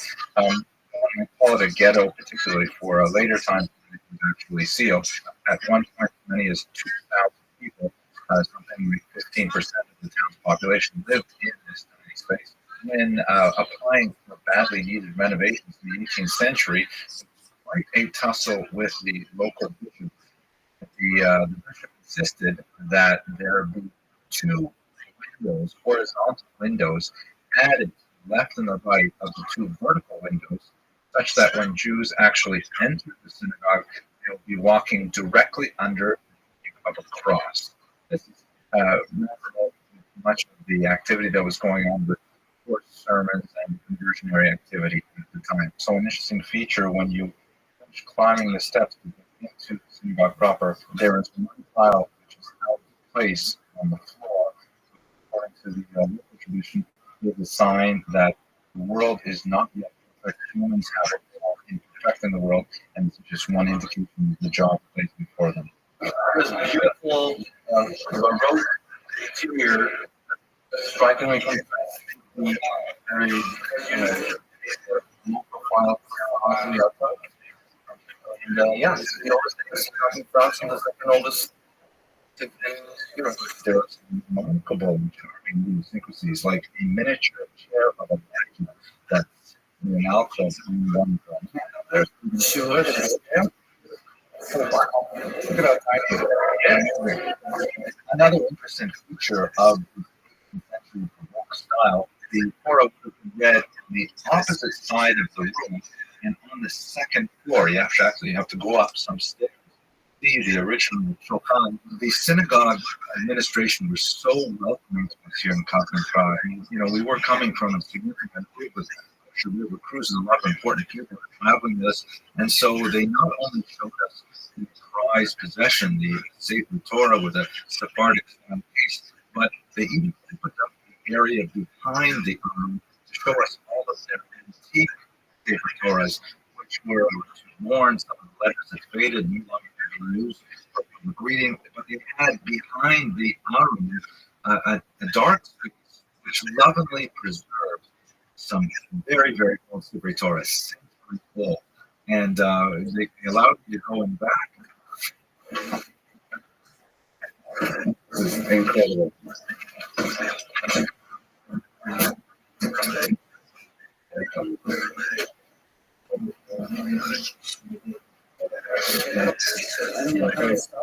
Say something to the camera. Between 1771. This mikveh is from the 18th century. Okay, and the mikveh used in the 18th century and onward was more similar to modern day mikveh, which would be heated and filtered, and using water in a separate container, which we'll see shortly, that would actually conform to the requirements of Jewish law, whereas the place where people would immerse was primarily a more comfortable place with heated and clean water. This was the 18th century, the water from the mikveh. So you put some wood under, and you make it heat, and then the water goes. In the basement of the 14th century Coptic synagogue is the mikveh, or the bath. You can see the water is still quite clear. It's red from an antique. The light dusting on the top of the water from the flecks that come off the knives frame walls. Originally, of course, you would descend here in candlelight. Really, the mood and solemnity associated with it. There's no natural light can descend into space.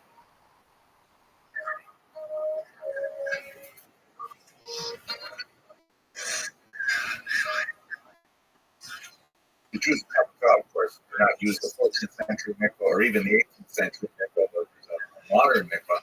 But also communal ovens making Passover matzah.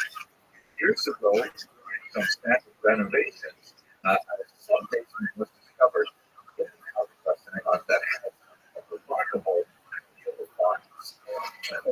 shows.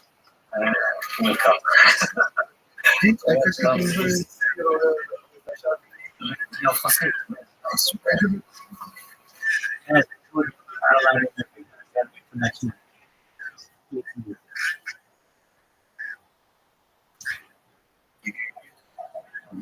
Et c'est unique dans le monde qui quand même date de 1367. Et vraiment, on le voit, c'est superbement accueilli parce qu'il et chaleur à tous.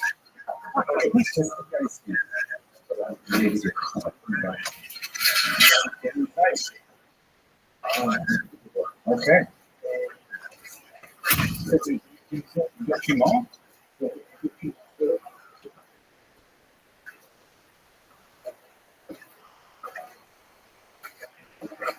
Incroyable.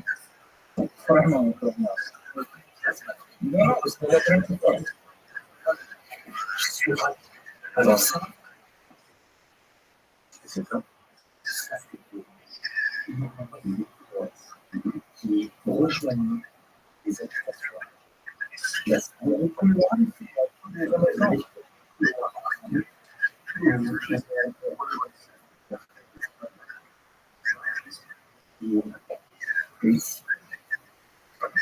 Elle pense que c'est la Guinness de la Rabbi. Parce que c'est fini maintenant. Les livres. Les livres. Les livres, on fait ça.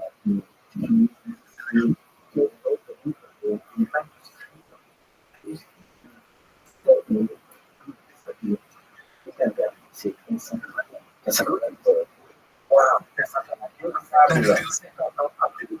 What I find especially fascinating and meaningful about the discoveries of the Kabbalah synagogue is that they literally have corridors physically connecting the homes of the Jewish quarter to the synagogue. That the Jews wanted, perhaps for security reasons, a direct and immediate and secure access to the synagogue from their home.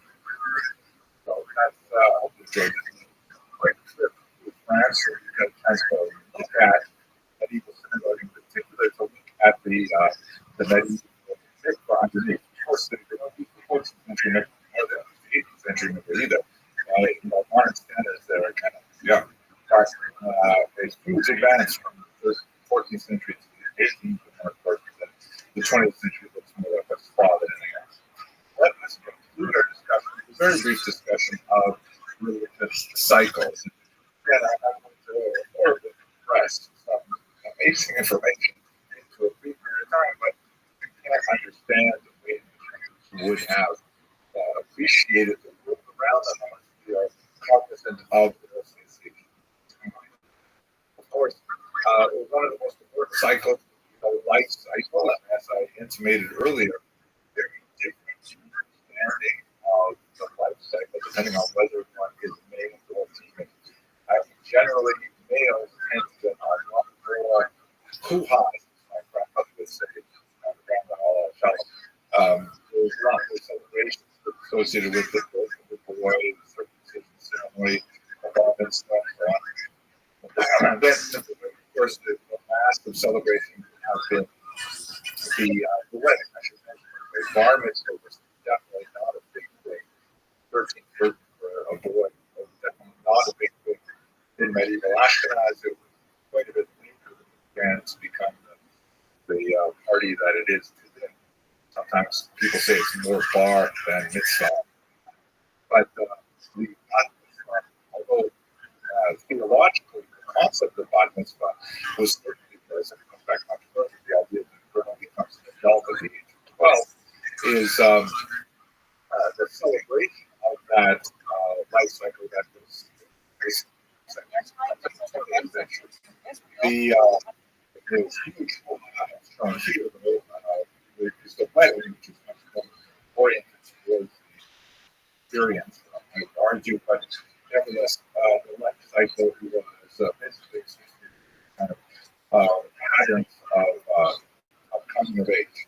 From then, it was especially associated with greater levels of attaining literacy, although also remarkably, as far as you can tell, from Ashkenazi culture, that may not have been as literate usually, would be the language of religion and prayer, but they certainly could have had Yiddish, which was the vernacular, far more likely for women to be able to read and write at least in Yiddish than in the broader non-Jewish side.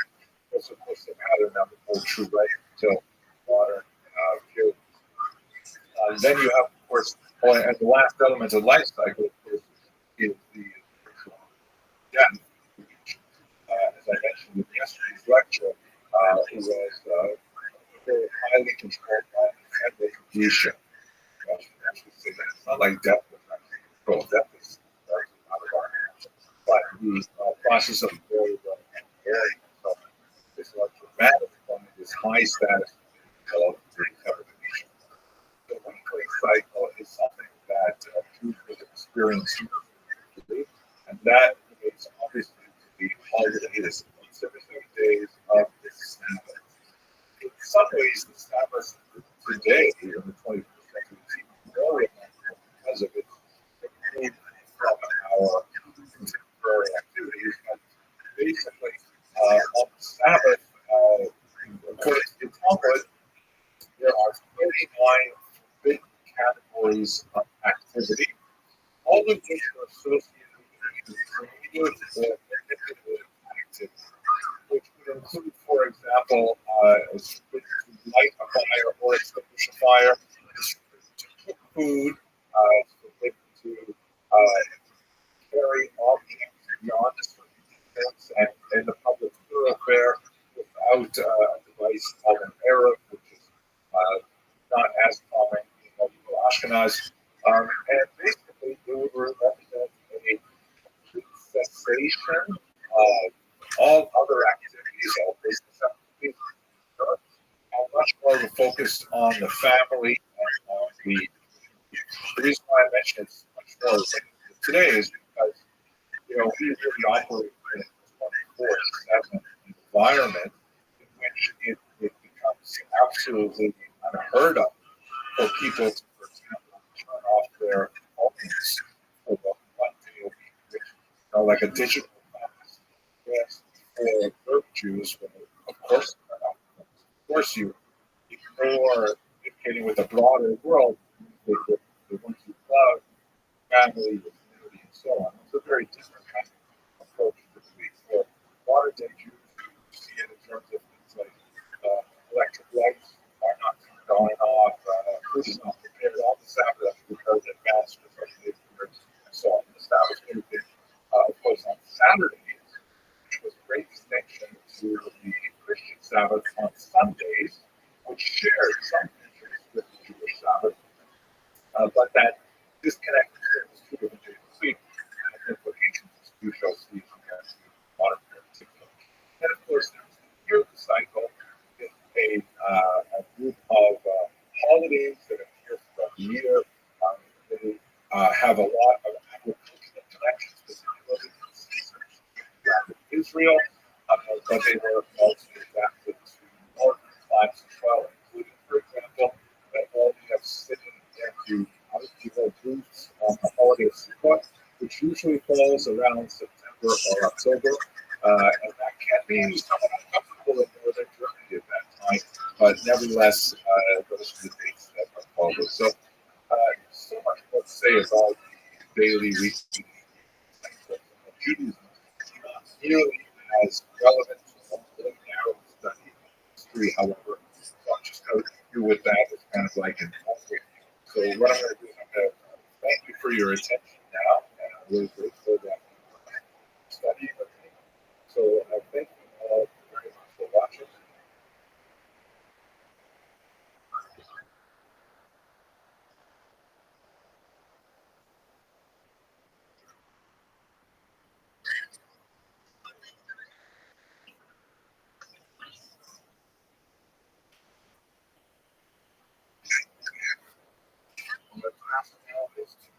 a much more difficult topic in Jewish history because what's the same in the development of medieval anti-Semitism in Christianity. So I'd like to begin with a little bit more generic work and find what exactly we can use this term anti-Semitism as we shall see. We're actually using somewhat anachronistically what my mother calls it based on the hand. And if the person is unfortunately wrong and goes out experience. So first thing that we should bear in mind is that anti-Semitism, although it has its own kind of twisted morality, it does not think to make sense. In fact, one of the most amazing many aspects of what has been called the longest history is that it has demonstrated the remarkable capacity of reinventing itself and particular age. If we had a lot more time, we could delve into this deeper, but I would like to point to Jean-Paul Sartre's famous statement in the remarkable, really brief, post-mortem work, de réflexion sur la question traitée, Reflections on the Jewish question. Si le juif n'existe pas, l'antisémite doit en être pareil. If the Jew did not exist, the anti-Semite was invented. Anti-Semites somehow need an enemy in order to focus their understanding of the world around them. That's why we had no time to discuss this more in detail, but anti-Semitism is often as a reaction to structure of society, and that you provide a foil upon which rituals is disconnected from the development of it to somehow explain their situation by certainly that today. But it's not at all uncommon, for example, this remarkable publication by Rabbi in 2004, a Japanese translation of the Kobe titles of the Semitic of another bizarre expression of a Jewish word that there's a tiny population of Jews in Japan, primarily concentrated in a couple of cities. Nevertheless, the Japanese software education is not the immediate contact with the published tradition of this anti-Semitic work. So, much more to say about this, but let's just focus on a couple of things. First of all, now this, as I mentioned, somewhat anachronistic. Sure, anti-Semitism was actually coined by this man, in the late 19th century. It had an attempt to find a polite or acceptable term. The words which are much more vulgar in anti-Semitism, capitalizing on the theory that was developing language families around this time and developing the notion of a Semitic family of languages, which includes Hebrew, and so on. Semites are Arabs when so saying one is anti-Semitic means one is against Semitism. Semitism is something the modern age bizarre, conspiracies, and different today. There's no such thing. It's like real conspiracy.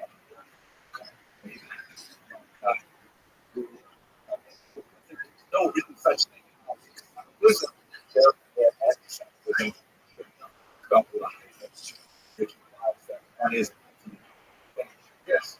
Therefore, spell Jones before gives us no idea. Anti-Semitism is a phenomenon of specific. This anti-Semitism is clearly relying from the idea of the cultural conspiracy inside the water, and it would often be inappropriate to retroactively to people of the simplicity, since that term has become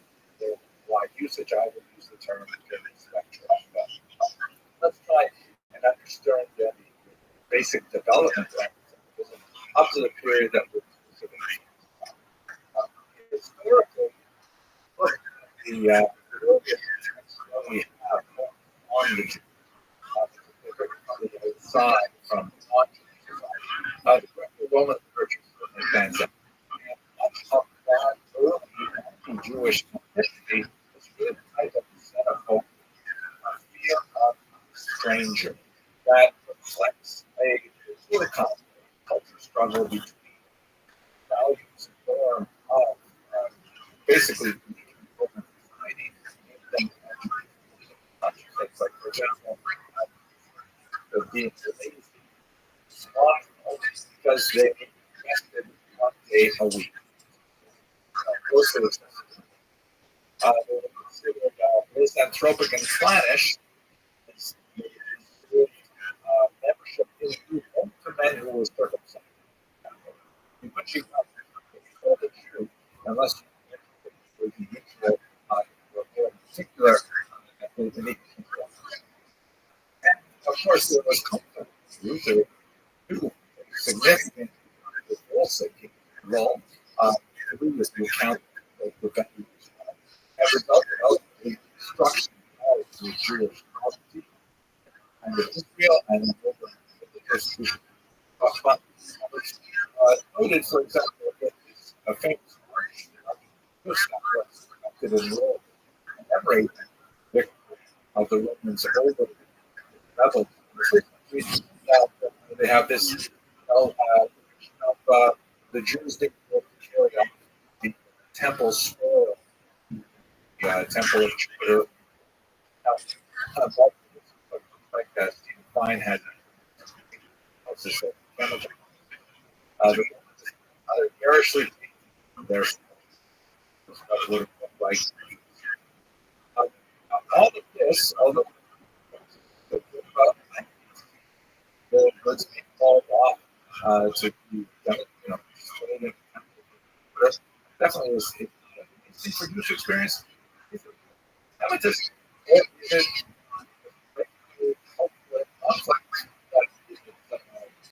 demonstrated more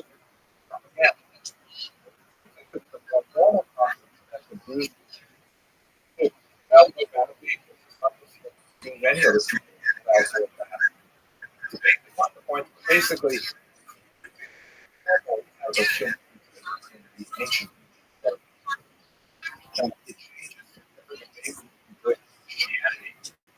we have a special course in Judaism, the earliest practice of group who find their the person of Jesus.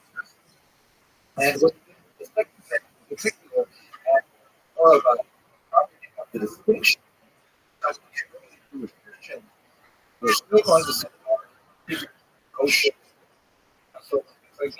and a much larger Jews opted to see a kind of a us versus us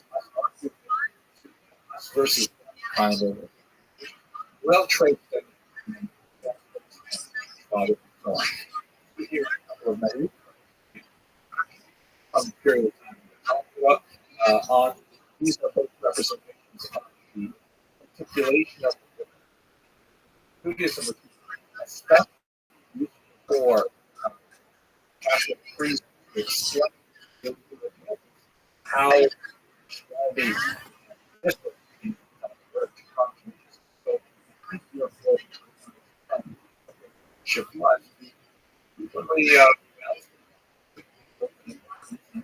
but there what somebody left. You see typically portrayed represents the always on the left. And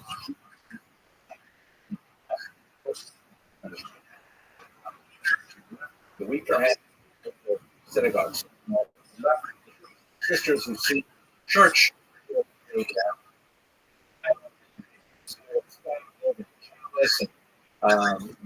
blue-eyed and standing erect and so on.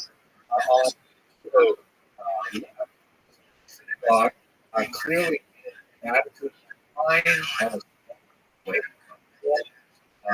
He has to hand down the crown of God, mindful, person, the symbol of her love. Brass, around like as a word that Christian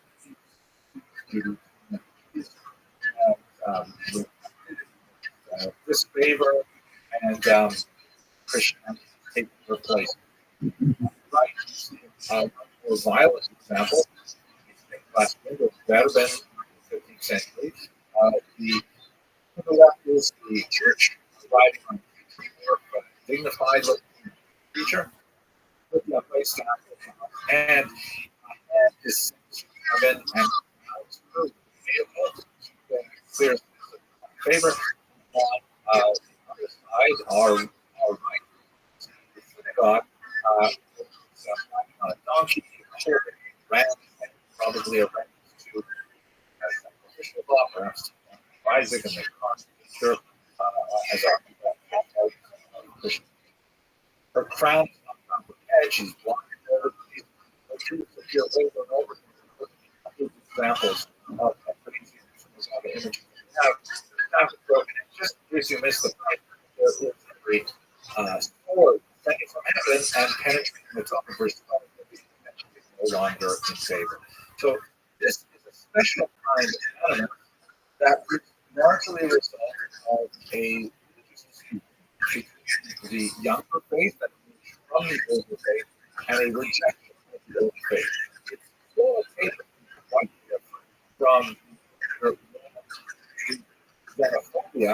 This is something that only really makes sense between Christians and Jews. You couldn't say that, let's say Buddhists would have a similar kind of iconography because they don't have the relationship.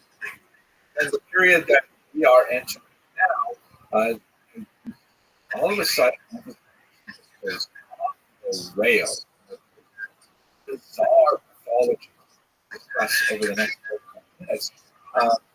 Ideas that seem to come out of nowhere.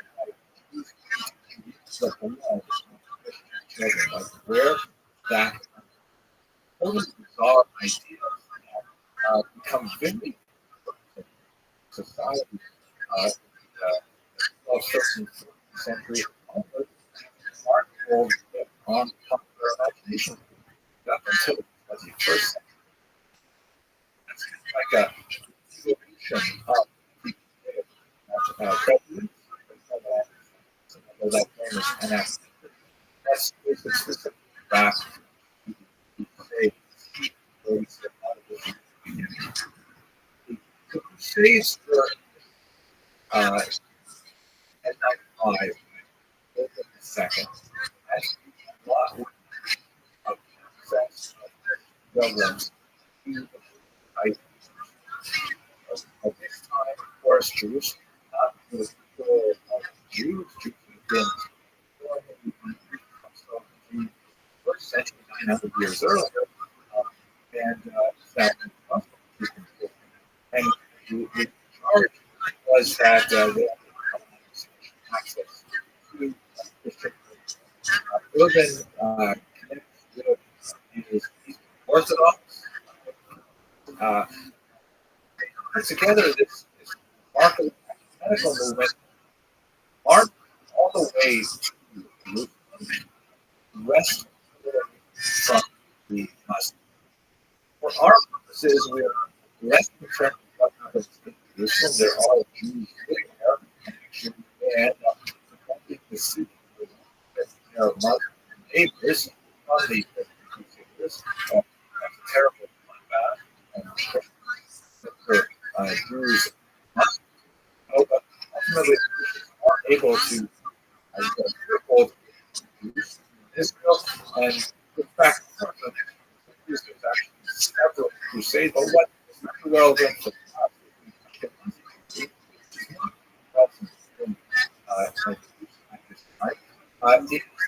that many different people attracted the message and mission of the Crusade. The but also a bunch of rubbish that sees on as follows rain, mendicant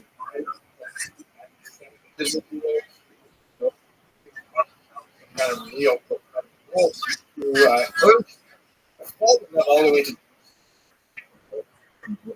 see the holy sites in this glory.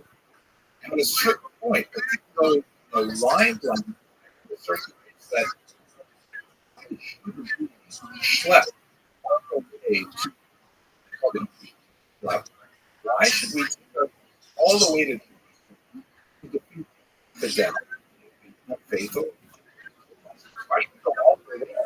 We're going to fight that. Yeah, he goes right here, the divine land. We should fight that here. And so, the horrible year of 2006, and that's several times the next year, there are massacres in towns like Fire in particular, like on the Wine River, also in Köln and many other places where there are these massacres led by bandits, individualists, this rap, full of very limited means, not necessarily way to outfit themselves with all of the and they offer the inhabitants baptism or death. And in the many after these events, these horrific Ashkenazi choosing to murder themselves, often moderate their families themselves, rather than it is in many ways a defining moment for Ashkenazi who see this as kind of like a choice with no alternatives. Not necessarily the same kind of choice that was adopted, for example, Martin Glantz and forcibly converted that 1,300 years later, or Sephardim elect to find a way to their found size status discussion today.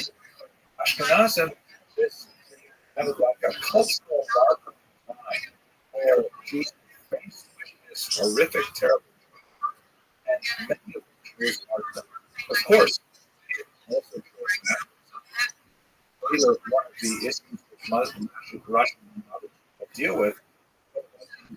Jews who save their lives by electing to be baptized, people once down it.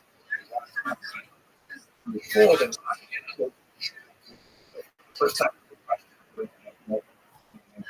as a count from baptized, solve it in favor of Jewish and the accepted that a significant amount of faith. Ashkenazi, it forces Ashkenazi from looking outside the world as fundamental toxic. It forces them neighbors as other, as a society that is on to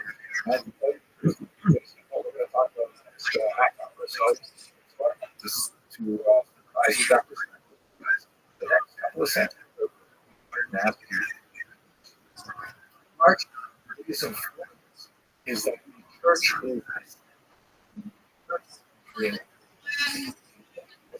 third shown here actually leading the massacre of that was very corrupted by had very little sympathy with the Jewish minority through the century series of new and increasing restrictions on the prominent, at least in terms of art history, with the you can see here reputation of it. And the woman, circle on the way, actually rarely from place to place. There was around circle have been a reference third that used for the trade. They have reference to the issue of youth. Yesterday, got sometimes it's red, sometimes yellow. It's not however that conservation comes whether the Nazis were used. I think this 4-gallon cost of 12.15. There of that that public office I'm particularly in the south of are baptized. They also evident the Jews. Obviously, I great significant on the Jewish side and on the Christian side, the Jewish victim days in particular. So, it's seen the Jews and has taken the Jews as yesterday, the servants in the chamber, they had less and less authority in the 13th century as the church people who assert fairly successfully the persecution of life. How we see this idea translating with the with areas which are incredibly nasty and really quite dangerous future of charge module.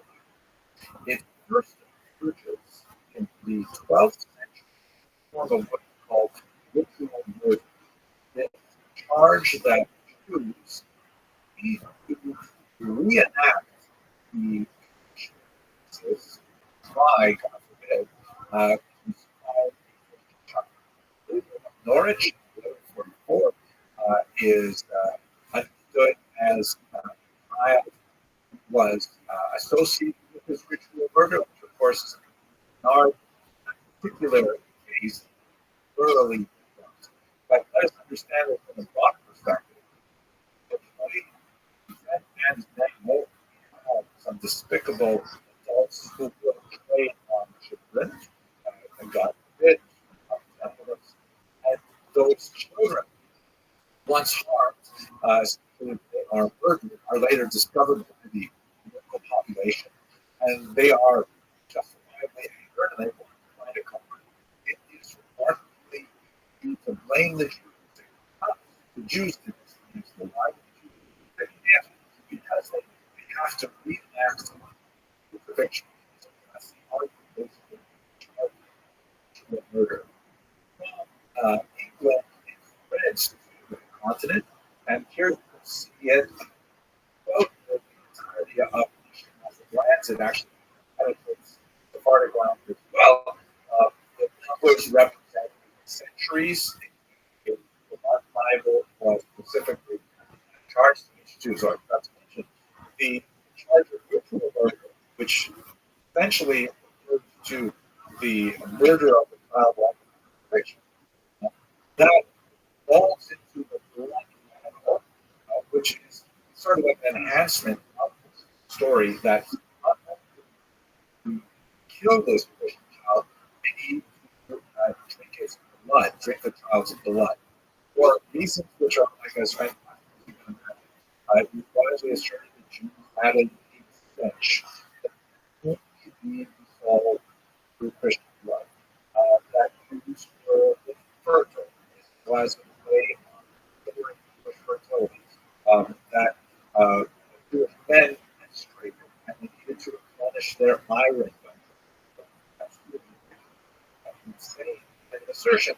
But each one built upon each other in a conspiracy-like reality, and it proved to be a dramatically powerful thought that was able to communicate throughout Europe. In many cases, they actually had attacks on Jews when there was no body of a Christian child ever found. It was just simply the rumor went out that a Christian child was murdered. No body was ever found. No one ever reported a child missing. And this would nevertheless be attacked. So it was period of time. And as you can see from the numbers here, it was all the way up to the 20th century. You move outside of Europe, you actually have 21st century. Again, I feel constrained to point out this is completely imaginary. This never happened, but nevertheless, the belief that it did happen was sufficient to cause these terrible riots, these show trials, and so on, right up until the bottom. In fact, we have some really disgusting, perpetrations of this idea right until the 21st century. This is something right at the beginning of the COVID era. It was like, yeah, worse. This is a contemporary artist named Gasparo who actually, painted a scene based on the same bloodline trend, extremely evocative, very anti-Semitic, and just perpetrating this element of hatred in contemporary society for any reason that might be custom. So the Blood Bible just races through Europe from the 12th century onward and blasts a hole on popular imagination. Let us move to the next element, which is linked to it, that is the charge of desecration. Let's just recall in Catholic practice, actually, there is a ritual known as communion, in which a member of the church will confess sins and will receive penance and absolution. And at the end of it, they are allowed to participate in this ritual, which involves the consumption of a ritual item of food, a small wafer, like a little round cracker, bread. Some churches wine has significance, obviously, Catholic practice. So the argument is that this actual consumption of the wafer and the wine represents a doctrine known as transubstantiation, the actual body of Jesus. And so the thought goes, by the way, during the 14th century in particular, where you had the Eucharist controversy versus another word before this, they call it host, which refers to the cracker. The church really wanted to let people know about this idea of transubstantiation. There was certain pushback. I'm not really but I understand that most Christians were not enthusiastic about believing that the food actually was the body of Jesus. But nevertheless, if we can force the church's position, if there was this notion, if they were haters of Jesus, they also must hate the host, since the host is the body of Jesus. Now, symbolically, but really, the Jews must want to torture the host like they want to torture Jesus through the charge of which they know their blood Bible. So you have this series of stories that, like the blood Bible, race through Europe that do not involve abuse of children, but do involve the abuse of the host. And unfortunately, the end result is very similar. I'll wrap it up. The trial, sometimes just a facade of a trial, another of the burnings and massacres of that horrific kind of thing. Here is a 15th century representation of the host desecration from Passau, Germany. You can see that the story is laid out how this in a comic book form. On the left, there is a Christian individual who's gone into the church. So he's surreptitiously looking over his shoulder as he sweeps up the host and the second behind him. The second one of the Jews, see their language pretty well there, and offers the host in exchange for money. The Jews take this back to their synagogue in the third panel. And in the fourth panel, you can see that they are stabbing the host. You can see in the background. The artist is obviously aware of the typography, and he's trying to represent the commandments on the two tablets in the background there. But basically, the Jews are stabbing the host with knives, and miraculously,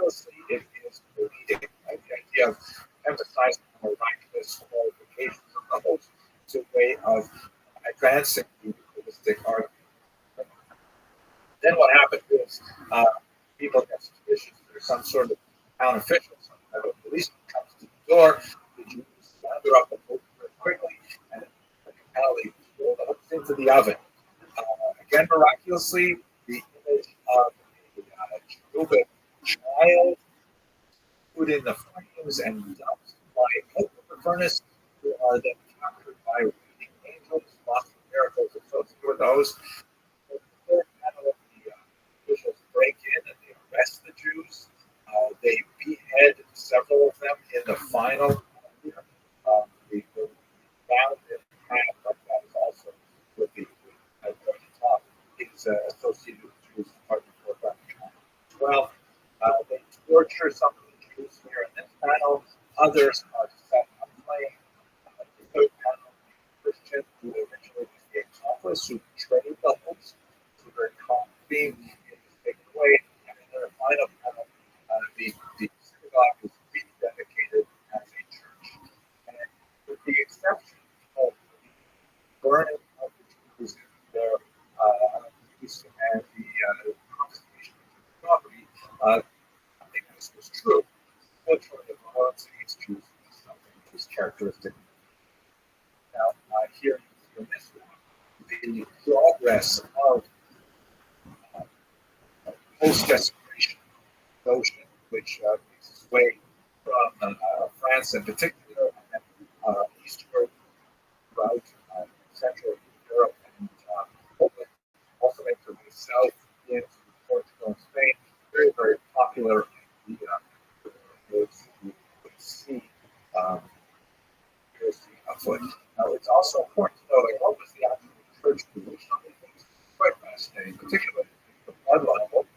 The higher levels of the church, most of these states, were pretty much against the notion of perpetrating this blood libel and true murder trial. They found no point to it. Jews, when there were rumors of the blood libel afoot, frequently sent urgent messages to ecclesiastical authorities asking for assistance. And that was forthcoming. Yo, what up, listen, bro? How you doing?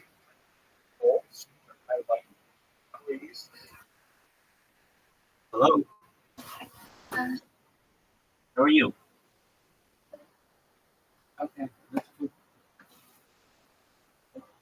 Hey, how are you? Miss Info. Hello, how are you? How's your day going?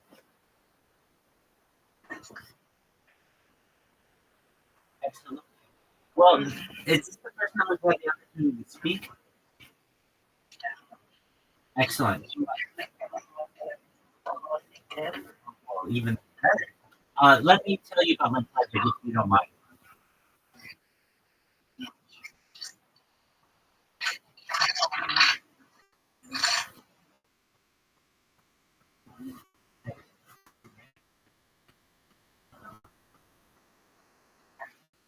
I think.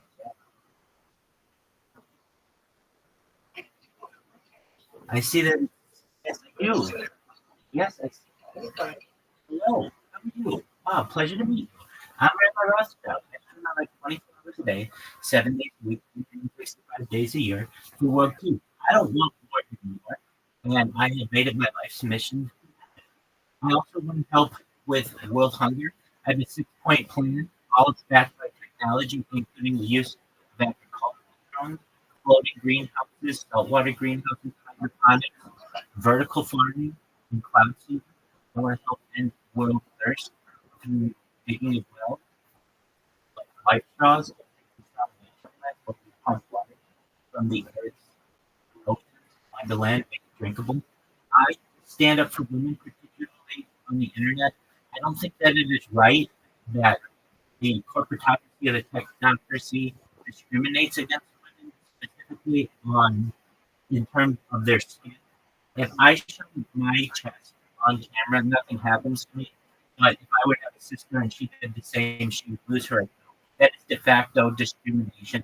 And I want to end it. I don't feel that these companies should be able to discriminate based on the color of your skin nor the content of your skin.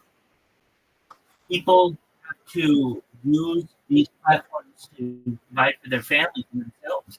And when the punishment is perhaps the loss of an entire account because of a nip slip, I just really think that that's unfortunate.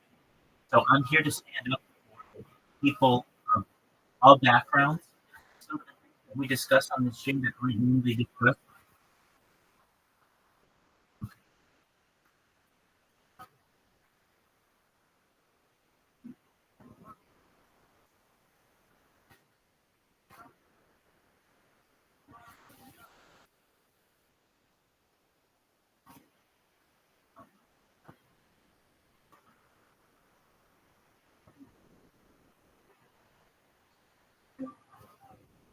Hey there. Can you hear me? Hello, hello. How? I told you you need to leave. Come back next month. How? This is the last time I'm going to tell you this. If you come back again, I will have to ban you for a month. Please, I told you.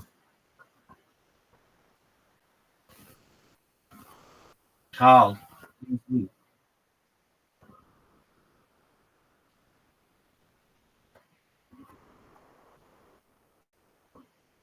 How? Can you hear me? I'm Cass. I apologize, Cass. Cass, can you hear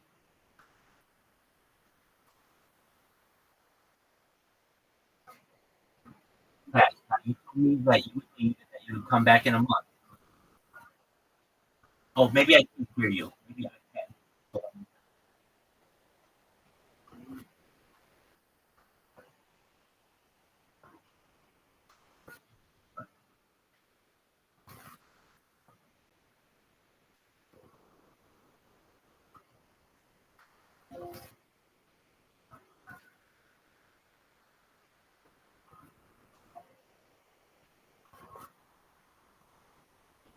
All right. All right. Listen, can you hear me? Hello. Pleasure to meet you. Amazing. I don't at all. Wow, how amazing of you. You're like the most amazing person in global history. Wow. You're amazing. Miss Info, you know that I don't think you're going to die? I don't think you're going to die. And let me explain why. You're going to be a very rich person in the future. Just because you are an influencer and having an amazing body and all of that, you're going to be very rich. But additionally, you're going to be.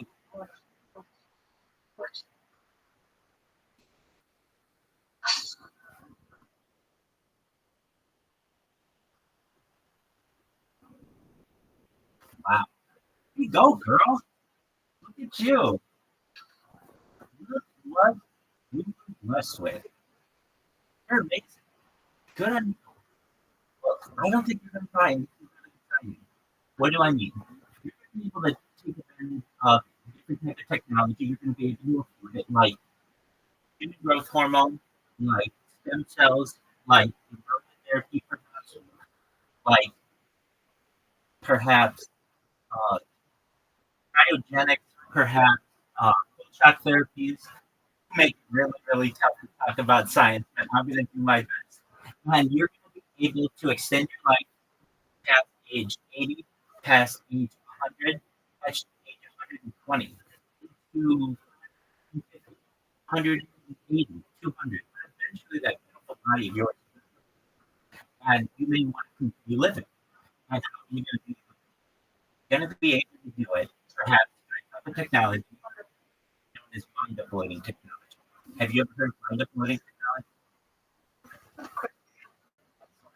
Well, I think you're going to be able to take advantage of it, and we'll be able to store that beautiful brain of yours in your computer if you want. If you want, you don't have to do this if you don't like.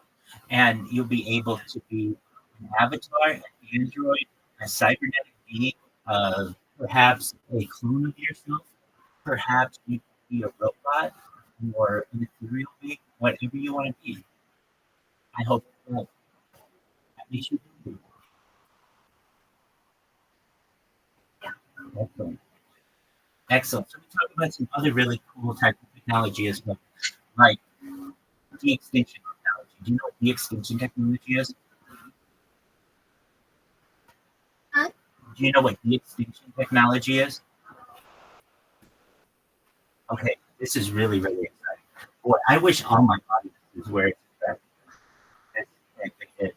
All right, so we have a type of technology that already been utilized in 2003. The Pyrenean ibex, basically a type of goat in northern Spain and southern France, went extinct. Scientists were able to bring it back and improve it. Uh, 2003. Fast forward to 2021, a company called Colossal Bioscientific comes about, and they have within the next 3.5 years, by 2028, they want to make it their goal to bring back the woolly mammoth. Have you ever heard of the woolly mammoth? Yes. Excellent. Well, the woolly mammoth is perhaps going to be back with calves that are going to be reintroduced into the Arctic Circle within the next 3.5 years. That's really exciting. Absolutely. Following the woolly mammoth, they want to reintroduce the Siberian tiger, and I'm sorry, the Tasmanian tiger, and then followed by the dodo bird. You maybe ever have a dodo. You know what? Let's make it our goal from this info. If she wants, perhaps, if we can bring back a dodo bird, one day on your stream we'll have a dodo bird, and it'll be like, wow, remember when Rabbi talked to me about having a dodo bird on my stream and have a real? I think it'd be good. Yeah. Hey, so can I tell you what is a game changer in terms of sex toys? Excellent. It's right here. I'm gonna be a sure.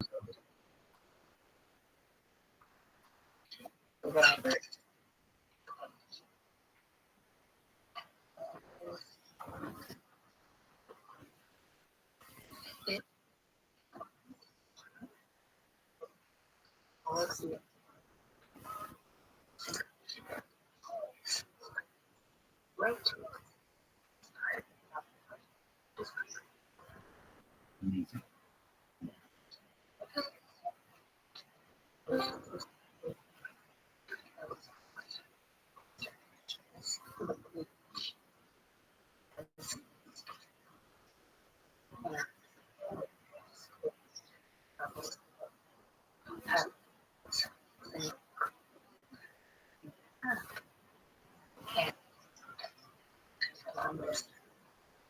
Amazing. Amazing. We are going to have when this goes by, you're gonna have your own line. You're gonna have your own line. You're gonna be an icon of this industry, in particular the haptic feedback industry. In addition to all that stuff that you're doing, lovers are going to want to be united from thousands of miles away, and they won't be able to unite immediately, and there will be types of technologies, and you should be a trailblazer. You should be very. All right.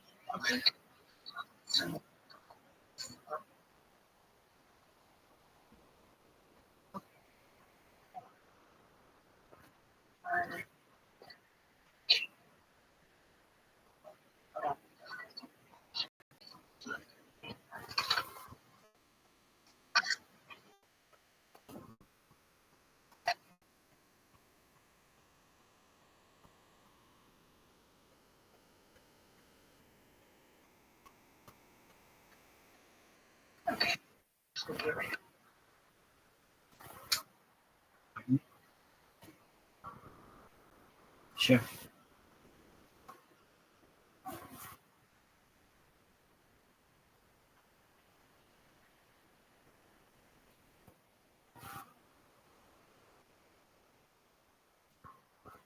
Well, isn't it Rabbi's fucking lucky day?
Welcome, welcome.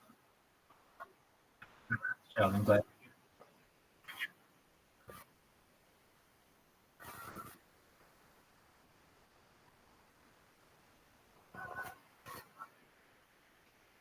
Well, isn't this intro a breath of fresh air? Folks? We were not expecting this. He's very intelligent, very outgoing, very cool person. Well, that was fun. I enjoyed it. I hope you all did too. I know y'all did. High fives, kids. Let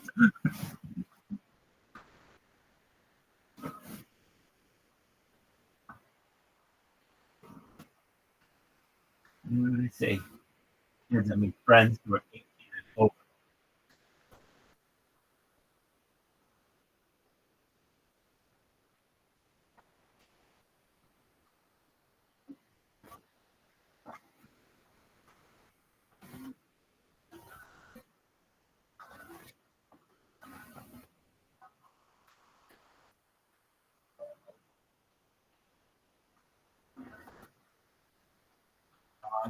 That's amazing.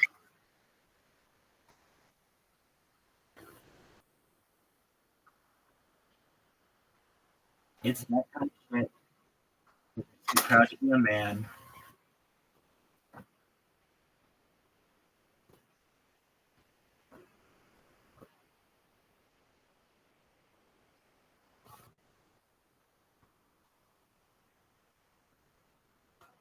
That was fucking amazing. If I wasn't in somebody's Discord and that happened to me, I would never.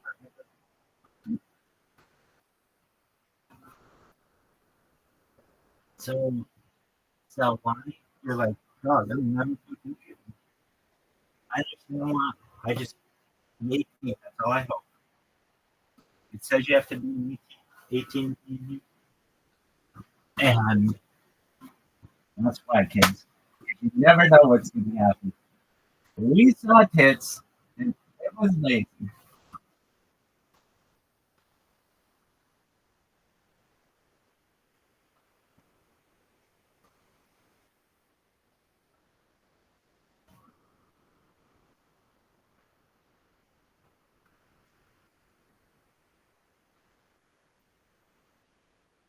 Here she is.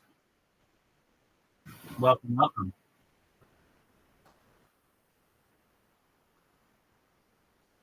Well, look at you. You are amazing. All right. So there, we were talking about minor learning technology. Do you want to have your definitely, absolutely. So you want to be one of the people who has your mind report?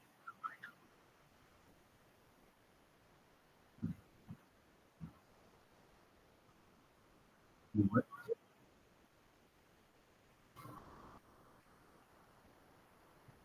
Do you want to have your mind reported, and you want to die like that?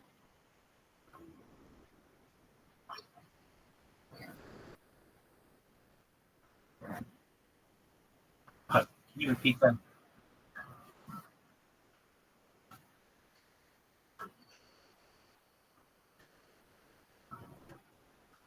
Just all right. If given the opportunity to have your mind uploaded, would you want to have your mind uploaded, or do you want to die at a normal age?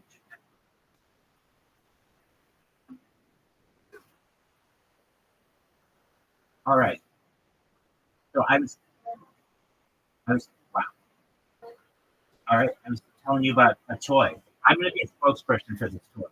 It is known as the womanizer. Are you familiar with this bad boy? Oh yeah, you are, girl. Good on you. Well, I'm going to tell you what. The way I got my hands on this was many years ago. I was on Amazon. I said, you know what? I'm going to go to the Amazon reviews for women's sex toys that are 5 stars and above and go like absolute excellent. And I'm going to buy them all, and then I'm going to have my friends try them out and tell me if they're the best one.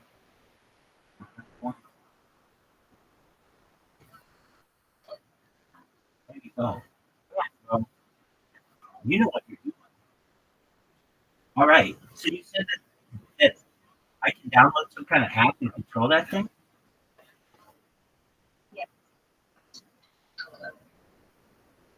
Right. What's the name of the app? I'll download it right now. Oh, yeah, I do.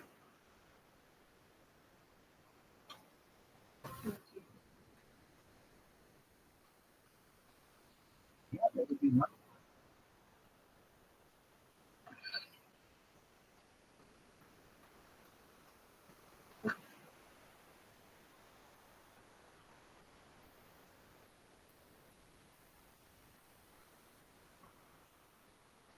I do.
And in order to change the rotation of the crest,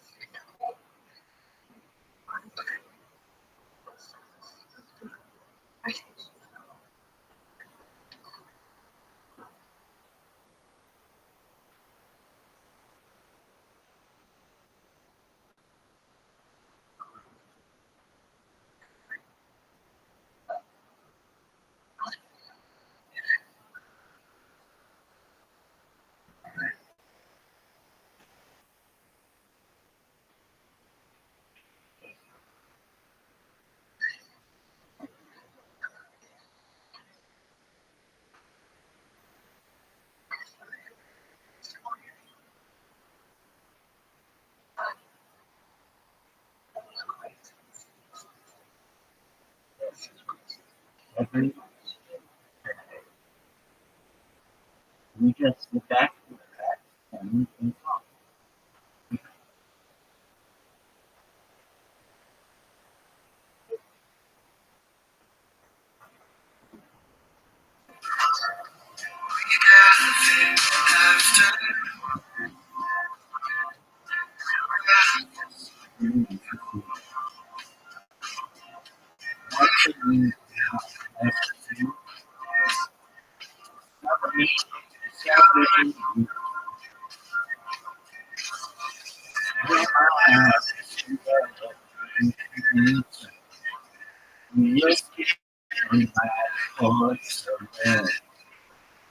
One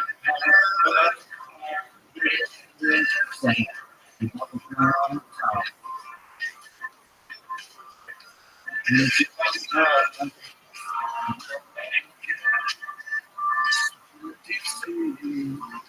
my brain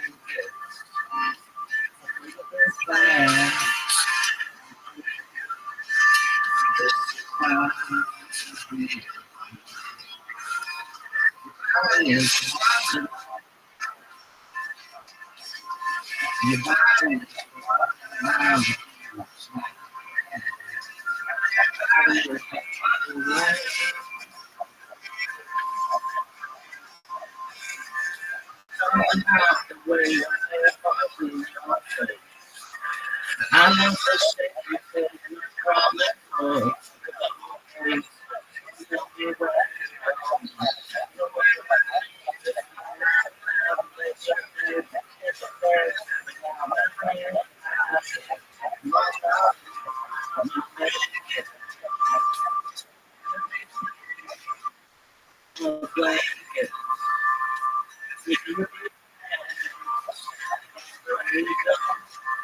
this is bad.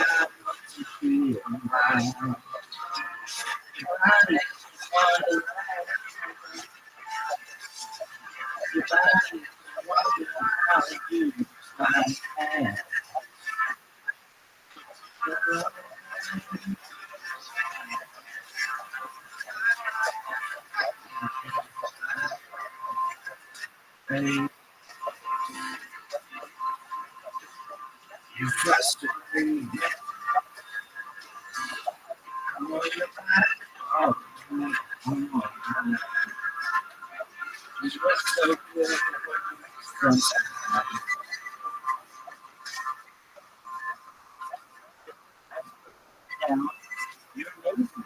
You did amazing. Good job. 100%. Perfect score. You're amazing.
What if we can make that happen?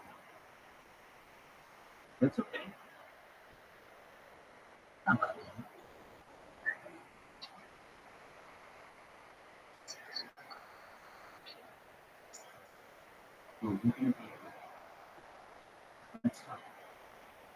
Because this is going to change the way that you love the relationship that you have. This conversation that you have right now. If you do have the opportunity to make it forever, which I think you will, you're very talented individual, you should know that psychologically, in any relationship with anyone you have, within about 7 years or so, the eye starts to water.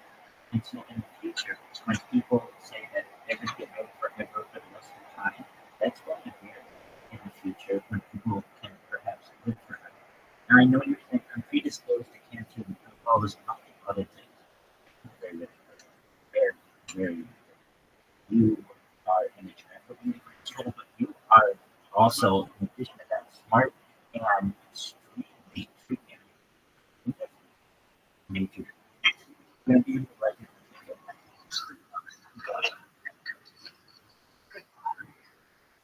You are. Let me explain. You're a creator. You create content. You didn't want to create arts. You create. The Economist magazine stated in 2018 that data was Earth's number one resource, more valuable than food, than water, than air, than clothing, than shelter, anything. And I have more data on the internet than anything. Not anything very much person. You have nothing to do with it. You need to find it. And you'll be able to find it. And problems that you could have in the future.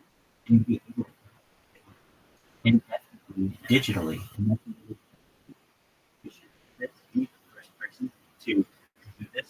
And you're the basic person, you're a trailblazer. And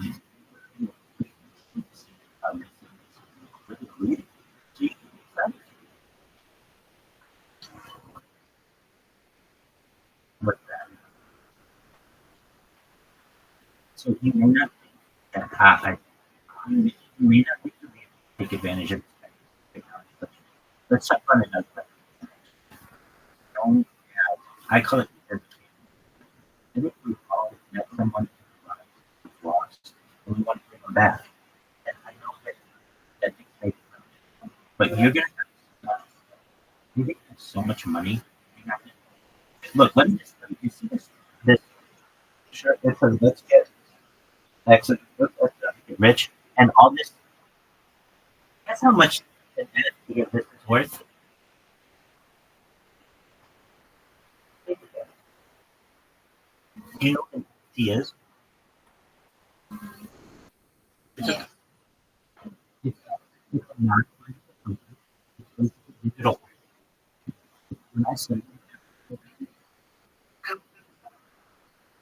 absolutely, and the cryptocurrency with sponsorship, you know, starting from like 3 weeks ago, it was 7 cents. Last week it was worth 20%. This week it's worth 21 cents. More money. Eventually, this is going to go viral. Online, I showed food system. Ross is employed with me about this. I've been very good person who came up. I really have to move on.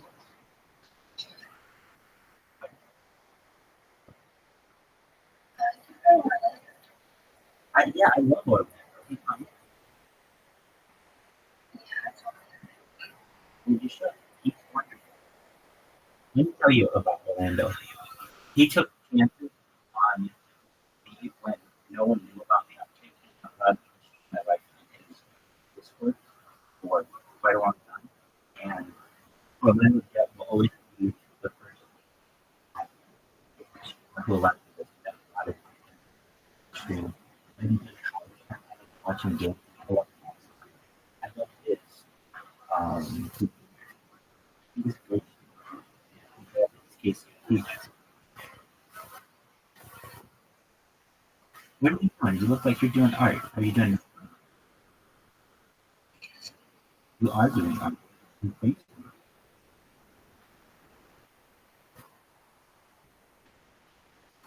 You know what the most attractive character is to others?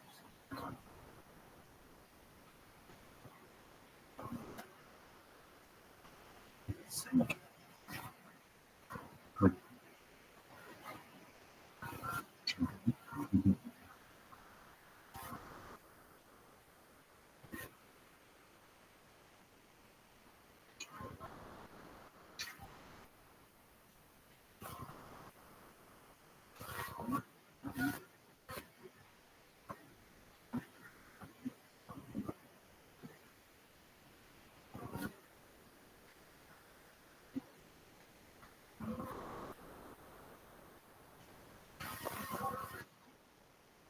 Do you multi-stream? What?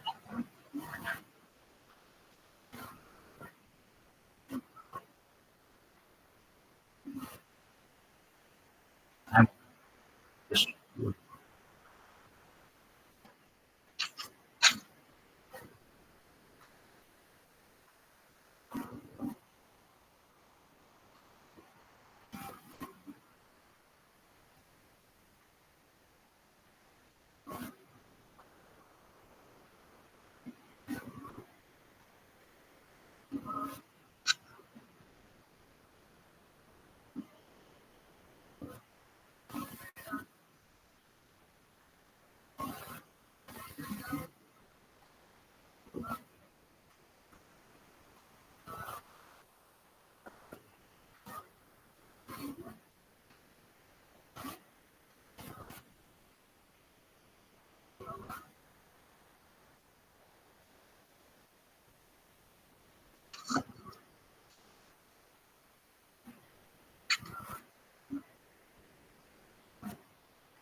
Mascara.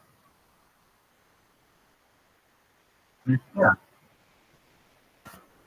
Oh, eyeliner. Eyeliner. I didn't get close enough.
I have a challenge for you.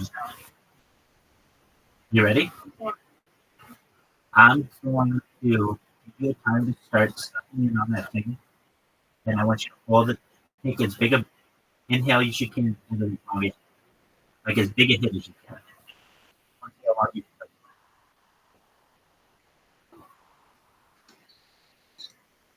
Take your time.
are to you better do something.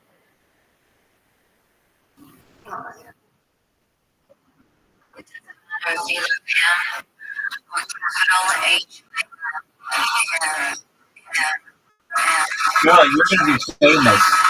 You're gonna be able to write checks and make sure that they cash for millions of dollars, billions of dollars. On top of the world. Everybody's gonna be jealous of you, and you're gonna love it.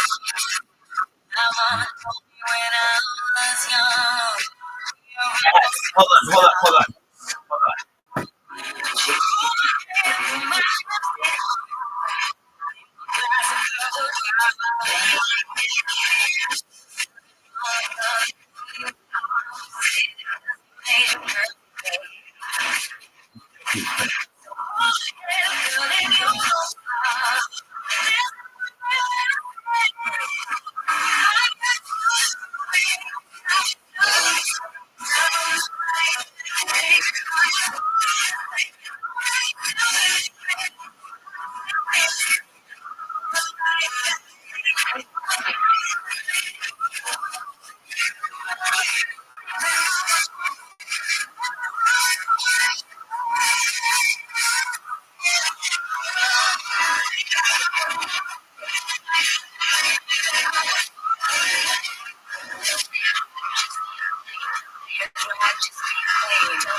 Look at you. Yeah, girl.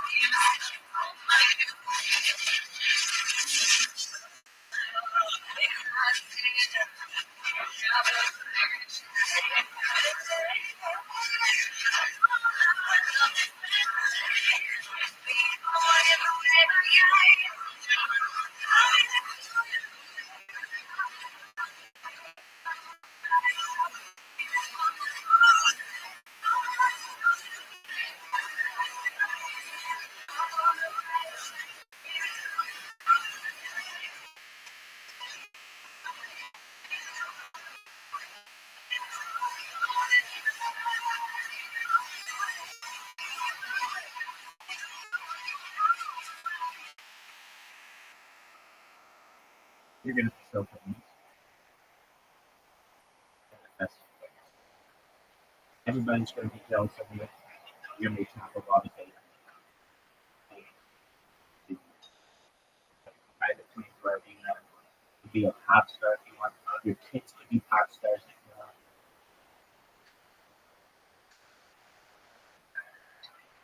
Whatever. They could be librarians if you want.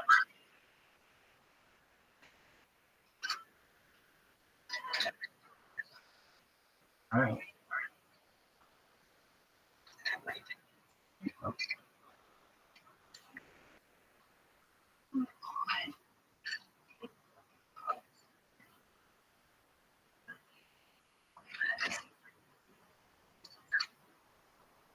You want to be a player? That's not. What month do you want? I'm making it happen. What month do you want? You know, like, if you hey, Playboy comes out monthly. What month do you want to be?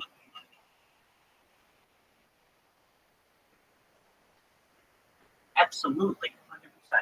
Listen, right now, if you're listening to me, so I believe it's Hugh Hefner's daughter who's taken over the Playboy Corporation. Hear me now. We have our friend here. I want everyone to know that this info is going to be able to choose whatever month she wants. We don't want to put any pressure on her. She'll be able to choose what she wants, but we're going to make sure she wants to be in Playboy. And that is something that I think is amazing. I've read every single Playboy article since the magazine started on the stream because I think very highly of these women. And so I went through to read every single one of them. And I think this info is going to be one in whatever issue she wants. And that's make it happen. And I mean, if you want to take the money now, like, you should know that you're going to be a Playboy principal. But that's not why you're going to be famous. You're going to be famous for a lot of things. I think you're going to be for some of the charities that you have. Do you have any causes that are close to your heart? Like what?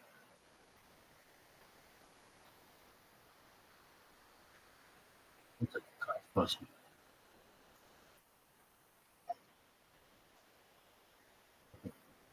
If I could tell you that I did cancer, that was that was it. Vitamin B17. It's seeds of apples, cherries, peach pits. There's a reason why animals in the wild don't get cancer. There's a reason why people in the wild don't get cancer. Eskimos, Inuit people, Native Americans, they don't get cancer. 0%. There's a reason why. It's because the Western diet, the modern diet, has us remove all of the seeds from our fruits. But if you actually give fruits to animals, the first thing that animals do is they eat the seeds. They tear through the flesh outside and eat. There's a little bit of what's called cyanide in every one of these seeds that is only unlocked when cancer. That's why you never get a cure for cancer from the pharmaceutical industry because it's a natural cure. And it seems like what you to know. So if you do have cancer, eat your apples. You've heard the saying, an apple a day keeps the doctor away. There's a reason I'm not just saying an apple a day keeps the doctor away. Okay, so what do you want to do besides be a Playboy? I want to know all your dreams.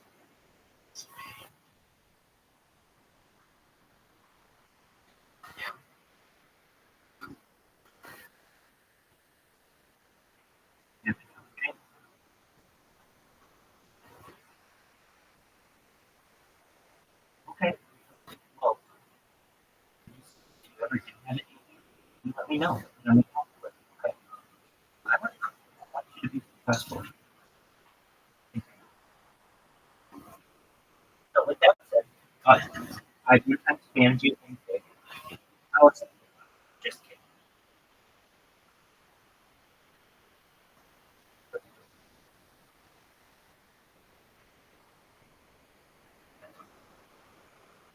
So I told you a little bit about myself. I'm currently in the middle of some Jewish history lectures. If you'd like to listen outside, I'm just kidding, right? If you want to talk, I want to talk. But if you just want to listen, I want to listen. If you need to get ready, you get ready. I want you to know you have a friend. And never want to do that in the future. I'm here. I will serenade you. I will sweet talk you. I'll do anything you want. Thank you so much. That was wonderful.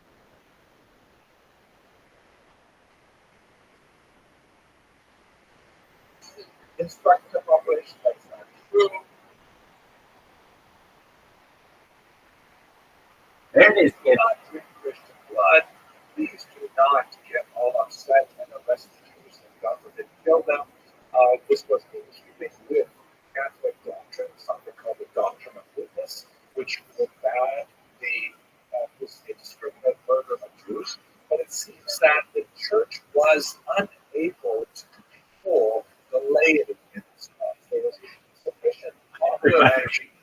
Sometimes driven by illiterate lower clergy would be unable to read the Catholic bulls that were published by the popes. And they were instrumental in picking up the currency and local population charged with this act of violence. The church may have been somewhat more ambiguous with regards to post-desecration charge, because that, of course, is more or less in line to some degree with Catholic body notion that the body puts in the desecration charge reinforced that position. But it is interesting to note that with virtually few exceptions, the higher level of the church strove largely unsuccessfully to restrain this violent impulse, but nevertheless imagination. Development, the actual murder slash rival, and then after a post-exclamation chart resulted in creating an atmosphere of fear that permeated much of Ashkenazi, particularly in Western Europe, the High Middle Ages going into the 14th century, and made Ashkenaz a much less comfortable environment for Jews. Let us conclude this kind of race through anti-Semitic theory by looking at one last argument to be instrumental in forcing Jews to basically abandon much of Ashkenaz, move their way towards the Eastern. And that was the advent of the Black Death, the demonic plague, which is in the see on this map, makes its way from the northern coast of the Mediterranean up into Central Europe, and results in phenomenal demographic devastation. Sometimes 30% of a region would come to plague during this year, and cause tremendous havoc, particularly when people were unaware of why this was happening. Now, it was a widespread myth that Jews were somehow less spared the ravages of the plague than non-Jews. We simply have no data to support that or even to deny it. But it's hard to imagine that that is not the case. Some argue other fanciful theories, like, for example, their Jews are hesitant to hold donuts for much of Ashkenaz. There's a discussion of a vicious dog, even a dog that barks a lot, is potentially hazardous to other people, and therefore would be subject to liable for damages if the dog harms another person, if to fight another person in an appropriate way. So historically, culturally, Jews tend to think other animals as pets, and in particular cats. So the theory, which is kind of fanciful, is that if you had cats, the cats chased away the rats and mice. The rats and mice were the vector of the fleas that carried the cells that were responsible for the plague, so therefore Jews were less likely to get the plague. I mean, it's an interesting idea, but we have no data to support it. Another somewhat more convincing argument is that the Jews were somewhat cleaner. We have to realize that medieval Europe was definitely not a clean place. People rarely bathed, or hardly changed their clothes at all. Jews, at the very least, would customarily bathe once a week. So, not exactly clean by modern standards. So, it's not that much clean. And washing before eating bread, that's a ritual requirement that Jews have to engage in. Cold washing, cold water without soap. Hard to imagine that they're really going to be less likely to catch the plague. On the contrary, there are good arguments to suggest that Jews would have been more likely to contract bubonic plague than Jews, because of the urban charge. Remember that term, correct? By living in higher concentrations in urban setting, which was more characteristic of Jewish patterns of settlement, rather than far apart from each other in fields and in farmsteads, Jews were more likely to be in contact with other people and the contagion because they simply have contact with that urban debt or that urban charge would suggest that Jews probably suffered more from the pandemic. There are some interesting studies of local activities. We do have some memoirs from doctors, Jewish doctors who were active in the plague, but they do not risk to go into personality. Anyway, the tangent. I think the plague, not surprisingly, advanced more theories because one of the popular ideas was it must be like Jews caused this plague. That's one of the more bizarre ideas. Jews were in with the devil, and they had received the help of the Lord that somehow allowed them conspire together to poison the waters of Europe. See this image here. There's a representation of a Jew standing in the river. He's doing some kind of like a turban, which is like the artist's impression of perhaps some kind of Middle Eastern garb. There's the victim of ritual murder on the cross there, wounded, probably also the blood libel, and using alleged goes some of the discarded flesh of lepers, which is apparently that leather back to the well. The Jews were able to concoct some kind of, secret recipe that would make the way. And he's dropping this into the well. You can see sort of spinning up out of the well is a demon, urinates back into the water. So the rest of the story you can probably finish for yourself. They'll get very upset. They'll be the Jews, and then mass arrests of Jews, spontaneous burning of Jews, as we have in several Ashkenazi locations in the Black.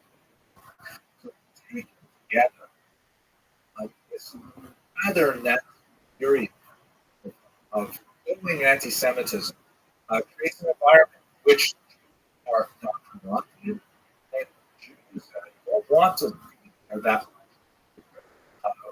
Many cases their departure from Ashkenaz is accelerated by numerous expulsions.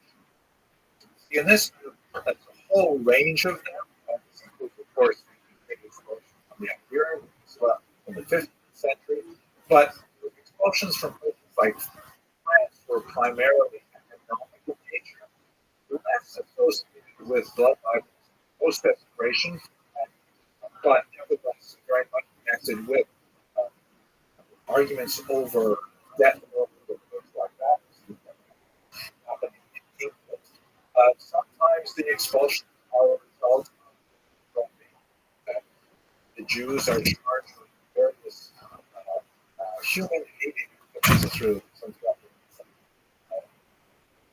hating other people, and we see that expressed in those desecration of those things are entirely fabricated, no basis in reality whatsoever, and nevertheless, powerful hold on the imagination.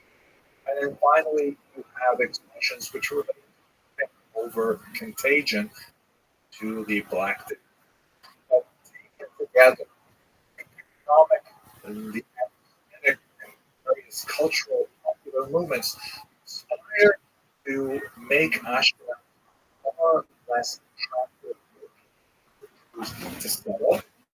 This is moving into 3 years of the community of life Ashkenaz, and that begins to push Jews more towards the east.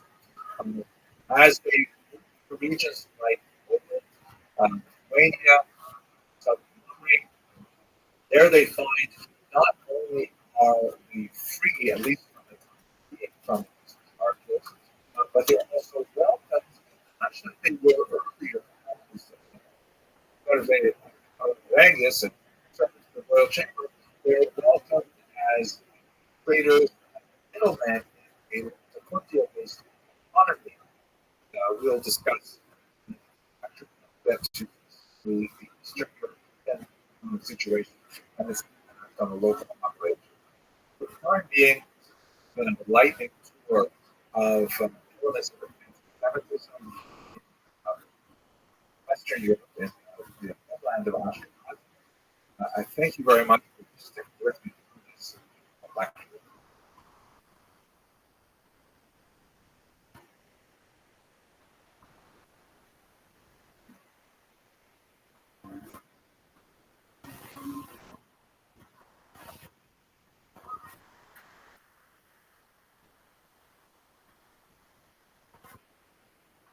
Let us begin right away by going to our topic, which is, of course, the uprising and Ashkenazi Jewry.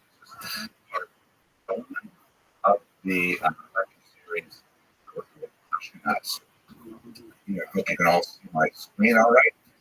I want to begin with a short historical trigger alert.